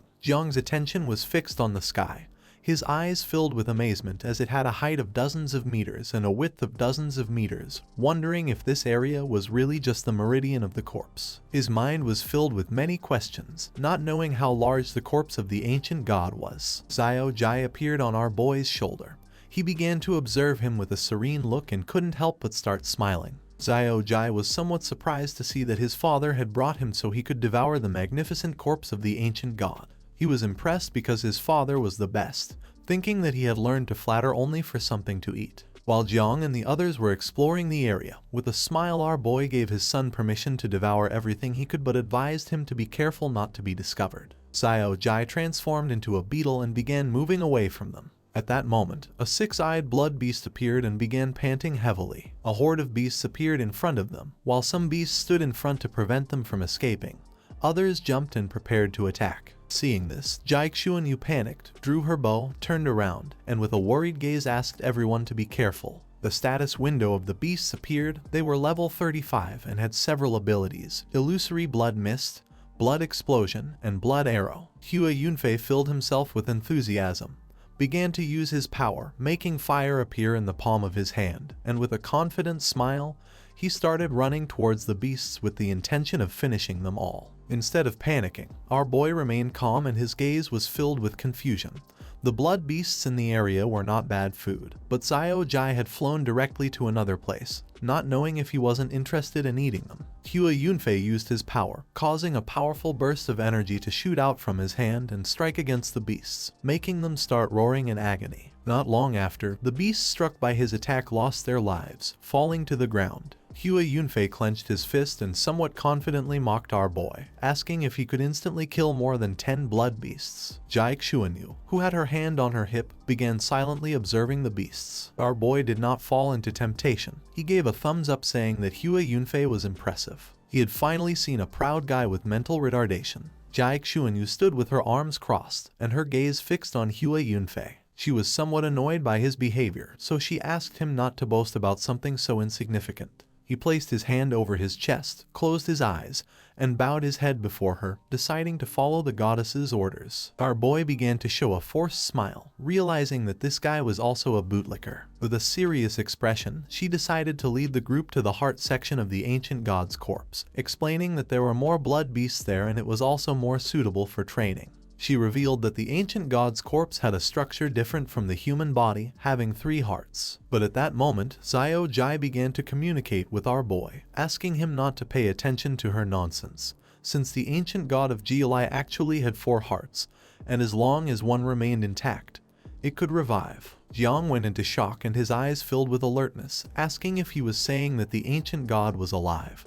And then Zio Jai revealed that he had found the hidden 4th heart, which had not yet been destroyed. Zio Jai, who was in beetle form, reached the 4th heart of the corpse and started flying toward it. Seeing this, Jiang panicked and asked him to come back immediately, but he refused, asking him to wait a moment since he was thinking of some way to eat this heart. In a desperate attempt to stop his son, Jiang promised to take him to eat something more delicious since the heart of the ancient god should not be delicious. Jiang's eyes filled with fear and rage, realizing that this was not good. He approached one of the men, placed his hand on his shoulder, and with a serious expression, asked them not to proceed as there was danger, leaving the man somewhat confused. Hua Yunfei, somewhat confused, turned around asking what he was saying. Our boy asked everyone to use the teleportation flag to get out of here as soon as possible. Upon hearing this, Jai Xuanyu's gaze filled with surprise. She remained silent, and the conceited Hua Yunfei approached Jiang and, with a smile, mocked him by asking if he was talking about the blood beasts from a moment ago. He decided to take this opportunity to call him a coward.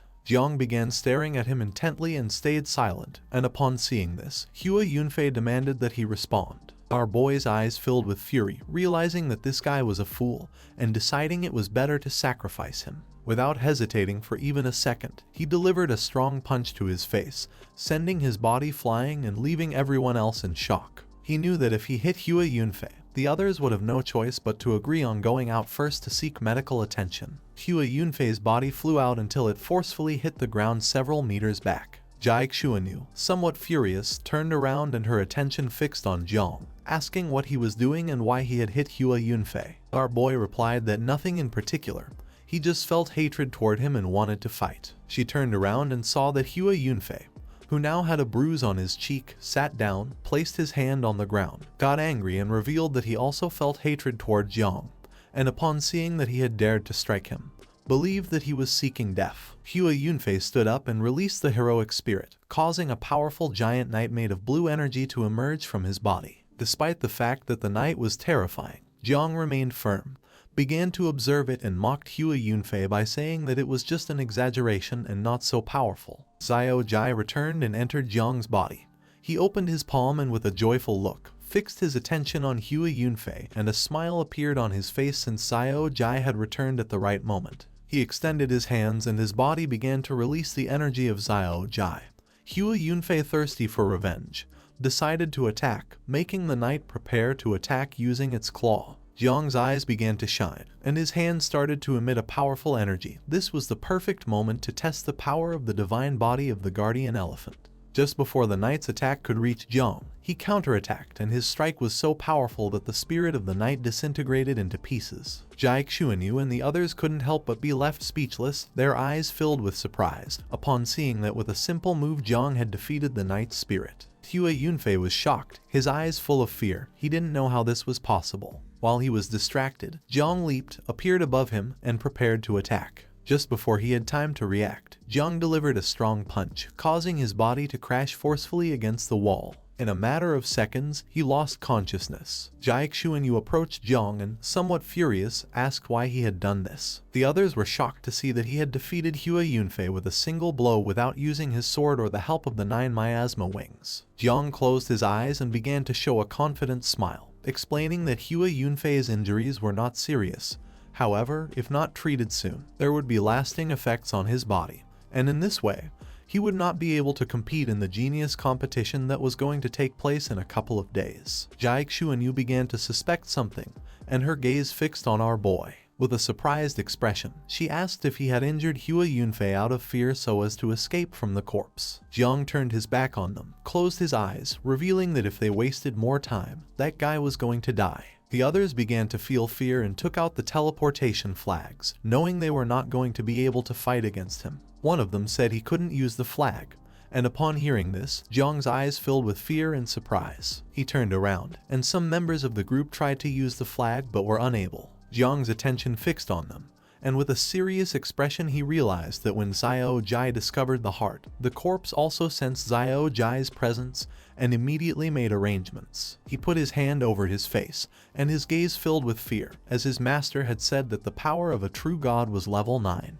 He knew that the enemy they were going to face was level 10 or higher, and if this was the case, they were doomed to die. He decided to calm himself and took out the teleportation flag, realizing that the god was sealing the power of the flags and not directly eliminating it, which meant that it itself was subject to some restriction and unable to act. With a determined gaze, he began to fly alongside Zio Jai, asking him to guide him to the fourth heart, deciding that it was time to destroy the heart. He must treat the god as if it were alive and had to kill it before it came back to life. Jiang started moving away from them at great speed, and upon seeing this, Jiang Chen realized that he had noticed something was wrong all this time, and that's why he wanted them to leave here as soon as possible. One of the men carried Hua Yunfei's body on his back, and they began following Jiang since something bad could happen. Jiang approached the fourth heart, but at that moment he was forced to stop as more blood beasts appeared, which prepared to attack. Jiang Chen and the others also reached him, and a horde of blood beasts with a level between 70 and 120 appeared. Now they were surrounded by the beasts, and their level had also doubled compared to before. The others went on alert, realizing that they were finished since there were blood beasts of level 120, even some of 150. Jiang extended his hand towards the beasts, giving the order to Little Nine and the insects to attack the beasts in front. Little Nine appeared and got happy upon seeing so much food. Our boy gave Jiang Chen the order to lead the others to hold back the beasts behind. Jiang, confident, grabbed one of the veins, clenched his fist and with a determined look, decided to open a hole in the vein to enter and solve the problem. Jiang Chen unsheathed the bow, turned around and with a surprised expression revealed that it was impossible since the veins of the ancient god could not be broken. But Jiang asked them to hold their position and wait for him to return, as only then would they be able to leave this place alive. Jiang used the oppressive body of the divine elephant, and, using all his strength, delivered a strong punch to the vein. His attack began to take effect, and in a matter of seconds, a cut appeared in the spot where Jiang had struck. But then it started to regenerate. Jiang Chen turned around, and upon seeing that he had managed to create a cut in the vein, she couldn't help but be shocked. With a surprised expression, she explained that even if the vein could be destroyed, the ancient corpse would heal it very quickly. Jiang clenched his fist tightly, and his gaze fixed on the vein. He prepared to strike again as he was not willing to give up so easily. With a determined gaze, he struck the vein again, shattering the area into pieces. If they couldn't penetrate its meridians, they wouldn't be able to break through the most defensible outer exit. Now, instead of the easier external advance, internal advancement was the best way. Jiang used his power again and delivered another strong punch to the vein, creating a large curtain of smoke in the area. Jiang's attacks took effect, and a large hole appeared in the vein. Seeing this, Jiang, who had his fist clenched and was ready to strike again with a calm expression, realized that now was the time to enter. Just before the vein could regenerate again, Jiang entered inside and asked her to wait for him to return. Jiang Chen turned around, and upon seeing that Jiang had managed to enter, her eyes filled with surprise and concern, asking him to be careful. Two men from the group extended their hands and used their powers to create a shield to repel the beasts. Jiang Chen turned around and with a serious gaze asked Lui Fei and Song Yuming, the two professional tanks of the group, to fight on the left side and hold out. Lui Fei nodded his head. She began walking toward the others, extended her hand to one side, and gave orders to Zhu Manman and Ningbo Zhang Chujing to take care of the left side while she and Su Zio would handle the right. Upon hearing this order, one of the men started heading toward the left side. The members of the group created a shield behind and two on the sides to prevent the beasts from attacking from various directions. A horde of blood beasts appeared and surrounded the group. Seeing this, Jiang Chen grabbed the bow, prepared to shoot, began observing the beasts, and revealed that staying alive or ending up dead depended on them. The only thing she could tell them was that her great-grandfather Jai Linghu would come immediately to rescue them. Upon seeing a glimmer of hope, the members of the group were filled with enthusiasm. The guardian at the entrance of the divine corpse went to Jiang Chen's father's office, revealing that he had lost contact with the group. Hearing this, her father's eyes filled with concern. He placed both hands on top of his desk and with a confused expression asked when exactly they had lost contact. The guardian responded that he had lost contact 3 minutes ago, when suddenly there was a sudden energy fluctuation inside, something that had never happened before. He had entered the divine residence and discovered that the corpse was completely isolated from the outside world. The guardian's eyes were full of seriousness. He began to gaze at the father, explaining that the strange thing was that the corpse of the ancient god had not disappeared and was still in its original dimensional space, and the connected position of the calf was still within their formation's range. The father, somewhat astonished, remained listening silently without interrupting. He sat down again, rested his hand on the table, and his gaze filled with fear as he remembered that the Jai family had taken more than 100 years to barely open the passage toward the calf, and now it was impossible to forcibly break through the defense of the ancient god from outside with their own strength. He gave the order to the guardian to notify this to the elder so he could return as soon as possible. Now they could only seek him out, and he also decided to notify Gu Kaishan of Jiangnan. Once Jiang crossed the vein, a horde of blood beasts appeared. But he drew his sword, and with a piercing gaze, began massacring them one by one. Zio Jai also manifested and began to kill all the beasts in the area. Using the celestial sword, Jiang attacked one of the beasts again, cutting its body into pieces. Now the area was filled with corpses. Zio Jai placed his hand on top of one of the beast's backs, and with a calm gaze decided not to eat this junk food now, since after all, there was delicious food waiting for him later. Jiang's eyes were full of determination, and without much effort he began to massacre all the beasts in the area. In some other place, there were blue dragons flying through the air. There was a man with white hair watching what Jiang was doing through a magical ball made of water. For him, this was unexpected. He explained to his brother Manhwa that he would never have thought there would be such a talented child among humans. Next to him was a dragon who had summoned the magic ball. He began staring intently at Jiang and told brother Duangsu that this was true. To avoid catastrophe, he had faked his death and crossed the sea, hiding his heart and waiting for the new era. Duangsu's heart had not been discovered in hundreds of years, but now it had been found by a child. Duangsu reached out toward the magical ball which started showing Jiang's insects. He explained that Jiang wasn't an ordinary brat since he had released very powerful insects, all being natural disasters and even possessing the 9 miasma wings. He knew that Jiang's movements were not ordinary, but now that the space was closed, it was a dead end. He began to control the magic ball, and while both were observing Jiang's next move, Duangsu mentioned that there were more and more strange things about Jiang. He was worried that he might really touch his heart, but all he could do now was create blood beasts, but for the moment, it seemed that the beasts couldn't stop him. He knew that if Jiang destroyed his heart, he would no longer be able to shelter them, and he feared they would all disappear. Nanlong summoned a blue flame in the palm of his hand, began to observe it, and with a confident smile told Duangsu not to worry since he still had much of his origin left.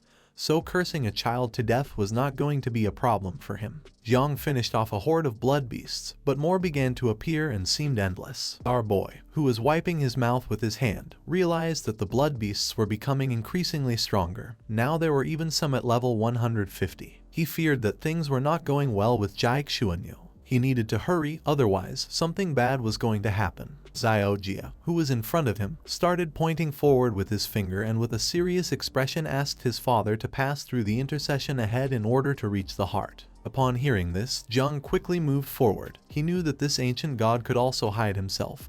He could hide his heart anywhere in the body. Jiang decided to finish off the beasts that were in front of him. But at that moment, the beasts began to flee. Seeing this, he became confused as he did not know what was happening. But it didn't take long for him to realize that something was wrong. Jiang's eyes filled with surprise, and he panicked as his sea of consciousness had suddenly gone dark. Now he couldn't even see the ancestral tree. Looking back, Jiang's gaze filled with fear. He didn't know what was happening. Behind him appeared a giant dragon, which started staring at him intently and prepared to attack with its sharp claws. Jiang turned his head back and upon seeing the dragon, he couldn't help but go on alert, realizing that this was bad. Just before he had time to react, the dragon caught Jiang with its claw, leaving him immobilized. Our boy couldn't help but feel fear and started screaming. A wicked smile appeared on Duangsu's face, thinking that now he was saved. Manlong, who had summoned the dragon to catch Jiang, began to smile, believing that now he was finished. The dragon began to tighten its claw, causing ice to appear around, and Jiang began to tremble, his gaze filled with despair. Not knowing why, he felt completely unable to resist. He felt very cold and had a strong desire to sleep. Jiang began to feel fear, being unable to move. Seeing this, Zio Jia approached him, grabbed his face, and with a worried expression asked what was happening to him. Then he started touching his back, asking him to speak. Our boy was unable to respond. It was a shame since he couldn't make any sound. At that moment, the ring Jiang was wearing on his finger began to shine, shattering the ice into pieces. The power of the ring was so powerful that even the dragon's claw exploded into fragments. He had suffered a curse attack from an unknown entity and had been protected by the heart of the star god. And now his heart of the star god had suffered significant trauma and was damaged. Seeing this, the dragon's eyes filled with rage. Jiang unsheathed the celestial sword and began staring intently at the dragon. The heart of the star god was the ring that the great dreamer had given him before. He had just received a curse that targeted directly the origin of the soul, even bypassing the ancestral tree of all things. This ring had saved his life, and those screams from his sister back then had been worth it. An excited smile spread across Jiang's face. The ancestral tree manifested again. Jiang began to stare intently at the dragon, ready to take revenge. The invincible level 9 divine rank equipment could not be destroyed. He realized that the dragon was very strong, but since it could not kill him, now it was his turn. Manlong fell to his knees on the ground and put his hand on his throat. Duangsu extended his hand and urged him to make another attack as soon as possible, since he did not believe that Jiang could escape from the second curse. Jiang and Zio Jia began to move toward the heart. Manlong started observing them through the magic ball, explaining that the difficulty of the curse at this moment was completely beyond their imagination. His soul's essence had been exhausted in the fight centuries ago, and if the curse were released again, he would fall into eternal sleep. Duangsu approached him and with a gaze full of rage began staring at him intently. With an uncertain gaze, Manlong asked if he was going to devour him or revive him after he fell into eternal sleep. In response, Duangsu began to show an evil smile. Seeing this, Manlong decided to kill him now, but at that moment Duangsu started controlling the small dragons, which began devouring Manlong.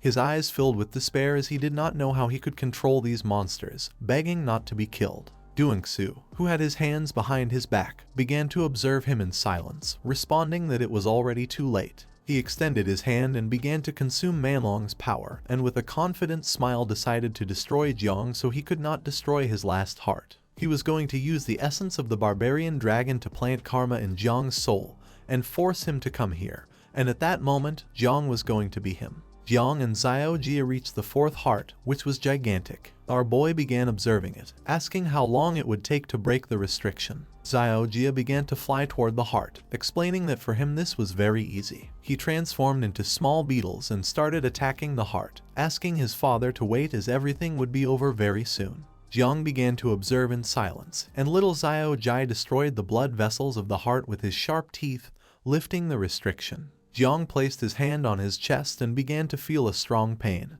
His heart was beating forcefully. He felt that his heartbeat was synchronized with that of the ancient god, not knowing if this was an illusion. Zio Jia's eyes filled with happiness, and with a hungry smile he decided to start devouring the heart. He entered the heart and began to devour it slowly, causing cracks to appear in the heart. Jiang started to feel strange. He put his hand on his chest again and his gaze filled with exhaustion. The ancient god's heart was about to stop beating, but for some strange reason, he felt that his own heart was also about to stop. Jiang's body began to emit a strange aura. He placed his hand on his chest and his eyes filled with concern as he felt pain. His mind was being bombarded with the idea of going to the brain of the ancient god, as a great opportunity awaited him there. Jiang's heart began to beat strongly, and several seconds later, he stopped feeling pain and his heart returned to normal. He did not know what was happening with the thoughts of wanting to go to the brain of the ancient god that were flooding his head. His attention focused on the heart of the ancient corpse. He began observing it with a calm gaze, not knowing if it could be destiny's guide, and if there truly was a great opportunity. He decided to calm himself since going to the brain was extremely complicated. Even if he wanted to go, first he had to find a way to get Jiang Chen and the others out of here. Zio Jia appeared in front of him, put his hands on his belly, closed his eyes and couldn't help but smile, as he couldn't eat anymore. Jiang began to look at his son and was somewhat surprised to see that he was already full. Zio Jia explained that he had refined the rest of the heart into blood essence and could take it packaged. Jiang's eyes filled with happiness, and he couldn't help but start smiling. Zio Jia had already reached level 30 and could reproduce directly 3 more times, but it was a pity since there was little time now, and it was better to first meet up with Jiang Chen and the others. While the small dragons were flying around the area, Duan Fang used his power, making a fireball appear in the palm of his hand. He had already planted the curse on Jiang. He was in the brain of the corpse and was floating above it. While his eyes were filled with rage, he clenched his fist tightly, making the fireball disappear. It was impossible for our boy to escape now, and now that Duan Fang no longer had any worries, he decided to play with him a little more since, after all, sooner or later he was going to come to the brain to look for him. The members of Jiang Chen's group began to fall one by one. Some were seriously injured. But when one fell, another took their place. Someone stomped hard on the ground, asking them not to give up. While one of the group members was creating a barrier behind, 2 men extended their hands forward and summoned another barrier. A horde of beasts lunged at them, but Jiang Chen used the God's arrow ability and began shooting powerful golden arrows at the beasts. Behind her were several men lying on the ground and 2 women sitting covered in blood with their hands on their shoulders. Jiang Chen was also beginning to lose strength. With a tired gaze, she turned around and panicked. She could no longer fight as she was exhausted. Killing the blood beasts was an impossible task since they couldn't even hurt them. Despite being exhausted, she filled herself with determination, started staring at the beasts. The 9 miasma wings also seemed to be in trouble, realizing that there really was no way for her to come and rescue them. While she was distracted, a beast appeared above them, opened its mouth and prepared to attack. She looked up and upon seeing this, she couldn't help but panic and feel fear. The beast began approaching her. Jiang Chen put her arms in front of her, closed her eyes and prepared to take the attack. She couldn't believe they were going to be annihilated. Just before the beast could attack, Jiang appeared and delivered a powerful punch to the beast's face, his eyes filled with determination. He was not going to let her die. Jiang Chen, who had her arms in front and was ready to take the hit, remained silent. The beast's body was sent flying backward and crashed hard against the ground, and upon seeing this, the other beasts couldn't help but feel fear. She opened her eyes, and upon seeing that Jiang was alive, she couldn't help but feel relieved. Our boy turned toward her and with a serious expression apologized for being late. Upon seeing Jiang, a light of hope appeared in the eyes of the others. Jiang Chen approached one of the injured men and rested his shoulder on her own to help him stand up. Jiang used the skill called Star God Blessing, causing the ring to start emitting a blue aura. He began staring intently at the beasts with a determined gaze and knew that although the ring could no longer withstand damage, its healing function could still be used. The ring started healing all the injured members of the group. The woman placed her hand on her neck and couldn't help but feel comfortable. The man who was beside her was in shock. He began to look at his hands, realizing that the pain was slowly disappearing. Despite being surrounded by beasts, Jiang was calm and smiling. He asked Little Nine and the insects to return, knowing that this battle had left them very tired. Little Nine appeared behind him, placed her hands on his shoulder, closed her eyes and started crying. She couldn't believe that Jiang had taken Zio Jia to play, leaving her alone, explaining that many insects had died, and she wanted someone to console her. Jiang panicked, started observing her and explained that she had worked very hard, asking her to go to the Taizu monument that was in the Sea of Consciousness to recover. Little Nine swore to give Zio Jia a good beating until killing him. Little Zio Jia, who was hiding behind Jiang's head, couldn't help but cry and feel fear. While one of the men was invoking a barrier to protect everyone, more beasts began approaching them. Jiang started pointing towards the wall with his finger, turned towards the others, and upon seeing that their wounds were better, revealed that the blood beasts were going to attack again. He decided to open a hole in one of the meridians of the sacred god's corpse, asking everyone to follow him. They had to move quickly as the defense spells were about to run out. Jiang approached the wall, clenched his fist tightly, and gave Zio Jia the order to merge and use the divine body of the elephant, causing a powerful red energy to appear around him. Our boy focused and delivered a strong punch to the vein, causing the wall to break into pieces. Using both hands, our boy opened up the hole in the vein and with a serious expression gave orders for everyone else to enter inside. Everyone obeyed and began entering. Everyone felt somewhat relieved, but Jiang started shouting, revealing that the beasts were approaching the vein. Jai Xuanyu's eyes were filled with surprise. She remembered that Jiang had used dozens of punches to open a hole last time. But now with just one, he had been able to create a large gap in the vein. Her mind was filled with confusion as she didn't know what our boy had been doing to become so strong. The beasts approached the vein, and upon seeing this, Jiang picked up Jai Xuanyu in his arms and with a serious expression began to run. She panicked and couldn't help blushing, asking what he was doing, to which he replied that they needed to leave now since the gap was about to close. The beasts lunged at the vein, but the wound began healing itself, closing the gap and preventing the beasts from entering. Jiang, who was carrying Jai Xuanyu on his shoulder, and the others began to flee the area. He decided it was better to escape before the beasts could follow them, asking everyone to follow him since he knew the way to a corporeal rift. Jai Xuanyu, who was as red as a tomato, asked our boy to put her down. Once they moved a bit away from the area, our boy placed Jai Xuanyu on the ground, turned toward the others, and explained that they would now be temporarily safe from the beasts. Everyone collapsed onto the ground and started gasping for air to catch their breath. They thought they were going to die and decided to take shelter for a while and regain some strength. Our boy approached her, placed his hand on the ground, started looking into her eyes, and with a calm expression asked which part of this area was connected to the Jai family sanctuary. Jai Xuanyu, who had her back against the wall, began pointing to one side with her finger, explaining that this was the core of the formation and that if our boy could really break it, upon exiting he would find the Jai family sanctuary. However, she warned that the defensive strength of its exterior was stronger than that of its interior. Jiang sat on the ground, closed his eyes, and clasped his hands. He decided to first make a breakthrough before attempting it. Jai Xuanyu began looking at him and her mind filled with confusion as she didn't know what he was trying to do.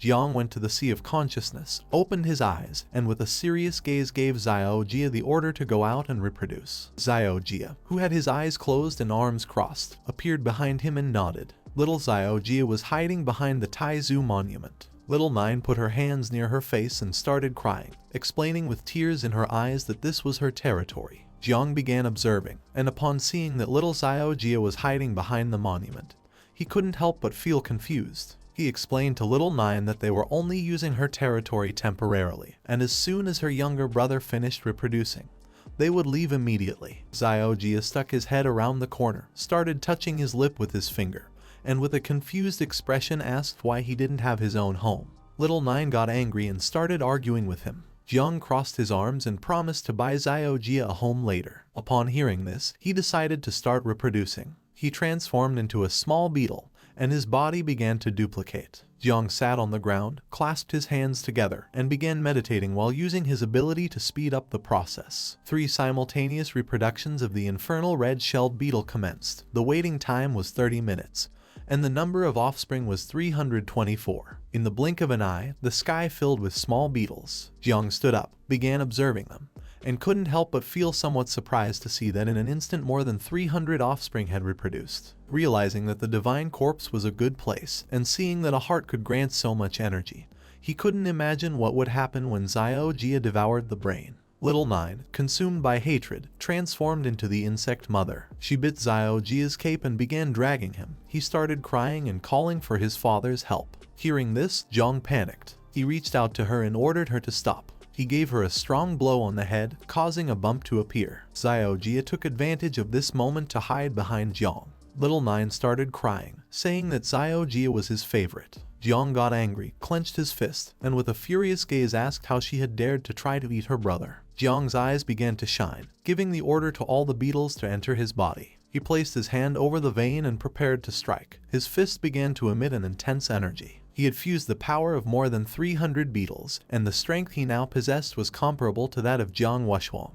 With a determined look, he asked the others to be ready to seize any opportunity to survive. The others stood up, began observing him, and responded with an understood. At the same time, Gu Kaishan, Zai Huanyu's father and the grandfather of the Jai family, arrived at the area. The grandfather, who had his arms crossed, turned around and mentioned that now that the passage was closed, it was basically impossible to traverse through the ancient god's corpse from outside and enter in a short amount of time. The only option was to exploit it from inside out, which would not be easy since the children were inside. The father panicked without knowing what to do now. The grandfather placed his hand on top of the tomb and with a serene look asked him to prepare for the worst, since if there were any changes, at the first opportunity they must destroy the sanctuary and exile into eternal chaos the dimension where the ancient god's body was stored. The father's eyes filled with fear, and he couldn't help but panic, explaining that Xuanyu was still there, and the weight of a person like Xuanyu was comparable to the billions of people in Daxia. So if what was inside the corpse came out, it would be a disaster. The grandfather clenched his fist tightly, turned his head back, and couldn't help but feel furious, knowing that he was right. Gu Kaishin began to walk toward them, grabbed the sword's hilt, and mentioned that the god of the sword served the country and its people. But he was just an old man. It didn't matter if the corpse was rank 8 or 9, if anyone touched his disciple, he was willing to fight to the death. The grandfather turned around and advised him to think twice before acting.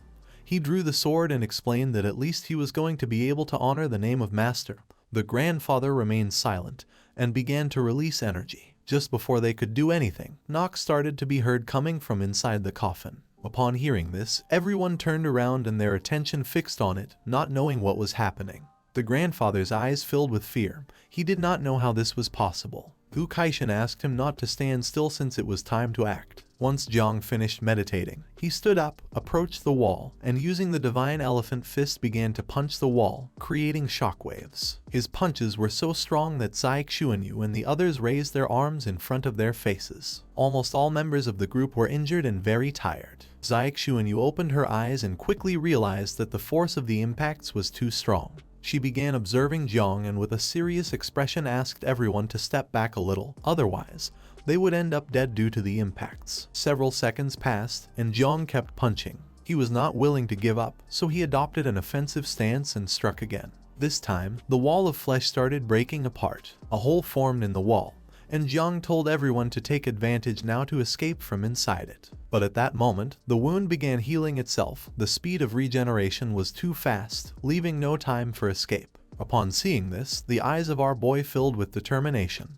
He clenched his fist tightly and it began to emit poisonous mist. He asked Little Nine for help. He wanted her to summon a couple of insects to create an explosion. Using the insects and Zio Jia's power, Jiang struck again, now creating a small explosion. He managed to open another hole in the wall, but the corpse quickly healed itself. Zai Xuanyu couldn't help but clench her teeth tightly. With a gaze full of fear, her attention was fixed on the wall. The explosion had created small cracks in the wall, but the wounds healed immediately and no one knew why. Jiang thought about giving up, but just then, the wall started to break. Seeing this, our boy's mind filled with confusion. He didn't know what was happening. At that moment, someone broke the wall from the outside, leaving Jiang and the others in shock. Once the curtain of smoke disappeared, Gu Kaishin and Zai Xuanyu's great-grandfather could be seen standing in front of the opening.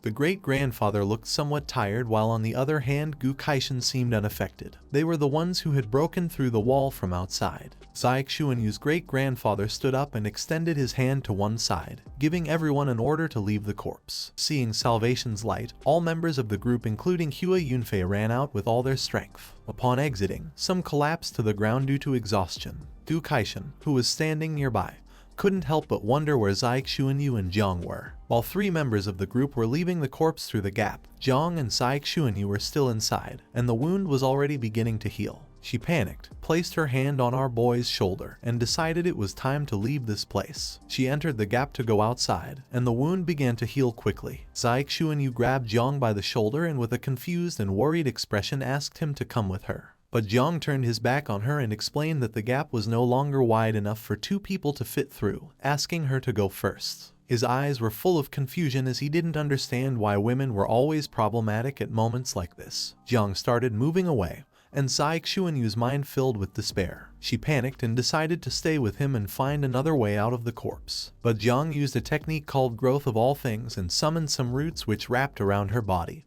He wanted her to leave this place. The roots began to expel her body outward, and while the wound was slowly healing, she extended her hand toward him in a desperate attempt, asking him to stop, but it was already too late. The roots expelled her body outside, causing her to fall to the ground. Now the wall was almost sealed again. The father, somewhat worried, started walking toward his daughter, and Gu Kaishin and the grandfather who were beside him quickly realized that Jiang had not come out and the wall had already sealed itself again. Zai Xuanyu fell to her knees on the ground, The father approached her and grabbed her by the wrists. He couldn't help but start crying and feel relieved upon seeing that she was okay. She began crying as well, and desperation consumed her mind since Jiang Chen was still trapped inside the corpse. She wanted her father to save him. He asked his daughter not to worry since as long as Jiang and her great-grandfather cooperated and attacked from inside and outside once again, he was sure he would be able to get out. The grandfather's body began to emit a powerful blue energy. He unsheathed the sword and with a serene expression asked Gu Kaishan to prepare to attack again. Gu Kaishan also unsheathed his sword, started staring at the wall, and said there was no need to say it. They prepared to attack, but just then veins appeared around the tomb, and it began to emit a malignant energy. Seeing this, they quickly realized that the defense of the ancient god's corpse had strengthened. The grandfather revealed that the defense was not passive, but active. Upon hearing this, Gu Kaishan's mind filled with confusion. He began observing the energy and asked for an explanation. The grandfather explained that inside the ancient god's corpse, something was awakening, something capable of controlling parts of this body's abilities. The grandfather's eyes filled with seriousness. He feared that now it no longer mattered how they cooperated from within or outside the corpse. There was no way to create an opening for Jiang to escape. Gu Kaishan refused to believe this and used all his strength to launch a powerful slash at the tomb. But his attack had no effect. The grandfather put his hands behind his back, turned his back to Gu Kaishan, closed his eyes, and began to walk away, asking him not to waste resources. Now that the corpse of the ancient god had mutated, it was a matter of great importance, and they had to keep watch over it from the outside. If it was discovered that the mutation tended to spread to the outside world, they were to exile the corpse immediately. Gu Kaishan clenched his teeth tightly, and his eyes filled with surprise and rage. He did not know what was happening. Upon hearing this, Xuanyu placed her hands on her face and began crying. The father and a girl who were beside her started comforting her. The grandfather began to move away from them and asked Gu Kaishan not to do anything foolish. He closed his eyes, lowered his head, and could not help but feel angry and desperate, not knowing what to do now or how to save Jiang. Hua Yunfei, who had regained consciousness, sat up and began observing the tomb with a worried expression. Everyone was sad to see that Jiang had given his life to save them. Jiang unsheathed the sword, and his body began emitting a suffocating energy. His mind was being bombarded with thoughts. The first was not fleeing from the corpse but going toward the brain since there was a great opportunity waiting there. Consumed by these thoughts, he set off toward the brain of the ancient god. Duangsu was watching Jiang through the magic ball. His eyes began to shine and filled with joy, making a smile appear on his face. He couldn't believe that the fish had taken the bait. Once Jiang reached the brain, he was going to be able to switch bodies, and with Jiang's fresh and alive body, he would be able to revive and get out of here. After several minutes, Jiang reached the brain and came across a giant stone door with something written on one side. Jiang's attention was fixed on the words, which had been made with a sword and were more than 100 years old, but the energy of the sword remained dominant, making his heart tremble. He realized that this was what the god of sword had written for the first time in this place upon entering.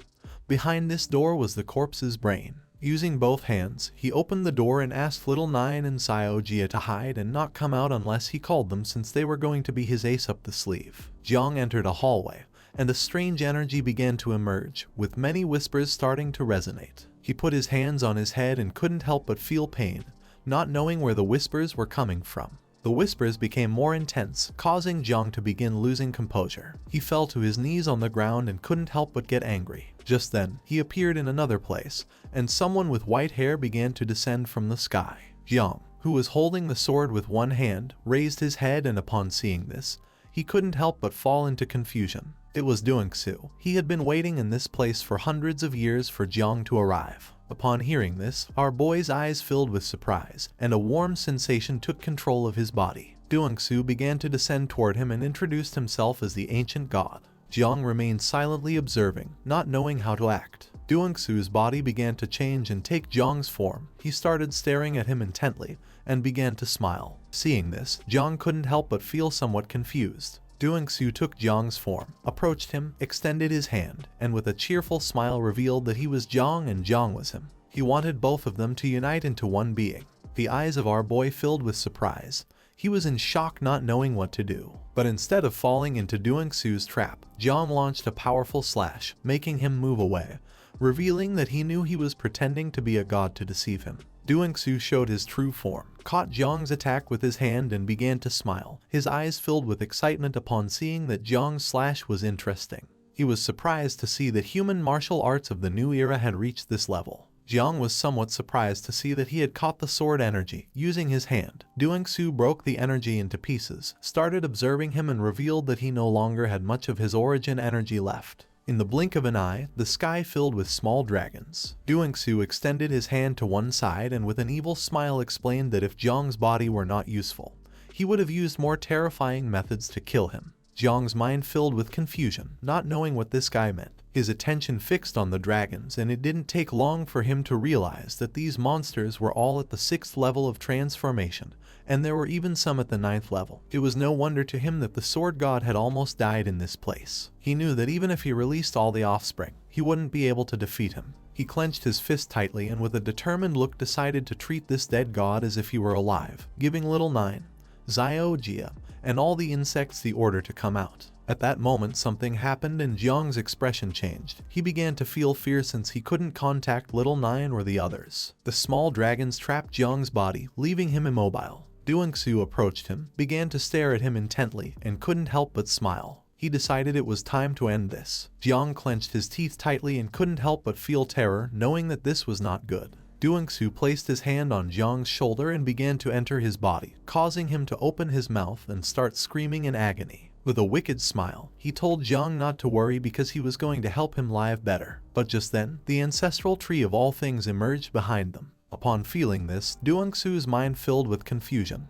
He didn't know how this thing had entered here. On the tree there was a rainbow-colored fruit, a new fruit never seen before. Once the ancestral tree of all things appeared, Duan Fang disappeared, releasing our boy's body. Jiang fell on his butt to the ground, and his attention fixed on the tree. He was confused since he didn't know why he was in the Sea of Consciousness. He remembered being possessed by the ancient god. Many questions came to his mind as he didn't know what was happening. The fruit began to shine intensely, catching Jiang's attention. He couldn't believe that the ancestral tree of all things was bearing fruit again. This fruit was different from the previous ones. Jiang stood up and started observing the fruit with a curious gaze. He knew that with the current level of the ancestral tree, it wasn't possible for it to bear colorful fruits. Then a system window appeared. Currently, the fruit wasn't ripe. It was a fruit formed by an extremely powerful divine soul as its embryo. It contained the source of divinity of that soul. For the fruit to mature successfully, he had to water it regularly with divine souls. Jiang put his hand under his chin and his eyes filled with joy, making a smile appear on his face, as this fruit contained the divine soul of the ancient god. Duan Fang wanted to take over Jiang's body and did not expect the ancestral tree to form a fruit with his soul. Although the tree could not block the curse, it was still powerful when it came to divine souls and divine consciousness. The only bad thing about the fruit was that Jiang had to water it regularly with the divine souls of living beings, a condition too strict. While he was distracted, a familiar voice caught his attention, asking if he had awakened. Jiang came out of his trance and his mind filled with confusion, not knowing what was happening. Once our boy turned around, his eyes widened in surprise at what was in front of him. There was a powerful giant dragon with the shape of a 6-eyed bat, and on top of its head sat Zio Bahan. With a casual voice, he revealed to his father that he had managed to tame this monster. Jiang's attention fixed on the dragon, leaving him paralyzed with fear. Taming the dragon, Zio Bahan approached his father, began observing him, and asked if his new pet wasn't imposing. Jiang couldn't help but step back in shock, realizing that these creatures belonged to the Sea of Consciousness. He couldn't believe that little Jia was riding a 9 transformations creature. These were beings that not even the great Jialinku had been able to tame back then. Our boy stood speechless without knowing what was happening. The sky was filled with beetles, which had tamed the fiercest creatures of the Sea of Consciousness. Jiang was unable to believe that little Zio Bahan had been able to tame so many monsters. Placing his hand on the dragon's neck, Zio Bahan got off it, grabbed Jiang by the arm, and with a serious expression explained that this pet was very docile, and although little 9 wouldn't like it, he was sure his father would. He wanted him to ride the dragon. Jiang began observing Zio Bahan and couldn't help but go on alert, not knowing if little Zio Bahan really was capable of controlling the dragon. At the end, Zio Bahan convinced Jiang and both mounted on the head of the dragon. Despite our boy being somewhat scared, Zio Bahan placed both hands on its head and gave the order to fly. The powerful dragon raised its head, and Jiang explained that this monster was called Dark Demon. according to what he remembered. Eternal Hell had many of these monsters that were naturally forbidden by the human race. Calmly, Zio Jia explained that one only needed to mark this beast with a seal, and it could be used as a mount. Jiang was somewhat surprised since he knew that a 9 transformation monster would be very useful. The dragon spread its wings and prepared to fly. Just then, Zio Jia's mind filled with confusion. He was not very sure if this thing could be taken outside. Jiang, who was behind him, mentioned that if they took the dragon out of the corpse, it would not take long before it was eliminated by the path of heaven. According to what he knew, this creature should only exist in the depths of eternal hell. He did not expect that it would also be born in the sea of consciousness of the ancient god. With a lost look, Jiang thought it was a shame since they could not expose this beast for too long. And although there wasn't much time left, at critical moments this beast could be very helpful. Jiang's eyes filled with surprise. He began to imagine a powerful serpent and remembered that there should still be 5 more monsters like the Dark Demon. He didn't know why he couldn't see them anywhere. Upon hearing this, little Zio Jia couldn't help but get nervous and sweat. With a sincere expression, Zio Jia revealed that he had eaten the other creatures. This left both the dragon and Jiang confused. He remembered that his son had filled his stomach with the heart of the ancient god. Little Zio Jia casually responded that he was hungry since he had reproduced again. Jiang couldn't help but feel somewhat disappointed. He placed one hand over his face and rested the other on Zio Jia's shoulder, thinking that he had done what needed to be done. He decided to leave this place to find peace. Zio Jia began observing his father with a confused expression. Jiang got off the dragon and started crying, realizing that his son was only wasting fortune. He decided to look at things from a positive perspective. At least one monster was still alive. As a human being, he should be grateful. The attention of the dragon and Zio Jia was fixed on Jiang. His son could not help but fall into confusion upon seeing his behavior. Just then, loud knocks began to be heard coming from the door. Jiang's gaze fixed on the door, realizing it was Gu Kaishan. The divine soul of the ancient god was sealed, and now that the dark demon had been captured, he knew that the outer defense would soon disappear. Sensing his master's energy, Jiang realized that the Jai family would also arrive soon. He turned to Zio Jia and with a serene expression gave him the order to make the insects devour everything quickly and pack up what remained to take away. They needed to retreat soon, so he urged him to hurry. Zio Jia began to observe his father in silence, not knowing why he was in such a hurry. He started touching his chin with his finger, and his eyes filled with sadness since he could no longer eat, asking if he could eat next time. Jiang refused, explaining that this was not a restaurant but the treasure of a god. Jiang's eyes filled with seriousness. He began to imagine Zai Xuanyu's powerful great-grandfather exuding an overwhelming energy. He knew that the reason Jai Linghu had not been able to become the god of the 9 transformations sword was not disconnected from the opportunities present in this place, realizing that if that person entered here and discovered what had happened, it would cause a great commotion. Using his power, little Zio Jia began to drain and compress the food that the insects couldn't devour, turning it into a ball of water. The only bad thing was that he couldn't store it. Jiang turned around and told him not to worry since his sister was going to take care of that. Little Nine manifested herself, and upon seeing this, her eyes filled with fury, making her sweat. In front of her was a pile of giant balls made of water. She put her hands on her hips and her attention fixed on them. For her, these balls were nothing more than foul-smelling dung. She could no longer tolerate her brother because he wouldn't stop causing problems. With a smile, Jiang began flying toward the exit. Now that Little Nine had cleaned up all the mess, it was time to return and call the master. Outside the tomb, Gu Kaishan attacked again and this time cut the corpse's wall, creating an opening. He began to observe carefully and mentioned that the wound was not healing. Upon hearing this, Jai Linghu's attention focused on the wound. He couldn't help but be surprised to see that not only had the defense of the ancient god's corpse weakened, but it even seemed like it was about to disappear. The gaze of Gu Kaishan, who had his arms crossed, filled with joy. He wanted to go in and save Jiang Chen. Jai Linghu's eyes widened with curiosity. He was suspicious and wanted to go in as well to see what had happened. Just before they could act, Jiang Chen appeared flying. He reached out his hand toward his master and with a desperate expression asked him to take him along. Gu Kaishan and Jai Linghu began observing him silently, not knowing what was happening. Once Jiang came out of the corpse, Zai Xuanyu came running and gave him a strong hug. She couldn't help but cry and feel relieved to see that he was okay. The eyes of our boy widened in surprise. Despite feeling relieved, he knew this was not the moment. Gu Kaishan, who was next to him, couldn't help but feel an inner peace upon seeing that Jiang was fine. Quickly, Jiang pushed her aside with his hand, and with a furious expression gave her the order to leave since there was no time. Upon seeing this, Zio Xuanyu's eyes filled with tears and her mind was full of confusion. She did not know what was happening to Jiang and why he said there was no time.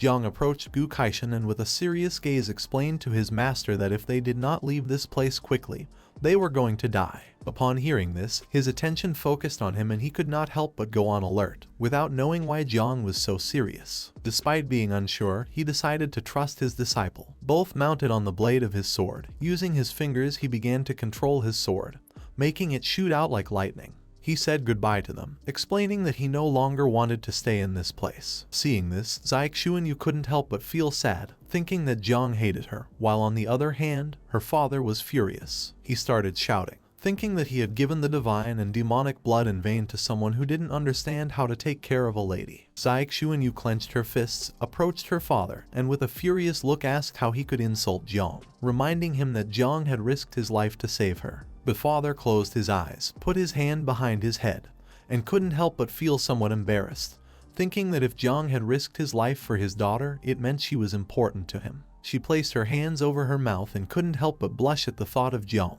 Her eyes filled with tears as she realized that to Jiang she was important and he was afraid this might affect her performance during the competition of the prodigies of heaven.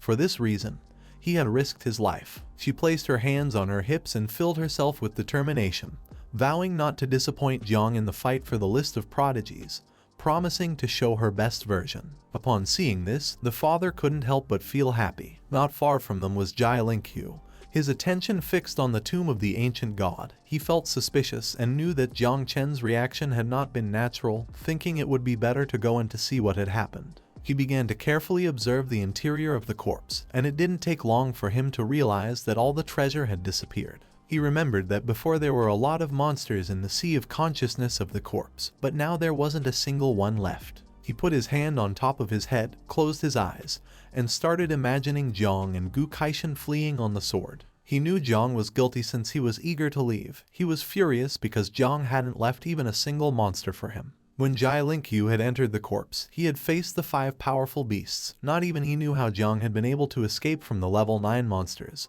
something that had even been complicated for someone as strong as him. He entered the corpse and began to inspect the veins carefully. He knew that Jiang was not someone simple. Despite our boy having left him a bitter future, he was willing to accept it. But what Jiang did not know is that he had completely underestimated his power. While the master and disciple were riding on the sword, Gu Kaishan turned around and asked if Jiang had really emptied the sword god's treasure. Our boy put his hand behind his head and replied yes. Gu Kaishan could not help but feel somewhat disappointed, not knowing what kind of dog disciples he had accepted. He had always been honest and obedient, but his disciples were something else. The first had proclaimed himself as the king of the bloody knife back then, causing total chaos in the Kingland war zone.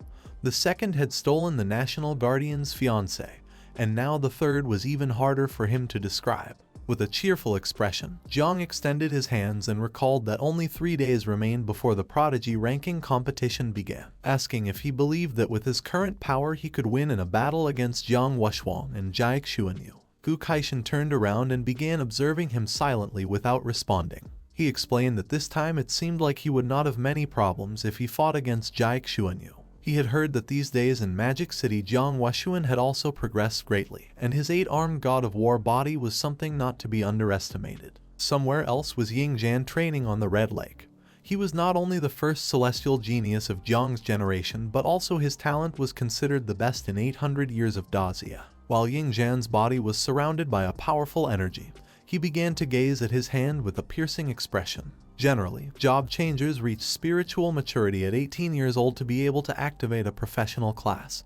But Ying Zhan was different. He had activated his professional class at 3 years old, obtaining recognition from the divine weapon, the human emperor's sword, at 9 years old. Next to him were several powerful red dragons. At 12 years old, he had entered a forbidden zone and returned at 15. During these last 3 years, he had been training in seclusion in the military region of the capital. Jiang knew that Ying Zhan had awakened a class very early, but he didn't know why his current level barely reached the 3 transformations. Gu Kaishan explained that this was because, in addition to the system, he also cultivated the supreme techniques of all celestial races, leaving our boy in shock. Using his hand, Ying Zhan wiped his chin, his eyes filled with curiosity. His body of murderous blood was about to be completed and he wanted to know if there was news about Jiang Chen. Jiang and Gu Kaishan were flying on the sword. Our boy's mind was filled with questions and curiosity.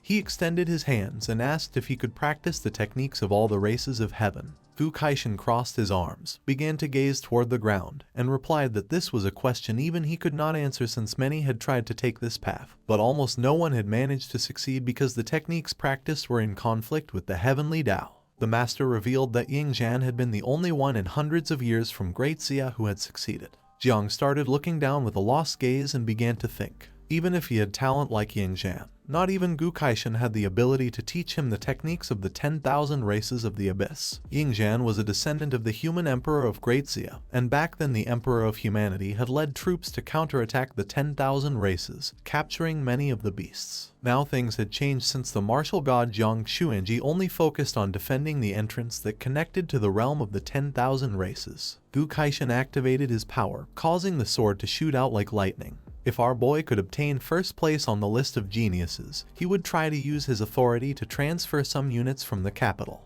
Upon hearing this, Jiang couldn't help but feel happy. Some time later, night fell and Jiang Chen went to his apartment located in the city. He opened his palm, causing it to begin releasing Zio Jia's energy. Jiang started observing this, and his eyes filled with joy, making a smile appear on his face. The journey to the ancient god's corpse had been very useful since his insects had eaten and grown significantly. That night, Little Nine's offspring and Zio Jia's red beetles could reproduce again.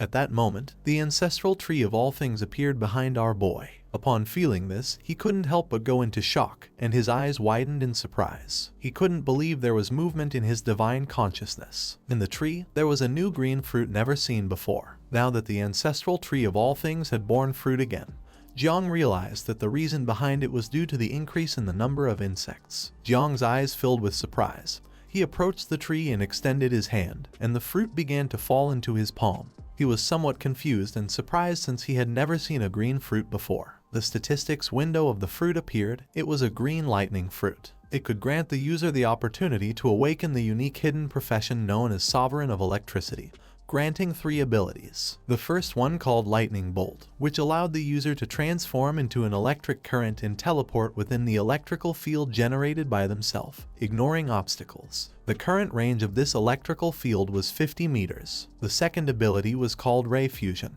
which allowed the user to absorb electrical energy and store it in their own cells to later release it in a fierce attack. The third and final ability was called Divine Judgment. The user's palm would transform into a source of electricity, instantly releasing an electric current. Upon seeing the statistics, a joyful smile spread across Jiang's face. With this fruit he would be able to obtain a second profession and become a divine-level spiritual master with the power to manipulate electricity, becoming a job changer with dual class. While our boy was distracted thinking, the system informed him that the breeding of insects had been completed.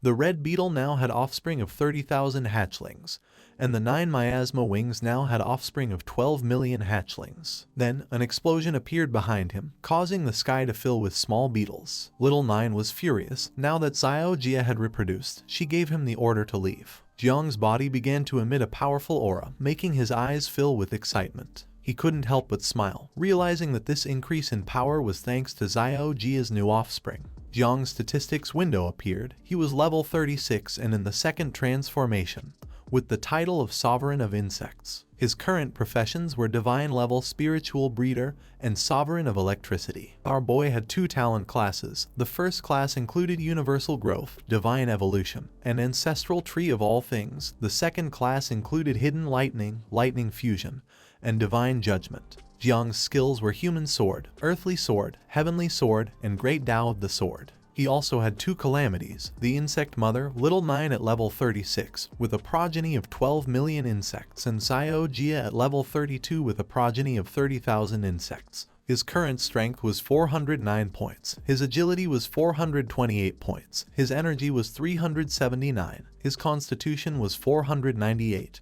and he had a combat evaluation of 410 stars. The energy around his body became more intense. He clenched his fist and focused on the status window. Thanks to the reproduction of the insects, in addition to the Sovereign of Electricity, his combat strength had also increased. And thanks to the characteristics of the red armor beetle, his constitution had almost doubled compared to before. His eyes began to shine intensely.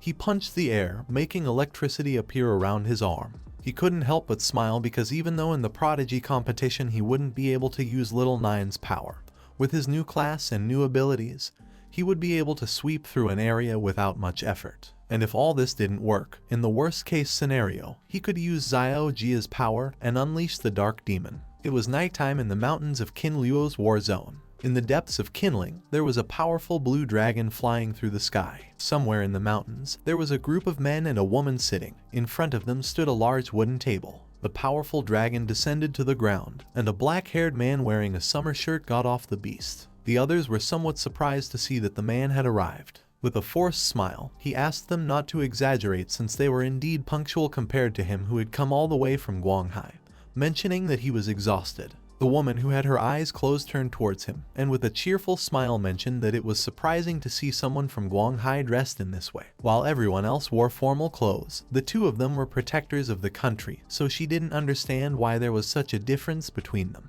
The gray-haired man sitting next to her began observing them and with a smile mocked her by saying that in this world, if they talked about sarcasm and oddities, she was number one. He didn't even bother to take a seat with the others. He sat on top of the dragon's body, turned towards them, and explained that people from Guanghai simply valued ostentation. Upon hearing this, they started arguing, but just then the muscular man forcefully struck the table and with an angry expression ordered them to stop and decided it was time to talk about the main matter. The long-haired man placed his hand on his shoulder, indicating that he should not lose his composure. Everyone remained silent, and the old man revealed that this year, the competition of celestial geniuses had a different situation compared to last year. Besides the strongest region, which was the capital, there were also Muuh and Jiangnan. Jiangnan not only had Jiang Wushuang but also Jiang Chen had appeared, who possessed strength superior to the geniuses of Muuh. The old man's eyes filled with seriousness. He began staring intently at the man and revealed that previously the war district of Jiangnan used to join forces with them to face Muuh and the capital together, but this year they had no intention of allying with them. The gray-haired man intervened, began to observe the old man, and mentioned that his old friend Zio Bahan had been inexplicably exiled to the underground abyss. With a cheerful smile, the woman extended her hand and asked if this year's plan was to join forces to eliminate Jiangnan first, since anyway, before the 6 war zones had united to confront the capital without gaining much advantage. Upon hearing this, the others thought Xing was right and that it was better to fight for second place than for first. The old man decided to hold a vote. Those in favor of joining forces could raise their hands. The gray-haired man raised his hand, saying that the Wuzang war zone was in favor. Xing from the Tianfu war zone also raised her hand. The muscular man from King Lan's 9th war zone also raised his hand. Everyone raised their hand except the man wearing the summer shirt.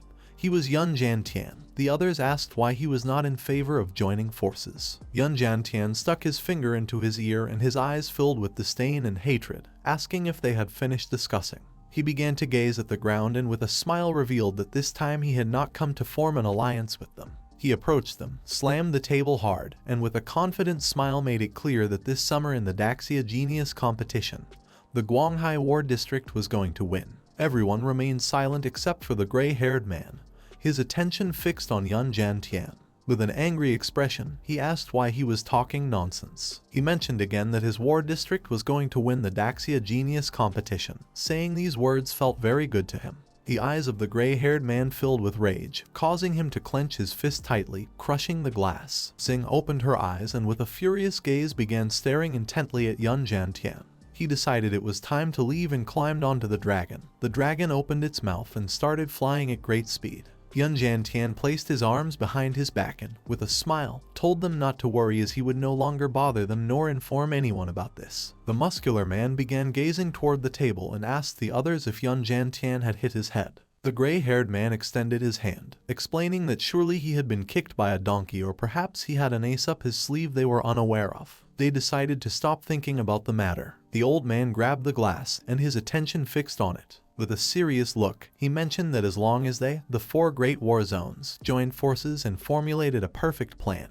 Jiangnan would soon be defeated. Somewhere in Chu Jong was the dangerous city of Wushan. On top of the cliff were members of the Church of the Ancient God. While several men were prostrated, their leader, a man wearing a red cape, approached the cliff and began observing the city. He asked how things were going for the Divine Sun, questioning if they had discovered any unusual movements. One of his men told him not to worry since the great divine sun had successfully descended as the first genius of Guanghai's war district and had gained full trust and support from Yun Jiantian, Guanghai's national protector. With the current strength of the great divine sun, he was bound to obtain first place in the ranking of geniuses. Upon hearing this, a smile spread across the leader's face since the supreme honor of Dazia had been snatched from the church of the ancient god. He extended his hand toward the city. He wanted to see the expressions of the invincible protectors of the country. Now, the entire plan had already begun to take effect. All that remained was to wait for the competition for ranking among geniuses to begin, something that would attract everyone's attention in Dazia.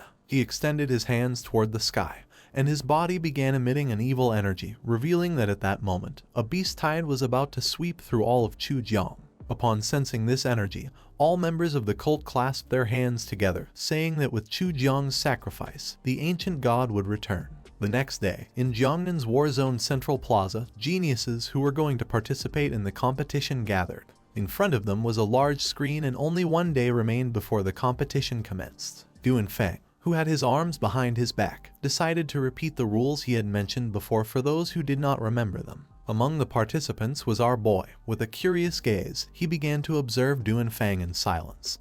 He had not been present in Jiangnan, so he realized that he was going to repeat the rules for him. Duan Fang activated the screen and with a serious expression explained that in the competition of geniuses, there were a total of 8 great war zones, with 80 celestial geniuses. The competition was divided into 2 rounds. The first round was in teams. The small teams from the 8 great war zones entered a secret realm in Qin Liu's area to fight among themselves, eliminating 4 war zones with the fewest survivors. In this round, what was evaluated was teamwork.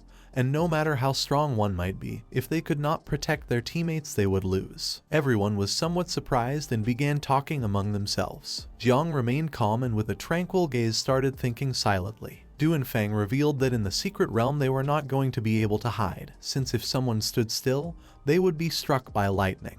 Additionally, the range of the secret realm was going to shrink every hour, and people outside the circle were going to be directly eliminated. Even though they died in the secret realm, they would be able to revive afterward. Jiang's eyes filled with excitement, causing a smile to spread across his face. If he stayed still, he would be struck by lightning, which was going to be perfect for using his new class and accumulating electricity. Thinking about this made his body start emitting thunder. One of the boys next to him couldn't help but feel somewhat surprised. The second round was an individual ranking battle. After the elimination from the first round, around 30 people were expected to remain in this round. Matches were going to take place. The rules were simple. Whoever wins advances and whoever loses is eliminated. Duan Fang turned towards them and with a serious gaze asked them to choose the team captain. Everyone started talking among themselves, and our boy felt that many gazes were going to focus on him. Just then, Luo Sandao and Mu Hankyu appeared behind them, and with a smile formed a heart with their arms, saying that they wanted Jiang to be the captain. Our boy couldn't help but feel somewhat embarrassed. He put his hand over his face and tried to pretend as if he didn't know who they were. Dao Jiang began to smile. He extended his hand to form a heart with his companion, saying that they also wanted Jiang to be the captain.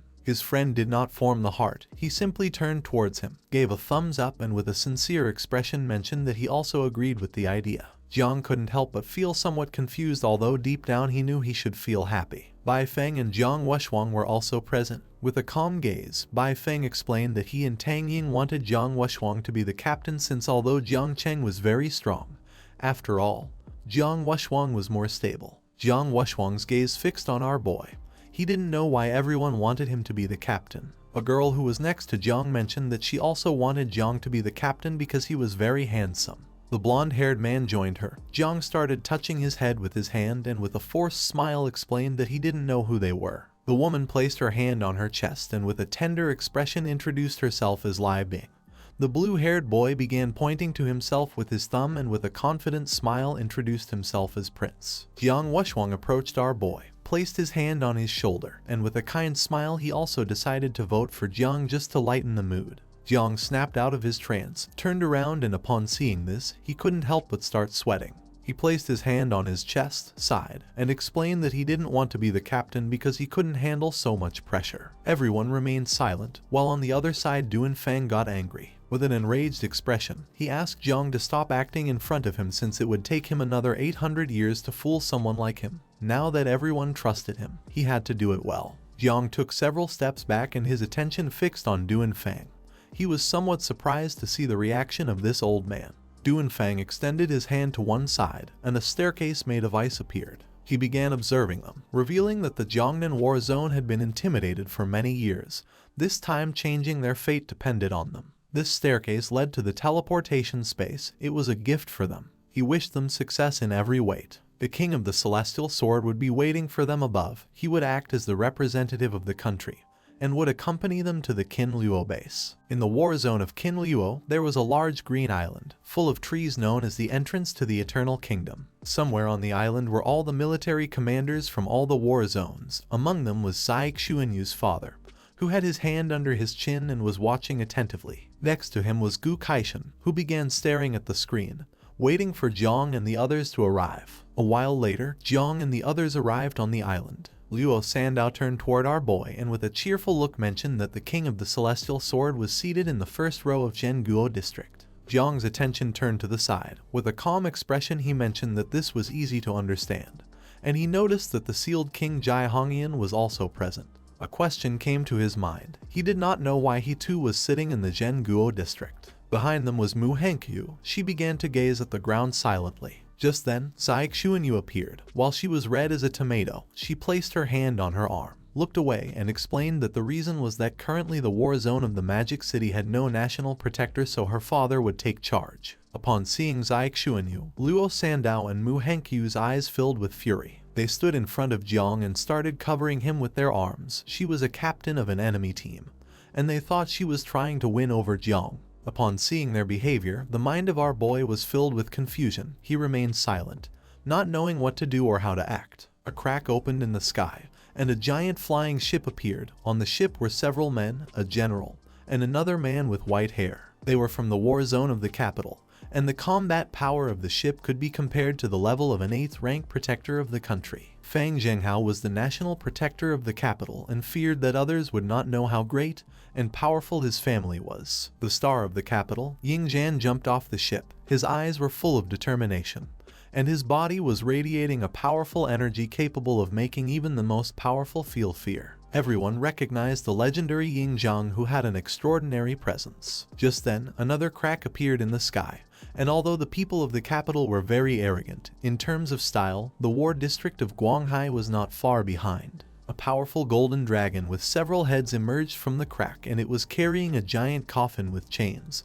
On top of the dragon was a man wearing a summer shirt. It was Yun Jantian. His eyes spread with joy, and with a confident smile, he extended his hand toward the coffin, announcing that his team called Rebirth Towards Death was going to emerge from the coffin. The coffin fell on top of the dragon and began to break into pieces. The coffin fell to the ground, but just then, the participants from the Guanhai war zone emerged. Among them was a man with long hair. Yun Jantian revealed that this year, the first place was going to belong to their war zone. Now that all the participants had arrived, a giant portal appeared, and while some were entering, others stayed silently observing. The first round consisted of a team battle. Out of 8 major war zones, 4 were going to be eliminated. Within the secret realm, the survival area would shrink every hour, and if any team remained motionless, they would be struck by thunder as punishment. Everyone entered the portal, and the last team was Jiangmen's team. Jiang and the others began scanning the area. This place was a forest with abandoned buildings. This was the area where the team battles were going to take place.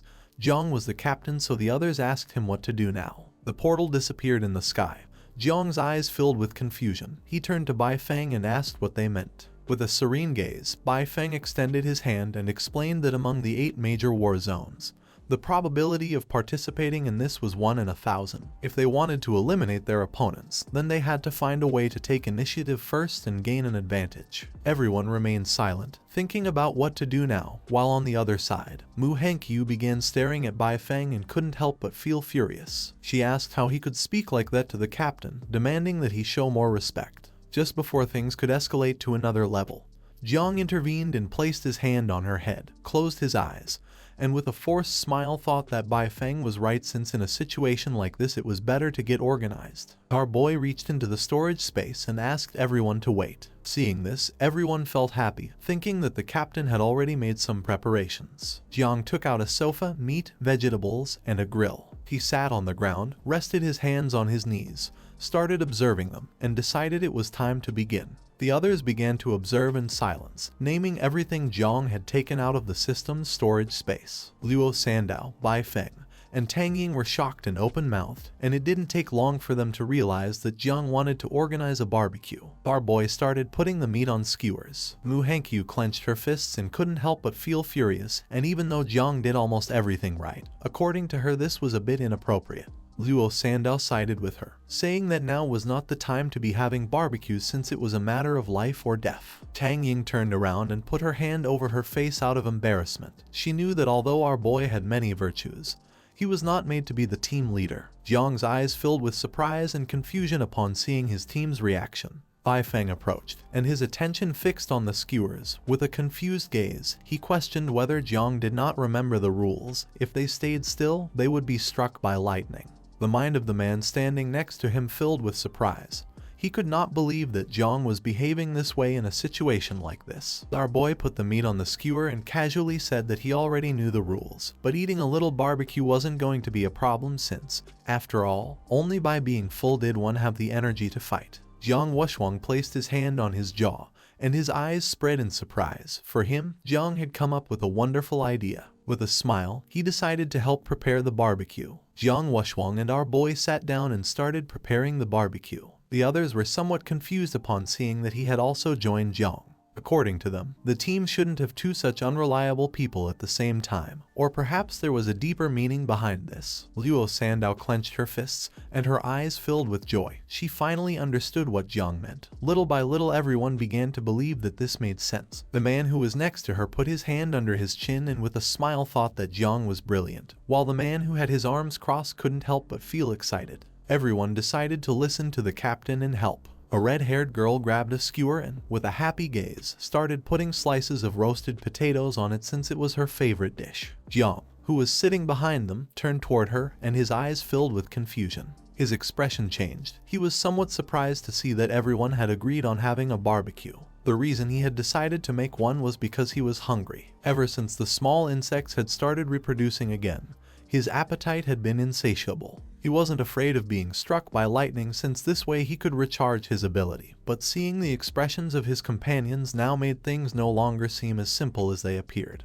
While he was distracted, Muuh approached him and with a smile explained that now she also understood it. Thinking that Jiang's thoughts were too deep, she was very foolish and hadn't thought it through well. With a calm expression, Jiang asked what she had understood. In response, she put her hand behind her head, closed her eyes, and explained that everyone had understood Jiang's plan, and if she said she didn't understand it, she'd look foolish. Jiang couldn't help but fall into confusion, not knowing what was happening. After preparing the skewers, Jiang Wushwang placed them on the grill. The strategy our boy was using had only appeared once in history. If he hadn't reviewed the lists of geniuses from hundreds of generations ago, he really wouldn't have understood it. He didn't expect our boy to make such an effort for this evaluation.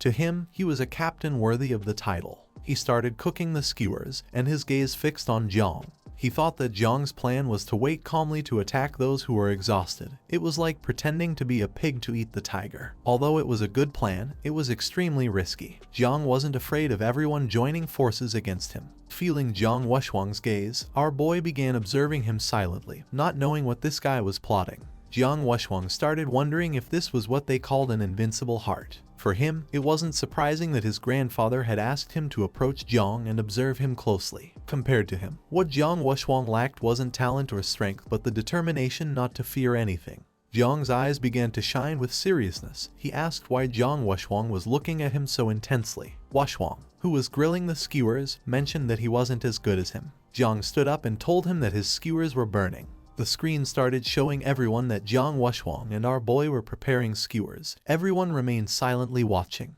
Gu Kaishan's eyes filled with rage and disappointment. He couldn't believe that while others were preparing or investigating, Jiang was having a barbecue. He thought he had learned it from Hong Yao. As a captain, he was leading others astray. Being an embarrassment, he didn't know how Jiang would be able to face old Duan afterward. The red-haired man named Fang Zhenghao couldn't help but laugh. He mocked them, saying that this time Jiangnan had prepared very well. Upon hearing this, Zai Xuanyu's father's attention was fixed on him, and his eyes filled with fury. This also caught the attention of Gu Kaishan, who turned around and began staring at him intently. Several years ago, during the competition, the human emperor had massacred many of his opponents using the dragon sword. When he was young, he had deliberately stopped in one place, waiting for lightning to strike him so that later he could lure 4 teams to investigate, leading to a battle where he massacred everyone. All of this had been carried out entirely by himself. His ferocity, his bravery, his determination made people admire him. Many years had passed, and no one had been able to achieve a feat like his. Fang Zhenghao's eyes filled with confidence as he mocked them, saying that they had first learned things like chicken droppings and dog excrement. According to him, they didn't deserve it. The others intervened, explaining that a deserter like him couldn't say such things. The man crossed his arms and began to laugh. Zai Xuanyu's father placed his hand on Gu Kaishan's shoulder and, with a forced smile, asked him not to get angry. Despite being somewhat furious, he decided to comply and remain silent. Someone caught the attention of the others by revealing that the war zones of Qin Luo, Wu Xiang, King Lan, and Tianfu were going to unite again and that the capital was going to face a big problem. Gu Kaishan started staring at the man with a piercing gaze, mentioning that this generation of geniuses was not weak and that the capital was indeed going to have problems. The man extended his hand and with a confident expression made it clear that a group of useless people would not be able to stand up to the geniuses of the capital. The screen began to display a map. Gu Kaishan stood up and it didn't take long for him to realize that the 4 elite regions didn't seem to be aiming at the capital, but rather at Jiangnan. They didn't want to attack the strong. They wanted to go after the weak. Fang Zhenghao couldn't help but laugh upon seeing that they had finally learned something.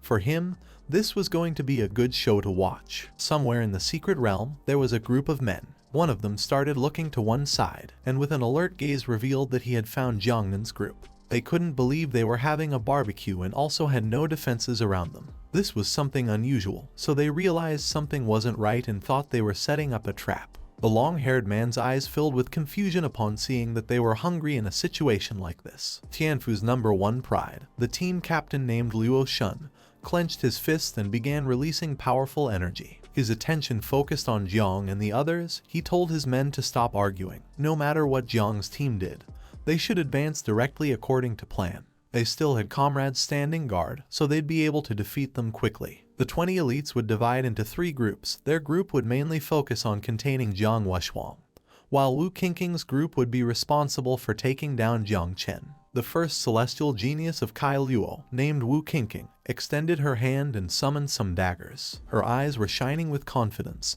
and although Jiang mastered calamities, he could not use them here. As long as they did not give him the chance to unsheath his sword, defeating him would be easy. But the task of Dan Lishuang's group was going to be the most arduous and required taking care of the rest of the group. The first genius of Wuxiang, named Dan Lishuang, clasped her hands together and began using her powers, making water appear. With a gaze full of determination, she vowed to purify them all. Luo Shun's eyes filled with excitement. He gave Liu Hang the order to use the portal to help the others. The #1 genius of Qinglan, Liu Hang, extended his hand and made a portal appear. While they were preparing to attack, Jiang and the others were eating. Gu Kaishan's attention was fixed on the screen, and he couldn't help but sweat. The enemy was already less than 500 meters away, and yet they hadn't detected them. To him, this made no sense because even if Jiang hadn't noticed it, Jiang Wuxuang should have. And if this continued like this, they were going to end up dead. The other generals couldn't help but feel happy. The gray-haired man mentioned that Liu Hang's hidden ability in the spatial system was unparalleled.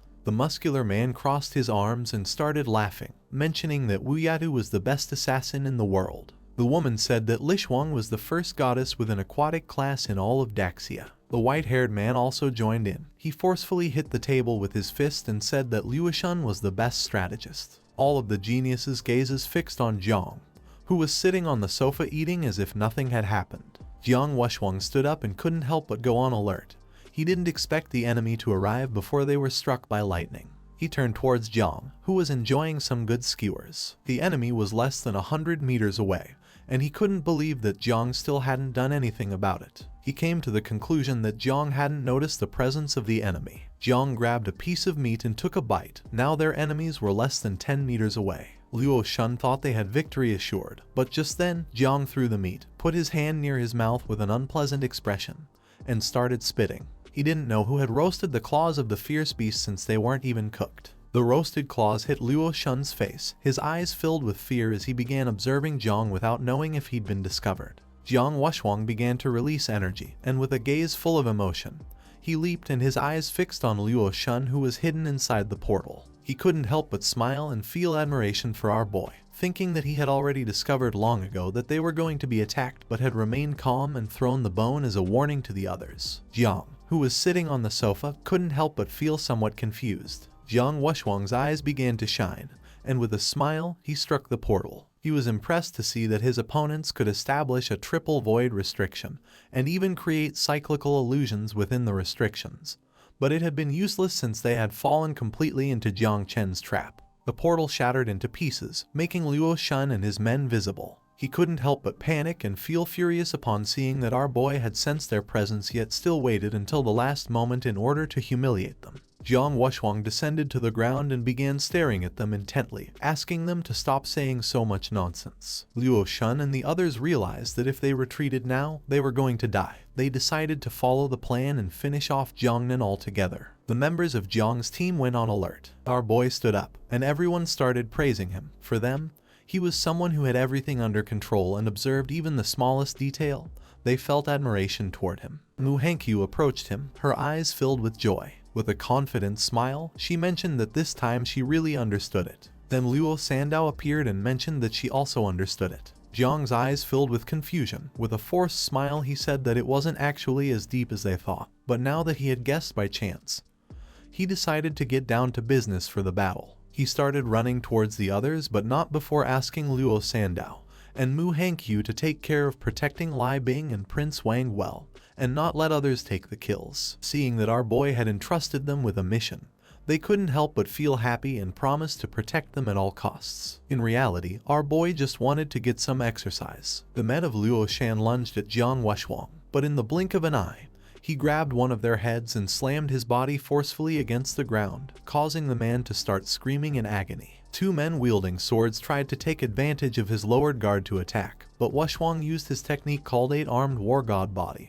and several fists made of energy emerged from his body, effortlessly knocking down the two men. One of the fists attacked Luo Shan, but he unsheathed his sword and blocked the attack at the last moment. At first our boy decided to help him, but upon seeing how strong he was, he realized that this guy didn't need anyone's help. The energy from the attack grew more intense, and it became increasingly difficult for Luo Shan to defend himself. He panicked and his eyes widened with fear. Behind them was Liu Han. Jiang Wushwang was too strong, so he gave Liu Han the order to bring support from other groups. Liu Han, who was deep in his thoughts, came out of his trance and asked him to hold on a bit. His eyes filled with seriousness, he reached back and summoned a portal, and while sweating he called Dan Lishwang's group and gave them the order to send reinforcements. At first, they refused since things were not going according to plan, but eventually they relented. Just then, Jiang appeared above him, unsheathed the sword, and with a piercing gaze noticed that this guy had the support class. Liu Han raised his head, and upon seeing Jiang his eyes widened in fear. Jiang did not want to let this guy use his powers, so he descended to the ground and with a determined expression attacked with a fierce slash. But to his surprise, Liu Han reacted in time and entered the portal, saving himself by a hair's breadth. His eyes began to shine with rage. He clenched his teeth knowing that he had no other option but to surrender himself into the void. He was furious because he didn't know why Wu Qingqing's group hadn't dealt with Jiang Chen yet. The reality was that she was busy. Tang Ying unsheathed her daggers, and her eyes began to gleam with malice. With a smile, she attacked Qingqing, but she blocked the attack using her small knives. Her attention focused on her, making her eyes widen in surprise. She informed Liu Han that she was being held back by Tang Ying. Both were assassins, and people always said that Qingqing was number 1 and Tang Ying number 2.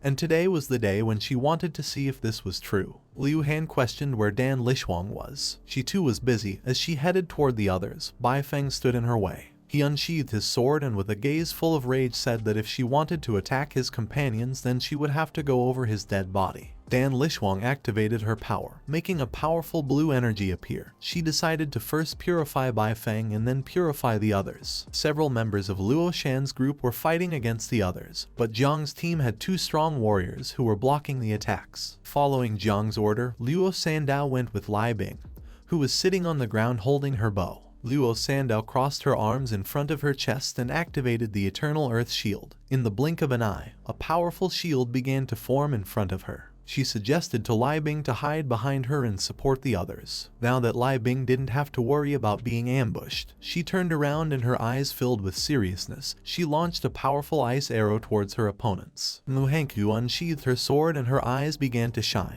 She started advancing towards Luo Shan and gave the order to the prince to cast the curse to cover her while she went into battle. He obeyed, extended his hand, and used the discouragement curse, making an evil energy appear. Upon noticing the curse, one of the men activated mental defense. But in the blink of an eye, Muuh moved like lightning and with a murderous gaze attacked the man, cutting his abdomen. The man opened his mouth and began to scream in pain. Liu Han was hiding inside the portal. He started observing our boy carefully, realizing that at this rate, sooner or later Luo Shan and the others were going to end up defeated. Jiang sensed the presence of the portal and using his sword cut it. Our boy was tired of seeing that Liu Han liked playing whack-a-mole games, but with a calm look he decided to play along with him. Liu Han was busy trying to escape from Jiang Chen, so he couldn't move, much less support his companions with spatial teleportation. Two men tried to attack our boy from behind, but as expected, he had already noticed them. Jiang threw the sword at them, which struck their chests directly, creating deep cuts. With a smile, he mentioned that he could search for moles and cut them at the same time. Luo Shan, who was somewhat injured, opened his mouth and began spitting blood. Many of his men who were fighting against Jiang Wushuang had fallen, and the ground was filled with corpses. Jiang Wushuang was still unscathed. He clenched his fist and with a penetrating gaze began to stare at him intently. He couldn't help but mock them upon seeing that they hadn't been able to defeat him even being 8, advising them to gather 9 more warriors to try again. Luo Shan was lying on the ground with his hand over his shoulder. The group's formation was completely disordered, and Jiang Wushuang was too strong. Moreover, Jang Chen was still fighting freely. He knew that if this continued like this, they were going to lose. But then something happened and the sky filled with black clouds and thunder began to form. Luo Shan clenched his teeth and lost hope, but when he looked toward the sky, a light of hope appeared in his eyes. The cloud was a power of calamity, and he felt relieved to see it had arrived. They were going to be struck by the thunder, so he gave the order to Dan Lai Shuang to use her powers. She extended her hands and her body began to emit a powerful blue energy. Bai Feng tightly gripped his sword and started advancing quickly towards her. Dan Lishuang summoned a barrier to protect herself from the attack. Jiang Wushhuang's attention focused on her, and it didn't take him long to realize that this was Luo Shan's true plan. He gave the order to everyone to kill Dan Lishuang first. Now that he was distracted, Luo Shan stood up and his gaze fixed on him. He placed his hand on the ground, and an energy began to spread across the floor. He couldn't help but smile, revealing that it was already too late. The energy entered Jiang Wushhuang's body, causing him to fall to his knees on the ground. While resting one hand on his knee, he placed the other on the floor and couldn't help but grit his teeth in fury, knowing he had been too careless. Now Jiang Wushhuang was immobilized. Bai Feng approached Dan Lishuang and prepared to attack. Luo Shan knew that even if he used all the illusions he had, he wouldn't be able to trap him for long. But keeping him immobilized for 10 seconds was more than enough, since by the time he escaped from the illusion, Jiangnan would have already been eliminated. He gave Dan Lishuang the order to act as there was no time to lose. She used the technique called Water Dragon Dance. The divine and demonic energy was protecting her body. A powerful burst of energy shot out towards Bai Feng. Luckily, he blocked the attack using the sword, but in the process his body was sent flying backward, forcing him to retreat. While Dan Lishuang's eyes were shining, she extended her hands toward the sky and used her best technique called Blue Sky Water Serpent Dragon. She activated a forbidden spell, causing blue energy to descend from the sky onto Jiang's group's bodies, and not long after a mark appeared on their heads. Jiang, who had the sword resting on his shoulder, began to observe the others with a calm gaze and couldn't help but feel confused upon seeing that marks had appeared on everyone's heads. At that moment, a powerful dragon made of electricity appeared in the sky and started staring at them intently. Luo Sandao and Lai Bing began to look at the dragon, their jaws dropping in fear. They had been marked by thunder punishment. The power of thunder punishment was comparable to that of a sealed king of 7 transformations. The attack had great range, and there was no time to escape. Tang Ying's eyes were filled with joy. She had struck her opponent 3 times, with the last one almost costing her life, so she had lost. Wu Qingqing had lost an arm and bore a deep cut on her chest. She was clutching the wound on her arm as she slowly began entering Liu Han's portal. With a smile, she mocked Tang Ying by saying that her victory meant nothing since they were losers in the ranking competition for celestial geniuses, revealing that Great Zia remembered nothing about losers. The members of Jiang's team began to observe the thunder in the sky. They couldn't help but feel frustrated as they had been about to defeat them, not knowing if this was a matter of fate. Duan Fang was furious and his body was surrounded by an intense energy. He prepared to attack again, revealing that Da Lishuang had the ability to escape into the void. She entered the portal saying that he was going to be purified. The prince started looking at the thunder and couldn't help but feel fear, but he said that he and Hanyu were going to die together. She put her hands on her head and couldn't help crying. She gave him the order to leave since no one wanted to die with him. She wanted to go with Jiang. Little by little, Jiang Wuxuang began to free himself from the illusion, and his eyes started to shine with a thirst for revenge. Luo Shan revealed that they were going to die and Jiangnan had lost, and none of them in the 4 great war zones was going to advance. Jiang Wuxuang knew that the thunder punishment would not be able to kill him, and he swore to pursue them until death after leaving the secret realm.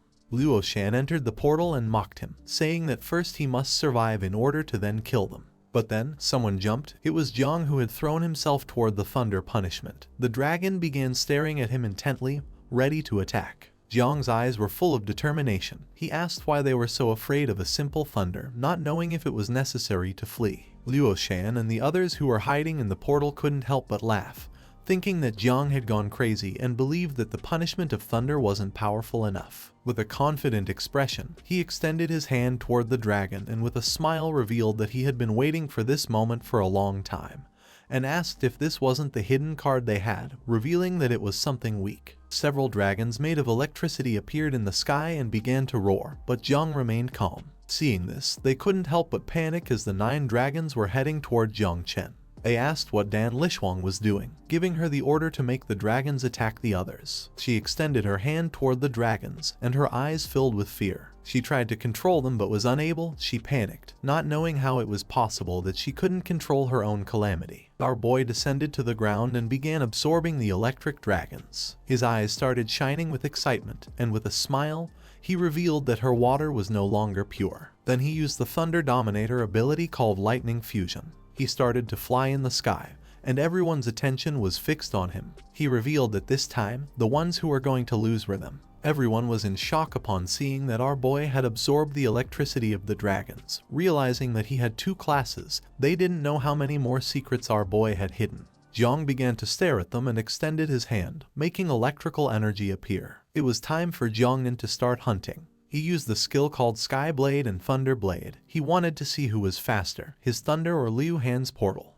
Luo Shan's subordinates entered the portal believing they were safe, but now that Jiang had absorbed the electric energy of the dragons, his eyes were glowing. With a smile, he began to move like thunder and used the skill called Thunder Sword to attack those hiding in the portal, cutting their bodies into pieces. Luo Shan's eyes widened in fear, causing his jaw to drop and sweat like crazy. He couldn't believe that Jiang's attack could directly cut through the void. It didn't take him long to conclude that the plan had failed. While Jiang's body was surrounded by powerful energy, he began flying through the sky chasing after the others. Jiang Wuxuang, who had his knees and hand resting on the ground, started using his power, gradually freeing himself from Luo Shan's ability. Luo Shan came out of the portal and his attention fixed on Jiang, giving everyone the order to break the formation since Jang Chen could transform thunder punishment into energy to then use it to his advantage, revealing that there was no way to stop him. Dan Lishuang's gaze was full of confusion and surprise. Wu Qingqing emerged from the portal and her attention fixed on Luo Shan,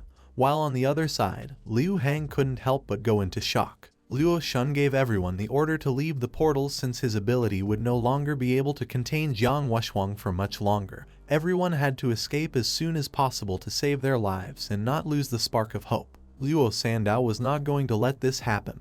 Her gaze fixed on them, with an expression full of determination. She extended her hand toward them and using her power began to summon a shield, revealing that if they wanted to escape, they would first have to break her shield. She summoned an improved version of the Eternal Shield of Life. In an instant, a powerful shield made of blue energy appeared around the area, trapping everyone inside. Upon seeing the shield, Wu Qingqing emerged from the portal, unsheathed her blades, and her attention focused on the shield. She came up with the idea of attacking altogether to break it. Once the energy of the portal disappeared, Tang Ying appeared in front of her, drew her dagger, and while her eyes were shining, she began to look at her with interest and with a smile asked where she had planned to go, revealing that she was her opponent. Wu Qingqing was forced to activate her power and prepare for combat, promising to kill Tang Ying. Dan Lishuang tried to help, but Bai Feng intervened and using his sword launched a powerful attack toward her. But Dan Lishuang used her power and blocked the attack without much effort, and while her hand was surrounded by blue energy, with a serious expression she made it clear that Bai Feng was not a worthy opponent for her. Bai Feng did not back down and said that whether he was a worthy opponent or not would be known after the fight. One of Luo Shun's subordinates tried to flee from the two members of Jiang's group, but the man with the ponytail reacted in time and finished off the man with a precise blow to his back, causing him to start bleeding from his mouth. He mentioned that turning your back on the enemy was not prudent at all. The shirtless man turned to his companion and suggested not standing around doing nothing. He wanted to fight to help Jiang. Mu Hanku's eyes began to shine upon seeing Jiang killing everyone. She also decided to show off a little. Using her daggers, she ended the life of one of her enemies. The prince decided not to stay behind. With a serious gaze, he extended his hand and used his power. According to him, Mu Hankyu was right. To be the perfect couple, they both had to kill several more. The sky was filled with thunder, and Jiang moved quickly through the air, leaving a trail of energy in his path. Using the thunder sword, Jiang once again ended the lives of two men who were hiding inside the portal. He put his hand into his pocket, and with a murderous look, began to watch how they writhed in pain silently. Seeing that two more members had fallen, Luo Shun gave Liu Hang the order to first get rid of Jiang. The gaze of Liu Hang, who was inside the portal, fixed on Jiang. With a calm expression, he nodded his head, vowing to fulfill the order. Using spatial jump, Liu Hang appeared behind Jiang and tried to attack by surprise. But with an evil smile, Jiang reacted in time and moved at lightning speed out of range of the attack. Using the sword, our boy once again massacred one of the men who was inside the portal. Then he started looking at Liu Hang and with a confident smile mentioned that Liu Hang had arrived late, revealing that with each spatial jump he used, he would massacre one of his companions. Liu Hang could not believe this, realizing that Jiang was too fast, he could not catch up to him at all. Luo Shun used his power, and his eyes began to shine. Liu Hang's eyes also began to shine, causing him severe pain. Luo Shun explained that his eyes could follow Jiang's trail. Now his consciousness was connected with Liu Hang's, granting him a clear understanding. He nodded confidently, sure he could catch Jiang this time. But just then, Jiang appeared behind him, and as he was preparing to attack, he started staring at him intently with a gaze full of vengeance, revealing that he had been waiting for this moment. He called Liu Hang a sewer rat and said that this time he had been too slow.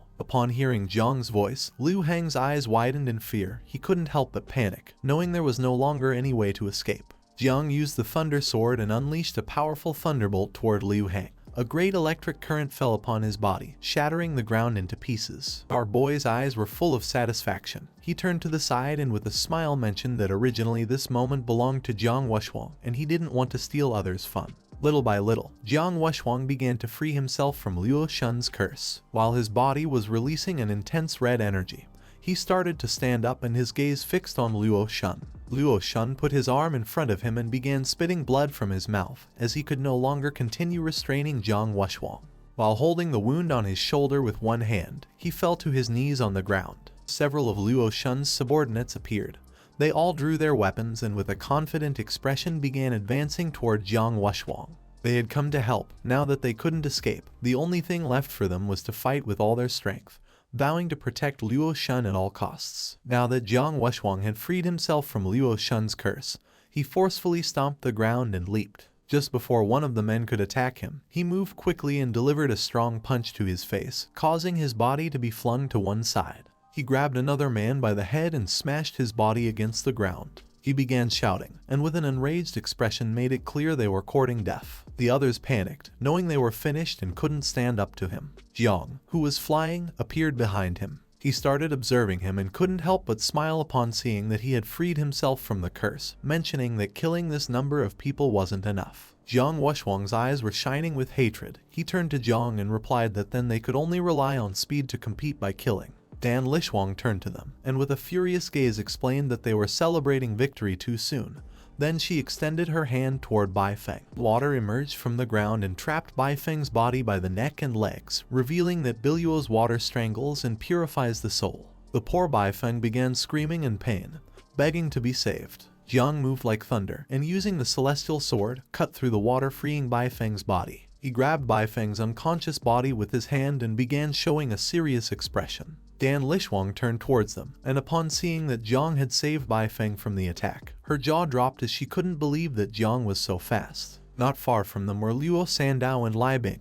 He reached out to them and used his ability called Growth of All Things. A root emerged from the ground and began transporting Bai Feng's body to them. Our boy gave the order to Luo Sandao to catch the body and to Lai Bing to heal it. Luo Shun's eyes filled with fear and surprise, his gaze fixed on Jiang, and it didn't take him long to realize that he was using an electric field, a 50-meter field. Jiang was moving quickly with the help of the electric field, similar to an electric current. He gave the order to Dan Lishuang to isolate Jiang's electric field. She had to find a way to break it as soon as possible. Her eyes filled with seriousness, and she extended her hand toward Jiang, releasing water. She used the technique called golden water to isolate the electric field, making a water barrier appear around Jiang. Our boy turned to one side, and upon seeing this, he realized that she had planned to trap him inside the water barrier. He unsheathed the celestial sword, focused, and attacked the water barrier with all his strength. At first, a small cut was made in the barrier, but it quickly closed again.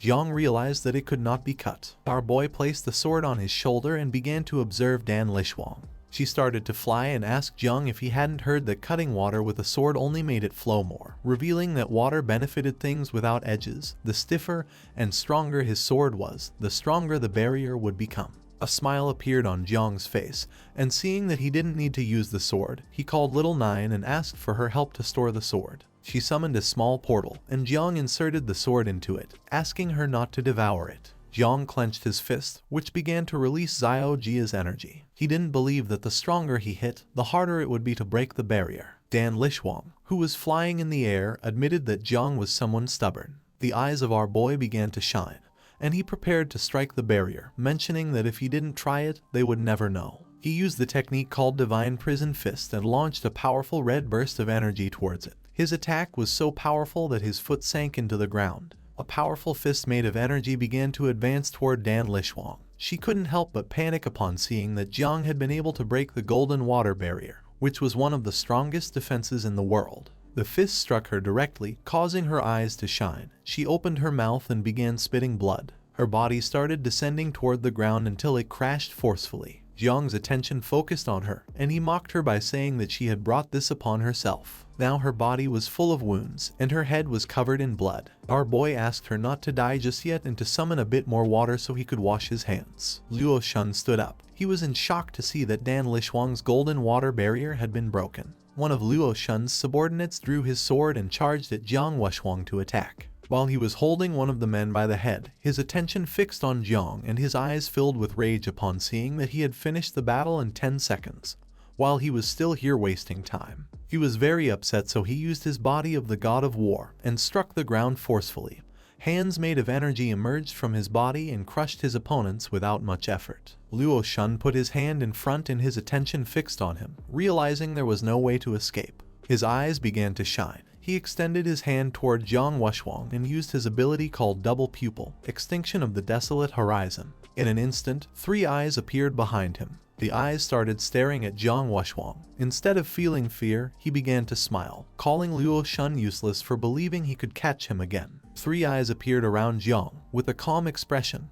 He remembered that with the help of the ancestral tree, no type of illusion had any effect on him. Luo Shun launched himself towards Jiang Wushuang, swearing that even if he had to fall, he would do so alongside them. He was determined to take at least one of them with him, since without them, his other companions from the 4 war zones would still have hope. Jiang Wushuang turned around and began observing how little by little he was getting closer. Just before Luo Shun could attack, he reacted in time and delivered a strong punch to his back, causing his body to crash forcefully against the ground. His eyes began to shine with rage as he swore to exterminate the 4 great war zones. He turned to Jiang and with a smile praised him, since everything was thanks to his tactic. Jiang began to show a finger and with a serious expression asked him not to get excited so soon, advising to look up. Just then, the secret realm circle began to shrink. Everyone panicked as they had to clear the battlefield and defeat their opponents as soon as possible. The screen was showing Jiang, who activated his power and prepared to attack. In the room were Jiang Xuanji and Linkyu, they were somewhat surprised to see that Jiang had the Sovereign of Electricity class at a hidden level.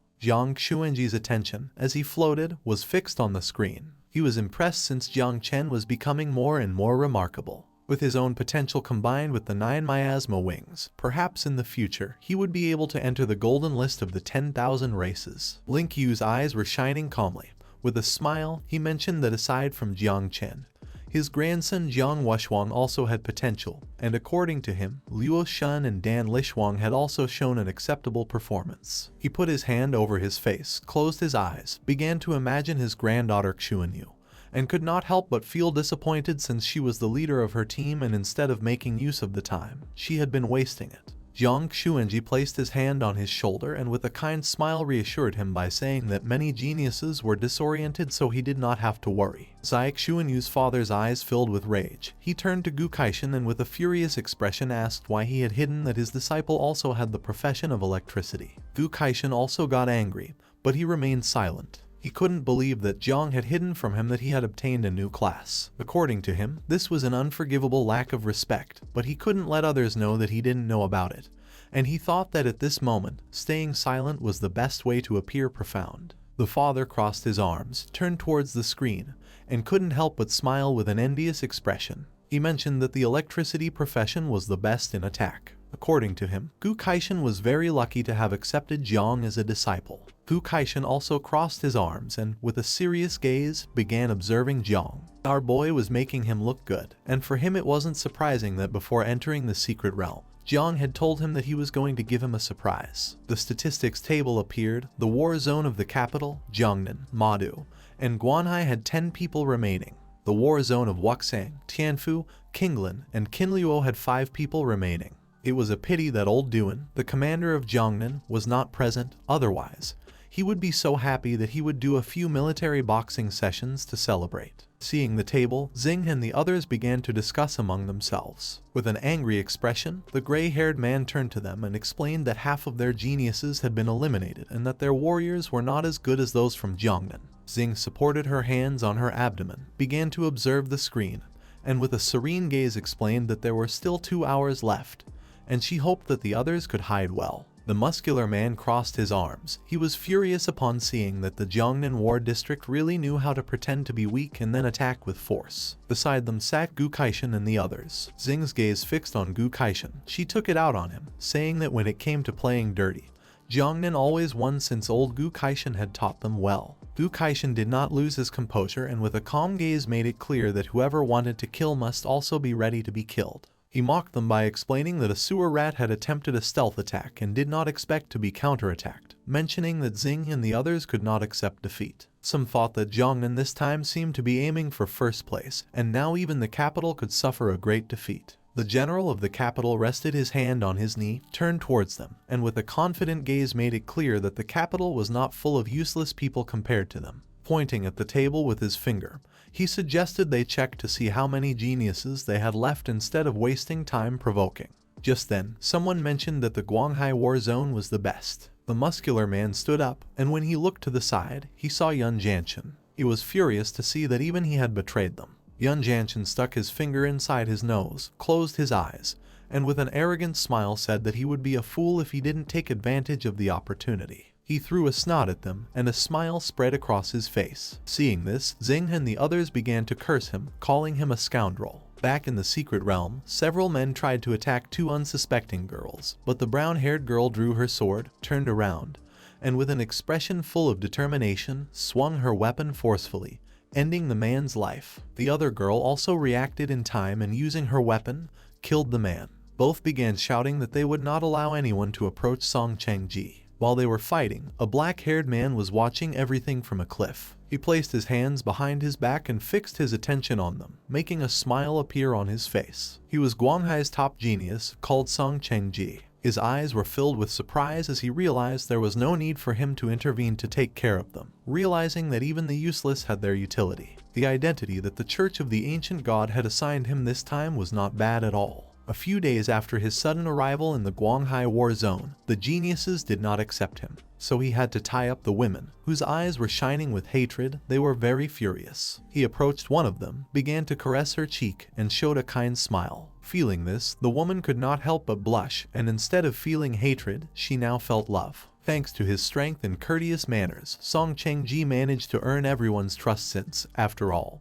humans could not resist a powerful and humble man. After defeating her opponents, the brown-haired woman dropped her sword on the ground, turned around, and with a smile began to observe Song Cheng-ji, making her eyes fill with joy. The other woman also turned around, closed her eyes, and with a kind smile began to greet him. Once Song Cheng-ji obtained the first place in the genius ranking, he was going to absorb the vital essence of these proud women, and although their lineage and divine soul were mediocre, something was better than nothing. He also remembered that the other outstanding women in the other zones were also quite powerful. They turned towards him and explained that they had finished off the enemies, and that the area of the secret realm was beginning to shrink, asking where to go now. With a calm demeanor, he decided to first get rid of Madu's war zone to be safer. They accepted without hesitation. Not far away there was an area that looked like a city. It was a ruined city located in the central area of the secret realm, surrounded by mountains, a truly dangerous terrain,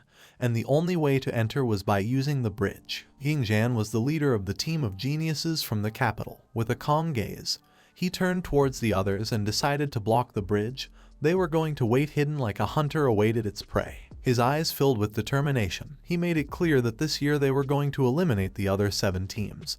He wanted the geniuses from the capital to occupy the ranking of the top 10 geniuses. Upon hearing this, everyone was filled with enthusiasm, raised their fists, and started shouting. The statistics board appeared in front of him. The war zone of capital, Jiangnan, Madu, and Guanghai had 10 people, while the war zone of Wuxang, Tianfu, Qinglan, and Qinluo had already lost their teams. Ying Zhan clenched his fist and his gaze fixed on the system window. He could not believe that 4 teams had already been eliminated. He was somewhat surprised to see that the other teams had not suffered any casualties. He did not know who besides him had this ability, questioning whether they were the geniuses of Jiangnan or Madu. He extended his hand to one side, and while his eyes were shining, he summoned his dragons. With an excited smile, he decided to change plans since winning effortlessly was very boring. He no longer wanted to wait and gave the order to his team to come with him to the front to search for and face the other teams. At the same time, somewhere else in the secret realm, there was Zai Xuanyu's team. One of the men extended his hands and, with a confused expression, asked how 4 teams had been eliminated in less than half an hour. They had barely found the right path, and already the circle had begun to close. With an angry expression, Hua Yunfei turned to them and made it clear that the captain had guided them on the right path. Zai Xuanyu's eyes widened with seriousness. She turned to them and, with a serene gaze, gave them the order to stop talking and keep walking. Her expression changed, and her eyes began to shine with sadness. She wanted to show off in front of Jiang Chen, but in the end, she hadn't had the opportunity to do so. She remembered that the 4 war zones that had been eliminated used to attack the capital together, and this year it was likely that they had also been eliminated by the capital. She felt relieved since luckily, the Jiangnan team was still complete, and it was very likely that they had not yet entered combat just like her team. While she was deep in thought, birds flew out of their nests. Her attention fixed on them, she knew something was not right. She drew her bow, put her hand in front of the others, started looking at the sky, and with a serious gaze gave her team the order to stop and be on guard as someone wanted to attack them. She asked the attackers to show themselves. Everyone remained watching in silence, not knowing what was happening. At that moment, Song Cheng-ji emerged from the portal and his gaze fixed on her, his eyes filled with confidence, and he mentioned that he knew Zai Xuanyu had the divine level profession called God's Sun Extinguisher, along with the divine weapon called Extreme Flame Bow. The members of his team also emerged from the portal. They began to stare at Zai Xuanyu and the others in silence. Song Cheng-ji appeared above the cliff and explained that it was no wonder she was second on the Great Zia Genius list. For him, it was a pity to have to face her since if it had been elsewhere, he would have shown compassion. But in this battle for the genius ranking list, he had no choice but to finish her off. Zai Xuanyu started staring at him with a furious gaze and told him to go to hell. Upon hearing this, Song Cheng-ji asked if she was ready to die. Her eyes began to shine with determination. She aimed at them with the bow and used the technique called Celestial Fire Meteor, causing a powerful arrow surrounded by fire to shoot towards them. Hua Yunfei was paralyzed with his mouth open, not knowing what to do. The arrow began to shine brightly in the sky, blinding everyone. The members of Song Chengji's team put their hands over their eyes, and some even turned around, realizing that this was the pressure of a divine profession. With a calm gaze, the brown-haired woman asked everyone to stand firm since they had the help of Song Chengji. While little by little the arrow was getting closer to them, he extended his hand to one side and could not help but praise Zai Xuanyu for having talent. He took out a thread and threw it towards the arrow, catching it as if nothing. For him it was a pity since Zai Xuanyu had run into him. She was in shock upon seeing that her arrow had been caught by a fine thread. Song Chengji caught the arrow and used his power, making blue energy appear around it. He began to observe the arrow and with a smile decided to be courteous and let her die knowing the truth, revealing that he had 2 divine-level professions. With the profession with which he had caught the arrow, it was called Celestial Weaver of Stars. His eyes began to shine with malice. He started staring at her intently and with a smile revealed that his second profession was called Divine Shadow of the Great Zhu Tian. He used his power, making a copy of his body emerge. In the blink of an eye, hundreds of copies of Song Chengji appeared in the area, surrounding them on all sides. He said that although these 2 divine-level professions separately could not compare to her profession, being under the control of a single person, they had a terrifying power. The members of Zai Xuanyu's team were in shock upon seeing that he had 2 professions. One of the men was paralyzed with fear as he did not expect Song Chengji to have this ace up his sleeve. She grabbed one of the arrows she had on her back, started staring intently at Song Chengji, and caught Zai Asong's attention, who was from the perceptive class. She asked if he had found the main body. Zai Asong extended his hand towards him, and with a gaze full of fear, he used his powers and revealed that all the clones had anchor points, and the main body could transfer to any anchor point at any time, which meant that each clone could be the main body. The people from the Guanghai War Zone were cunning. They didn't know why they weren't going to attack the capital with these kinds of dirty tricks instead of attacking them. Zai Xuanyu did not lose her composure and with a determined gaze, she gave the order to her team to follow the previous plan.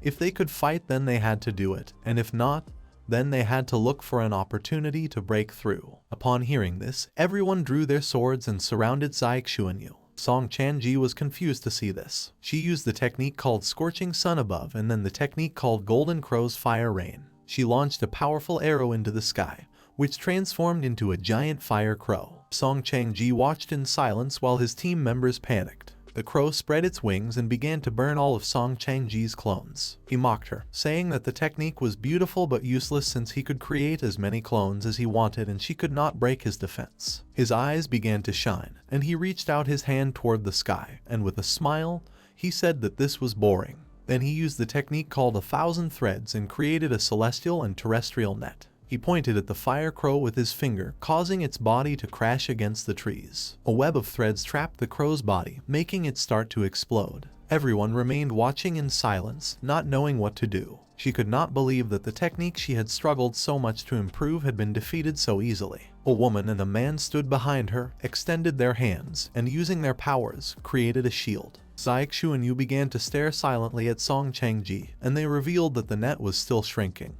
and he wanted to trap them to death. She raised the bow and ordered everyone to use their ultimate abilities to resist. Everyone obeyed and summoned a shield. She used the ability called Extreme Flame, making a giant bow appear in the sky. She asked everyone to take advantage of this moment to find a way to break through from above. An explosion occurred in the place. Zhang and his team were near the area. Upon feeling the explosion, he could not avoid wondering if it was Xuanyu and the others. The man who was by his side became curious and asked if there was any problem. Our boy knew that they had gotten into big trouble. His eyes began to shine with fear. He revealed that he was going to go rescue the magic city, giving everyone the order to follow him. Song Chengji extended his hand, making threads emerge. He began to observe Zai Xuanyu with an arrogant expression and could not help but smile. Everyone was in shock to see that he had 2 classes of divine level, being an unprecedented legend in the history of Daxia. Not even Emperor Ying Jai back then had such talent. Xing and the others finally realized why Yun Jianchen had acted unusually and had refused to form an alliance with them. Yun Jianchen's eyes filled with joy.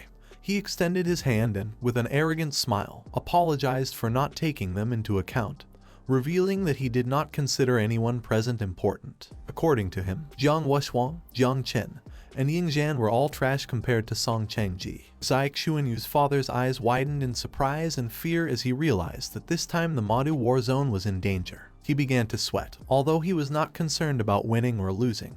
He was worried about his daughter's safety. Jiang Chen stood up, closed his eyes, and started laughing like a maniac, believing that this time his war zone would win. Du Kaishan turned to the father and with a calm expression asked him not to pay attention to Jiang Chen's nonsense since Jiang Chen was already on his way to help Zai Xuanyu and the others, revealing that the defeat was still uncertain. Zai Xuanyu, who was holding the bow, raised it into the sky. Hua Yunfei and the others extended their hands and created a barrier. The eyes of one of the girls widened in panic. She turned around and with a nervous expression explained to the captain that the illusory shadow of the extreme flame bow was weakening.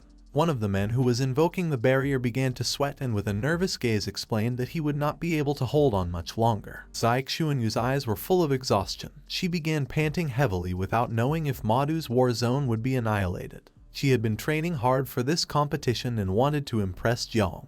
Just then, Hua Yunfei extended his hands and used the technique to summon the spirit of the night. Blue energy emerged from his body and transformed into a powerful knight. Zai Xuanyu's attention was fixed on him. With a worried and surprised expression, she asked what he was doing. Hua Yunfei's eyes began to shine with determination.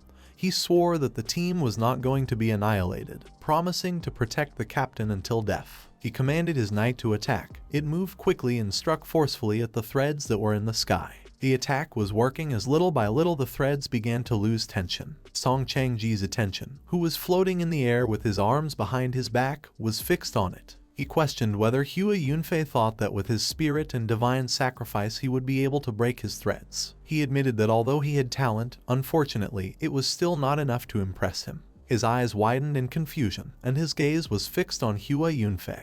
Hua Yunfei's eyes began to shine.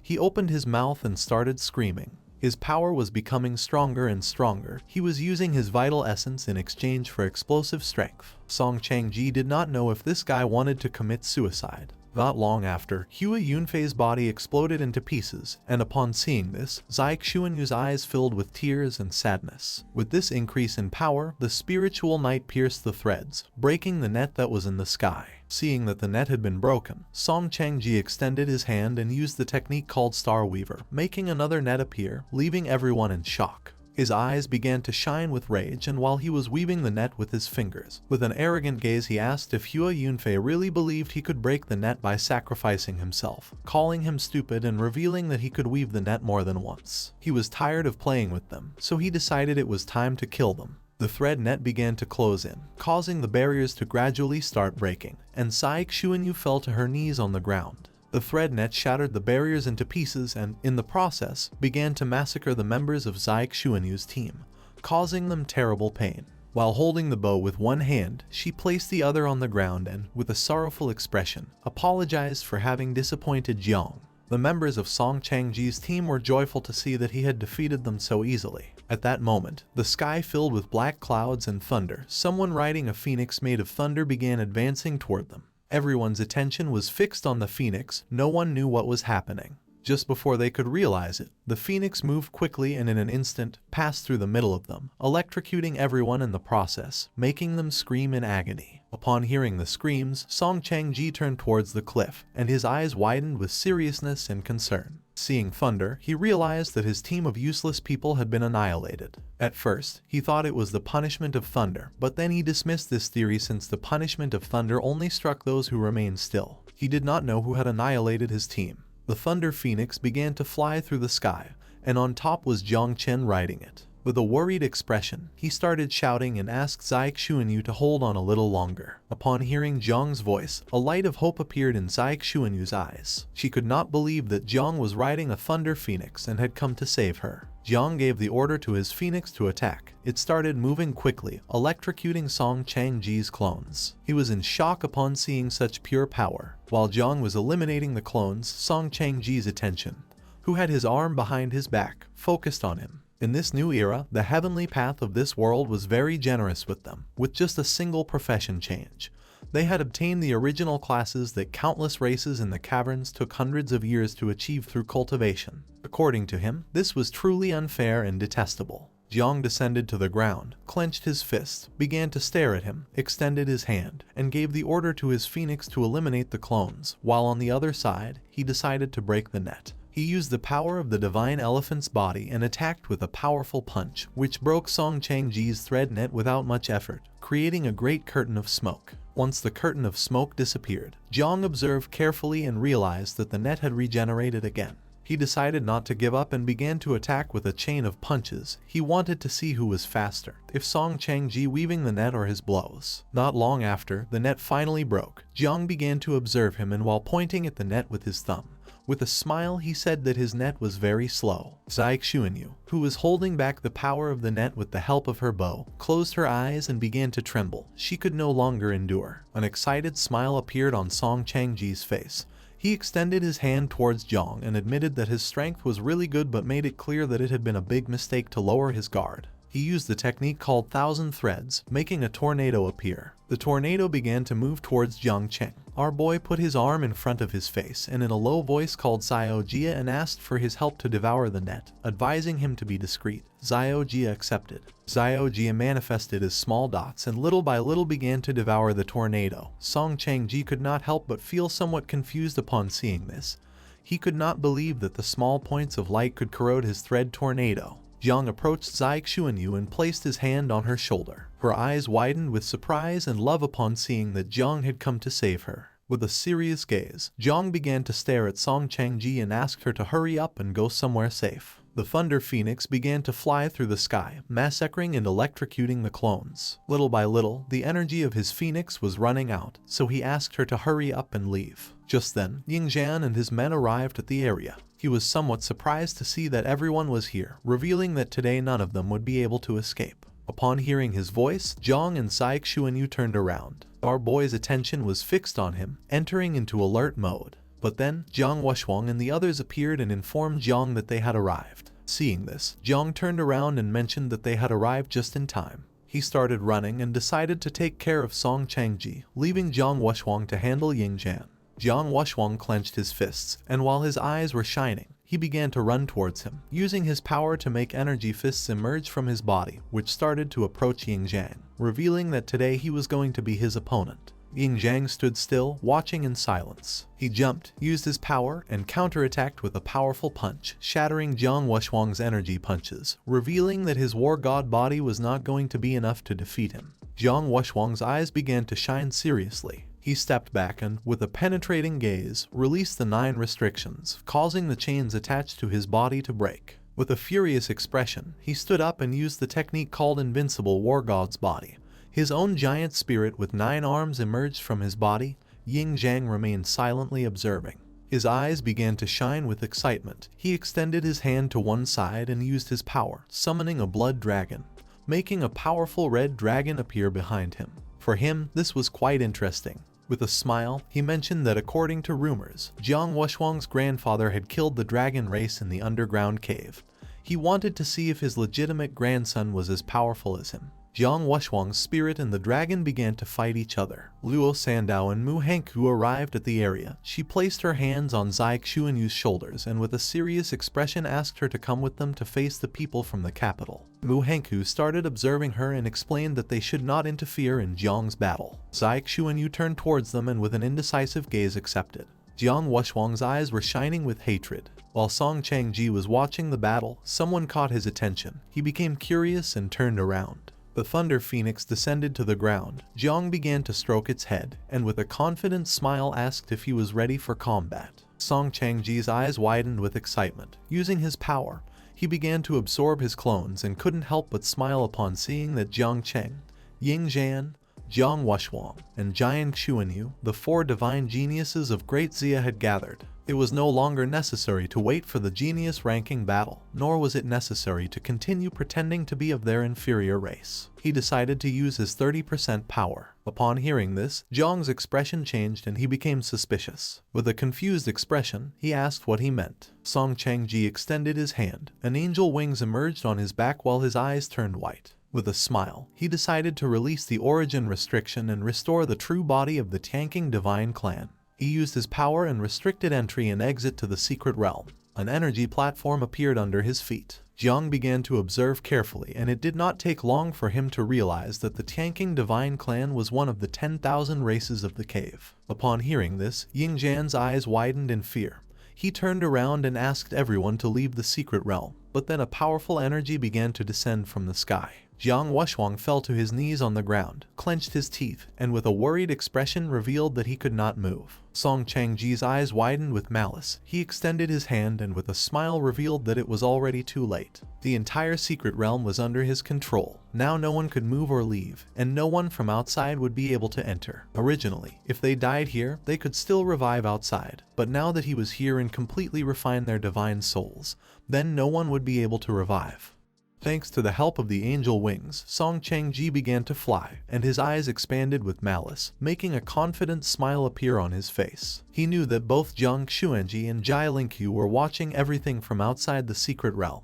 He asked what they felt at this moment and whether Jiang Xuanji remembered when he had killed his sister on the northern battlefield in the cave back then, revealing that today he had come to cut the roots of their great Zia. Gu Kaishan's attention and everyone's was fixed on the screens. They were somewhat confused as they did not know how a member of the tanking divine clan had been able to infiltrate. No one could hear what he was saying since the surveillance system had no audio. Someone among them could read lips and finally revealed that an anomaly had occurred in the secret realm, and Song Changji had trapped the remaining geniuses and was planning to execute their strongest geniuses in front of everyone. Song Changji's eyes began to shine with rage. With a piercing gaze, he extended his hand towards Jiang and the others and then used his power, making threads emerge from his fingers. Gu Kaishan's gaze and Zai Xuanyu's father's gaze fixed on him. The father quickly realized that this was the innate ability of the tanking divine clan called 1,000 Threads. They panicked since this ability allowed the user to weave a net with countless souls intertwined like a cursed rope, being especially effective for annihilating divine souls. Gu Kaishan became alert as he knew this was not good. Jiang and the others were trapped inside the secret realm and couldn't even self-destruct to escape, and if their souls were erased, they would die. The general of the war zone of the capital lost his composure and with a furious gaze launched a powerful attack towards Yun Jantian, shattering the ground into pieces. He was furious since he had betrayed Dazia. Yun Jantian put his arms in front of his face and blocked the attack, swearing not to know that Song Changji was a member of the divine clan tanking. The general's eyes began to shine with hatred. He clenched his fist and with a furious expression said that he was going to kill him since Yingjian was the only descendant of the human emperor, their last hope. Yun Jantian stood firm in his word and explained that he had nothing to do with the divine clan tanking, and even if he died, he would not be able to save Yingjian. Just before things could escalate to the next level, a powerful burst of energy descended to the ground right in the middle of them. Yun Jantian turned his head toward the burst of energy, and the general stopped dead in his tracks. They did not take long to realize that this was the energy of the god of the sword and the god of war. Yun Jantian's eyes widened in surprise as Jai Lingqiu and Jiang Xuanji emerged from the burst of energy. Jai Lingqiu clenched his fists, and with a serious gaze began to look to the side. He could not believe that over such a small matter as this, they had already panicked, realizing that they had been living in peace for too long. Jiang Xuanji, who had his arms behind his back, began to stare at the general, and with a calm expression asked if all of them were going to surrender to the enemy if one day the entrance of the underground cave was attacked and destroyed. The general swallowed saliva, began to observe Jiang Xuanji and did not say a single word. Jiang Xuanji approached the king of the celestial sword and fixed his gaze on him. He asked how many offspring Jiang Chen's 9 miasma wings had produced. If he had more than 100,000 offspring, then he could use them to cause an explosion that could turn this situation around. Gu Kaishan's eyes widened in surprise and confusion. With an uncertain gaze he replied that he did not know since he had never asked Jiang Chen about it. Jiang Xuanji's eyes began to shine with seriousness as he remembered that no more than a week ago, Jiang had used more than 1 million offspring, realizing that raising 100,000 more was an impossible task. While he was distracted, Jai Lingqiu approached and with a suspicious gaze said that although it was a shame that the lives of the geniuses were in danger, this was more than a coincidence. Upon hearing this, Jiang Xuanji came out of his trance and his mind was filled with curiosity and surprise. Jai Lingqiu explained that the divine tanking race was in the deepest part of the underground cave, and wanting to disguise themselves and come to Dazia was not an easy thing. He had a vague feeling that similar events were going to take place in other locations. Jiang Xuanji's eyes filled with concern.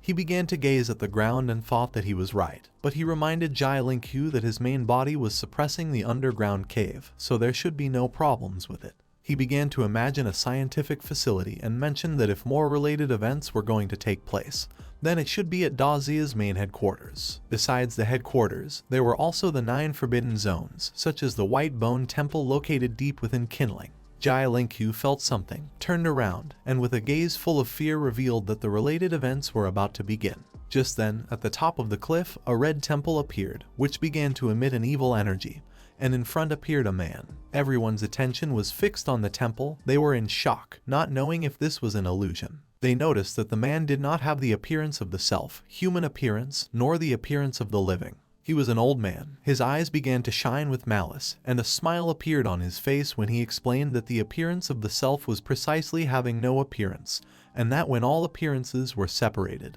they were called Buddhas. He recognized 2 of his old friends and introduced himself as a monk with Diamond Sutra. Without losing a second, Jai Lingqiu drew his sword, began to point at the monk with it, and with a furious expression, he demanded to know what the old monk from the White Bone Temple was doing here and how he dared to come out at this moment to cause trouble. Jiang Chen turned around and his attention fixed on the monk. He began to observe him with a serene expression. A wicked smile spread across the monk's face as he revealed that all the young people here were going to hear his sutra and would soon attain enlightenment. Jai Lingqiu became alert and turned around without knowing what the monk had in mind. Just then, a strange energy appeared in the place, slowly affecting all the geniuses, making their eyes turn white. Seeing this, Jai Lingqiu quickly realized that the monk's target was Dazia's geniuses. Jiang Chen knew that this was not good. While his eyes were shining, he began to shout and ask the geniuses to wake up and not fall into the trap. Upon hearing his voice, most of the young people woke up. Their eyes widened with surprise and fear, making them sweat. Some of the geniuses did not wake up, while on the other side, a brown-haired girl opened her eyes and with a gaze full of terror began to gasp heavily. The eyes of the boy who was next to her widened in surprise.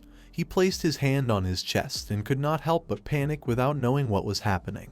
The monk became angry and mentioned that preventing others from understanding the Tao was not tolerated by the celestial mandate, advising them to be careful with divine retribution. Upon hearing this, the attention of Jai Lingqiu and Jiang Chen was fixed on him. Just then, the heads of the geniuses who had not woken up were cut into pieces. The boy and the girl turned around, and upon seeing this, their jaws dropped and their eyes widened in fear. The monk explained that fortunately, the blessed geniuses had already ascended. For him, it was a pity because if Jiang Chen had not intervened, in just 2 more seconds, more geniuses would have ascended to supreme bliss. Jai Lingqiu could no longer contain himself. He gathered momentum and with a leap began advancing toward the monk with a gaze full of hatred. He decided to take care of this demonic monk since when he cut him into pieces, he would not have the strength to attack. He also explained to Xuanji that the change in the secret realm was only the beginning and that a single movement could affect the entire body, asking him to stand firm and return to the cave. Jiang Xuanji looked to the side and saw black smoke emerging.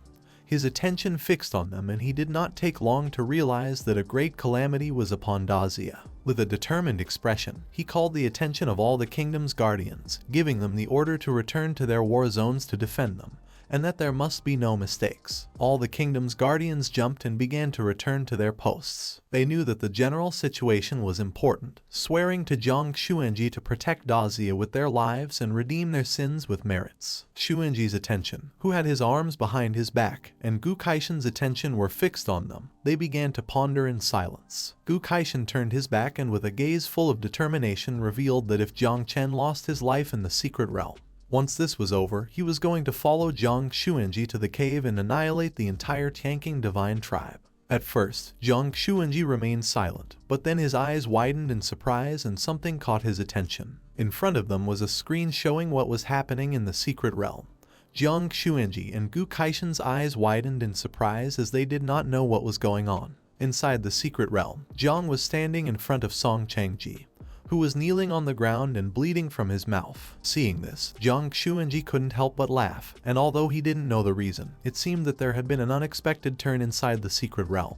Now that Song Changji was kneeling before Jang Chen, they could be at ease. 5 minutes ago, Ying Zhan, whose eyes were shining, placed his hand on the ground and gave the order to his blood-armored dragon to attack. Not far from him was Jiang Wuxuang, who, with a furious gaze, ordered his god of war body to tear Song Changji into pieces for him. Most of them were injured. The attention of Song Changji, who was flying, focused on them. He couldn't help but smile and asked why they were wasting their strength, and if they didn't know that the more they exerted themselves, the more they would suffer from the reaction of their own power. He told them not to rush because once he finished refining the souls of the beautiful girls, it would be their turn. He used his power, causing the threads to wrap around the bodies of Zai Xuanyu, Mu Hengqiu, and Luo Sandao, who opened their mouths and began to scream in pain. Song Changji decided to first break their spiritual forces. Jiang, who had his hand on his knee, began to stand up, and his eyes started to shine with rage, making him clench his teeth. Little Nine was eager to eat meat, but Jiang asked her not to rush since unless it was absolutely necessary, she could not expose herself. He asked her to wait as he was going to think of a solution. Now that Little Nine was so hungry, she was capable of killing her opponent with ease. However, Jiang had made a promise not to use Little Nine in this competition. Jiang's gaze fixed on him. Apart from Little Nine, he had many cards up his sleeve, but without understanding the opponent enough, he could not be reckless. Otherwise, even if he could protect himself, he would not be able to ensure that his companions did not lose their lives. Song Changji's eyes turned white, and a smile spread across his face. Jiang used the system, making his status window appear. His real name was Shu Lan Duo, and he belonged to the Tianqing divine race, being the 19th heir in the line of succession with a level 6 power. He was acting as a secret agent for the Church of the Ancient God and had descended to Dazia through an abyssal rift, suppressing the source and disguising himself as a genius with a dual profession. The divine Tianqing race occupied the 61st place among the 10,000 races, and was a secondary branch of the three main primordial divine races. Furthermore, he possessed the Tianyan Pearl, which served to block the perception of the heavenly Tao. With a curious gaze, Jiang began to think and found a way to defeat this guy. He asked if Zio Jia still had the divine and demonic blood essence that they had previously packed in Jialai's sacred treasure. He asked him to give him a drop. Zio Jia, who was sleeping like a log, revealed that there was nothing left since he had eaten it all. Zio Jia transformed, and while his eyes were shining, he extended his hand toward Jiang and mentioned that if he wished, he could extract a drop of blood from his body to give it to him. He added that the blood essence he had refined had the same effect as the original with fewer side effects, swearing that he would not explode and die. Upon hearing this, Jiang's eyes filled with joy and a smile appeared on his face. He decided to first use a little blood to break the restriction and save the rest for later. Once Zio Jia gave Jiang a drop of his blood, he stood up, and his body began to emit a powerful energy. Song Changji's attention was fixed on him. He was confused to see that Jiang could move and did not know how he had escaped from the web of threads. Once Jiang stood up, he used his power to summon a barrier. Seeing this, Song Changji couldn't help but laugh without knowing why he had summoned a barrier. He mocked Jiang by asking if he was afraid of screaming too much when dying, and that others would hear him, making it embarrassing. Jiang stood firm and called Song Changji by his real name, Shu Lan Duo, revealing that he knew about his plans. Song Changji descended to the ground, and while walking towards him, he began looking at the ground and asked who Jiang was and how he knew his real name, remembering that the real name of the 10,000 races had never been revealed. Jiang's body began to emit a penetrating energy. He mentioned that Song Changji was not worthy of knowing who he was. He put his arm in front of his face upon feeling Jiang's strong aura, without knowing if he was an ancestor of the Ming clan. Jiang approached him, and while his eyes were shining with hatred, he began to stare at him and asked how the Tianqing divine tribe had become so incompetent, and how the number 19 in the tribe's succession was so foolish. The eyes of the arrogant Song Changji filled with fear. He panicked as he did not expect that Jiang also knew his secret position in the line of succession. He wiped the sweat from his chin and his eyes widened in terror, and upon seeing that Jiang knew this, he thought that he had a higher position than the leader of his clan. With a trembling voice, he asked if Jiang was from the divine tribe. Jiang's eyes began to shine. With a suffocating expression, he pointed at him and asked if Song Changji could not feel the aura of the ancient god in him. Upon hearing this, he swallowed saliva, realizing that he was going to be crushed. Our boy was furious and mentioned that the Church of the Ancient God acted too recklessly. He could not believe that they had sent Song Changji here without properly investigating, ruining his plan. For him, the members of the church and Song Changji had to die. Song Changji fell to his knees on the ground, lowered his head before Jiang, and begged him to spare his life, explaining that they knew they had made a mistake. For him, not knowing that the god was here had been a misunderstanding, and that the Tianqing divine tribe originally belonged to the primordial divine tribe, which meant that they shared the same roots and origin. He pleaded for Jiang to spare his life. Our boy began to look at him in silence. Song Changji lowered his head before Jiang and began to stare at the ground in silence. Jiang started observing him, and his eyes widened with seriousness. Little Nine put her finger on her cheek, and her mouth watered. Our boy knew that if he cornered and fought against Song Changji, inevitably, his weaknesses would come to light. Instead, the most sensible thing would be to trap him inside his sea of consciousness to kill him directly using Little Nine, since as long as she did not emerge, it could not be considered a violation of the rules. Song Changji prostrated himself before Jiang as if he were a god. Our boy came out of his trance and, with a serene expression, mentioned that what he had said made sense, admitting that they both shared the same essence and origin. Luckily, his plan was already more than halfway completed, so he decided to spare his life. Upon hearing this, Song Changji could not help but thank him from the bottom of his heart. Jiang started to stare at him, extended his hand, and with a confident gaze used his power, explaining that he knew that Song Changji wanted to return to the cave, but mentioned that it was no longer possible to do so without damaging his origin. He advised him to enter his body, promising to personally take him back to the cave after dealing with the geniuses. Song Changji began to think and without overthinking it, accepted and thanked our boy, promising never to forget his kindness. Using his powers, Jiang extended his hand and absorbed Song Changji's body. Our boy's eyes began to shine with joy, and with a smile he revealed that it was too soon for gratitude. Song Changji was teleported to Jiang's Sea of Consciousness, which was filled with insects, and as if that weren't enough, there was also the dragon that our boy found in the tomb, and on top of it was Little Nine riding. Song Changji turned around and couldn't help but feel fear, not knowing what was happening.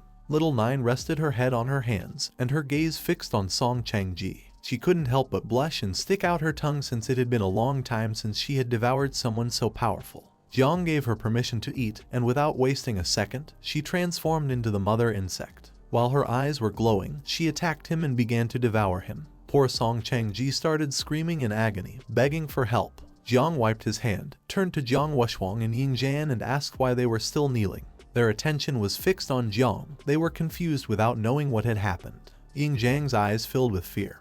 He couldn't help but sweat and swallow hard upon seeing that Song Changji had knelt before Jiang. Jiang Wushuang, who despite being in shock, tried to remain calm. His mind was full of questions since the fight hadn't even started. He didn't know exactly what Jiang had said to Song Changji. The threads that were around the bodies of Zai Xuanyu and the others disappeared. She stood up, placed her fist on her chest, and couldn't help but blush upon seeing that Jiang had saved her again. Luo Sandao approached our boy, closed her eyes, and with a grateful smile hugged him by the neck and gave thanks. Mu Henku's eyes widened with admiration and love. With a smile she admitted that Jiang was her only god. Jiang remained silent, not knowing what to do. The attention of the others was fixed on them, and they could not avoid feeling jealous. One of Ying Zhan's men put his hand near his mouth and with a sincere gaze mentioned that Jiang was too powerful and asked if they should continue fighting. Ying Zhan felt somewhat embarrassed and with an angry gaze turned towards him and explained that Jiang had saved all their lives, so if they wanted to fight against him, it had to be after the battle for classification. Jiang stroked Luo Sandao's head, and his eyes expanded with joy. He turned towards them and could not help but smile. There was still less than an hour left, and now that no one intended to keep fighting, he suggested going to the center of the secret realm to rest a little and eat a barbecue while waiting for the remaining time to end. Mu Henku started looking at our boy with an expression full of admiration and began to smile. They went to the center of the secret realm, and using the system's inventory, our boy took out the barbecue equipment, and while a woman was preparing the food, Jiang and the others sat down to eat. Ying Zhan grabbed a meat skewer and with a curious expression took a bite, thinking it was very good. Luo Sandao sat next to Jiang and with a smile said that he had a great appetite. Just then, a system window appeared in front of our boy, informing him that he had ascended from level 39 to 48.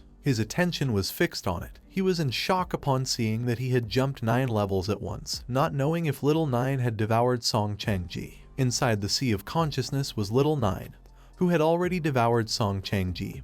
Her eyes were full of satisfaction. She felt something in her mouth and used her hand to pull out a thread, thinking it was thorns. The thread was covered in Little Nine's drool. Jiang paid attention and noticed that the thread was Shu Lan Duo's soul. A status window appeared. This thread was a first-level divine weapon with several abilities. The first one was called Illusory Soul Collapse, which allowed the user to release spiritual energy, penetrate the enemy's sea of consciousness, and destroy their essence. The second ability was called Soul Lock, which allowed the user to absorb surrounding spiritual energy and convert it into their own. The third ability was called Soul Descent, which allowed the user to activate residual souls to form a powerful auxiliary spiritual body in combat. The thread had various descriptions. It was composed of countless souls of living beings, and after being nurtured with spiritual power for 100 years, it could fully fuse. The thread was currently incomplete and needed to merge with more souls to truly become a first-level divine weapon. It had evolutionary potential, so the more souls it devoured, the higher its quality would be and the more its level would increase. The special attribute of this weapon was that it could not recognize an owner or be temporarily activated. It required nurturing with spiritual power before it could be used.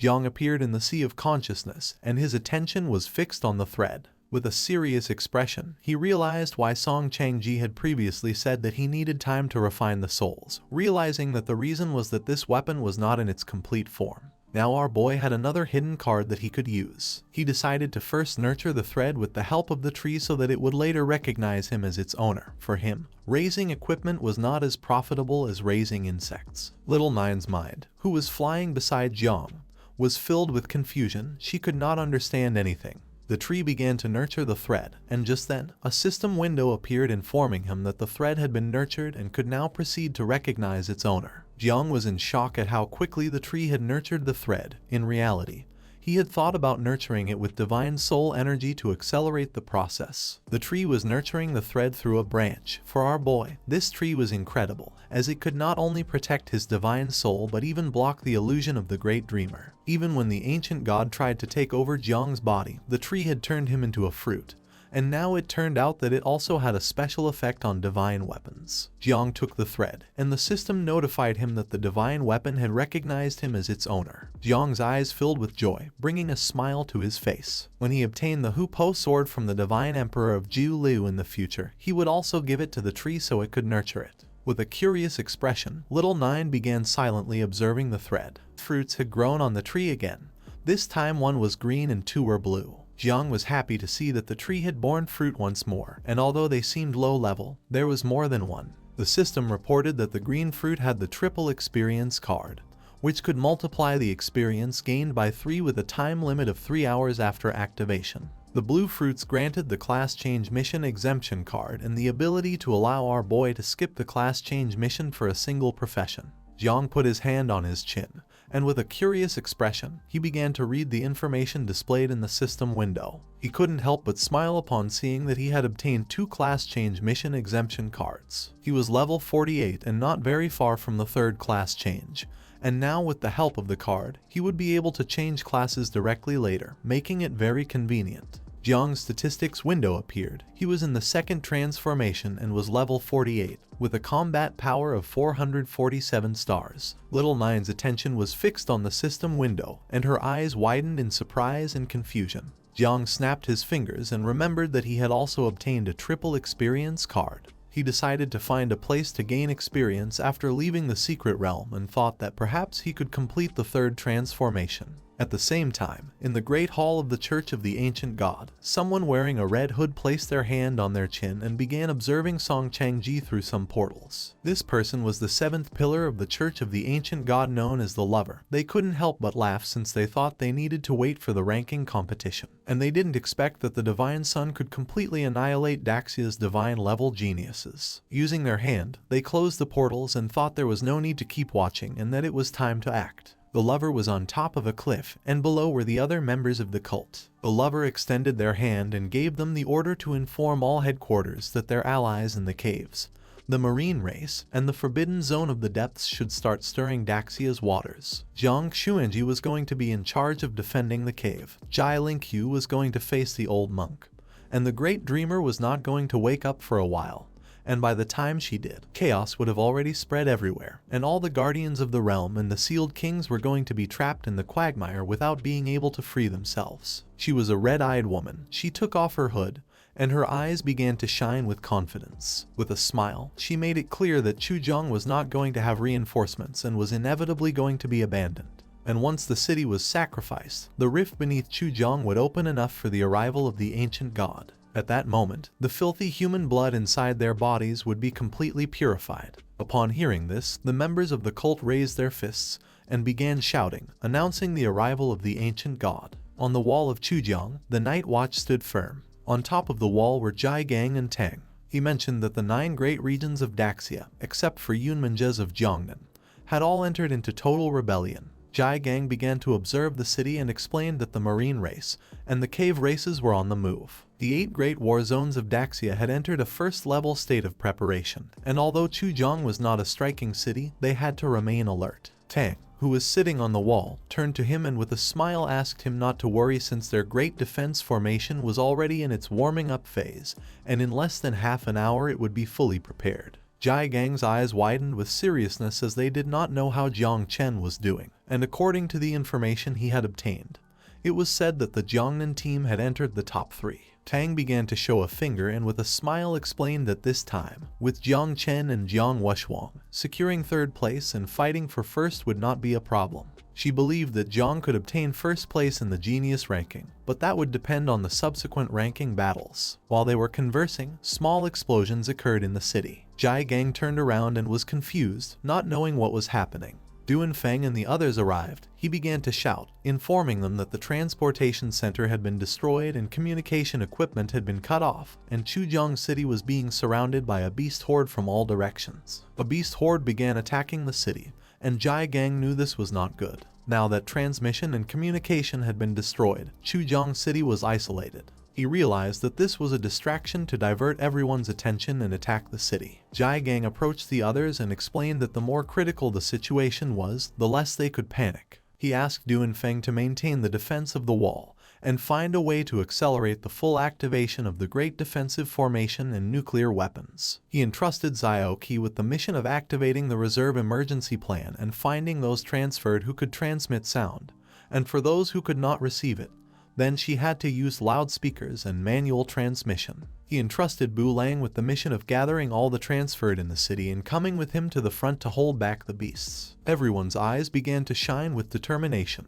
and they nodded their heads. With a furious gaze, he drew his sword and jumped off the wall, deciding to go to the front line to hold on for a bit and leave the rear guard to them. At the same time, Zhang and the others came out of the secret realm with a joyful gaze. Ying Zhan began to look to one side and felt relieved. Jiang's eyes were filled with tranquility.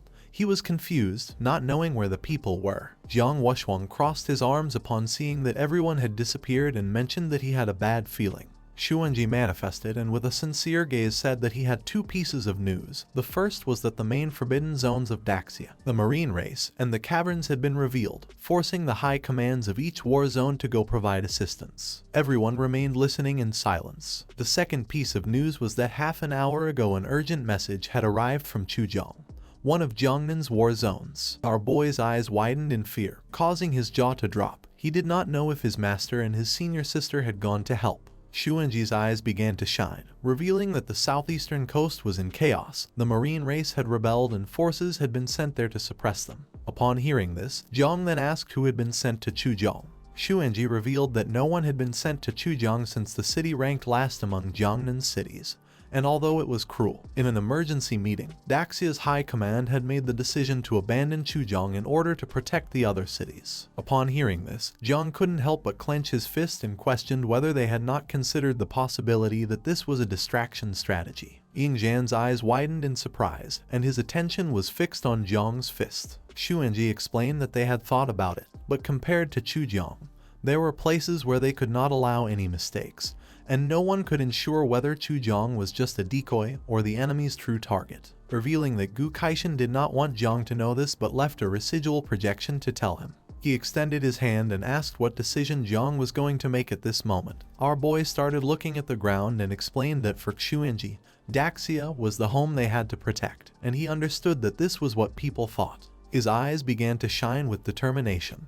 He clenched his fist and started releasing insects, and decided to return to Chu Jong since for him it was his home and no matter how insignificant it was, he would never abandon it. Jiang Wushwang started to observe our boy, cracked his fingers, and with a smile decided to go with him. If Chu Jong was in danger, it was the duty of the Jiangnan team to help. Ying Zhan's eyes began to shine with joy, and with a smile, he mentioned that he was also going to help Jiang. Jai Xuanyu's attention was fixed on Jiang, and her eyes widened with determination. She clenched her fist and said that if any of them had problems, it was everyone's duty to help. Upon hearing this, Jiang turned towards them and remained silent. He could not believe that they were willing to help him.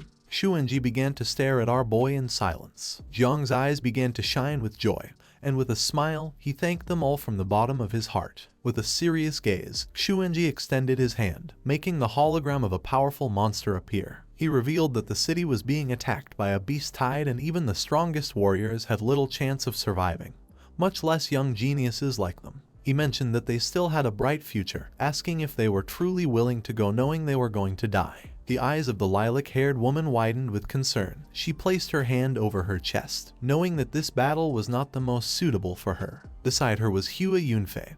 His eyes widened in fear, making him unable to avoid swallowing hard and becoming nervous. Little by little, many of the geniuses began to feel afraid, knowing that being weak would only slow down the others. For Ying Zhan and the others, it was a shame for the capital to have such companions as them. With an angry gaze, he gave orders for those who were cowardly and weak to leave since otherwise they would only be a burden on everyone else. Many of the geniuses, including Hua Yunfei, turned their backs on Jiang and the others and left. Seeing this, Xuanji asked if Jiang really wanted to go save Chu Jong. Our boy's eyes widened with determination, and with a confident gaze, he mentioned that even if the whole world was against him, he was going to save his city. Ying Zhang began stretching his arms and, with a serious expression, explained that if his ancestors, the descendants of the human emperor, were here, they would undoubtedly praise Jiang Chen. Jiang Wushwang joined his hands, closed his eyes, and began to meditate, explaining to his grandfather that he had managed to obtain an invincible heart and from this moment on, he was going to start his own journey. Jai Xuanyu's eyes expanded with rage. She clenched her fists, and with a furious expression asked how there could be no one from her city helping.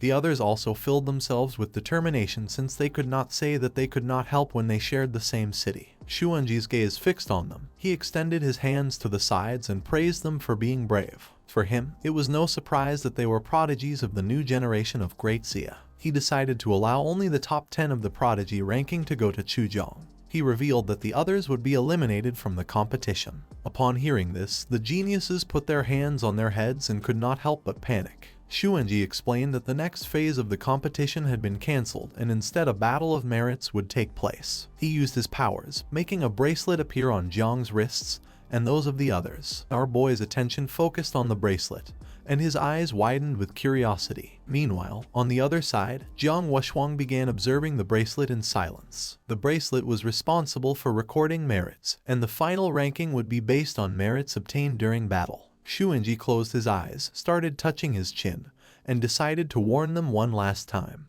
The Great Zia could not afford to lose and wait, and if they died, they would only prove that they were not worthy enough. He asked them not to have illusions since if they wanted to survive, they could only rely on their own strength. Xuanji opened his eyes and saw that no one was listening to him. Seeing this, he became somewhat confused. A portal appeared. Jiang and the others began to enter inside it. Jiang Wushwang turned towards his grandfather and, with a confused expression, asked the old man to stop talking so much. Ying Zhang, who was walking towards the portal, thanked Xuanji for worrying about them but admitted that his old persuasion trick was not going to work, asking him not to worry about them since they were not going to die so easily. Xuanji began to observe them in silence, until he started stroking his beard and his gaze fixed on the sky. He was furious to see that they dared to say that he was old. With a smile, he decided to take them next time to the depths of the cave so they could see his imposing murderous figure, knowing that then they would not speak of him that way. To him, they were worthy of admiration and he hoped they would manage to survive. The lilac-haired woman fell to her knees on the ground,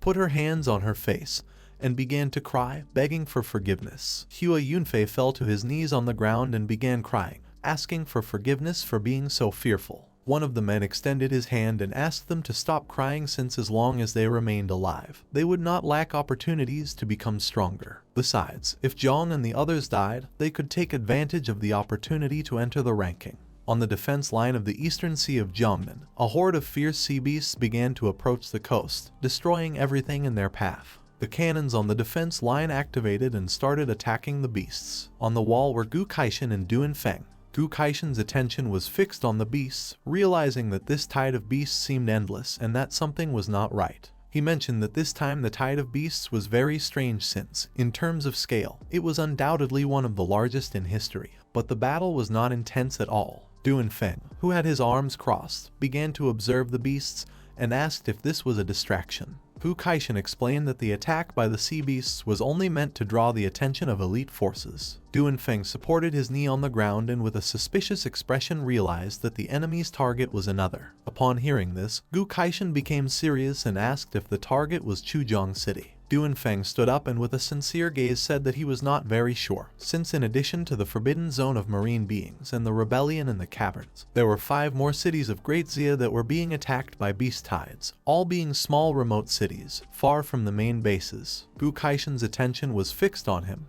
He became curious and remained listening in silence. Duan Fang revealed that Chu Jong was one of the cities that was being attacked, and no one knew for sure if the enemy's target was this city or another. While the cannons were attacking the beasts, Duan Fang revealed that Xuanji had sent a message saying that Jiang Chen and the others had teleported from the main base of the Kailua War Zone to City E in the Jiangnan War Zone. Upon hearing this, Gu Kaishan did not take long to realize that they were planning to go to Chijong. He could not help but panic since he had told Xuanji not to tell Jiang about the beast tide in Chujong. Gu Kaishan stood up and started running along the wall. He was furious and thought that Xuanji was a traitorous dog. He decided to return for the sake of his disciple. In the past, he had already lost one and could not afford to lose another. Duan Fang panicked and started running after him, asking him to calm down since besides Jiang Chen, Wen Jian, Jai Xuanyu, Jiang Wushwang, the Jiangnan team was also in Chujong. Just then, a powerful sea beast emerged from the water. Duan Fang and Gu Kaishan's attention fixed on it. This monster was the 8th Sea Emperor, and now that it had appeared, Gu Kaishan could not leave since if the defense line broke, Jiangnan would face a great calamity. The beast prepared to attack. Gu Kaishan jumped up, drew his sword and decided to kill it. At the same time, in the city of Chujong, the warriors created a shield around the city. The tide of monsters began to attack the barrier, little by little creating small cracks. The commander of the troops, Yin Hanging, extended his hand toward the beasts and with a determined expression gave the order to all battalions of Chujong's defense legion to come with him and help close the breaches in the barrier, making it clear that if he died, the captain would take his place, and if the captain died, the lieutenant would take his place. And if the lieutenant died, the sergeant would take his place. The number of casualties did not matter since what was most important was buying time for the warriors in the rear. Outside the city, several beasts tried to attack Jai Gang, but he drew his sword and finished them off without much effort. While Aunt Tang's eyes were shining with hatred, she jumped and delivered a powerful kick to a flying beast, splitting its body in half. Chu Jong activated the celestial armor, making his body more muscular. Without much effort, he caught a beast and using his strength split its arm in half. Zio Qi extended her hands, and her eyes began to shine with seriousness. She applied the buff of the sacred light on Chu Jong and asked him not to lower his guard since a devouring crow was behind him. After killing the beast, Chu Jong turned around and saw how the devouring crow was approaching him at full speed. He went on alert as a monster's tentacle was wrapping around his arm, knowing he was in trouble. Duan Fang, who was on top of the turret, attacked the beast with his bow, barely saving Chu Jong. Seeing this, he couldn't help but thank him, saying that he had arrived just in time.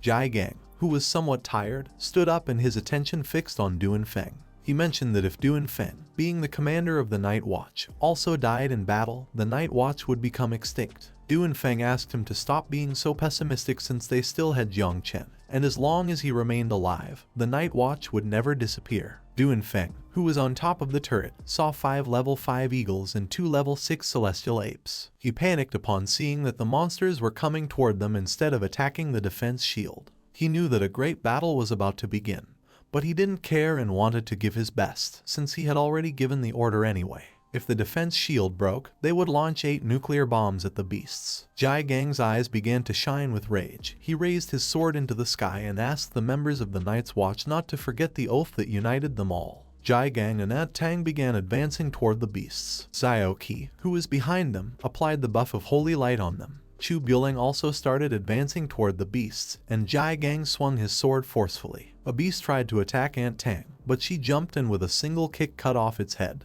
Chu Jong grabbed a beast and slammed it hard against the ground, and Zio applied the buff on him to help him. She looked up, and her eyes widened in fear and panic. She started screaming, asking everyone to be careful. The level 6 celestial great ape appeared and attacked with a fierce punch, but Jiang and the others reacted in time and blocked the attack with their hands. Little by little, Aunt Tang began to run out of strength. Jiang's gaze fixed on the beast, seeing that its pressure was too overwhelming. He realized that there was no way to dodge the attack, so it was better to face it head-on. They had been fighting for several hours and were already at their limit. They tried to resist, but it was in vain. The ape attacked, sending their bodies flying backward. Now that they were weak, the ape approached them and, with a penetrating gaze, it prepared to crush them with its foot. Jiang and Tang were kneeling on the ground, her eyes filled with fear upon seeing this. Jiang stabbed the sword into the ground, and his eyes widened in despair. He could not believe he was going to die like this. He had not yet been able to see Jiang reach first place in the ranking of geniuses, nor had he been able to boast to his master that he had finally advanced to the 4th transformation and mastered his sword. Just before the monster could attack, someone cut off its head. Jiang and Tang's gaze fixed on it. Both were in shock, not knowing what was happening. It was Jiang. Once the monster's head fell to the ground, our boy placed his hand on it and, using poisonous mist, began to devour its head. His eyes started shining with joy, and with a smile, he revealed that he had returned to save the night watch. Jiang extended his hand and used his power, making a shield appear. With a serious gaze, he asked Jiang and the others to enter the shield to recover while he took care of the rest. Jiang's eyes widened in surprise, and his jaw dropped. He didn't know if this was an illusion. Seeing Jiang, Tang couldn't help but smile, and with a joyful expression, she said that it wasn't an illusion but the real Jiang Chen. Jiang panicked, explaining that this was a beast tide. Knowing that Jiang had come alone to die, according to him, this was the end since now the Night Watch was going to be annihilated. Jiang turned towards them and with a smile realized that no one knew about the time he had used Little Nine against Zio Zhenguo. Little by little, the poisonous mist began to devour the ape's corpse. Our boy turned towards the corpse and asked Jiang and the others not to underestimate him, advising them to pay attention. Everyone's attention was fixed on the corpse, realizing that this was the power of the Calamity 9 miasma wings. Upon seeing Jiang's poisonous mist, Jiang's eyes widened in surprise and his jaw dropped, realizing that Jiang had defeated a 6th level beast, with strength similar to that of a professional of the 6th transformation of star rank. Aunt Tang's eyes expanded in confusion. She was in shock upon seeing our boy's power. To them, Jang Chen was not someone ordinary, realizing that now the city of Chu Jong had hope. Jiang turned towards them and couldn't help but feel relieved to see that he had arrived on time. With a confident smile, he revealed that this time he was not alone. His companions had also come. This was not just a rescue mission but the final stage of the genius ranking competition, a battle for glory and merit. At the same time, Tang Ying and Bai Feng were fighting against several beasts. Both turned their backs to each other and started battling. With a confused expression, she began looking at Jiang and explained that even if they gave their best effort, it took them several minutes to defeat a level 4 fierce beast. But Jiang Chen, using Little Nine's poisonous mist, had annihilated a 6th level beast in less than a minute. For her, competing for the merit ranking made no sense. The beast tried to attack Bai Feng, but he drew his sword and cut the monster's head in half. His attention fixed on Tang Ying, and with a calm gaze, he explained that this was not as unfair as she believed since, after all, the merits that Jiang obtained using the power of the 9 miasma wings only counted as 1/10 of normal merits. Not far away were Lei and his friend. Lei's eyes began to shine with excitement, and with a smile, he attacked a beast, slamming its body against the ground and tearing off a limb. He was excited because it was the first time he had fought against a horde of beasts, realizing that they kept coming non-stop. His friend, who was behind him, extended his hands and using his power began to strengthen Lei, asking him not to get distracted since these beasts were not like those from the camp of geniuses. They had to be careful with beasts beyond their ability since they could attack them by surprise. Mu Hankyu and Luo Sandao had also come to help Jiang. Mu Hankyu drew both daggers and defeated a flying beast. But just then, another beast tried to launch a surprise attack. Fortunately, Luo Sandao summoned a barrier around her, blocking the attack. Luo Sandao's eyes filled with seriousness, and she asked Mu Hankyu to remain calm since as long as she was covering her, there was nothing to fear. With a determined gaze, Mu Hankyu promised to fight with everything she had to protect Jiang's city. They did not care about the competition. They were willing to let others fight for the genius ranking since they only cared about Jiang. Hanyu decided not to stand idly by. She raised the bow into the sky and used the scorching sun technique called Golden Phoenix Fire Rain, causing a powerful phoenix made of fire to emerge from her bow. During the secret realm, she had not shown a good performance and knew that now was the perfect time to do so. She decided to give her best to impress Jiang. Jiang Wushwang clasped his hands together and used his power, causing a powerful golden energy to emerge from his body. He used the technique called War God's Body, making a powerful 9-armed spirit appear. A beast tried to attack, but the spirit delivered a powerful punch, splitting the beast's body in half. Jiang Wushwang wanted to completely master the invincible heart since he did not want Jiang Chen to be the only hero. And although in the secret realm he had not been up to par with him, now things were different. Yin Zhang's eyes began to shine with excitement. He had defeated a large number of beasts, and now under his feet was a mountain of corpses. Several powerful beasts began to fly towards him. Yin Zhang started to smile and decided that it was time to use the human emperor's sword. A powerful sword surrounded by a suffocating energy began to descend from the sky. Before in the secret realm, he had thought that he didn't need to use this sword against them, but now he had realized that if he wanted to defeat Jiang, he had to give it his all. As the only descendant of the human emperor, he made it clear that the first place in the genius ranking belonged to him. Seeing their power, Aunt Tang grabbed Jai Gang by the arm and with a surprised expression said that the new generation of geniuses was incredible. Jai Gang's eyes widened in fear, realizing they were getting old. Jiang clenched his fist tightly and with a smile began to release poisonous mist. He felt excited since Jiang Wushwang had become much more powerful compared to when they were in the secret realm, and Yin Zhang had unsheathed the human emperor's sword. Jai Gang and Aunt Tang started watching our boy, not knowing why he was smiling.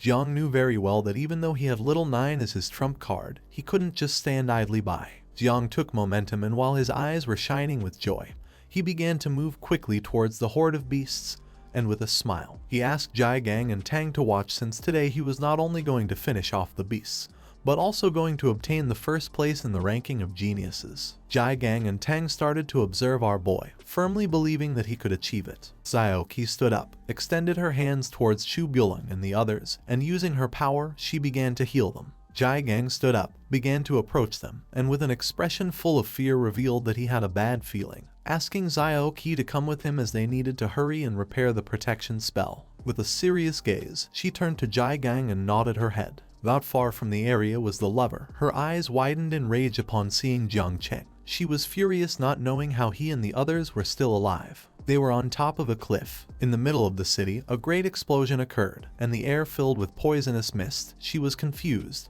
not knowing if the young divine had been defeated. She had heard about the poisonous mist of the 9 miasma wings, but had never imagined it would be such a powerful ability. She leaped and decided to go to Chu Jong's underground rift to inform the ancient god, ordering her subordinates to immediately report to the Abyss Spider Queen so that she could act at once since only she could face off against the 9 miasma wings. The hooded men crouched down and nodded their heads. Back to the battle, Jiang drew his sword and using the Thunder Sword skill, he moved quickly, cutting the body of a beast into pieces. After defeating the beast, he rested his sword on his shoulder and his eyes widened with confidence. Little Nine manifested, but now in the form of the mother insect. She devoured a beast and with a piercing gaze informed Jiang that she had eaten another beast. With a smile, our boy gave her permission to eat until she could no longer. Little by little, she began to fill up, and after devouring so many beasts, the system granted our boy more than 60,000 experience points, leveling up from 48 to 57 in an instant. Jiang appeared in his sea of consciousness where Little Nine was eating a beast. Our boy extended his hand, making appear the cards he had obtained from the tree's fruits. His eyes widened with joy as a smile appeared on his face. Thanks to the double experience card, he and Little Nine had reached level 57. This horde of beasts was a perfect opportunity. As if that weren't enough, they also had an exemption card for the third transformation. So tonight they were going to be able to complete it, obtaining a new mother insect. Zio Jia appeared, began to show a finger and with a sincere look explained that on the battlefield there were many souls, asking if he needed help to collect them. Upon hearing his voice, Jiang turned towards him and with a confused expression asked if he did not want to devour the souls. Zio Jia began to gaze at the ground and touch the tips of his fingers, explaining that these things did not interest him since Jiang had promised him a great banquet. but our boy explained that the fruits of the tree needed to be watered with souls, asking him to go collect the souls. With a serious expression, he asked Zio Jia to be careful and keep a low profile since he was his secret card and should not reveal his existence unless absolutely necessary. Zio Jia nodded his head. The merit list of Grand Zia appeared. In the first place was Jiang Xuanji, in the second was Jai Linghu, in the third the great dreamer Huan Yu, in 28th place was Gu Kaishan, in 296th place was Jiang Chen, in 401st place was Ying Zhang, and in 568th place was Jiang Washuang. Ying Zhang, who was holding the human emperor's sword, began to observe the bracelet, and upon seeing that in such a short time Jiang Chen had entered the top 300 of the Daxia merit ranking, his eyes filled with rage, as unlike Jiang, he was still outside the top 400. With an expression full of determination, Ying Zhang moved quickly and started using the sword to massacre all the beasts in his path. He knew that if he wanted to surpass Jiang, he had to find another way. Merits could not only be obtained by killing beasts, but also by contributing. He knew that with such a large horde of beasts, there had to be a rift. He decided to find it and destroy it since only this way would he be able to surpass Jiang. At the same time, Jai Gang and the others were on top of the city wall. Zio Qi's eyes widened with seriousness. She placed her hands on her knees and informed Jai Gang that she had already repaired the protection spell. Jai Gang, who was sitting on the wall, began to observe Jiang and asked why he had ventured so deep into enemy lines. Chu Jong crossed his arms and explained that he had nothing to fear since, with the help of the 9 miasma wings, he could carve his way through. Jiang Chen was like a monarch, strolling through his own territory. Jai Gang's eyes widened with confidence. He began pointing at Jiang with his finger and thought that he must be taking advantage of this great opportunity to level up and advance directly to the third transformation. Chu Jong's eyes expanded in surprise upon learning that Jiang was about to advance to the third transformation. He put his hand under his chin and remembered that after the third class change, warriors became stronger and could even evolve their professions. But the third change mission was a great obstacle, in which even Chu Jong had been stuck for 4 years. Jai Gang's gaze fixed on Jiang, and he began to imagine Jiang Xuanji, Gu Kaishan, and Jiang explaining that the 3rd, 6th, and 9th class changes were 3 great challenges difficult to overcome. Many awakened spent their entire lives without being able to break these barriers, but this generation of prodigies was different. Ying Zhang, Jai Xuanyu, and Jiang Washuang had reached the 3rd class change before the Great Genius competition. Some were even already at a stage where they could reach the 4th transformation at any moment. Compared to them, Jiang Chen was somewhat slow. As they were conversing, Jiang's ancestral tree manifested itself, capturing everyone's attention. Jai Gang's eyes widened in surprise along with those of Chu Jong and Zio Qi as their jaws dropped upon realizing that Jiang had begun the 3rd class change. They were in shock seeing that his professions were improving directly. No one knew how he had skipped the class change mission. The ancestral tree was gigantic, and the area was filled with the corpses of beasts. Seeing this, Jai Gang couldn't help but wonder if Jiang had some legendary item to skip the mission.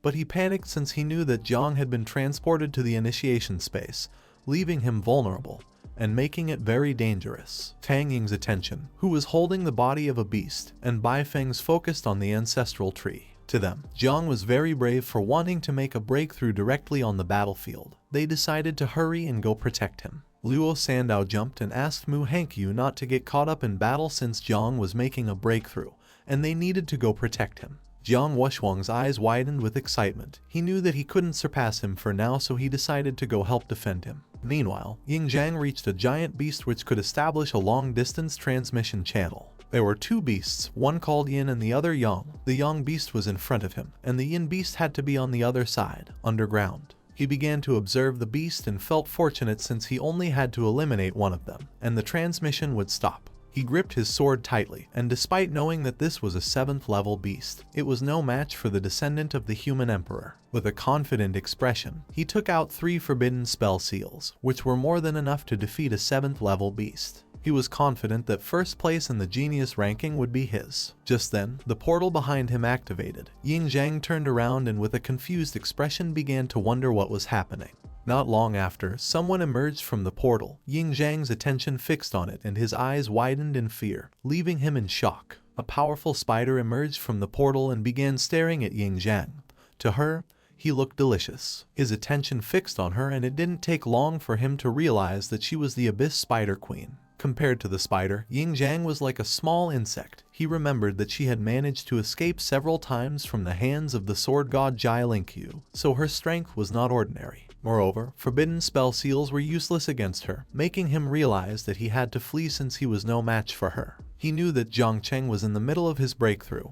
He had to find a way to escape and warn the others. The Spider Queen attacked with her sharp leg, but Yin Zhang reacted in time and, jumping, dodged the attack. Instead of fighting, he used the blood explosion technique and started to flee the area. The Spider Queen began to watch him in silence. Then, she extended her leg toward him and attacked. According to her, he was naive for thinking he could escape. Silk emerged from her leg and wrapped around Yin Zhang's arm. His eyes widened in fear. He clenched his teeth, and his eyes began to shine with determination. Without hesitating for a second, using the sword, he cut off his own arm. And then, he cut off both legs, causing blood to spurt out like jets. Yin Zhang used the ability called Concentrated Blood Mist and began to fly quickly toward the ancestral tree. The Spider Queen's eyes began to shine as she realized that Yin Zhang's body was full of vitality. Two men from the cult prostrated themselves before her, explaining that Jiang Chen was in the middle of his breakthrough. His consciousness had entered the initiation space, so this was the perfect moment, asking her to go kill him to prevent him from causing problems in the future. In the line of defense of the eastern sea of Jiangnan, Gu Kaishan leaped and, using his sword, launched a powerful slash towards the sea beast. A slash of energy shot out from his sword, cutting off one of the beast's limbs. It became enraged, and with eyes shining with fury, it turned its back on him and began to flee the area. The limb of the sea beast flew through the air, and without wasting another second, it submerged into the water. Gu Kaishan's attention was fixed on it. He was furious to see that the marine race had such despicable beings as it. The beast had fled after being attacked. He advised the beast not to come out making noise if it did not want to fight. Using his powers, Duan summoned ice over the surface of the sea. He turned towards Gu Kaishan and with a serious expression said that he had good news. From a Cheng they had sent a message. Chu Jong had managed to contain the horde of beasts, and furthermore, he had discovered that Jiang Chen had entered the top 300 in Great Zia's merit ranking. Gu Kaishan turned around and his eyes widened in surprise, causing his jaw to drop. He could not believe that Jiang Chen had managed to enter the merit ranking of Great Zia, knowing that this was an achievement that not even many great masters could attain throughout their lives. While they were conversing, red energy began to manifest in the sky. Their attention fixed on it, realizing that it was the legendary warning signal known as the Tianyuan Alert. Gu Kaishan's eyes filled with fear as he explained that the alert had been created by the human emperor of Great Zia, and that many years had passed since he had last seen one. Duan's eyes widened in surprise and terror as when a level 8 or higher enemy appeared somewhere, and there was no expert present to confront it, Tianyuan's alert was activated. The energy began to form a portal, showing the live transmission of the Spider Queen with eyes shining with evil. Gu Kaishan and Duan knew this was not good since this monster was the Abyssal Spider Queen. The sea beast, with eyes full of rage, emerged from the water and began to move quickly toward them, ready to attack again. Seeing that it had reappeared, Gu Kaishan turned around, drew his sword, and could not help but feel furious. He decided to take care of the 7th level sea beast himself, asking Duan to go to Chu Jong and only ensure Jiang's life was saved without directly confronting the Spider Queen. Duan turned around and with a serene expression began to run, promising to do everything possible to protect Jiang Chen. Somewhere else was the defense line of Chenla Guan located in the underground cave. The place was filled with soldiers wearing knight armor. Just then, a powerful portal appeared in front of them and from within something began to emerge. Upon noticing this, the god of war gave an order: if the 10,000 races of the abyss dared to take a step forward, they would be mercilessly killed. The soldiers began to observe the portal, shouting that Great Zia was powerful. Jiang Xuanji drew his spear, and while his eyes were shining with rage, his body began to release a powerful energy. Someone's voice started sounding, saying that Jiang Xuanji had to die, revealing that the 9 miasma wings was going to cause a great disaster that would destroy the world. In front of him was a giant level 9 demon named Tu Yang. While the demon's eyes were shining with malice, he began to observe Jiang Xuanji, and with a smile mentioned that he knew they had been raising offspring of the 9 miasma wings within the territory of Dazia, totaling tens of millions of insects. Xuanji, who was flying in the air, simply remained silent. Tu Yang asked if humans did not fear that the countless races of the caves would unite to exterminate humans once and for all. Jiang Xuanji's eyes began to shine with rage. He started staring at Tu Yang and questioned whether the grudges among the 10,000 abyssal races had been resolved. He knew they would not abandon their hostilities just because of the appearance of a few million insects. He was confident that all they could do was unite to cause a small disturbance. Jiang Chuenji's body became gigantic. With a furious gaze, he placed his hand on Tu Yong's shoulder, raised the spear, and said that the demon race had no right to meddle in human affairs, reminding Tu Yong that last time he had cut him into pieces with his axe, asking if he hadn't learned his lesson. Tu Yong began to observe Jiang Chuenji in silence, not knowing what to say. Just before Chuenji could attack, red energy appeared behind him. His attention was fixed on it and his eyes widened in surprise, realizing that it was the Tianyuan alert. Tu Yong drew his spear and with a wicked smile attacked Chuenji, revealing that the 9 miasma wings were nothing compared to them, vowing that today they would completely exterminate it along with the geniuses of Dazia. Luckily, Chuenji reacted in time and dodged the attack. Then, he grabbed his spear tightly and attacked. Tu Yong blocked the attack. Both began to fight, and Chuenji gave the order to the commander of the Blue Dragon Camp, Shen Tufei, to go to Chu Jong to provide support. Tufei started observing Chuenji and nodded his head. Tu Yong's eyes began to shine with confidence, and with a smile, he made it clear that the support wouldn't even arrive in time to collect the corpses. The portal grew larger, and from within demons began to emerge, some flying and others wearing hoods while wielding spears as weapons. Tu Yong revealed that today they were going to break through Great Zia's defense line. Chuenji's eyes filled with rage. He gripped the spear tightly and with a furious expression told Tu Yong to stop dreaming.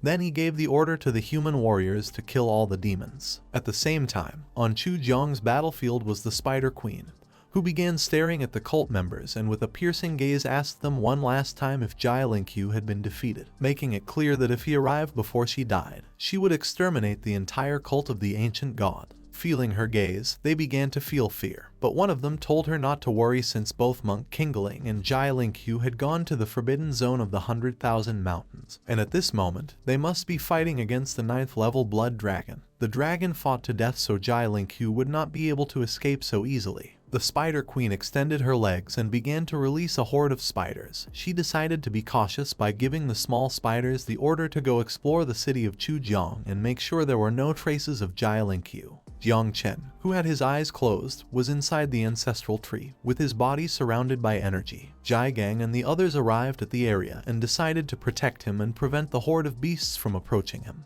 The area was filled with beasts. While everyone was distracted, Yingzhan started flying towards them, and upon seeing this, Jiang Wuxuang's eyes widened in surprise and confusion. With a worried gaze he asked why he was injured. Yingzhan's eyes filled with fear. He began to look at them and with a worried expression asked them to flee, revealing that the Abyss Spider Queen had appeared. Upon hearing this, everyone went into shock. Jiang's body began to release poisonous mist, which spread throughout the area. With a serious expression, Zio Qi extended her hands and using her power began to heal all the wounded warriors. Jai Gang drew his sword and with a serious gaze explained that Jiang Chen was inside the spiritual tree, so it was impossible to move him to a safe place, making it clear that they had to stand firm and wait for him to complete his breakthrough. Someone created a blue shield. Jai Gang started observing them and asked them to enter the protection shield to heal their wounds while waiting for support to arrive. The great defense spell had already been reinforced so they were going to be able to resist a few more minutes. Yingzhan, who was flying, began advancing towards the shield to heal his wounds first since the Spider Queen was not an opponent they could face.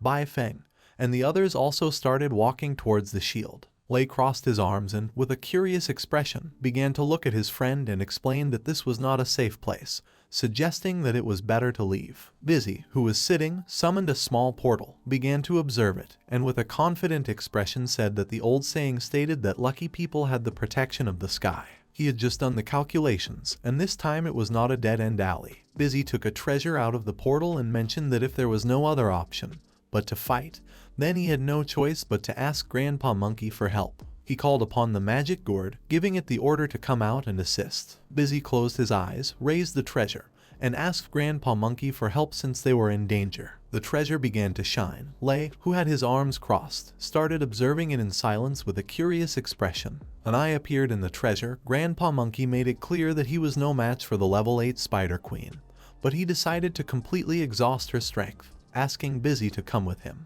Instead of helping them, Grandpa Monkey used his powers and the bodies of Busy and Lei were absorbed by the treasure, leaving them somewhat confused. Kang Ying drew her dagger and her eyes filled with seriousness. Mu Hankyu closed her eyes and raised her fist to the sky. She was furious knowing that they could not rely on useless people like Lei and busy in critical moments. Jai Xuanyu's eyes began to shine with determination, and she made it clear that she would never abandon Jiang Chen, deciding to use all the treasures she had in the worst-case scenario. Luo Sandao clenched her fist and with a serious expression swore to fight against the beasts until the end. Jiang Wushuang's attention was fixed on them, and his eyes widened in surprise. He let out a sigh, and despite being afraid, he couldn't leave and abandon the girls alone, because if he ran away, he wouldn't be able to boast of having an invincible heart. Jai Gang clenched his fist, turned to Jiang, and with a sincere expression asked him to wake up quickly. They were not afraid of death, and the only thing they feared was not being able to protect him. Jiang was inside the origin space. With a lost gaze, he began to ponder in silence. He did not expect that after using the mission exemption card for job change, his consciousness would be dragged directly into the origin space. Runes began to float around him. Jiang came out of his trance and started observing them with a surprised expression. He knew that if he cancelled the class change now, he would have to redo the third class change mission. But now that the outside was filled with insects, he wasn't going to have many problems since, after all, they had an average level of 30. He noticed that the class runes were advanced version classes. A system window appeared in front of him. He had used the class change mission exemption card to complete the third class change mission called Thunder Dominator. The evaluation of the third class had been completed, and now the selection of the Thunder system rune was about to begin. Jiang started observing the runes, realizing that thousands of them had already gone extinct and that those remaining must be related to the Thunder system, and all had a level higher than that of Thunder Lord class. Jiang extended his hand and began to smile. The system completed the selection, revealing that now only 9 runes remained. The rune entered our boy's head, and his unique rank profession Lord of Thunder advanced to God rank God of Thunder. Then a status window appeared in front of our boy. He had obtained new abilities, the first called Punishment of Thunder, which would allow him to conjure a thunder eye in the void, capable of attacking the opponent's mind. The second ability was called 3000 Cataclysms of Thunder. It was a massive area ability. Jiang could cast a punishment of thunders upon his opponents. The third and final ability was called God of Thunder. Jiang would be able to release an eternal domain space 100 meters around him. The domain would eliminate all elements within its area and weaken the target's properties. It also possessed a devouring effect over other domains whose level was lower than Jiang's. Jiang extended his hand toward the system window. He was somewhat surprised to see that they were all powerful abilities. Besides, he remembered that many of the awakened obtained their own domain after making the 6th class change. He touched the system window without knowing how he was going to compare his domain with that of his master and his older sister. Something caught our boy's attention, and when he turned around, he saw that the class runes were starting to shine again. His mind filled with confusion as the thousands of runes that had been extinguished before were shining once more. The ancestral tree appeared in front of him. Jiang began to observe it in silence. He had used the mission exemption card for class change to complete the third class change mission of Master of Divine Creation. The system began to select the runes related to his class, and his divine rank profession Master of Divine Creation became the profession called the beginning of everything at divine rank. He obtained new abilities again. The first one called Supreme Path. After learning this technique, there was a probability of activating simplified mode. All his abilities would have a certain probability of leveling up when used. The second ability was called Evolution to Complexity, an improved version of growth of all things. Jiang had the ability to accelerate the growth and reproduction of all living beings, breaking the limit on production quantity, performing a transformation in both time and quantity for the target living being, being able to accelerate between 50 and 200 times randomly and increase quantity between 2 and 10 times randomly. Jiang clenched his fist, making electrical energy emerge, then extended his hand, causing a root to appear in his palm. Compared to the Thunder God class, his main class was even more incredible. Using the Supreme Path ability, he would be able to learn the techniques of all races just like Ying Jan. And with the Evolution to Complexity ability, he would be able to accelerate the reproduction of insects. For him, this was like using cheats, knowing that in the next reproduction cycle, Little 9 would give birth to 10 billion insects, and if probability increased, they could exceed 100 billion. At that moment, a new insect mother appeared. She placed her hand on her chest and introduced herself adorably as Zio Chan. Seeing this, Jiang was in shock since he had not yet used the growth of all things ability nor the life rank jump, without knowing how she had already transformed into human form. Outside, the Spider Queen began releasing a large number of spiders. She and Little Nine were at the same level, so their number exceeded Jiang's insects. Jai Gang mentioned that they could rely on insects to protect Jiang. Thus he gave everyone orders to prepare for battle until death, since stopping the Spider Queen was their top priority. Jiang Wushwang used the body of the god of war, making his giant 10-armed spirit appear. Jai Xuanyu shot an arrow into the air and summoned the fire phoenix.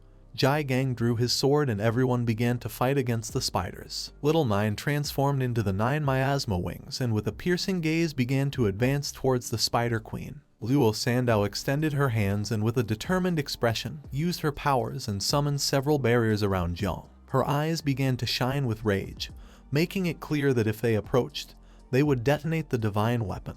The Spider Queen jumped and attacked with a shockwave. With a murderous look, she revealed that they were no match for her. The attack was so powerful that the bodies of Jai Gang and the others were sent flying backward. No one was able to resist. Luo Sandao opened her mouth and started spitting blood. The eyes of Little Nine, who was sitting on Jiang's shoulder, filled with tears and fear. She began to cry, asking him to wake up quickly since the Spider Queen had already killed many of the insects. Jiang opened his eyes and his attention fixed on the Spider Queen.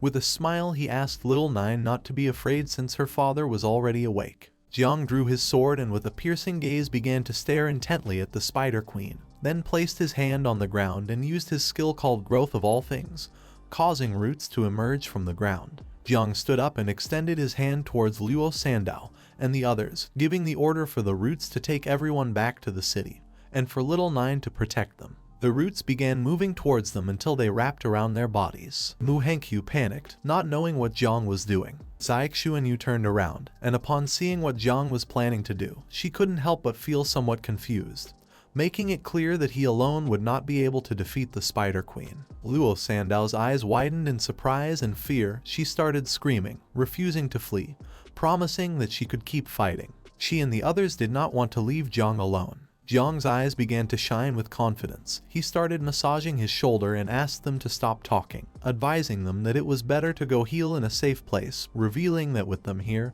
he couldn't move freely. Moreover, this monster was level 8, and it wasn't the first time he had faced one. The Spider Queen's attention focused on Jiang. She started laughing, mocking humans for having ridiculous feelings. According to her, they were nothing more than arrogant and ignorant beings. Jiang began observing her in silence. Little Nine felt somewhat curious and asked if he planned to use the insect's self-destruction ability to confront the Spider Queen. She started crying, saying she was very sad. Jiang explained that there was no need to use the insects because if he made all of them explode again, even he would feel bad. So he asked her this time just to take care of the Spider Queen's offspring while he dealt with the queen herself. The Spider Queen began to touch her chin with her finger, and her eyes started to shine with malice. She mentioned that not even the level 9 sword god had been able to kill her, so there was no way that a mere awakened one of 3 transformations could stand against her. With a confident gaze, Jiang began to show a finger and, with a smile, asked how the level 9 sword god could compare to someone like him, revealing that he was now a master of 3 transformations. Deep down, he wanted the Spider Queen to underestimate him. The Spider Queen's eyes widened with joy. She began to laugh out loud. Seeing this, one of the cult members beside her extended his hand toward her and asked her to stop laughing and act quickly because if she didn't do it now, he feared that Jai Ling-Qiu might return and kill her. She told him to stop scaring her, explaining that Jiang was too funny. Jiang's gaze fixed on her, and with a confident expression, he asked Zio Jia to give him a full drop of the ancient god's blood. He also added that this time he did not need him to endure it for him. Zio Jia manifested, took a drop of the ancient god's blood from his own finger, and with a confused expression, asked if Jiang was sure that his body would be able to withstand the blood without his help. Jiang began to smile, making it clear that he was sure. Zio Jia handed him a full drop of the ancient god's blood, which fell to the ground and mixed with Jiang's blood. Our boy decided to use the supreme elephant's body to control the blood. Evil energy and sharp blades made of blood began to emerge from our boy's body. He placed his hands on his back and started screaming in agony. Then, Jiang's body changed, and his hair turned white. While evil energy was emerging from his body, he forcefully stepped on the ground and started staring intently at the Spider Queen. Upon seeing Jiang's new power, she panicked, not knowing why he had the aura of the 7th transformation or what he had just consumed to have this power. One of the cult members revealed that Jiang had mixed a drop of ancient god's blood with his own blood, something that the body of an awakened one with 3 transformations could not withstand. They were sure that Jiang's body was going to explode and he was going to die. Jiang adopted an offensive stance, and with a murderous gaze, he felt joyful upon seeing that his body had been able to withstand the blood of an awakened one with a 7th transformation. Jiang's gaze fixed on the Spider Queen.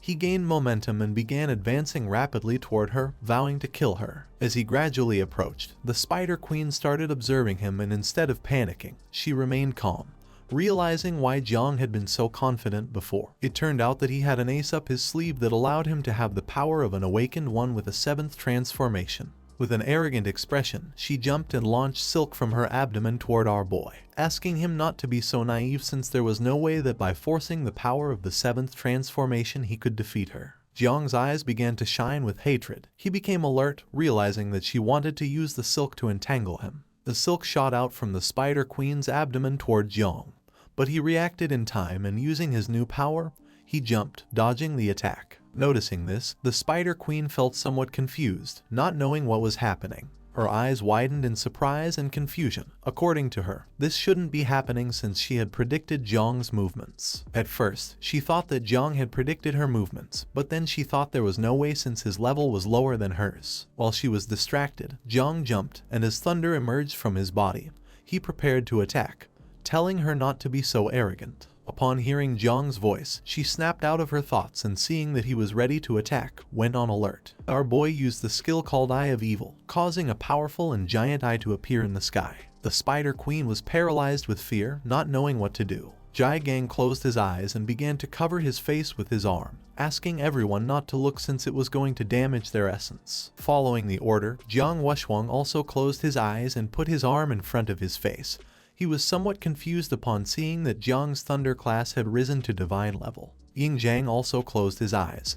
He was in shock since Jiang had 2 divine level classes, realizing that now there was no way to compete with him. Jiang, who was flying, began to stare at the Spider Queen and gave the order to the Eye of Evil to block her sea of consciousness. Upon hearing the order, the attention of the eye fixed on her and it began to shine. Then, a powerful thunder started descending upon her. The eyes of the Spider Queen expanded in surprise. She began to observe the eye and panicked since, as demonic beasts, their spiritual essence was weaker compared to humans, so she decided to resist the attack. Just before the thunder could strike her body, she summoned a blood shield and covered herself from the attack. Jiang, whose body was surrounded by thunder, descended in front of her. The Spider Queen turned around and began to observe him carefully, explaining that although the essence of beasts was not as strong as that of humans, the physical body of beasts was their secret weapon. With an expression full of fury, she moved quickly and tried to attack Jiang using her sharp leg.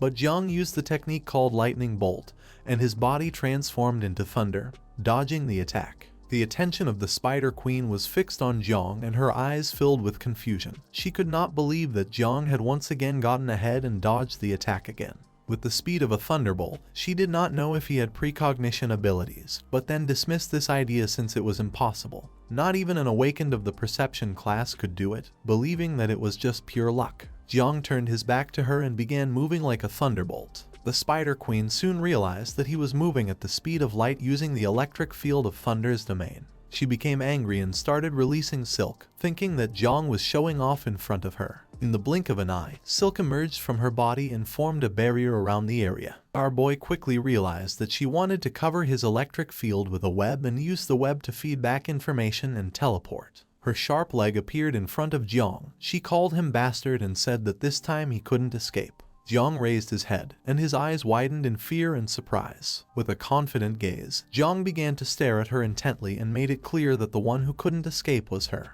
The Spider Queen attacked using her sharp leg, but Jiang blocked the attack and then, using the skill called Blade of Heaven and Thunder, forcefully swung his sword. Our boy moved quickly and with a penetrating gaze, cut off the Spider Queen's leg without even giving her time to react.